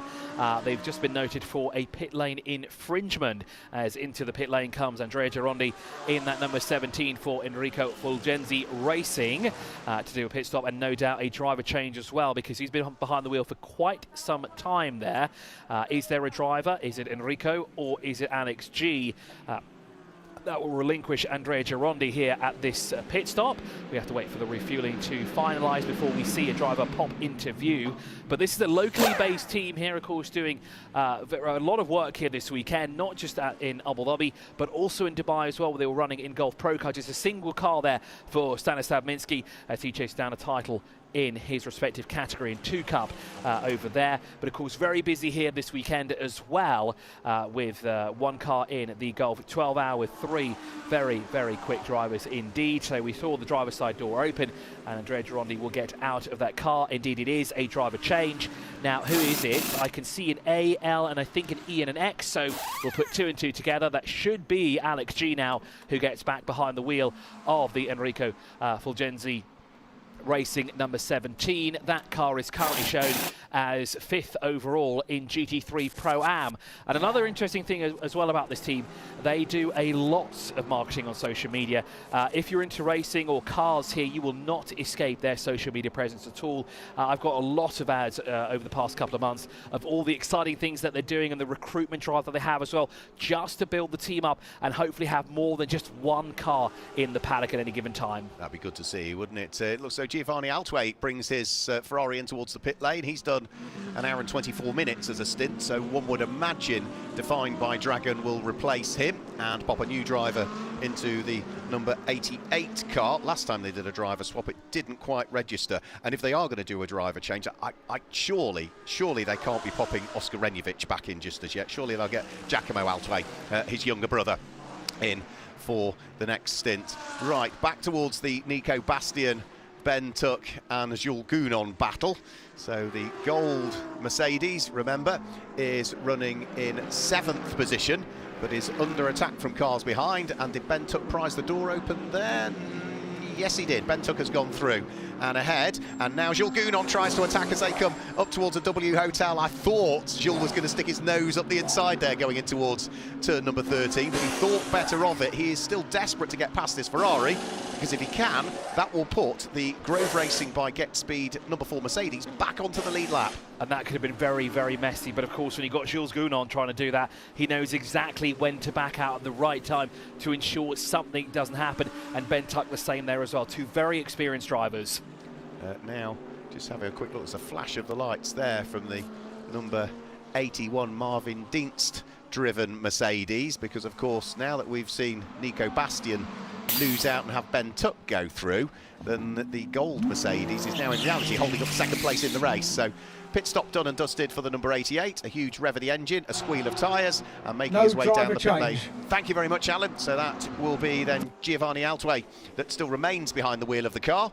So his 1 hour and 24 minute stint continues. The longest serving driver out there at the moment, 7th place, the gold Mercedes, Nico Bastian. He's been behind the wheel for nearly 2 hours now. And a 1:34 as well, stint time for Stuart White as well behind the wheel of that Inter Africa Racing by Haas RT, and that was very close, Mark, there through turn 6 and 7 for Jules Gounon and Ben Tuck out in front. Of course, that's the car that's trying to unlap itself, is the number 4, but just hasn't been able to find a way past that 77, and time is ticking down. It was 1 hour and 45 to go when this battle sort of started brewing, and it's been now, what, 8 minutes or so since it's been raging, and just Jules has not been able to find a way through at all. And we saw then a very small mistake going in towards the brake air at turn 6 from Jules Gounon. You know, it's not very often he misses an apex, and he headed in towards turn number 6 and was way off the apex because he just braked that little bit late. So you can tell that he's pushing hard, and he's now got to push extra hard to try and catch that gap back up again once more. There, heading underneath the W Hotel, still goes the light blue and black number 81 Marvin Dienst driven Mercedes. So that is in second place at the moment. Over the start-finish line comes the race-leading Ferrari. It's Ferrari, Mercedes, Mercedes, Mercedes, McLaren, Mercedes, Mercedes, Porsche, Porsche, Porsche. The top 10 at this stage, and with all of the woes for the Audis, they are now down, I'm afraid to say, in 13th and 14th positions. So Ben Tuck continues to lead here by 3 seconds. Marvin Dienst has not been able to stay with those two for the time being, albeit there is a lapped car between himself and, well, actually there are 2 lap cars now between himself and that number 77 at the moment. So Marvin Dienst just biding his time here, just waiting to see what will happen in front, and if there is an opportunity for him to sneak up through and on the inside. Now, Tsunami RT, 3rd overall in GT3 Pro-Am, are across the line as well, with Daniel Gaunt currently behind the wheel, 1 minute and 9 seconds behind the TFT Racing of Nico Bastian. Just having a quick look, the Winwood Racing second place Marvin Dienst Mercedes is showing us having been in the pit 7 times. I can confirm only 5 of those at the moment are imposed pit stops, so there's still another imposed pit stop to come from the number 81 Mercedes. 77, which leads the race, which is Almanar by Dragon Racing. That car has been in the pit lane 5 times, but again, that means that regardless of whether all of those are imposed pit stops, it's still got to do a 6th at some point. So if all 5 of those are imposed, we still know that Ferrari owes us another pit stop. The car that's 3rd, Capital RT by Motor Park, that's only been in the pits 5 times so far, which means that has at least 1 more imposed pit stop to do. So I'm just wondering, for Grove Racing by Get Speed and Jules Gounon, that showing has been in the pits 6 times. Are all of those imposed pit stops? I don't know the answer is the problem. And that's the thing, right? We've seen a lot of splash and dashes, especially in that first full course yellow and the safety cars that we had here as well. So as you said, are these the required pit stops? Were they in there for the mandated time as well? We only have 45 minutes to figure that out, if not less, come to think of it. And also not just us, but the teams as well, because now we're going to see a flurry of activity as well on pit lane, because anybody who needs to get a lot more pit stops done, they're going to have to be diving in and out of pit lane whenever they can within the next 45 minutes. Yeah, I mean, the one thing is, again, that all of the teams identify back to race control that is an imposed pit stop we've just served. So there's a lot of traffic continually from every team manager to the race directors as to what they need to do. There's information coming back the opposite way regarding track limits warnings and penalties, and then even the teams have to say 10-second penalty was served in that pit stop, so that race control then look back into the data and think, okay, that pit stop, it wasn't 100 seconds, it was 110. Yes, they have served the 10-second penalty, we can tick that one off. So it's a huge process. You know, we're just looking at what's going on out there on circuit and talking about it. The amount of traffic from teams back to race directors you don't see when you watch this. Exactly right. So, and it's all the team game, it's all the strategy game they have to play out now as well. Do they have enough time to do it? Can they calculate it down to perfection? What happens if a full course yellow comes out? What happens if a safety car comes out? It's all going to throw a spanner in the works. If you are banking on doing your last imposed pit stop when there's about 50 minutes to go in this first part, and all of a sudden there's a safety car, that has a huge implication, because it means you're going to have to do a 5-minute pit stop. And we've seen it so far today. We've had, what, 3 full course yellows for lasting, what, an hour and 10 minutes apiece, 20 minutes of the safety car. So we've raced an hour and 30 minutes with yellow flags waving across the Yas Marina Circuit here. So it's something that teams all have to think about. Of course, they're going to have all different strategies and backup plans just in case it happens. But as you said, if they get caught out at the very last moment there, they're kind of in big trouble. Yeah, don't leave your imposed pit stop until the very last, because it could be a very dangerous game to play, would be my advice. And it's the same in part 2 as well. You know, it's a bit easier to keep track of the imposed pit stops in part 2 because they've only got 3 to serve rather than the 6. So we will endeavour to do that, and we've done it in the past, whether it be you and I or whether it be David Addison, is that we know that, you know, the car that's leading still owes us a pit stop. At this stage, I don't know, because of the amount of splash and dashes, as you say, that we've had. Exactly. So Almanar by Dragon lead here by 3.7 seconds. That gap has gone up by 0.7 of a second over the course of 2 laps. The Jules Gounon Grove Racing by Get Speed is still a lap down, has not found a way through and past that race leader either in that 77, and is actually dropping back now at the moment as well, although quick through sector 1 at 23.821, about 7/100ths of a second quicker compared to the 77, but Ben Tuck is making Jules Gounon's life as difficult as possible. So there'll be a driver change. You saw August Robert getting out. You can tell by the Yas Heat Racing overalls. Of course, raced for them last year. He's only 16 years old. Raced as well in British F4 last season. Raced in Formula 4 Middle East for what is essentially the home team here at the Yas Marina Circuit, Yas Heat Racing. This is where they are based. And of course, August Robert was racing for that team in the previous season. So into the pit lane comes Car Collection Motorsport from 10th overall, currently 5th in Pro-Am in what is essentially August's first ever sports car race. Yeah, and as he said, it's something very, very different. It's he has performed superbly well, I would say. When you come into a circuit you're not, well, I suppose he is. He's familiar with the circuit, I should say. When you're coming into a team you're maybe not familiar with, you're coming into a Porsche GT3 car for the first time that you're not familiar with. When you are, in particular, coming from single-seaters into sports cars, the weight transfer difference, and he was talking about, you know, things like ABS, traction control, and all the settings that exist with those. He's done a grand job, I would say, the young 16-year-old, of doing that. Back out on the circuit then goes that car that he's just vacated, the number 3 Car Collection Motorsport car. Alexei Denisov is behind the wheel of that one, so he's jumped on board for his stint. I mean, not just that as well, it's the position where he sits as well. Yep. In a sports car, you sit either on the left-hand side or the right-hand side because it's based off of the road-going variant. But in a single-seater, you sit in the middle of the car. So he has to now look a little bit further off to the right-hand side than he's used to, because he would have equidistant to the wing mirrors in a single-seater Formula 4 car. Now he sits close to the left-hand wing mirror than it does to the right. So you have to really look around a bit more, especially on that right-hand side. He's not the only 16-year-old we've had in the Gulf 12R in the past. I remember when Tom Canning first appeared, that was the year when GT4 cars were allowed, and Tom was out in a GT4 car at just 16 years of age, racing in the Gulf 12R. That was some years ago now.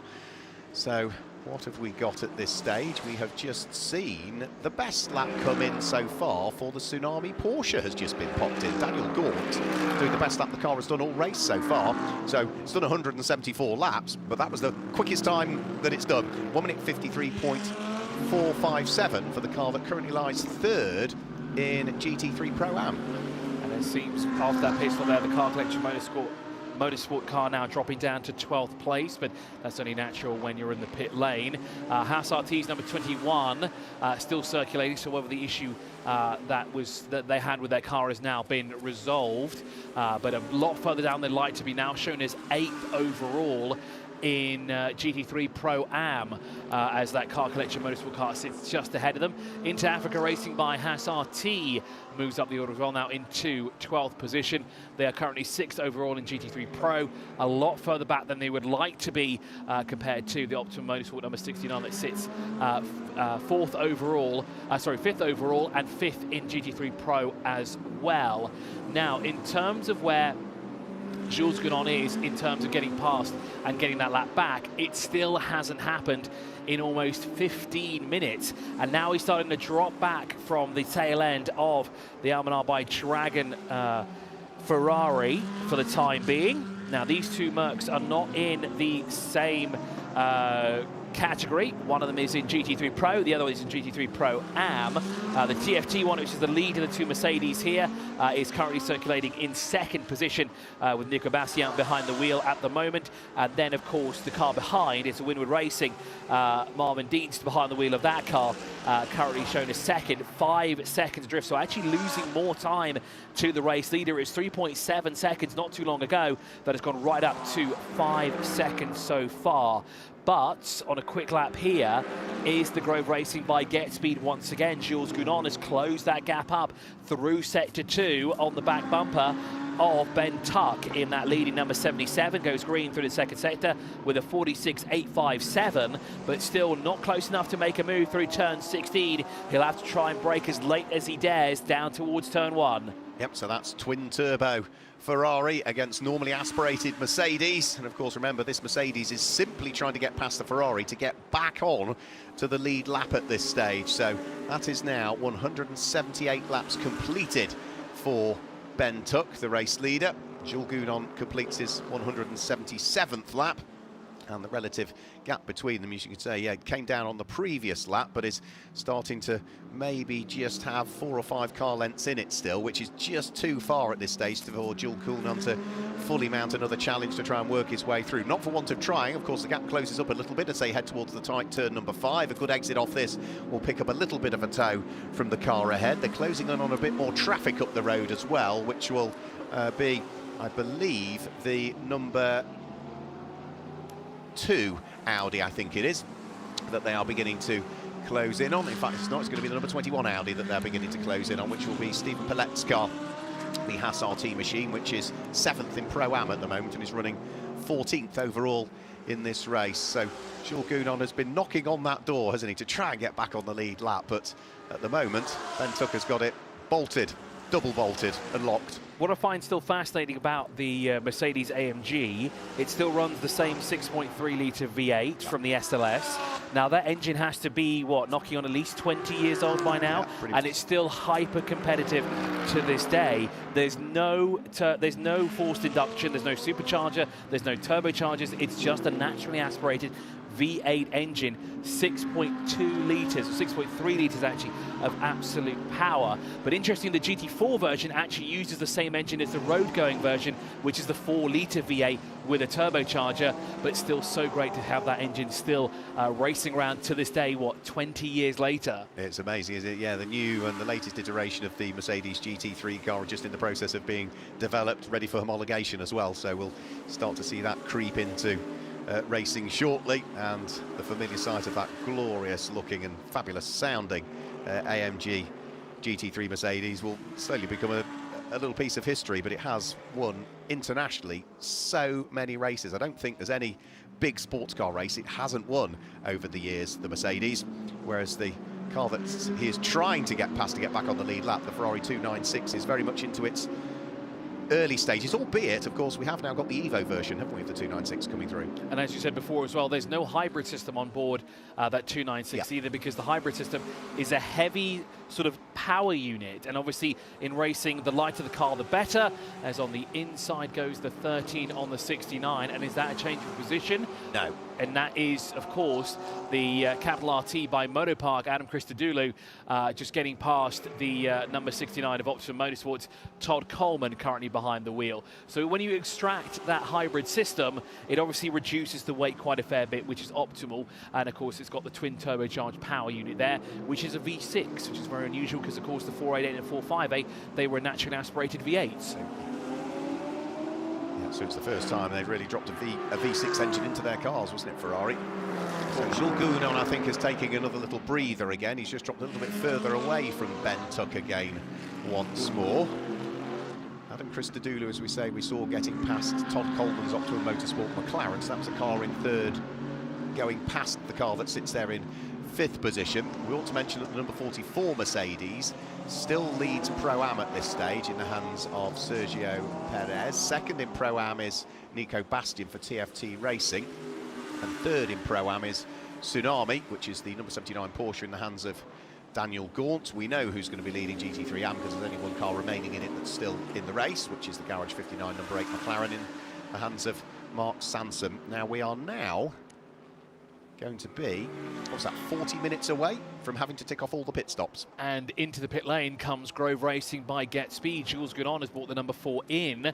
So unfortunately, if they want to get that lap back, they're going to have to fight very, very hard now in the last hour and 22 minutes.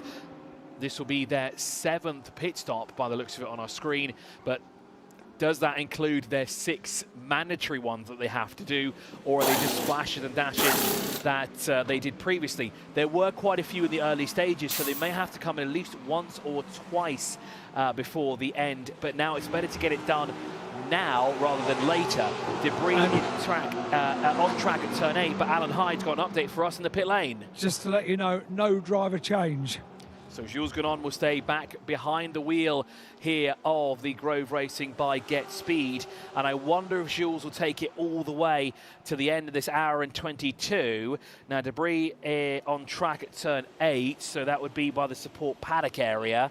If you get too close to the barrier, yes, you could definitely cause a dive plane or a splitter to come off, but a very unusual place to have debris unless someone's managed to knock a bollard from 7 all the way down to that, or a piece of bodywork has fallen off a car. Yeah, unusual. Might be able to get a picture that just shows something. It's probably, I would imagine, either a bollard or a bit of debris. And the reason I'm saying that is because in 20 seconds, we're going to go full course yellow. So that pit stop for Grove Racing by Get Speed was timed perfectly. Had they have just been coming in to do it now, full course yellow would be about to come out, and it might not have counted. So sorry to cut you off. We were just going through turn 8 then. I was trying to see if we could spot any debris, but I think the starting gantry at the support paddock kind of cuts off our view there of a crucial part of that area. Now, they're working their way through turn 9, but as you said, timed it to perfection. Maybe too perfect, one could say. Yeah, it's been absolutely nailed, that pit stop. So, again, you know, it depends where you are on track as to what you can do.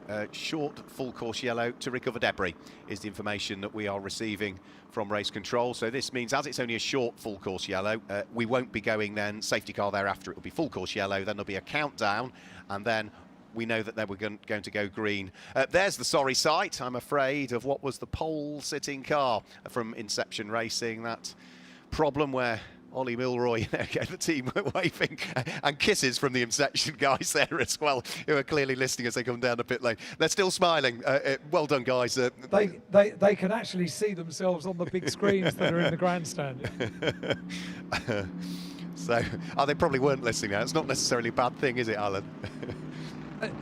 No, they can definitely hear you as well. Oh dear, we better be careful what we say then. No, it's such a shame for them, but they'll be back to fight another day. They had the pace in the car, they had a fantastic driver lineup, just didn't get the luck. That's sports car racing for you. So with an hour and 20 minutes remaining on the clock, remember behind or the yellow flags and they're waving around full course yellow, we cannot overtake. The entire field is neutralized, but we are aware that it's going to be a very short full course yellow, which is good news because it doesn't add too much time to the counter of full course yellow time here at the Yas Marina Circuit for the 15th edition of the Golf 12 Hours, the 14th time here at the Yas Marina Circuit.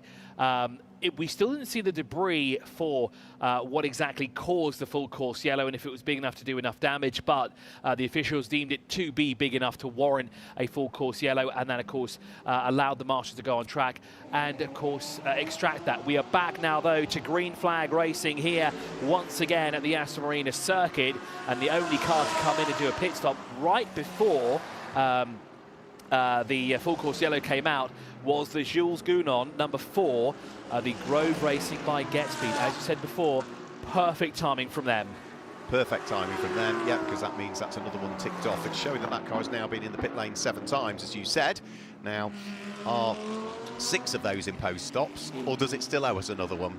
We don't know as yet. One thing we do know is that the race leader's going to have to come back in the next 33 minutes, because it's only been in the pits 5 times. It needs as a bare minimum to have done 6 imposed pit stops, so we know that owes us at least 1 pit stop. We also know that the car in 3rd place, Adam Christodoulou and Capital RT Motor Park, also owe us at least 1 imposed pit stop. And I can also tell you that Nico Bastian for TFT Racing, who is 7th and 2nd in Pro-Am, at least owes us 1 more pit stop as well, because that car has only been in 5 times, not the required minimum 6 imposed pit stops in the first 8 hours of this race. Into the pit lane comes Nico Bastian from 7th overall, 2nd in GT3 Pro-Am, 6 seconds behind the 44 car. The Gaia Valemont Racing with Sergio Perez behind the wheel. A car that was not in contention in the early stages here for the top step of the podium in GT3 Pro-Am, but now has worked its way up the order and now sits in a very comfortable position with what, just over an hour and 17 minutes remaining on the clock. The Enrico Fulgenzi racing car will receive a 10-second penalty for pit exit violation, so next time they come in, they'll have to sit stationary for 10 seconds before any of the team personnel can touch the car, and even they have to wait 10 seconds in the car.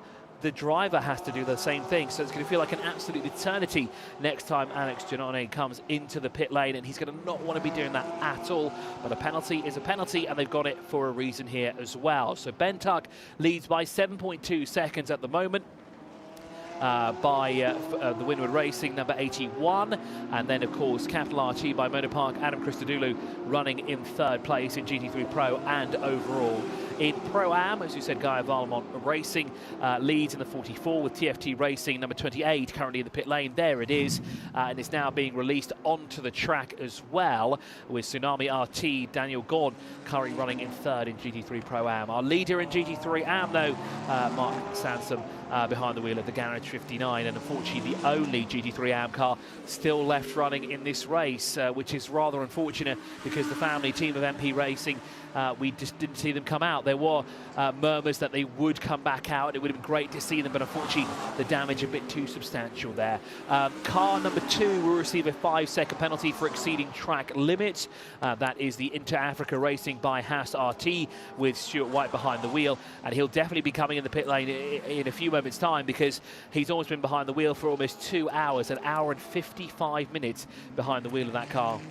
Yeah, he's done a good old stint, hasn't he? TFT Racing, we saw their Mercedes come into the pit lane, so Jordan Poisson is back on board, so he's had a few hours out of the car, been able to grab a drink, you could argue, Poisson, as he then hops in for his next stint.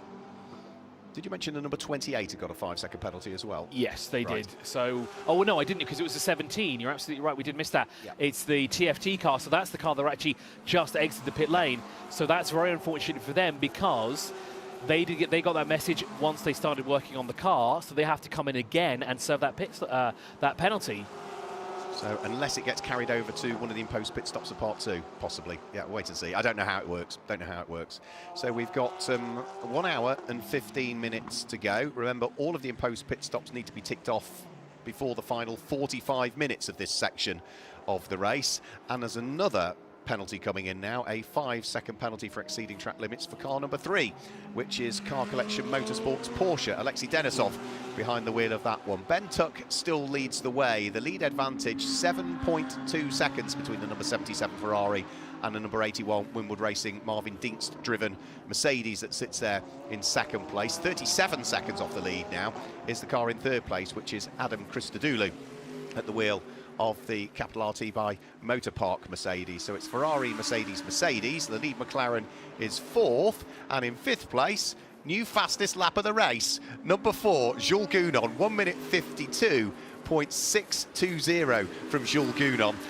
New set of tyres on that car in the pit stop, and Jules, as ever, delivering. And, well, just to add to that, they will receive a 5-second penalty as well for exceeding track limits. So they can't escape that either, but a very quick lap indeed. Car number 3 will also receive a 5-second penalty for exceeding track limits here around the Yas Marina Circuit. An hour and 14 left on the clock in our first of 2 parts here for the Gulf 12 hours. Car number 88 receives a 10-second penalty for exceeding track limits. It seems to be maybe everyone's just getting it out of the way in the first 8 hours here. And when it comes to the last 4, we're not going to see any violations at all. I was just having a quick look to see how that 152.6 compared to the qualifying time from Jules Gounon. It's about a second slower, there or thereabouts. Because we dipped into the 151s, didn't we, yesterday, when it came to the 4th session of qualifying for driver number 1. But a very quick sector at one time again here with a 23.648 for Jules Gounon. And let's see if he can improve once again and go purple this time round as well, as now that Grove Racing by Get Speed is now shown as 2 laps behind the race leader of Almanar by Dragon. But they have to come in at least one more time. But I think they might have to come in a few times because, of course, they did some splash and dash pit stops in the early stages of this race, as did a lot of teams and drivers when we had those safety guards and the full course yellows out before. Now, car number 27, we'll see the black and white flag next time round as well for track limits. Hazartia making their way across the line, currently circulating 14th. Not exactly where we'd like to be. And we have a new fastest lap of the race as well at 152.277. It was sector 3, a 41.736 for Jules Gounon. And that lap time was well over a second. It was 1.6 seconds faster than the Almanar by Dragon racing team, the race leader of Ben Tuck. But of course, 2 laps to get your lap back. That's going to be a tough ask now, isn't it? But the cars in front do owe us a pit stop. But looking at Optimum Motorsport, they've done 8 pit stops there, but how many are there mandatory pit stops? It doesn't say on our screens right now. So we'll have to wait when it comes, 40 minutes to go or 45 minutes to go before the end of the race, Mark. If memory serves me correctly, they did a splash and dash when Aaron Tilletz was behind the wheel and we were under full course yellow, and I think they did something similar with Ben Barnicoat as well, so I think probably only 5 imposed pit stops from them at this stage. We'll have to wait and see. I think my internet connection might have gone down because there's not been an update that's come through in quite some time. So I'm just surprised there's been so much radio traffic from race control back to team managers, and now for the last half an hour it's largely been silent. Alan? I think Jules Gounon is on another quick lap after setting the best lap. He's gone purple in sector 1, personal best in sector 2, just sector 3 to go. He just does this, doesn't he? It's one of those absolute things. Star, isn't he? You're almost more surprised when he doesn't do it. And you're right. Jules Gounon, who resides up in Andorra, one of the few racing drivers that probably is in that part of the country. Of course, his father had a very brief Formula 1 career, didn't he? Jean-Marc Gounon raced for Simtech for a period of time, and Jules will be pushing as hard as he can. He comes through and over the start-finish line, and yeah, whilst he was a little bit slower through the final sector, it's still another new fastest lap of the race, 1:52.240, so that's 3 consecutive laps now that Jules Gounon has improved upon his own fastest lap of the race. Race leader is now just working its way through turn number 1. Ben Tuck still leading the way, 186 laps now completed for the race-leading Ferrari, whereas Jules Gounon is just turning his way around through turn number 5. So Jules is it 2 laps off the lead, or is it 1.8 off the lead? Give or take 1.8 off the lead, because the car in front of him is 184 laps completed. The Almanar by Dragon is 186 laps completed there. And again, purple through sector 1, a 1:52.240, a 23.609 this time round through sector 1. What about through sector 2? So Sergio Perez is getting fuel on board the number 44, and he's preparing himself to get out of the car. And it will be a driver change here for the leader in GT3 Pro-Am, the Guy Valamont racing car, the Mercedes AMG. And we'll have a look at who gets behind the wheel of this number 44, the leader in class as well, with an hour and 9 minutes remaining. This is their 9th pit stop, so they definitely did a number of splash and dashes at the early stages of this race. A fresh set of Pirelli rubber applied to each of the corners now as the front left is being fitted to the car. And just some final preparations there, and just making sure the belts are nice and tight there for the driver that takes control of this car now, the 44, and they'll be released in due time. So the air jack is pulled out, a refreshment bottle is refilled and put into place as well, and of course the drink hose will be connected, because while it is cooler here this weekend, it is still quite humid. You do need to make sure you have all the fluids that you need to keep you going until the end of your stint here. So now down the fast lane they go. Jules Gounon did not do a quick lap there. It was a 1:52.397. I say it's not a quick lap, but he's 0.2 of a second off his fastest so far, but still almost a second quicker than those that are in front of him. So it's still pretty decent, but not as quick as he has been so far in this session. He's been behind the wheel for over an hour now. Stuart White has been driving for 2 hours and 3 minutes.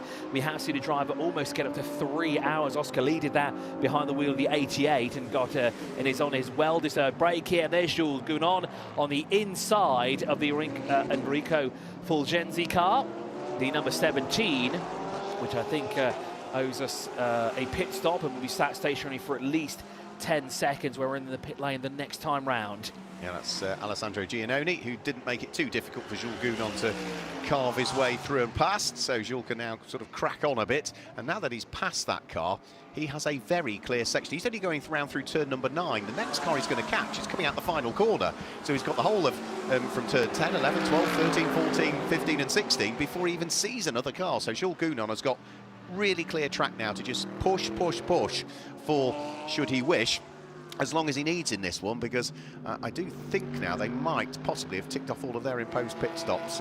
If they haven't, they've got about 22 minutes now for any further imposed pit stops to be done. We know our race leader. We know they owe us a pit stop at this stage. They've only done 5 visits to the pits. You've got to do 6 imposed pit stops in part 1, so we know we're going to see the number 77 Almanar by Dragon Racing car back in shortly. We also know that the car's running third. The number 13 Capital RT by Motorpark Mercedes owes us a pit stop, which is Adam Christodoulou, because that car has only had 5 visits to the pits so far, and the others, as we say, we've got a few question marks over them because of the amount of splashes and dashes that were done that didn't comply with the regulations in terms of it ticking the box to say that it was an imposed pit stop.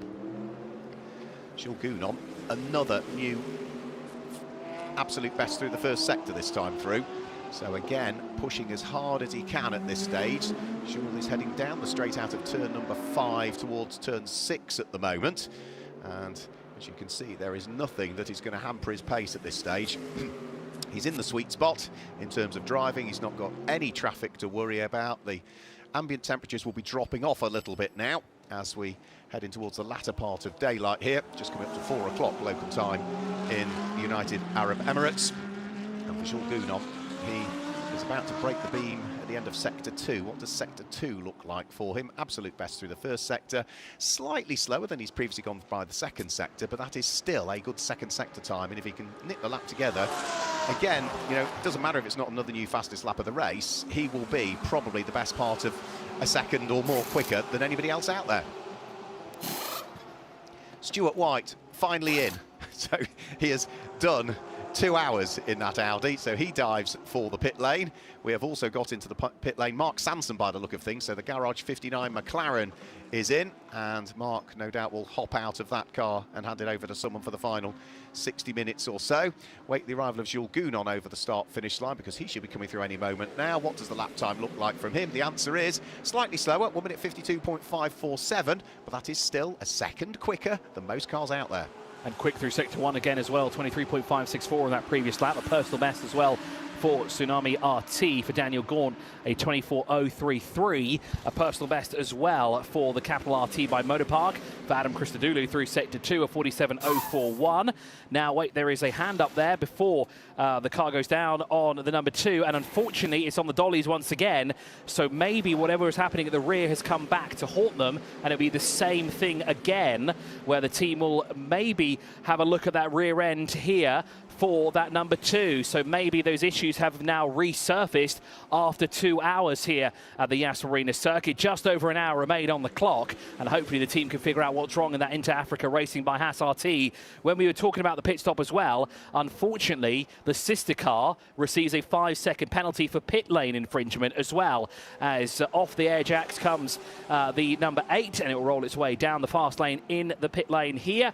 It was Mark Sansom behind the wheel of that car. Will he stay behind, or was there a driver change? There was no driver change. There was a driver change. There was driver change. I think it was Alex West. Couldn't quite 100% tell, but as it goes back out, yes, I thought it was Alexander West's crash helmet that hopped into the car. So it's the Swede that heads back on board once more, and let's see what he might be able to do in what is now fast approaching the final 60 minutes of this race.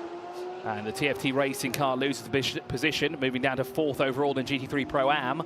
There is Tsunami RT, who've taken up the lead of GT3 Pro-Am, haven't they now, with those pit stops? They have indeed, and look who's second, Razoon by more than Racing. Niels Coolen sits second overall in GT3 Pro-Am, but Groove Racing by Get Speed. Jules Gounon has gone quickest again through Sector 2 with a 46.787, a 152.243.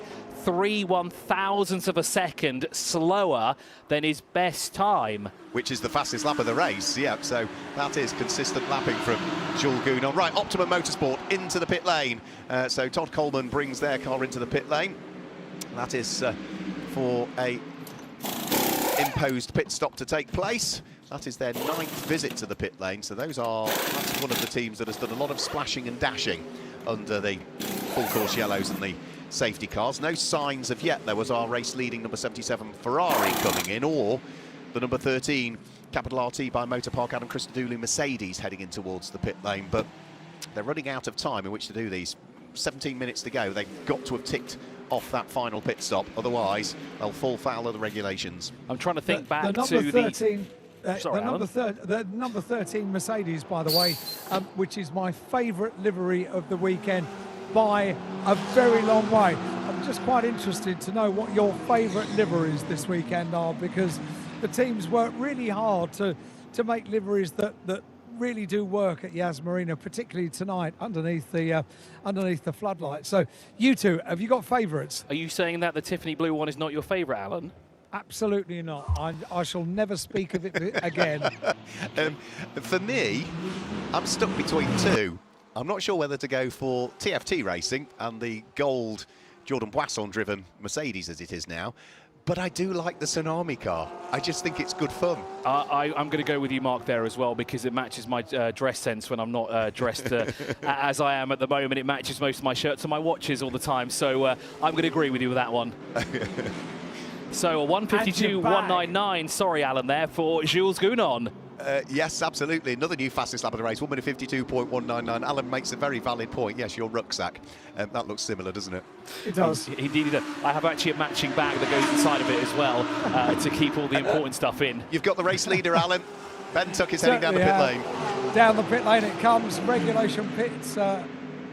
Speed limit, comes to a stop, turns right, comes to a stop with a squeal of Pirelli rubber, and in goes the fuel first of all. This is on the 77 car, and I don't think there is going to be any kind of a driver change on this car, so just wait for the fuel to go in.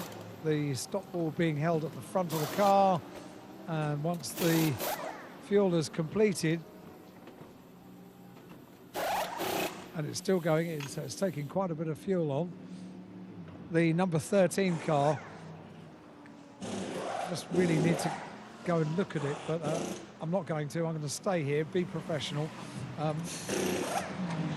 The huge cloud of brake dust which comes out from the front of the 77 car, goodness me.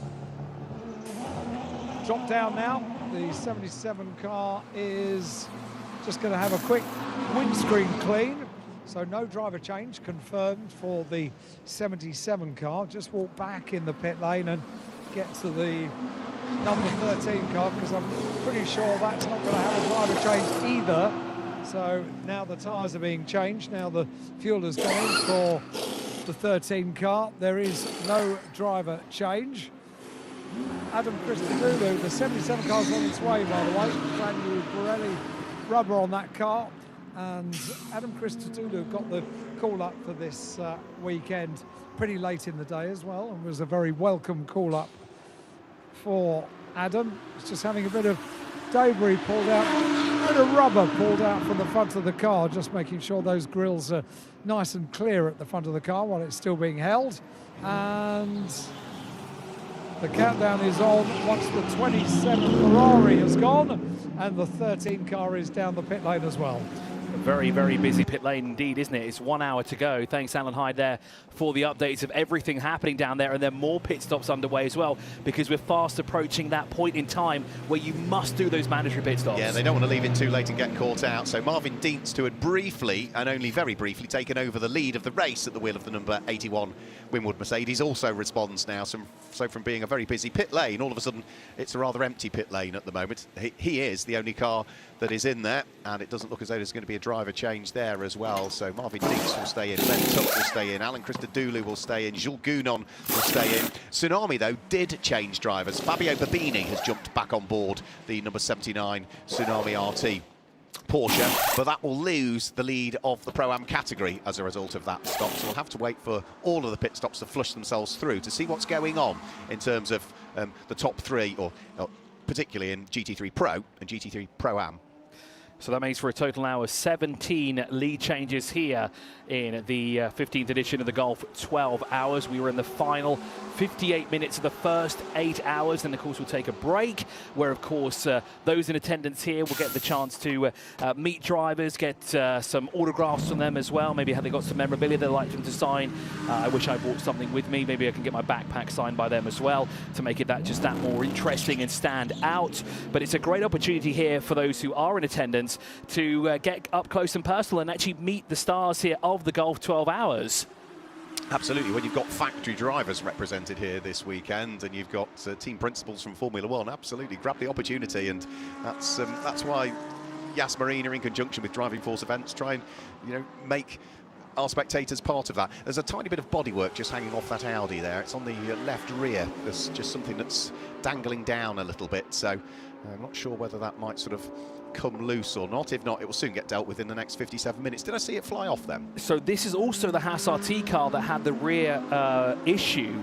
Remember, that's the Axel Jeffries driven one when he bought it in. Stuart White bought that car in now as well. That car was put back into the garage. Axel Jeffries now back behind the wheel. So maybe there is something there on that rear end of the car. Well, I think that all might hark back to quite early on in the race. You remember they were picking up debris from one part of the track, and that looked light blue and day-glow yellow. And what's the colour of the Haas RT Audis? Light blue with bits of day-glow yellow on. So it might hark back to that it's still a little bit that's been flapping around for a while, and we've simply not spotted it with everything else that's been going on. So I think that is probably our final batch of stops done now. There might be the odd little car that still needs to come in, because there's still 9 minutes of available time to tick off any further imposed pit stops that are required. But I think most of our front runners now are all finally on the same page of the book. And I was trying to think as well if Almano Racing did any splash and dashes in the early stages. I don't think they did. I think they were one of the few teams not to come in the pit lane and elect to take on fuel at any point during full course yellows or safety cars. So maybe they're good to go at the end, because they've done exactly 6 pit stops here. But if they haven't, they've got a very short window to get those final pit stops done and dusted here. So on an out lap, Marvin Dienst. Back over the start-finish line comes Ben Tuck. So he will take back up the lead of the race again now. So he briefly lost it because he came in to serve the pit stop, whereas Marvin Dienst stayed out a lap longer.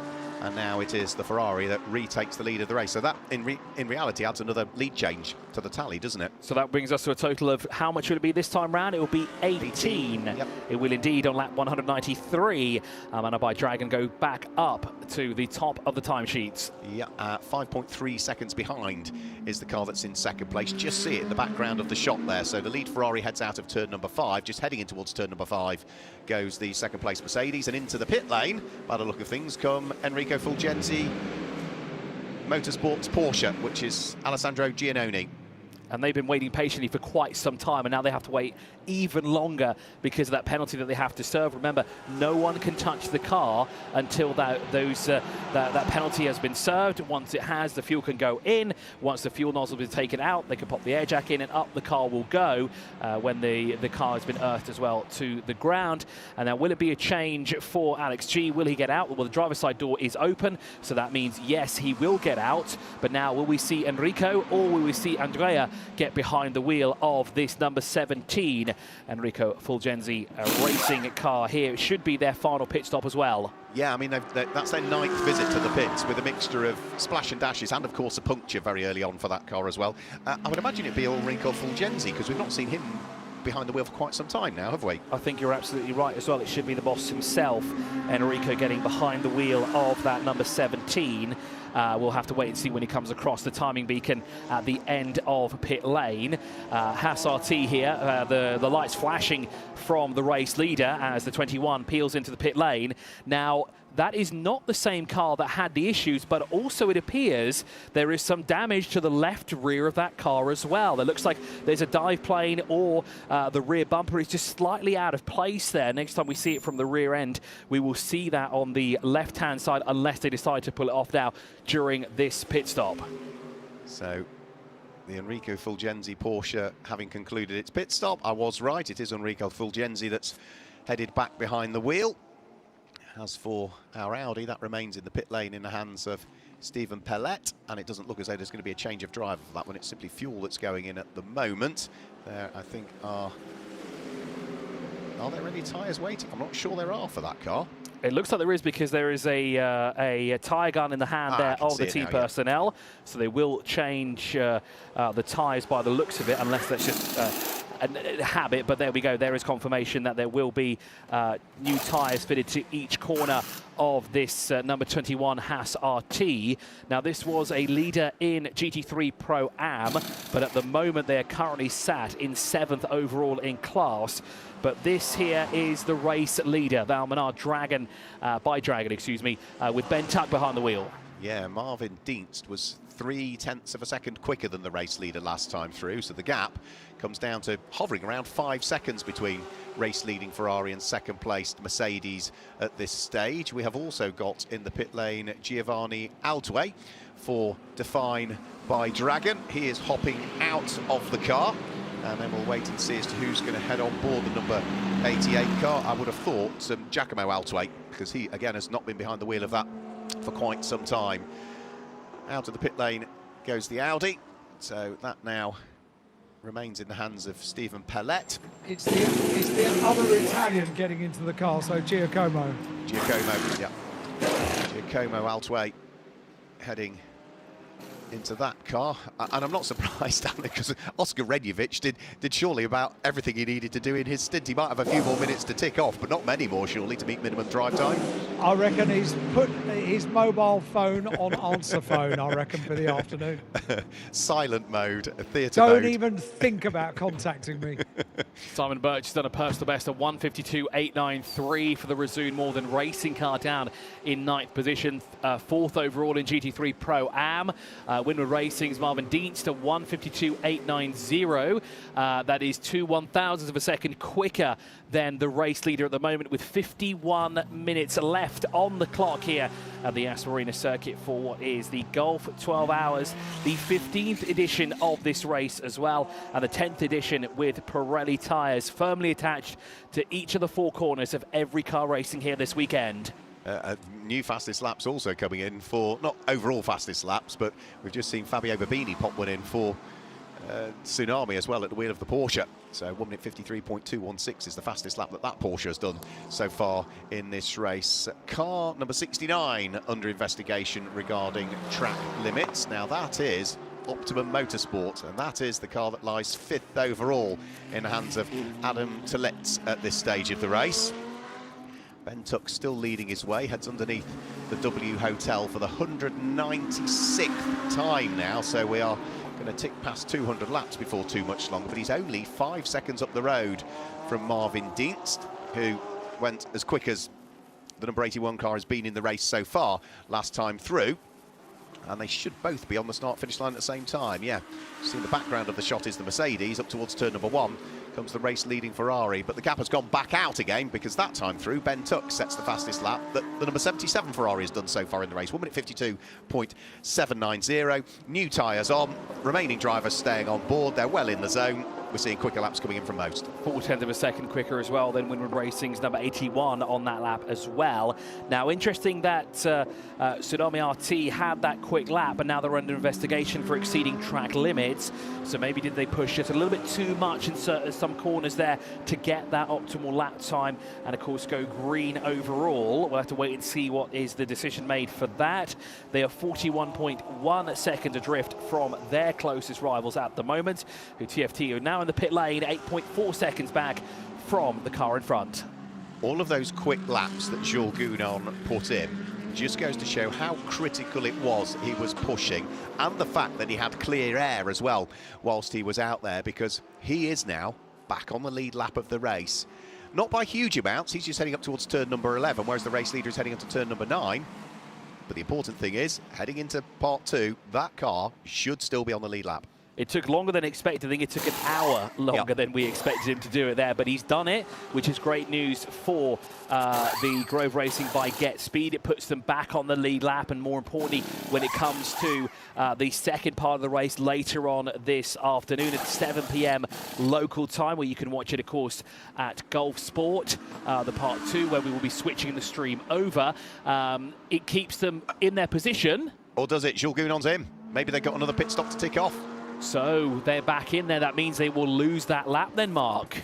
That does, yeah. So just worked out the fact that they're back on the lead lap, and Jules Gounon back in the pit lane. Now, I'm not sure whether this, Alan, might be for a driver change this time through. I'm not sure where you are in the pit lane, but are we going to see one of the Grove family members, either Brenton or Steve, get back on board? But it'd been, again, another mega stint from Jules Gounon, but despite his best efforts at the moment, that car is not going to be back on the lead lap of the race come what will be the first checkered flag. Never far away is the answer to your question, Mark, and I'm right by the car now, and Jules climbs out of the car, and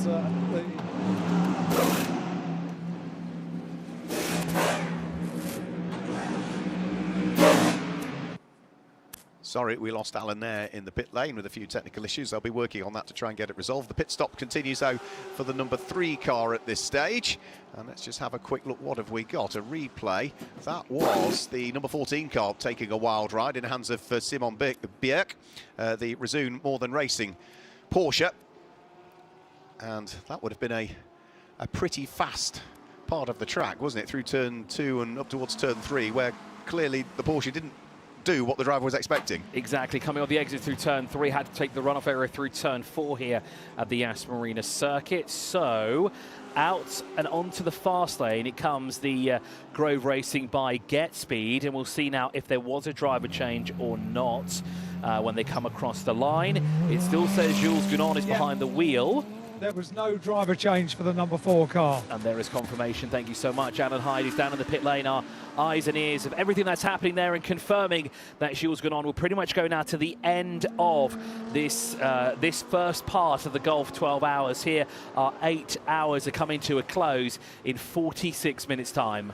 Yeah, which means that in around about 70 seconds' time, if you've not ticked off all of your imposed pit stops, you're going to be late to the party, I'm afraid. So surely now everybody hasn't got one up their sleeve still, because depending on where you are on the track, there isn't enough lap time now if you don't do it this lap to do it the next one. So we'll wait and see. So finally, I said 10 minutes ago, I think we're all on the same page of the book. I think we're surely there now, because 45 seconds to go, and you've got to have done them. And 6.1 seconds now is the gap between Almana by Dragon and Winwood Racing. That is the battle for the top of the timesheets here at the moment between the Ferrari and the Mercedes AMG.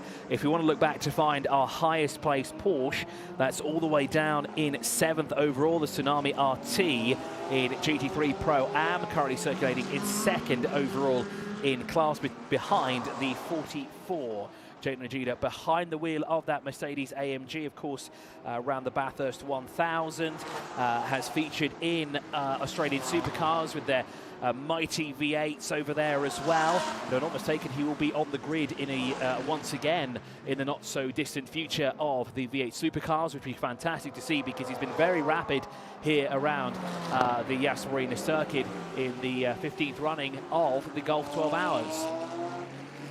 Yeah, he's a quick driver, isn't he? The 26-year-old, former Australian Formula 4 champion, did a bit of racing in the Toyota GR Cup as well.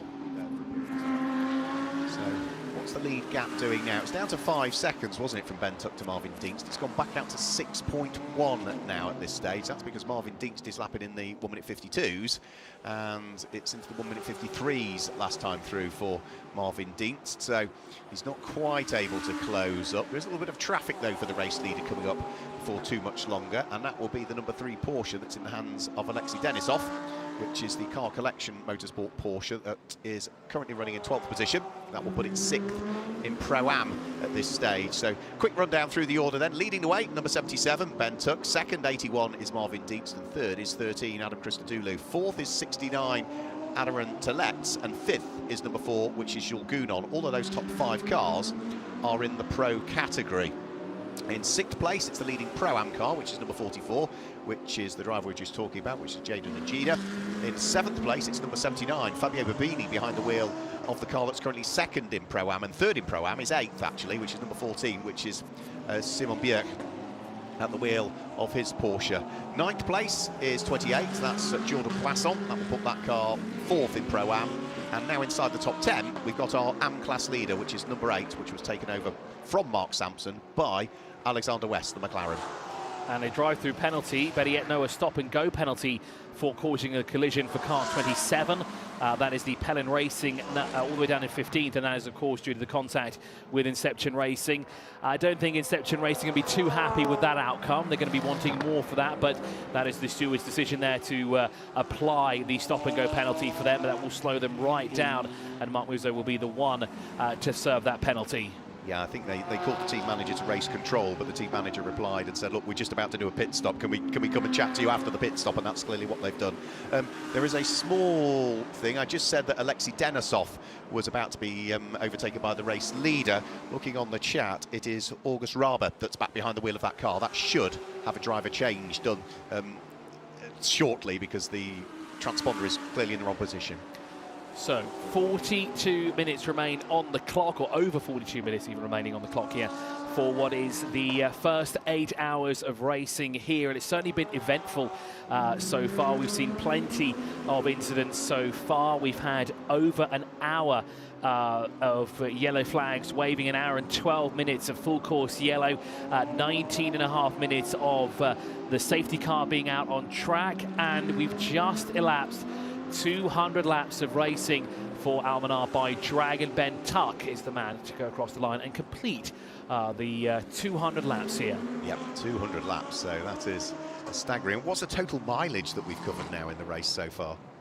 That's a good question. We're going to have to look through our stats here that we have, because I don't think... Just gives you total number of laps, doesn't it? Yeah, it does. It says that 3,393 laps have been completed by all participants here.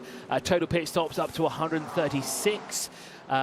Total laps led by the leader, which is the current leader, which would be 182. So of the 200 laps, 18 have been led by different teams, but Almanar by Dragon have led pretty much the entirety of it so far. So in total then, that's 11,000 racing miles that have been done so far in this race. If you add up every lap from every competitor, that equates to heading towards 18,000 kilometres.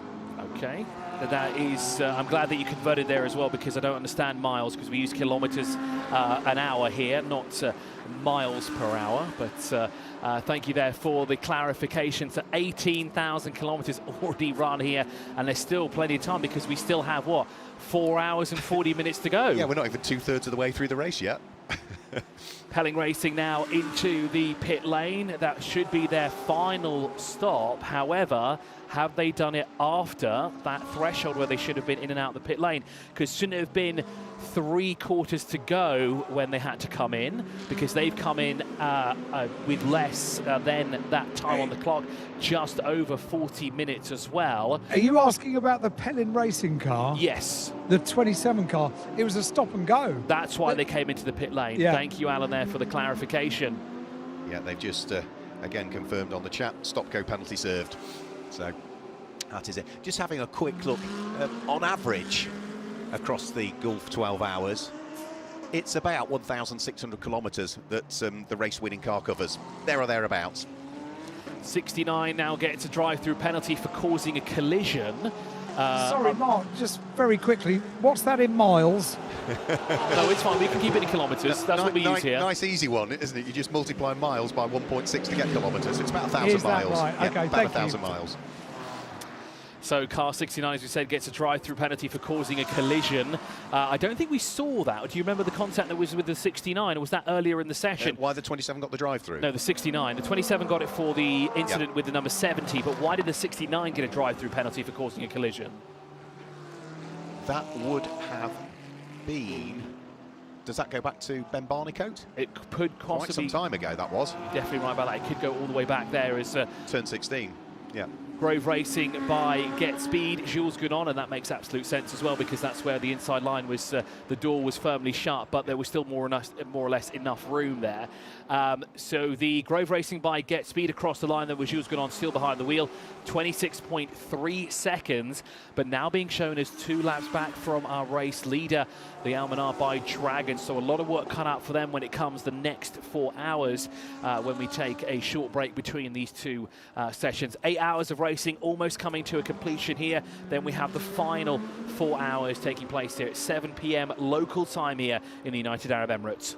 Lots of light flashing going on as the number 3 Porsche in the hand of August Raber is trying to wiggle his way through and past the McLaren of Alexander West that lies ahead. That is not 4 position at all, because the number 3 Porsche is down in 12th position, whereas the McLaren is running in 10th. And there's, I think, a lap between the pair of them at this particular stage. The race leader is also there or thereabouts. So Ben Tuck won't want to get sort of tangled up in this little squabble that's going on. August Raber is going to go through and get himself ahead of Alexander West, who isn't going to put up a defence to that. There's no point. He's not squabbling with that car. That's not a fight that he needs to have. And now he's got the race leader closing in on him as well. And I would imagine, with all of the experience that Alexander West has got, you know, he's a very quick driver still, but they will know their focus is AM. They are the only car that's still running in AM. See the checkered flag. They're going to be on the top step of the podium. And now, of course, closing in on that gap because it sort of drifted away has that Porsche number 3 with August Robert behind the wheel. The lights will flash once again through turn 10 and 11 to say, get out of the way, I'm coming through. I need to go a bit faster than you if you don't mind. There is the drive-through penalty for the 69 for causing that collision earlier on in this race. So that will put them at a slight deficit. Will they lose a lap to Almanar by Dragon? I don't think they will. So they won't go a further lap down. They'll stay a lap behind them for the time being, but it will be close for them to lose possibly another lap here, won't they? Yes, I think at this stage, Alexander West, I think, will receive the blue flags now and is surely going to have to move out of the way. He's got Ben Tuck trying to draw himself alongside. Ben has the inside line when he gets towards turn number 1, and confirmation also that, you know, the team managers are saying, you know, let's get the blue flags out. We want our car to go through. Let's not get held up. We've still got lots of work to do because we still have, 3 cars on the lead lap at this stage. Ben Tuck is 5 seconds ahead of Marvin Dentst at the wheel of number 81 Mercedes in 2nd place, and 3rd place, which is number 13 Capital RT by Motorpark, Adam Christodoulou. He is on track at this stage, yes, about to come over the start-finish line, so he will also remain on the lead lap. And the Almanar by Dragon actually lost quite a fair bit of time there to Winward Racing. The gap was close to the 6.1 second mark. Now it's dropped down to 5 seconds. So 1.1 seconds did Ben Tuck lose, being stuck behind the Alexander West Garage 59 number 8. And the number 3 Car Collection Motorsport car as well. And that has allowed Marvin Dietz now to close on up here. This time around, a 1:53.375 for Marvin, and for Ben, a 1:55.257. Almost 2 seconds lost on the previous lap there due to lap traffic in his way. And the 81 still trying to chase down the 77. You can see there's about a corner separate them, while the long corner of turn 9 essentially is the gap between those two cars. Yeah, and all of a sudden, you know, the gap that was 5 seconds a while ago, it's back to 5 seconds again once more, and that's all to do with that little bit of traffic. And there is a possible question mark hanging over one car with regards to the number of pit stops that it might have done. So that is at the moment car number 14, number of imposed pit stops noted. That's all I know at this stage. We know Resoon More Than Racing has been into the pit lane area 7 times in total. How many of those are imposed pit stops? We don't know. But I do fear they might have fallen one short. It seems to be the case as well, because no one else has been noted so far. We'll wait for this to figure itself out. We've still got over 34 minutes remaining on the clock. So if there is anybody else that should be noted, it will definitely pop up on our screen here. But who will it be? We can't really determine that right now, because a lot of teams have done a lot of pit stops. If we look at how many pit stops Optimum Motorsport have done, it's 10. But that's because I have a feeling that stop and go, sorry, that the drive-through penalty they got may have been included in that as well. They all get added. Every time the car comes into the pit lane and breaks the pit lane entry beam, it adds one on. So they should have technically done 9, so that means any time they do get a drive-through penalty, it adds to the list there. So it adds kind of to, have I actually done the allotted amount of pit stops I should have done, or the imposed amount of pit stops before the end of the time frame that I'm supposed to do it in there. But as we continue on here with Alex West trying to find a way past the Haas RT number 21 car. Now, that was the car that was in contention for the top step of the podium in GT3 Pro-Am, but that car has now dropped back to 7th overall in class. So the top 5 cars still all running in GT3 Pro, and then 6th, 7th, 8th and 9th the cars in GT3 Pro-Am, the top 4 that will be. Completing the top 10 is the sole remaining entrant that we've got running in the GT3 AM category. Now the trouble for Marvin Dienst is the fact that he's now caught the traffic. So sorry to cut you off, Mark, but just have a look at who's coming to the pit lane. Yeah. Now that's quite interesting. Why would they come in now? Do they think if they serve it now they'll be okay, and that they served their final one? But surely whatever's been noted has been noted. This is not going to help them in any sense of the word. You can tick it off now, but it still falls outside of the regulations, and therefore, yeah, okay, you've done it, but you've not complied with regulations. There'll be a further penalty, I'm sure. Or I'd be surprised if there's not. So there they are. Are they gaining an advantage by doing it now? No, not at all. No, because but it doesn't comply with the regulations. They're only losing time. And remember how much work they've done to get themselves back into contention for the podium in GT3 Pro-Am, and now they just sat there. Well, this was actually more like a penalty rather than anything else. So this is not one of their required pit stops. But now looking at it, it says 7. So that means this is the 7th one they did. Surely they did a splash and dash earlier on the sessions as well, because they've been in and out of the pit lane quite often. So an interesting predicament here of what's happened to Resoon More Than Racing. Have they just got it slightly wrong there and just missed out on doing one of them crucial pit stops that they had to do? I think they've fallen short. They've fallen short on a pit stop, and therefore this is going to be a time penalty that needs to be served. Now, it may well be. I'm just wondering. Oh no, firing it up now, so it's not going to be as long as I thought. But clearly that is some sort of time penalty that has been issued to them. And the other possibility is that they have fallen short on one of the imposed pit stops. Now, as I say, you can fall short on one of your imposed pit stops as long as it is by less than a second. So maximum of 0.999 of a second. You get one single Joker pit stop across all 12 hours where you can fall short. If you fall short by a larger amount than that, you then start to get a penalty. You can fall short by up to 5 seconds, you'll get a drive-through penalty.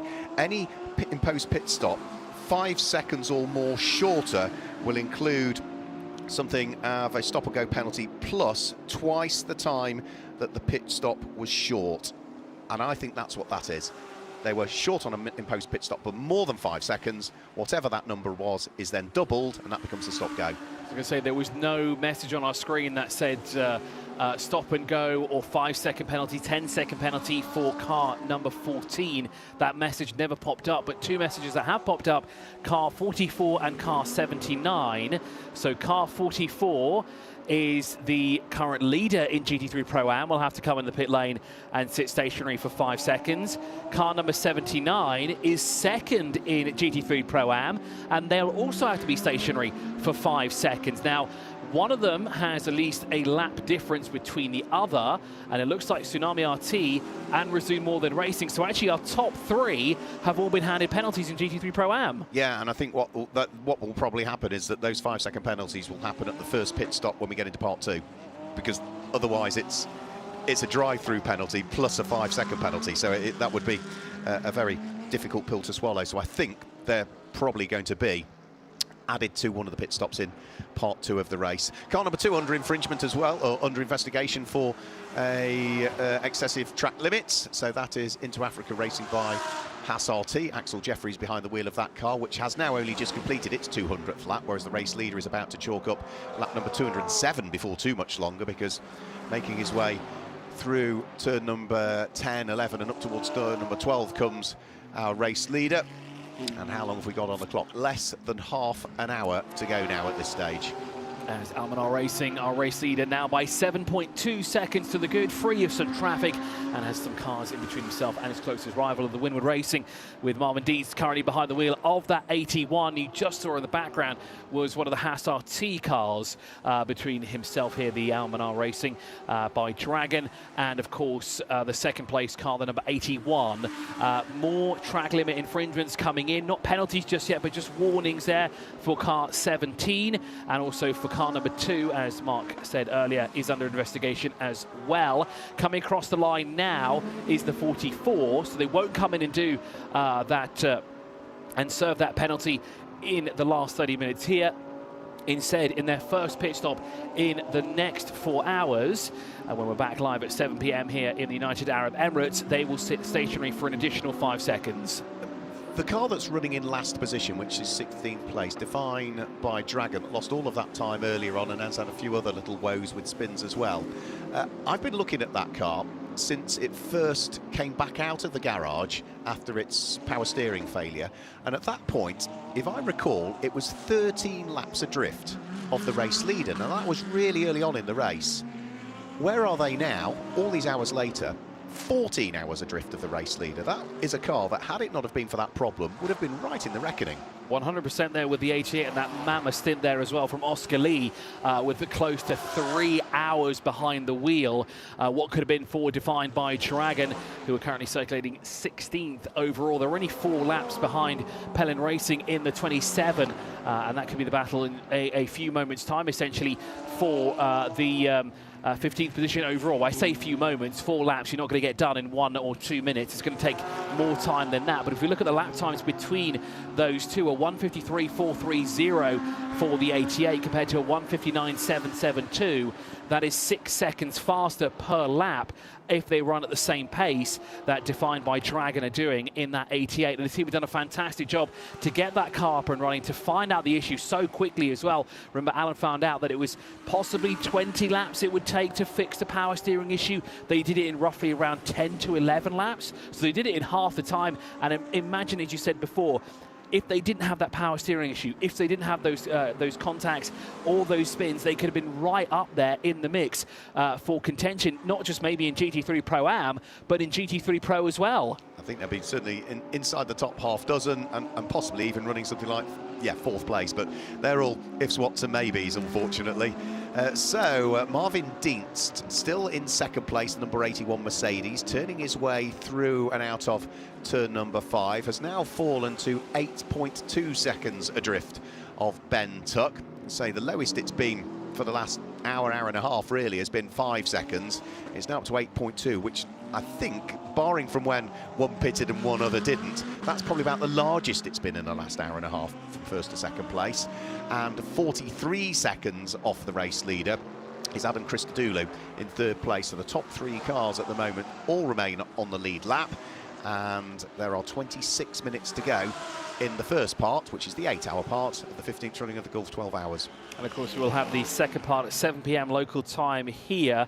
We can switch the stream over to Golf Motorsport if you're watching live around the world. And if you are, thank you so much for joining us here this weekend. Good morning, good afternoon, and good evening from wherever you're watching in the world as well, as Resume More Than Racing moves up now into 8th position. TFT Racing drops now down to 4th overall in GT3 Pro-Am. Jordan Bosson behind the wheel of that car. Garage 59 still circulating inside the top 10, with Alexander West currently behind the wheel of that number 8 McLaren there. We're looking now at Adam Christodoulou here, 3rd overall behind the wheel of the 13. That car has had its fair share of incidences, being spun through turn 16 and pointing in the right direction, but they've done a fantastic job to keep that car inside the top 3 as well, and it certainly keeps them in contention for an overall victory come the end of this Golf 12 Hours here later on, especially in that second session. And now, of course, in between the 2 sessions that we have of 8 and 4 hours, we have that downtime, not just for the fans to engage with the drivers and the teams, but also for the teams to work on anything that might need to be changed, any slight adjustments here and there to the car, just to make sure the car is just right when it comes the last 4 hours. Yeah, you think all of the pit stop have just been refueling and tyres at this stage. Without question, some of the work that we'll do will be for discs and pads as well. Without question. It may well be top up of oils as well. There might be a little bit of breathing on through diffs or crankcases or something like that. So all of the fluid levels will all be checked. There'll be a bit of a spanner check as well. Any sort of damaged components or bits that have taken a rub, any dive planes that are missing, they'll all be sorted. Car number 14, number of imposed pit stops, under investigation again. So that is the car that we saw come into the pits and serve some sort of stop-go penalty, but that is... And that message came in at 4:28, and now what, 11 minutes later, another message has come up that they're still under investigation. We're still not 100% sure why they had to come in for that pit stop there and just sit stationary, because there's no note anywhere of the number 14. The most recent one is black and white flag for track limits, 5 minutes ago, and now also this one here for number of imposed pit stops, not once but twice in the space of 10 minutes here in the Yas Marina Circuit for the closing stages of the first 8 hours of the Golf 12 Hours here in the 15th edition of the event, the 14th time that it's been held here in Abu Dhabi. We held one event in 2021 in Bahrain, and then of course we've been running here ever since. This is also the 10th edition with Pirelli tyres on each of the 4 corners, and they certainly have served us well here this weekend. We've only seen 2 punctures so far, haven't we? And one of those was from contact. You know, it was damage to the wheel rim that deflated the tyre. The other one, we simply don't know what happened. But yeah, Pirelli, as ever, doing a fantastic job of servicing the 20 cars that are out there with 16 sets of tyres. So again, if you do the math on that one, so there's 4 tyres to a car, there are 20 cars, and you're allowed 16 sets for each one of those. That is 1,280 Pirelli tyres potentially. Which is incredible, and a true testament of how Pirelli build tyres as well, to run so strongly here with everything that's pretty much been thrown at it. We've seen debris all over the place, and as you said, we've only seen 2 punctures so far, one due to contact, and then one we didn't see the actual reason for why it happened. But to have so many cars running on the track at the same time and debris all over the place, to have such a strong and reliable tyre, the likes of Pirelli here, really just shows the true form of those tyres.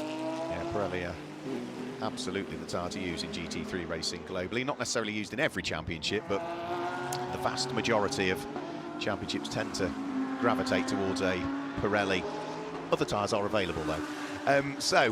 We've still got 8.6 seconds of lead advantage for the number 77 Ben truck driven Almanar by Dragon Ferrari. It still continues to lead the way. He's caught up with the Porsche of August Raber a few laps ago, but he's not really closing the gap that much, is he? He's not pushing too hard. 20 minutes of the race to go, 211 laps completed at this stage. The car that's in 4th place is car number 4, still in the hands of Jules Gounon. It looks as though sort of, the fire's gone out of his belly a little bit. Last lap time he did though was still a good one, 1 minute 53.136. He is the first of the cars, remember, that is off the lead lap at this stage. The top 3 are all on the lead lap. And just to let you know, guys, something very Yas Marina has just happened. The floodlights have just switched on. Does that mean that the lights on the grandstands, the ones that you're talking about, where you get the blue lights underneath the grandstands, are now on as well? Not yet. Right. No, not yet. those will most likely come out when it gets a bit darker here in Abu Dhabi. But of course, just going back to the tyre debate that we talked about as well, a lot of what Pirelli learns from these races, not just here but around the world, also goes into road tyres, making road tyres a lot more safer for the likes of these cars that you can buy in various showrooms around the country and around the world as well. So just showing just how good they are in terms of racing and their longevity as well. Maybe we should get a set of Pirellis for my Volvo, but I think I'll stick with what I have right now. But out in front, 8.4 seconds, but that gap is going to come down because once again, Almanar by Dragon. Ben Tuck now is greeted with traffic in front of him in the likes of Auguste Robert, who's going to start slowing him down. Here was a 1:53.905 for him last time round, and it was a 1:53.707 for Winwood Racing's number 81. So 0.2 of a second faster was that Winwood Racing of Marvin Dienst on that previous lap, and now still stuck behind that traffic. He's going to have to, well, he's going to start to slow down here, but I'm not sure if he's going to have to worry too much. We have just under 20 minutes remaining on the clock. That 8.4 second gap, and if he's getting 0.2 of a second every lap, that is not enough time. He's going to have to increase that tenfold if he wants to catch the back bumper of Ben Tuck. And is there, you know, what's the advantage for either to push too hard in this race? Because in 20 minutes time the checkered flag will come out, so you have a bit of a rest, reset, and you'll both be starting on the front row of the grid and slug it out for another 4 hours. So for me, yeah, if the opportunity presents itself, of course, but why push too hard? Confirmation has just reached me as well from race control. Thank you to Steve Burns, one of our race directors, is that the final pit stop for the number 14 car was deemed to be outside of the regulations, so it was beyond that final 45 minutes of the race that was remaining, and therefore that is currently being highlighted in race control to the individuals that need notifying, and a decision will be made from there. So that's why we've got the message not once but twice on our screens here. Car number 8 under investigation for exceeding track limits. Car number 4 also under investigation for track limits. Well, it says black and white flag for track limits. That of course is the Grove Racing by Get Speed. Car number 8 though is the Garage 59 down in 10th position. But for the Almanar Racing team, I think they're one of the handful of teams here that don't get pinged very often. They're leading a very clean and tidy race here, no matter where they are on track here. So they had a bit of bodywork flapping early on in the session on the front right, where a part of the splitter kind of broke in two and flapped in the wind. But apart from that, it's been a very clean race from all 3 of the drivers behind the wheel of the 77. That's a thing in endurance racing, any sports car racing, particularly when you get to the longer formats, which this is, because it's a 12-hour race, albeit it's a little bit limited on strategy because of those number of imposed pit stops. But you know, you don't necessarily need to have the fastest car or the fastest driver pairings. What you do need to do is be consistent and stay out of trouble and have a little bit of luck, and they've done all of that. And they have got a very quick driver pairing in that car. So the number 77 car, Ben Tuck, we know what he is able to do. Chris Froggatt is no slouch, albeit he's the lower graded driver as the bronze. And you know Alphonse Alzabert better than anybody. He's very quick indeed, but the car 81 now, black and white flag for track limits, has come out for them, and that is the Winwood Racing Marvin Dietz now, who closed the gap up by 8 seconds. We saw the blue flag waving for Auguste Robert to move out of the way of the race leader, the 77, so he's made headway there and moved past that car as well, and you want to hope that Marvin Dietz would pick up a 5-second penalty here come the end of the first 8 hours here. Again, you're not looking at it, but I'm looking at all the traffic between the team managers and race control. And race control are, you know, they have to be the bad guy on occasions because they're the ones that give the penalties and put them in place. But they're also the good guys because, you know, several over the course of this first 8 hours, several team managers have said when a track limit warning has been issued, they've gone back to race control and said, can you just double check it? Just double check. You've issued us a track limit warning, but can you double check it? And race control, again, on the latest one that I've just seen, I'm not going to mention the teams, but have come back and said it is marginal, like we've done with other cars in the last 8 hours. For this one, we'll give the benefit of the doubt. So that track limit warning has now been removed.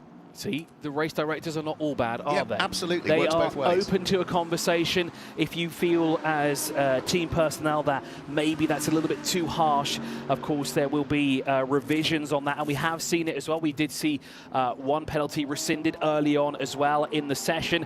Here we're looking at Marvin Dietz, the car that sits in second position. Car number 8, no further investigation for exceeding track limits. That was the Garage 59 car that's 10th overall, Alexander West behind the wheel. But Marvin Dietz trying to close that gap up, but it's gone up now to 8.3 seconds. Now that once again Ben Tuck has been released from the clutches of traffic, he's moved past them and now has been released once again. 1:53.801, 0.2 of a second now quicker than the Woodward Racing number 81 on that lap there. Just over 15 minutes remain here at the Yas Marina Circuit. Around the 5.3 kilometre configuration is 16 corners to navigate here as the sun begins to set in the United Arab Emirates. I just want to pick up again on the number 14 car, which has this question mark hanging over it of its final pit stop for Resoon More Than Racing, the Porsche, and that's currently in the hands of Simon Bierch. The regulations, now I'm going to read them word for word here, because it's got this question mark of that final pit stop being outside of the minimum time when they needed to do it. Any car failing to complete the mandatory number of imposed pit stops in either part of the race will receive a 3-lap penalty in the relevant part of the race for each occurrence. That's the exact word-for-word reading of the regulations. So if a penalty does go in the direction of that because it's deemed that it was outside of the minimum time that they need to complete all 6 pit stops, 3 laps. And as you said it, look what's popped up on the screen right now. Where?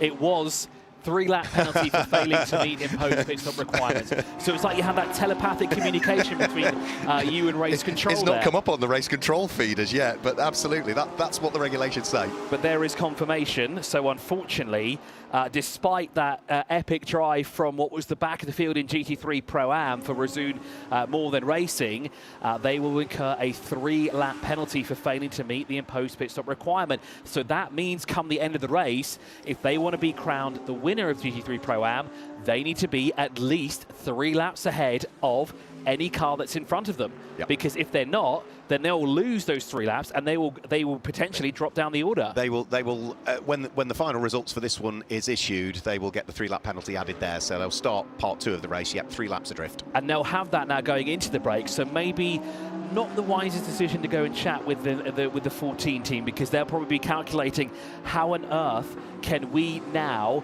basically get rid of this 3-lap penalty and stay 3 laps ahead of, say, Tsunami RT or Gaia Valamont Racing at any point. It's going to be a very tough ask. They're reliant on problems for every other car behind now. It's as simple, or every other car ahead of them. Simple as that now. Right, so Marvin Dietz is still in second place. The number 81 car is just about to work its way through turn number 6 and turn number 7. He has fallen now to nearly 10 seconds adrift of our race-leading Ferrari Ben Tuck. So he's gone through that part of the circuit. Ben Tuck is up at turn number 9 at the moment. And where is Adam Christodoulou in 3rd place on circuit? The number 13 car is just round through turn number 5. So they've sort of spread themselves out a little bit, the top 3 cars in this one. Jules Goudon will be the next of the cars that will be coming over the start-finish line shortly. And as he comes through and over the start-finish line now, he remains as the first car off the lead lap, the number 4 Grove Racing by Get Speed Mercedes. Still leading Pro-Am. We've got the number 44 Mercedes, the Gaia Valamont Racing Mercedes in the hands of Jada Najida, and he is 60 seconds ahead now of the car that's second in Pro-Am, which is Fabio Babini's number 79 Tsunami Racing Porsche.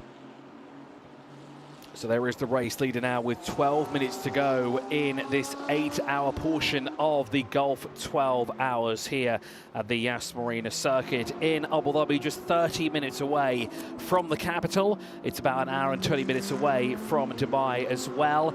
So if you are watching in the United Arab Emirates, come on down.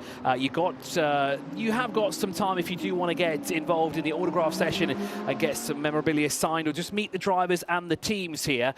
Now, the 44 has come in to do a driver change. Jaden Ajida will get out of the car, and into the car will be, well, we'll have to find out. I can't tell who has the brightest shoes on the planet here. It's not me, that's for sure. I should have bought a pair so I stand out a bit more.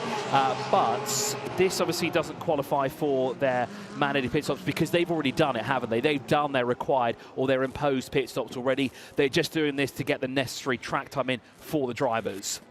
Yeah, and particularly as that car is a Pro-Am car. It's got 2 bronzes in it. Those 2 bronzes need to complete half of the race in total, 6 hours. Alan. A bit of a worrying moment there because twice they tried to fire the car up. It was a very quick stop. It was only to change the driver, and for some reason the car just wouldn't bite. It did bite on the 3rd attempt, so that was a little bit of a moment for a category leader. And as you say that, the Tsunami RT car are making their way through turn 16, as is Resume More Than Racing. However, they were a lap back from that car as well. Now, that looks to be that Tsunami RT should get that lap in theory back. So now they're on the same lap as the leader in GT3 Pro-Am, but that's just how much of a gap that they had, that they could come in, do a driver change and still be in the lead come the end of this 8 hours. So they're in prime position when it comes to the next portion of the race. Car 2 receives a 10-second penalty for exceeding track limits. That is the Inter-Africa Racing by Haas RT. Yeah, that's a smart move from Gear Vermont Racing to bring that car in when they had the gap. It's only the top 2 that are on the lead lap in GT3 Pro-Am, because the car that is 3rd in GT3 Pro-Am is a lap down and is about to also receive that 3-lap penalty. So that is now one of the drivers that is the bronze category driver. So they have put Marcel Zalua back into that particular car. So that ticks off an extra few minutes of drive time for him because, as we say, it is a Pro-Am class car. It has got 2 gold drivers in it, partnered up with 2 bronzes, and that means that those 2 bronze drivers have to do a bronze minimum combined time of driving, 6 hours.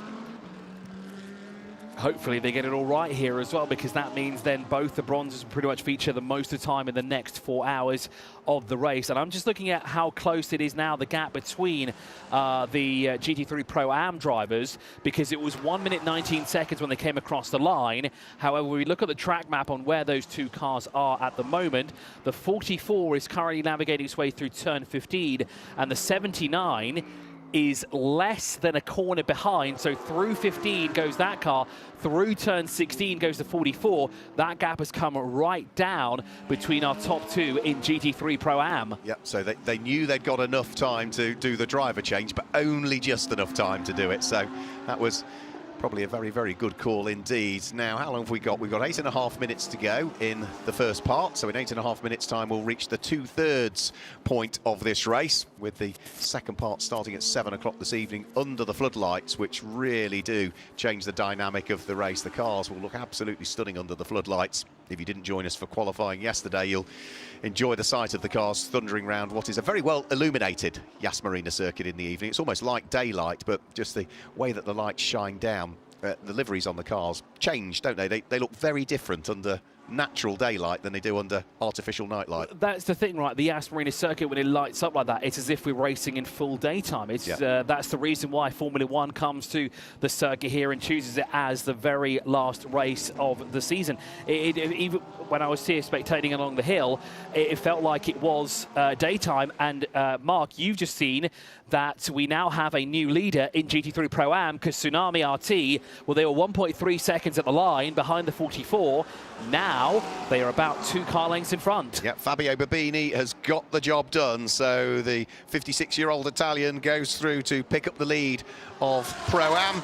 And despite that short pit stop, Marcel Zalua cannot hang on to the lead of the Pro-Am category, but it does mean that those 2 can squabble it out again in part 2, because they'll both be on the same lap. They'll both be starting side by side on the grid with each other, won't they? No, they won't. It'll be third row of the grid potentially for Papini. It'll be fourth row of the grid for Marcel Zaloa. It looks like the undertray's flapping around as well on the 44, is it not? I was going to say, because I noticed something towards the rear end of the vehicle, and you're absolutely right, the floorboard under there is flapping quite a fair bit. I don't think it's going to do too much damage, but it's going to definitely upset the aero of that car completely, because now the air's not going to rush fluidly along the bottom. It's going to start bouncing around and really unsettle that car, and especially if it goes over those thick curves around the outside, that could dig into it, and that could cut the floorboard as well. It makes a horrible noise as well when it's banging up and down on the floor underneath you. With 6 minutes and 20 minutes to go, I'm sure they'll just nurse that car around. Doesn't matter if you lose a little bit of pace from it, as you just ease things off to try and ensure that it doesn't get any worse at all. As long as you stay within a lap of the car that's in front of you, you will still stay on that lead lap. And for the time being, all what will happen is Tsunami RT and Gaia Valorant Racing will share. Oh, sorry, one will be on the third row of the grid and one will be on the fourth row of the grid, but they'll still be on the same lap in GT3 Pro-Am, so the fight will continue on in the next 4 hours. We have just over 5 minutes remaining on the clock here in our first 8 hours of the 15th edition of the Gulf 12 Hours, the 14th time that we've been here at the Yas Marina Circuit, with only one time visiting Bahrain in 2021.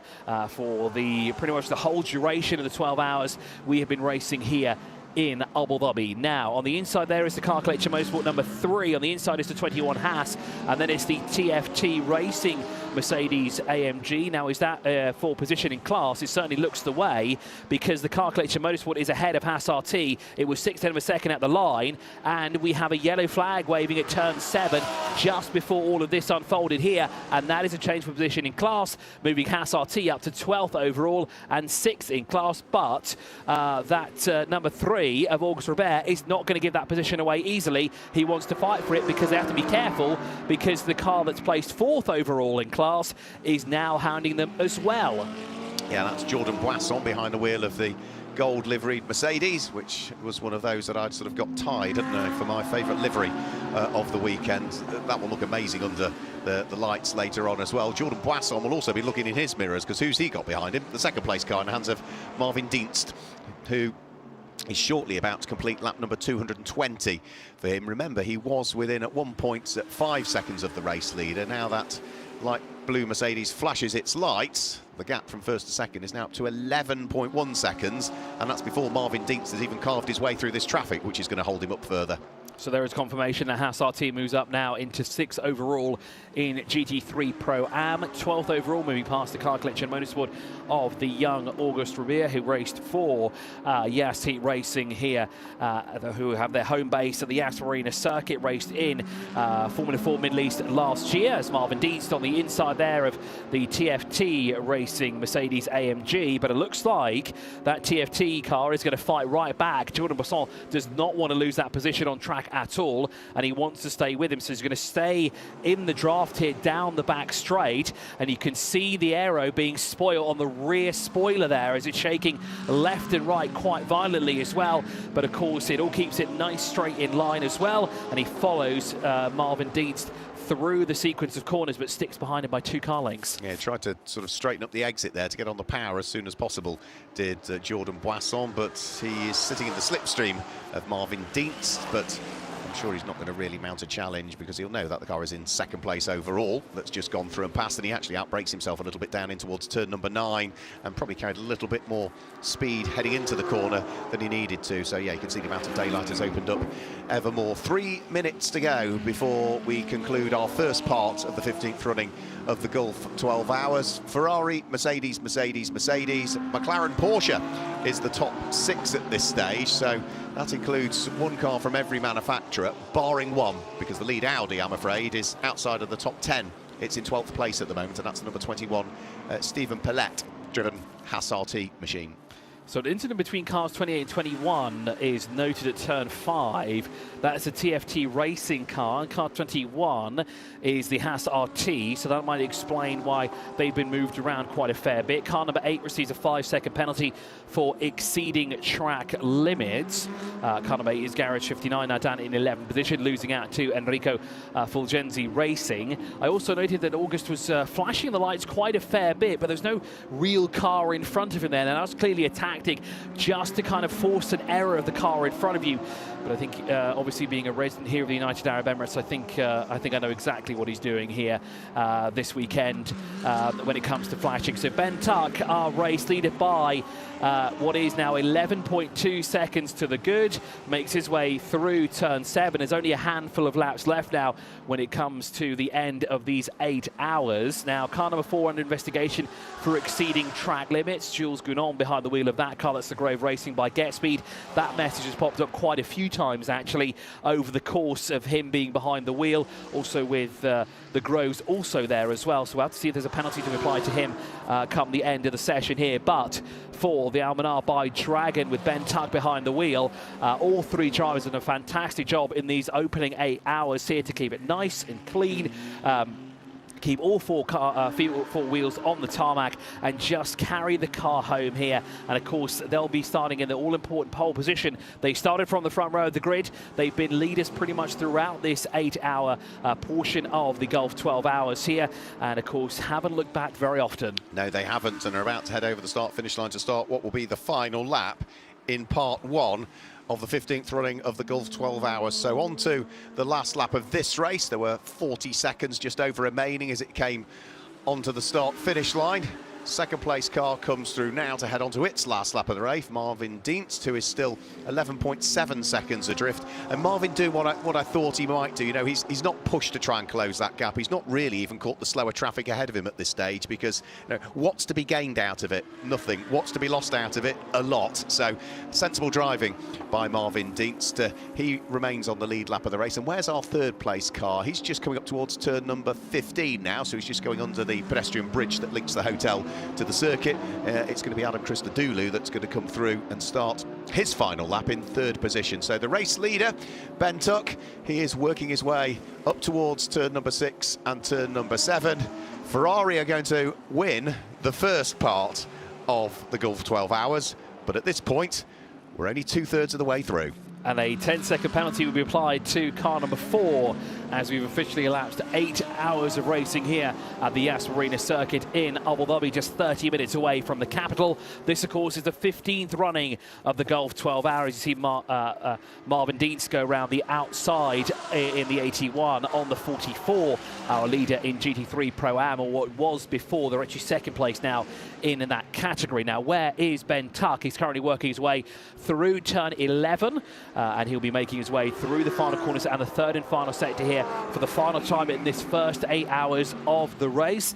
We will pause and then we will reconvene with the final 4 hours after a break in between for those in attendance to enjoy the sights and the sounds and meet drivers and teams, and of course allow the teams to work on their cars as well, because it's only a short duration. And there he is across the line, Ben Tuck for Almanar by Dragon. We'll see the checkered flag first here, but of course that's not a race victory just yet, because they have to still wait another 4 hours and keep this pace up. Yep, but it does mean that he will start from pole position for part 2 of the race later on today. One car running very, very wide coming out of the final corner, I think, is the Jordan Boisson Mercedes. Yes, it was, as he comes over the start-finish line. So Ben Tuck having taken the checkered flag, Marvin Dienst 2nd place with 12.9 seconds gap between them at the checkered flag point, but that gap disappears, of course, for part 2. If you're on the same lap, the gap entirely in terms of seconds disappears. And we wait the arrival of Adam Christodoulou, who remains on his lead lap. He's going to come over the start-finish line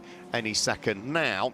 So because he is on the lead lap in this race, he will start on the lead lap in the next one. So, yeah, 50 seconds behind, but he's going to be right with them when we get part 2 underway. Still need to get Jules Gounon over the start-finish line, because he is the first of the cars that is off the lead lap and will be classified in 4th for part 1, the Grove Racing by GetSpeed car. Optimum Motorsport number 69, Adam Tilletz and the team from Optimum Motorsport and their McLaren will be 5th. And Tsunami, the leading Pro-Am car, will start from 6th for part 2. And in, as we said, in GT3 Pro-Am, we're still waiting for the leader to come through. Fabio Babini in the 79 is currently now working his way through turn 13. Up through 14 he goes, just moments away from crossing the line. 3rd overall in GT3 Pro-Am will be the Razzoon More Than Racing, but however has 3 laps to be applied to them when it comes to the end. Well, actually, it's 3 laps deducted, isn't it, when it comes to the end, not added, because if it was added, then of course they would be much further up the order. So it's deducted from them as Tsunami RT there across the line, who take the checkered flag in GT3 Pro-Am in that crucial pole position in class on row number 3, and it's a row behind, and what looks to be, it shows a lap difference by the looks of it, if I'm reading this correctly. 221 for Tsunami RT, but 220 for Gaia Valmont Racing. They were a lot closer than that previously with their pit stops. So we'll have to wait and see about that. And it looks like Resume More Than Racing's 3 laps have already been added, because now they're no longer 3rd overall in Pro-Am. They are now 7th, which elevates TFT Racing now up into 3rd overall. And that was the car that's running wide through turn 16. In GT3 Am, it's all the way down to 10th position. Garage 59, Alexander West across the line there. They will be in pole position for GT3 Am. They will now be on the same lap as a couple of cars that will be ahead of them on the grid. So Ben Tuck about to bring the Almanar by Dragon Racing Ferrari 296 GT3 in towards the pit lane.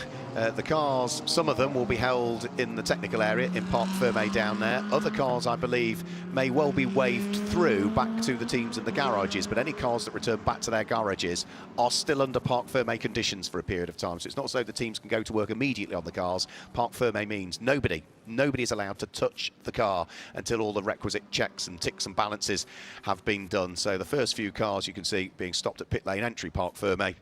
A few others may get waved through, but we'll wait and see. I think the way it works, Mark, is that everyone has to stop here in Parc Fermé, and then the ones that are required to stay are picked off and everybody else is waved to the garage, but they will still, when they get to their garages, be in Parc Fermé conditions until told otherwise. That's how I understand it. Okay, I was just any cars then waved through, to their garages remain under Parc Fermé. So I think you're right, Alan. So there's a little wave of the hand from Martin Dienst, who'd put in a good stint towards the end of that race. He was in the car for about 58 minutes in the end.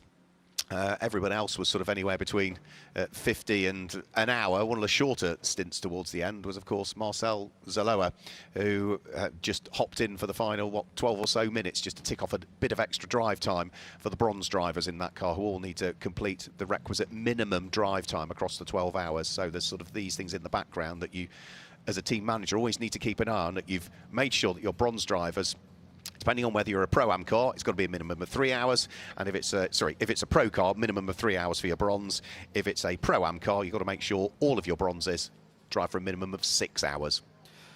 So now the cars are under Parc Fermé conditions. The drivers will make their way away from the cars. Of course, remember, in Parc Fermé conditions, they cannot touch the cars. They can't make any changes whatsoever. The cars are exactly how they should be. No changes whatsoever can be made. And that is the Defined by Dragon team going over to meet, the driver, going over to meet the team, because, of course, Almanar by Dragon also being run by Dragon Racing. So just a quick chat there between them, just trying to figure out what can they do a bit differently. And Mark, as you said before, what if they didn't have that power steering issue? What if they didn't have that contact or even those spins? How far up the road could they really be, especially after that mammoth stint that Oscar Lee did? A huge shout out to that stint as well. That cannot be easy behind the wheel for almost 3 hours. Have we got you in the pit lane, Alan? You certainly have. I'm just going to have a quick word with Ben. We haven't got the camera, but I don't think we'll worry about that. That was a good stint. Everything is going very nicely indeed. Yeah, it's going really well. I mean, like I said before, we played it perfectly with the pit stops. So we've managed to do those 8 hours in the correct amount of pit stops, and every single one of them was a mandatory stop. No extra stops, basically. So that's where we've got ahead of our competitors from there, but it's only half the job done. Well, it's 2/3 of the job done, in fairness, but I'm being pedantic. The car is running absolutely beautifully, isn't it? It's going really well, yeah. Dragon Almanar have done an amazing job this week to get the car in a good setup window, and it's so comfortable to drive. I mean, doing a double stint, and I feel like I could do another one. You look really refreshed. You look absolutely fine. Yeah, no, the car's really nice to drive. What will you do, just a very quick question, what will you do during the sort of 2-hour break that we now have? It's an hour and a half, essentially. Take on some food, liquids, and have a nap. Yeah, that's a very good idea. Go and power nap. I don't want to hold you up. Ben Tuck down here in Parc Fermé. How can you have a power nap in an hour and 30 minutes while all this is going on as well? You've got Parc Fermé to deal with, you've got the fans to deal with as well. It's going to be quite hard for him to get that crucial power nap in there. Just as he nods off, it'll be time to wake up. racing drivers have an amazing knack. They have an amazing knack of being able to switch off and get, I don't know, 15, 20 minutes, and it does refresh them. It gets them back. See it every year at Le Mans when they say, I'm just going off for half an hour at, you know, some amazing time in the middle of the morning. And it's incredible just how they can switch off everything, go into sleep mode, and then be awake and ready to do what they were just doing for 2/3 of the race. You saw there were a number of drivers on the side there. Adam Christodoulou there. We just passed, and then of course you saw briefly Enrico Fulgenzi, who brought that car number 17 into Parc Fermé as well.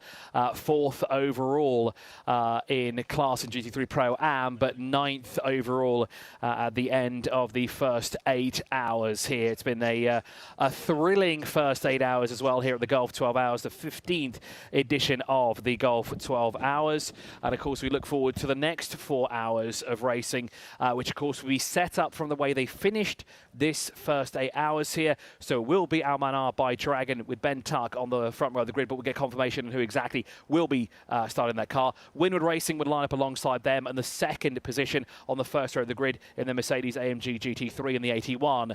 Capital Art by Moto Park, which came across the line there with Adam Christodoulou, will line up and came across the line there in 3rd, with Grow Racing by Getspeed in 4th. Optimum Motorsport in 5th with Tsunami RT across the line there in 6th. Gaia Vanderbilt Racing in 7th with TFT Racing in 8th there at the line. Enrico Fulgenzi Racing with Garage 59 alongside for Company in 9th and 10th respectively. They'll essentially be on the 5th row of the grid.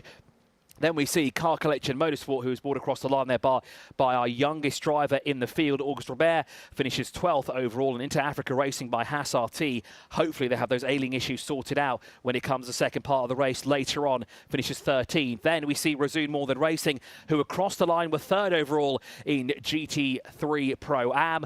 But because of those pit stops, they dropped all the way down to 14th overall and will start essentially on the 7th row of the grid. Then Pellin Racing in 15th had their fair share of drama as well throughout the first 8 hours of racing here in the Gulf 12 Hour, finishes 15th overall. Then we should have the defined by Dragon what could have been if they didn't have those issues early on with power steering. But a fantastic spin, a fantastic stint, no less, from Oscar Lee, who finishes 16th overall. Then in 17th position, we had the Inception Racing. Unfortunately, that car will not continue. MP Racing, Winwood Racing, and Herbert Motorsport will also not continue. We briefly saw Herbert Motorsport back out on track, but unfortunately just not always right with that car. So unfortunately, we didn't get to see them on track again. So there we go. That's part 1 of the 15th running of the Gulf 12 Hours. We've got part 2 coming up for you. That race will get underway at around about 7 o'clock, but the starting procedure will be about 45 minutes prior to that. So have a short break. We'll have a short break from Alan Hyde down there in the pit lane, from Chris Milbourne up here in the commentary box with myself, Mark Werrell. We'll say goodbye for the moment. We'll see you later on. In the meantime, we'll let you enjoy some highlights from part 1.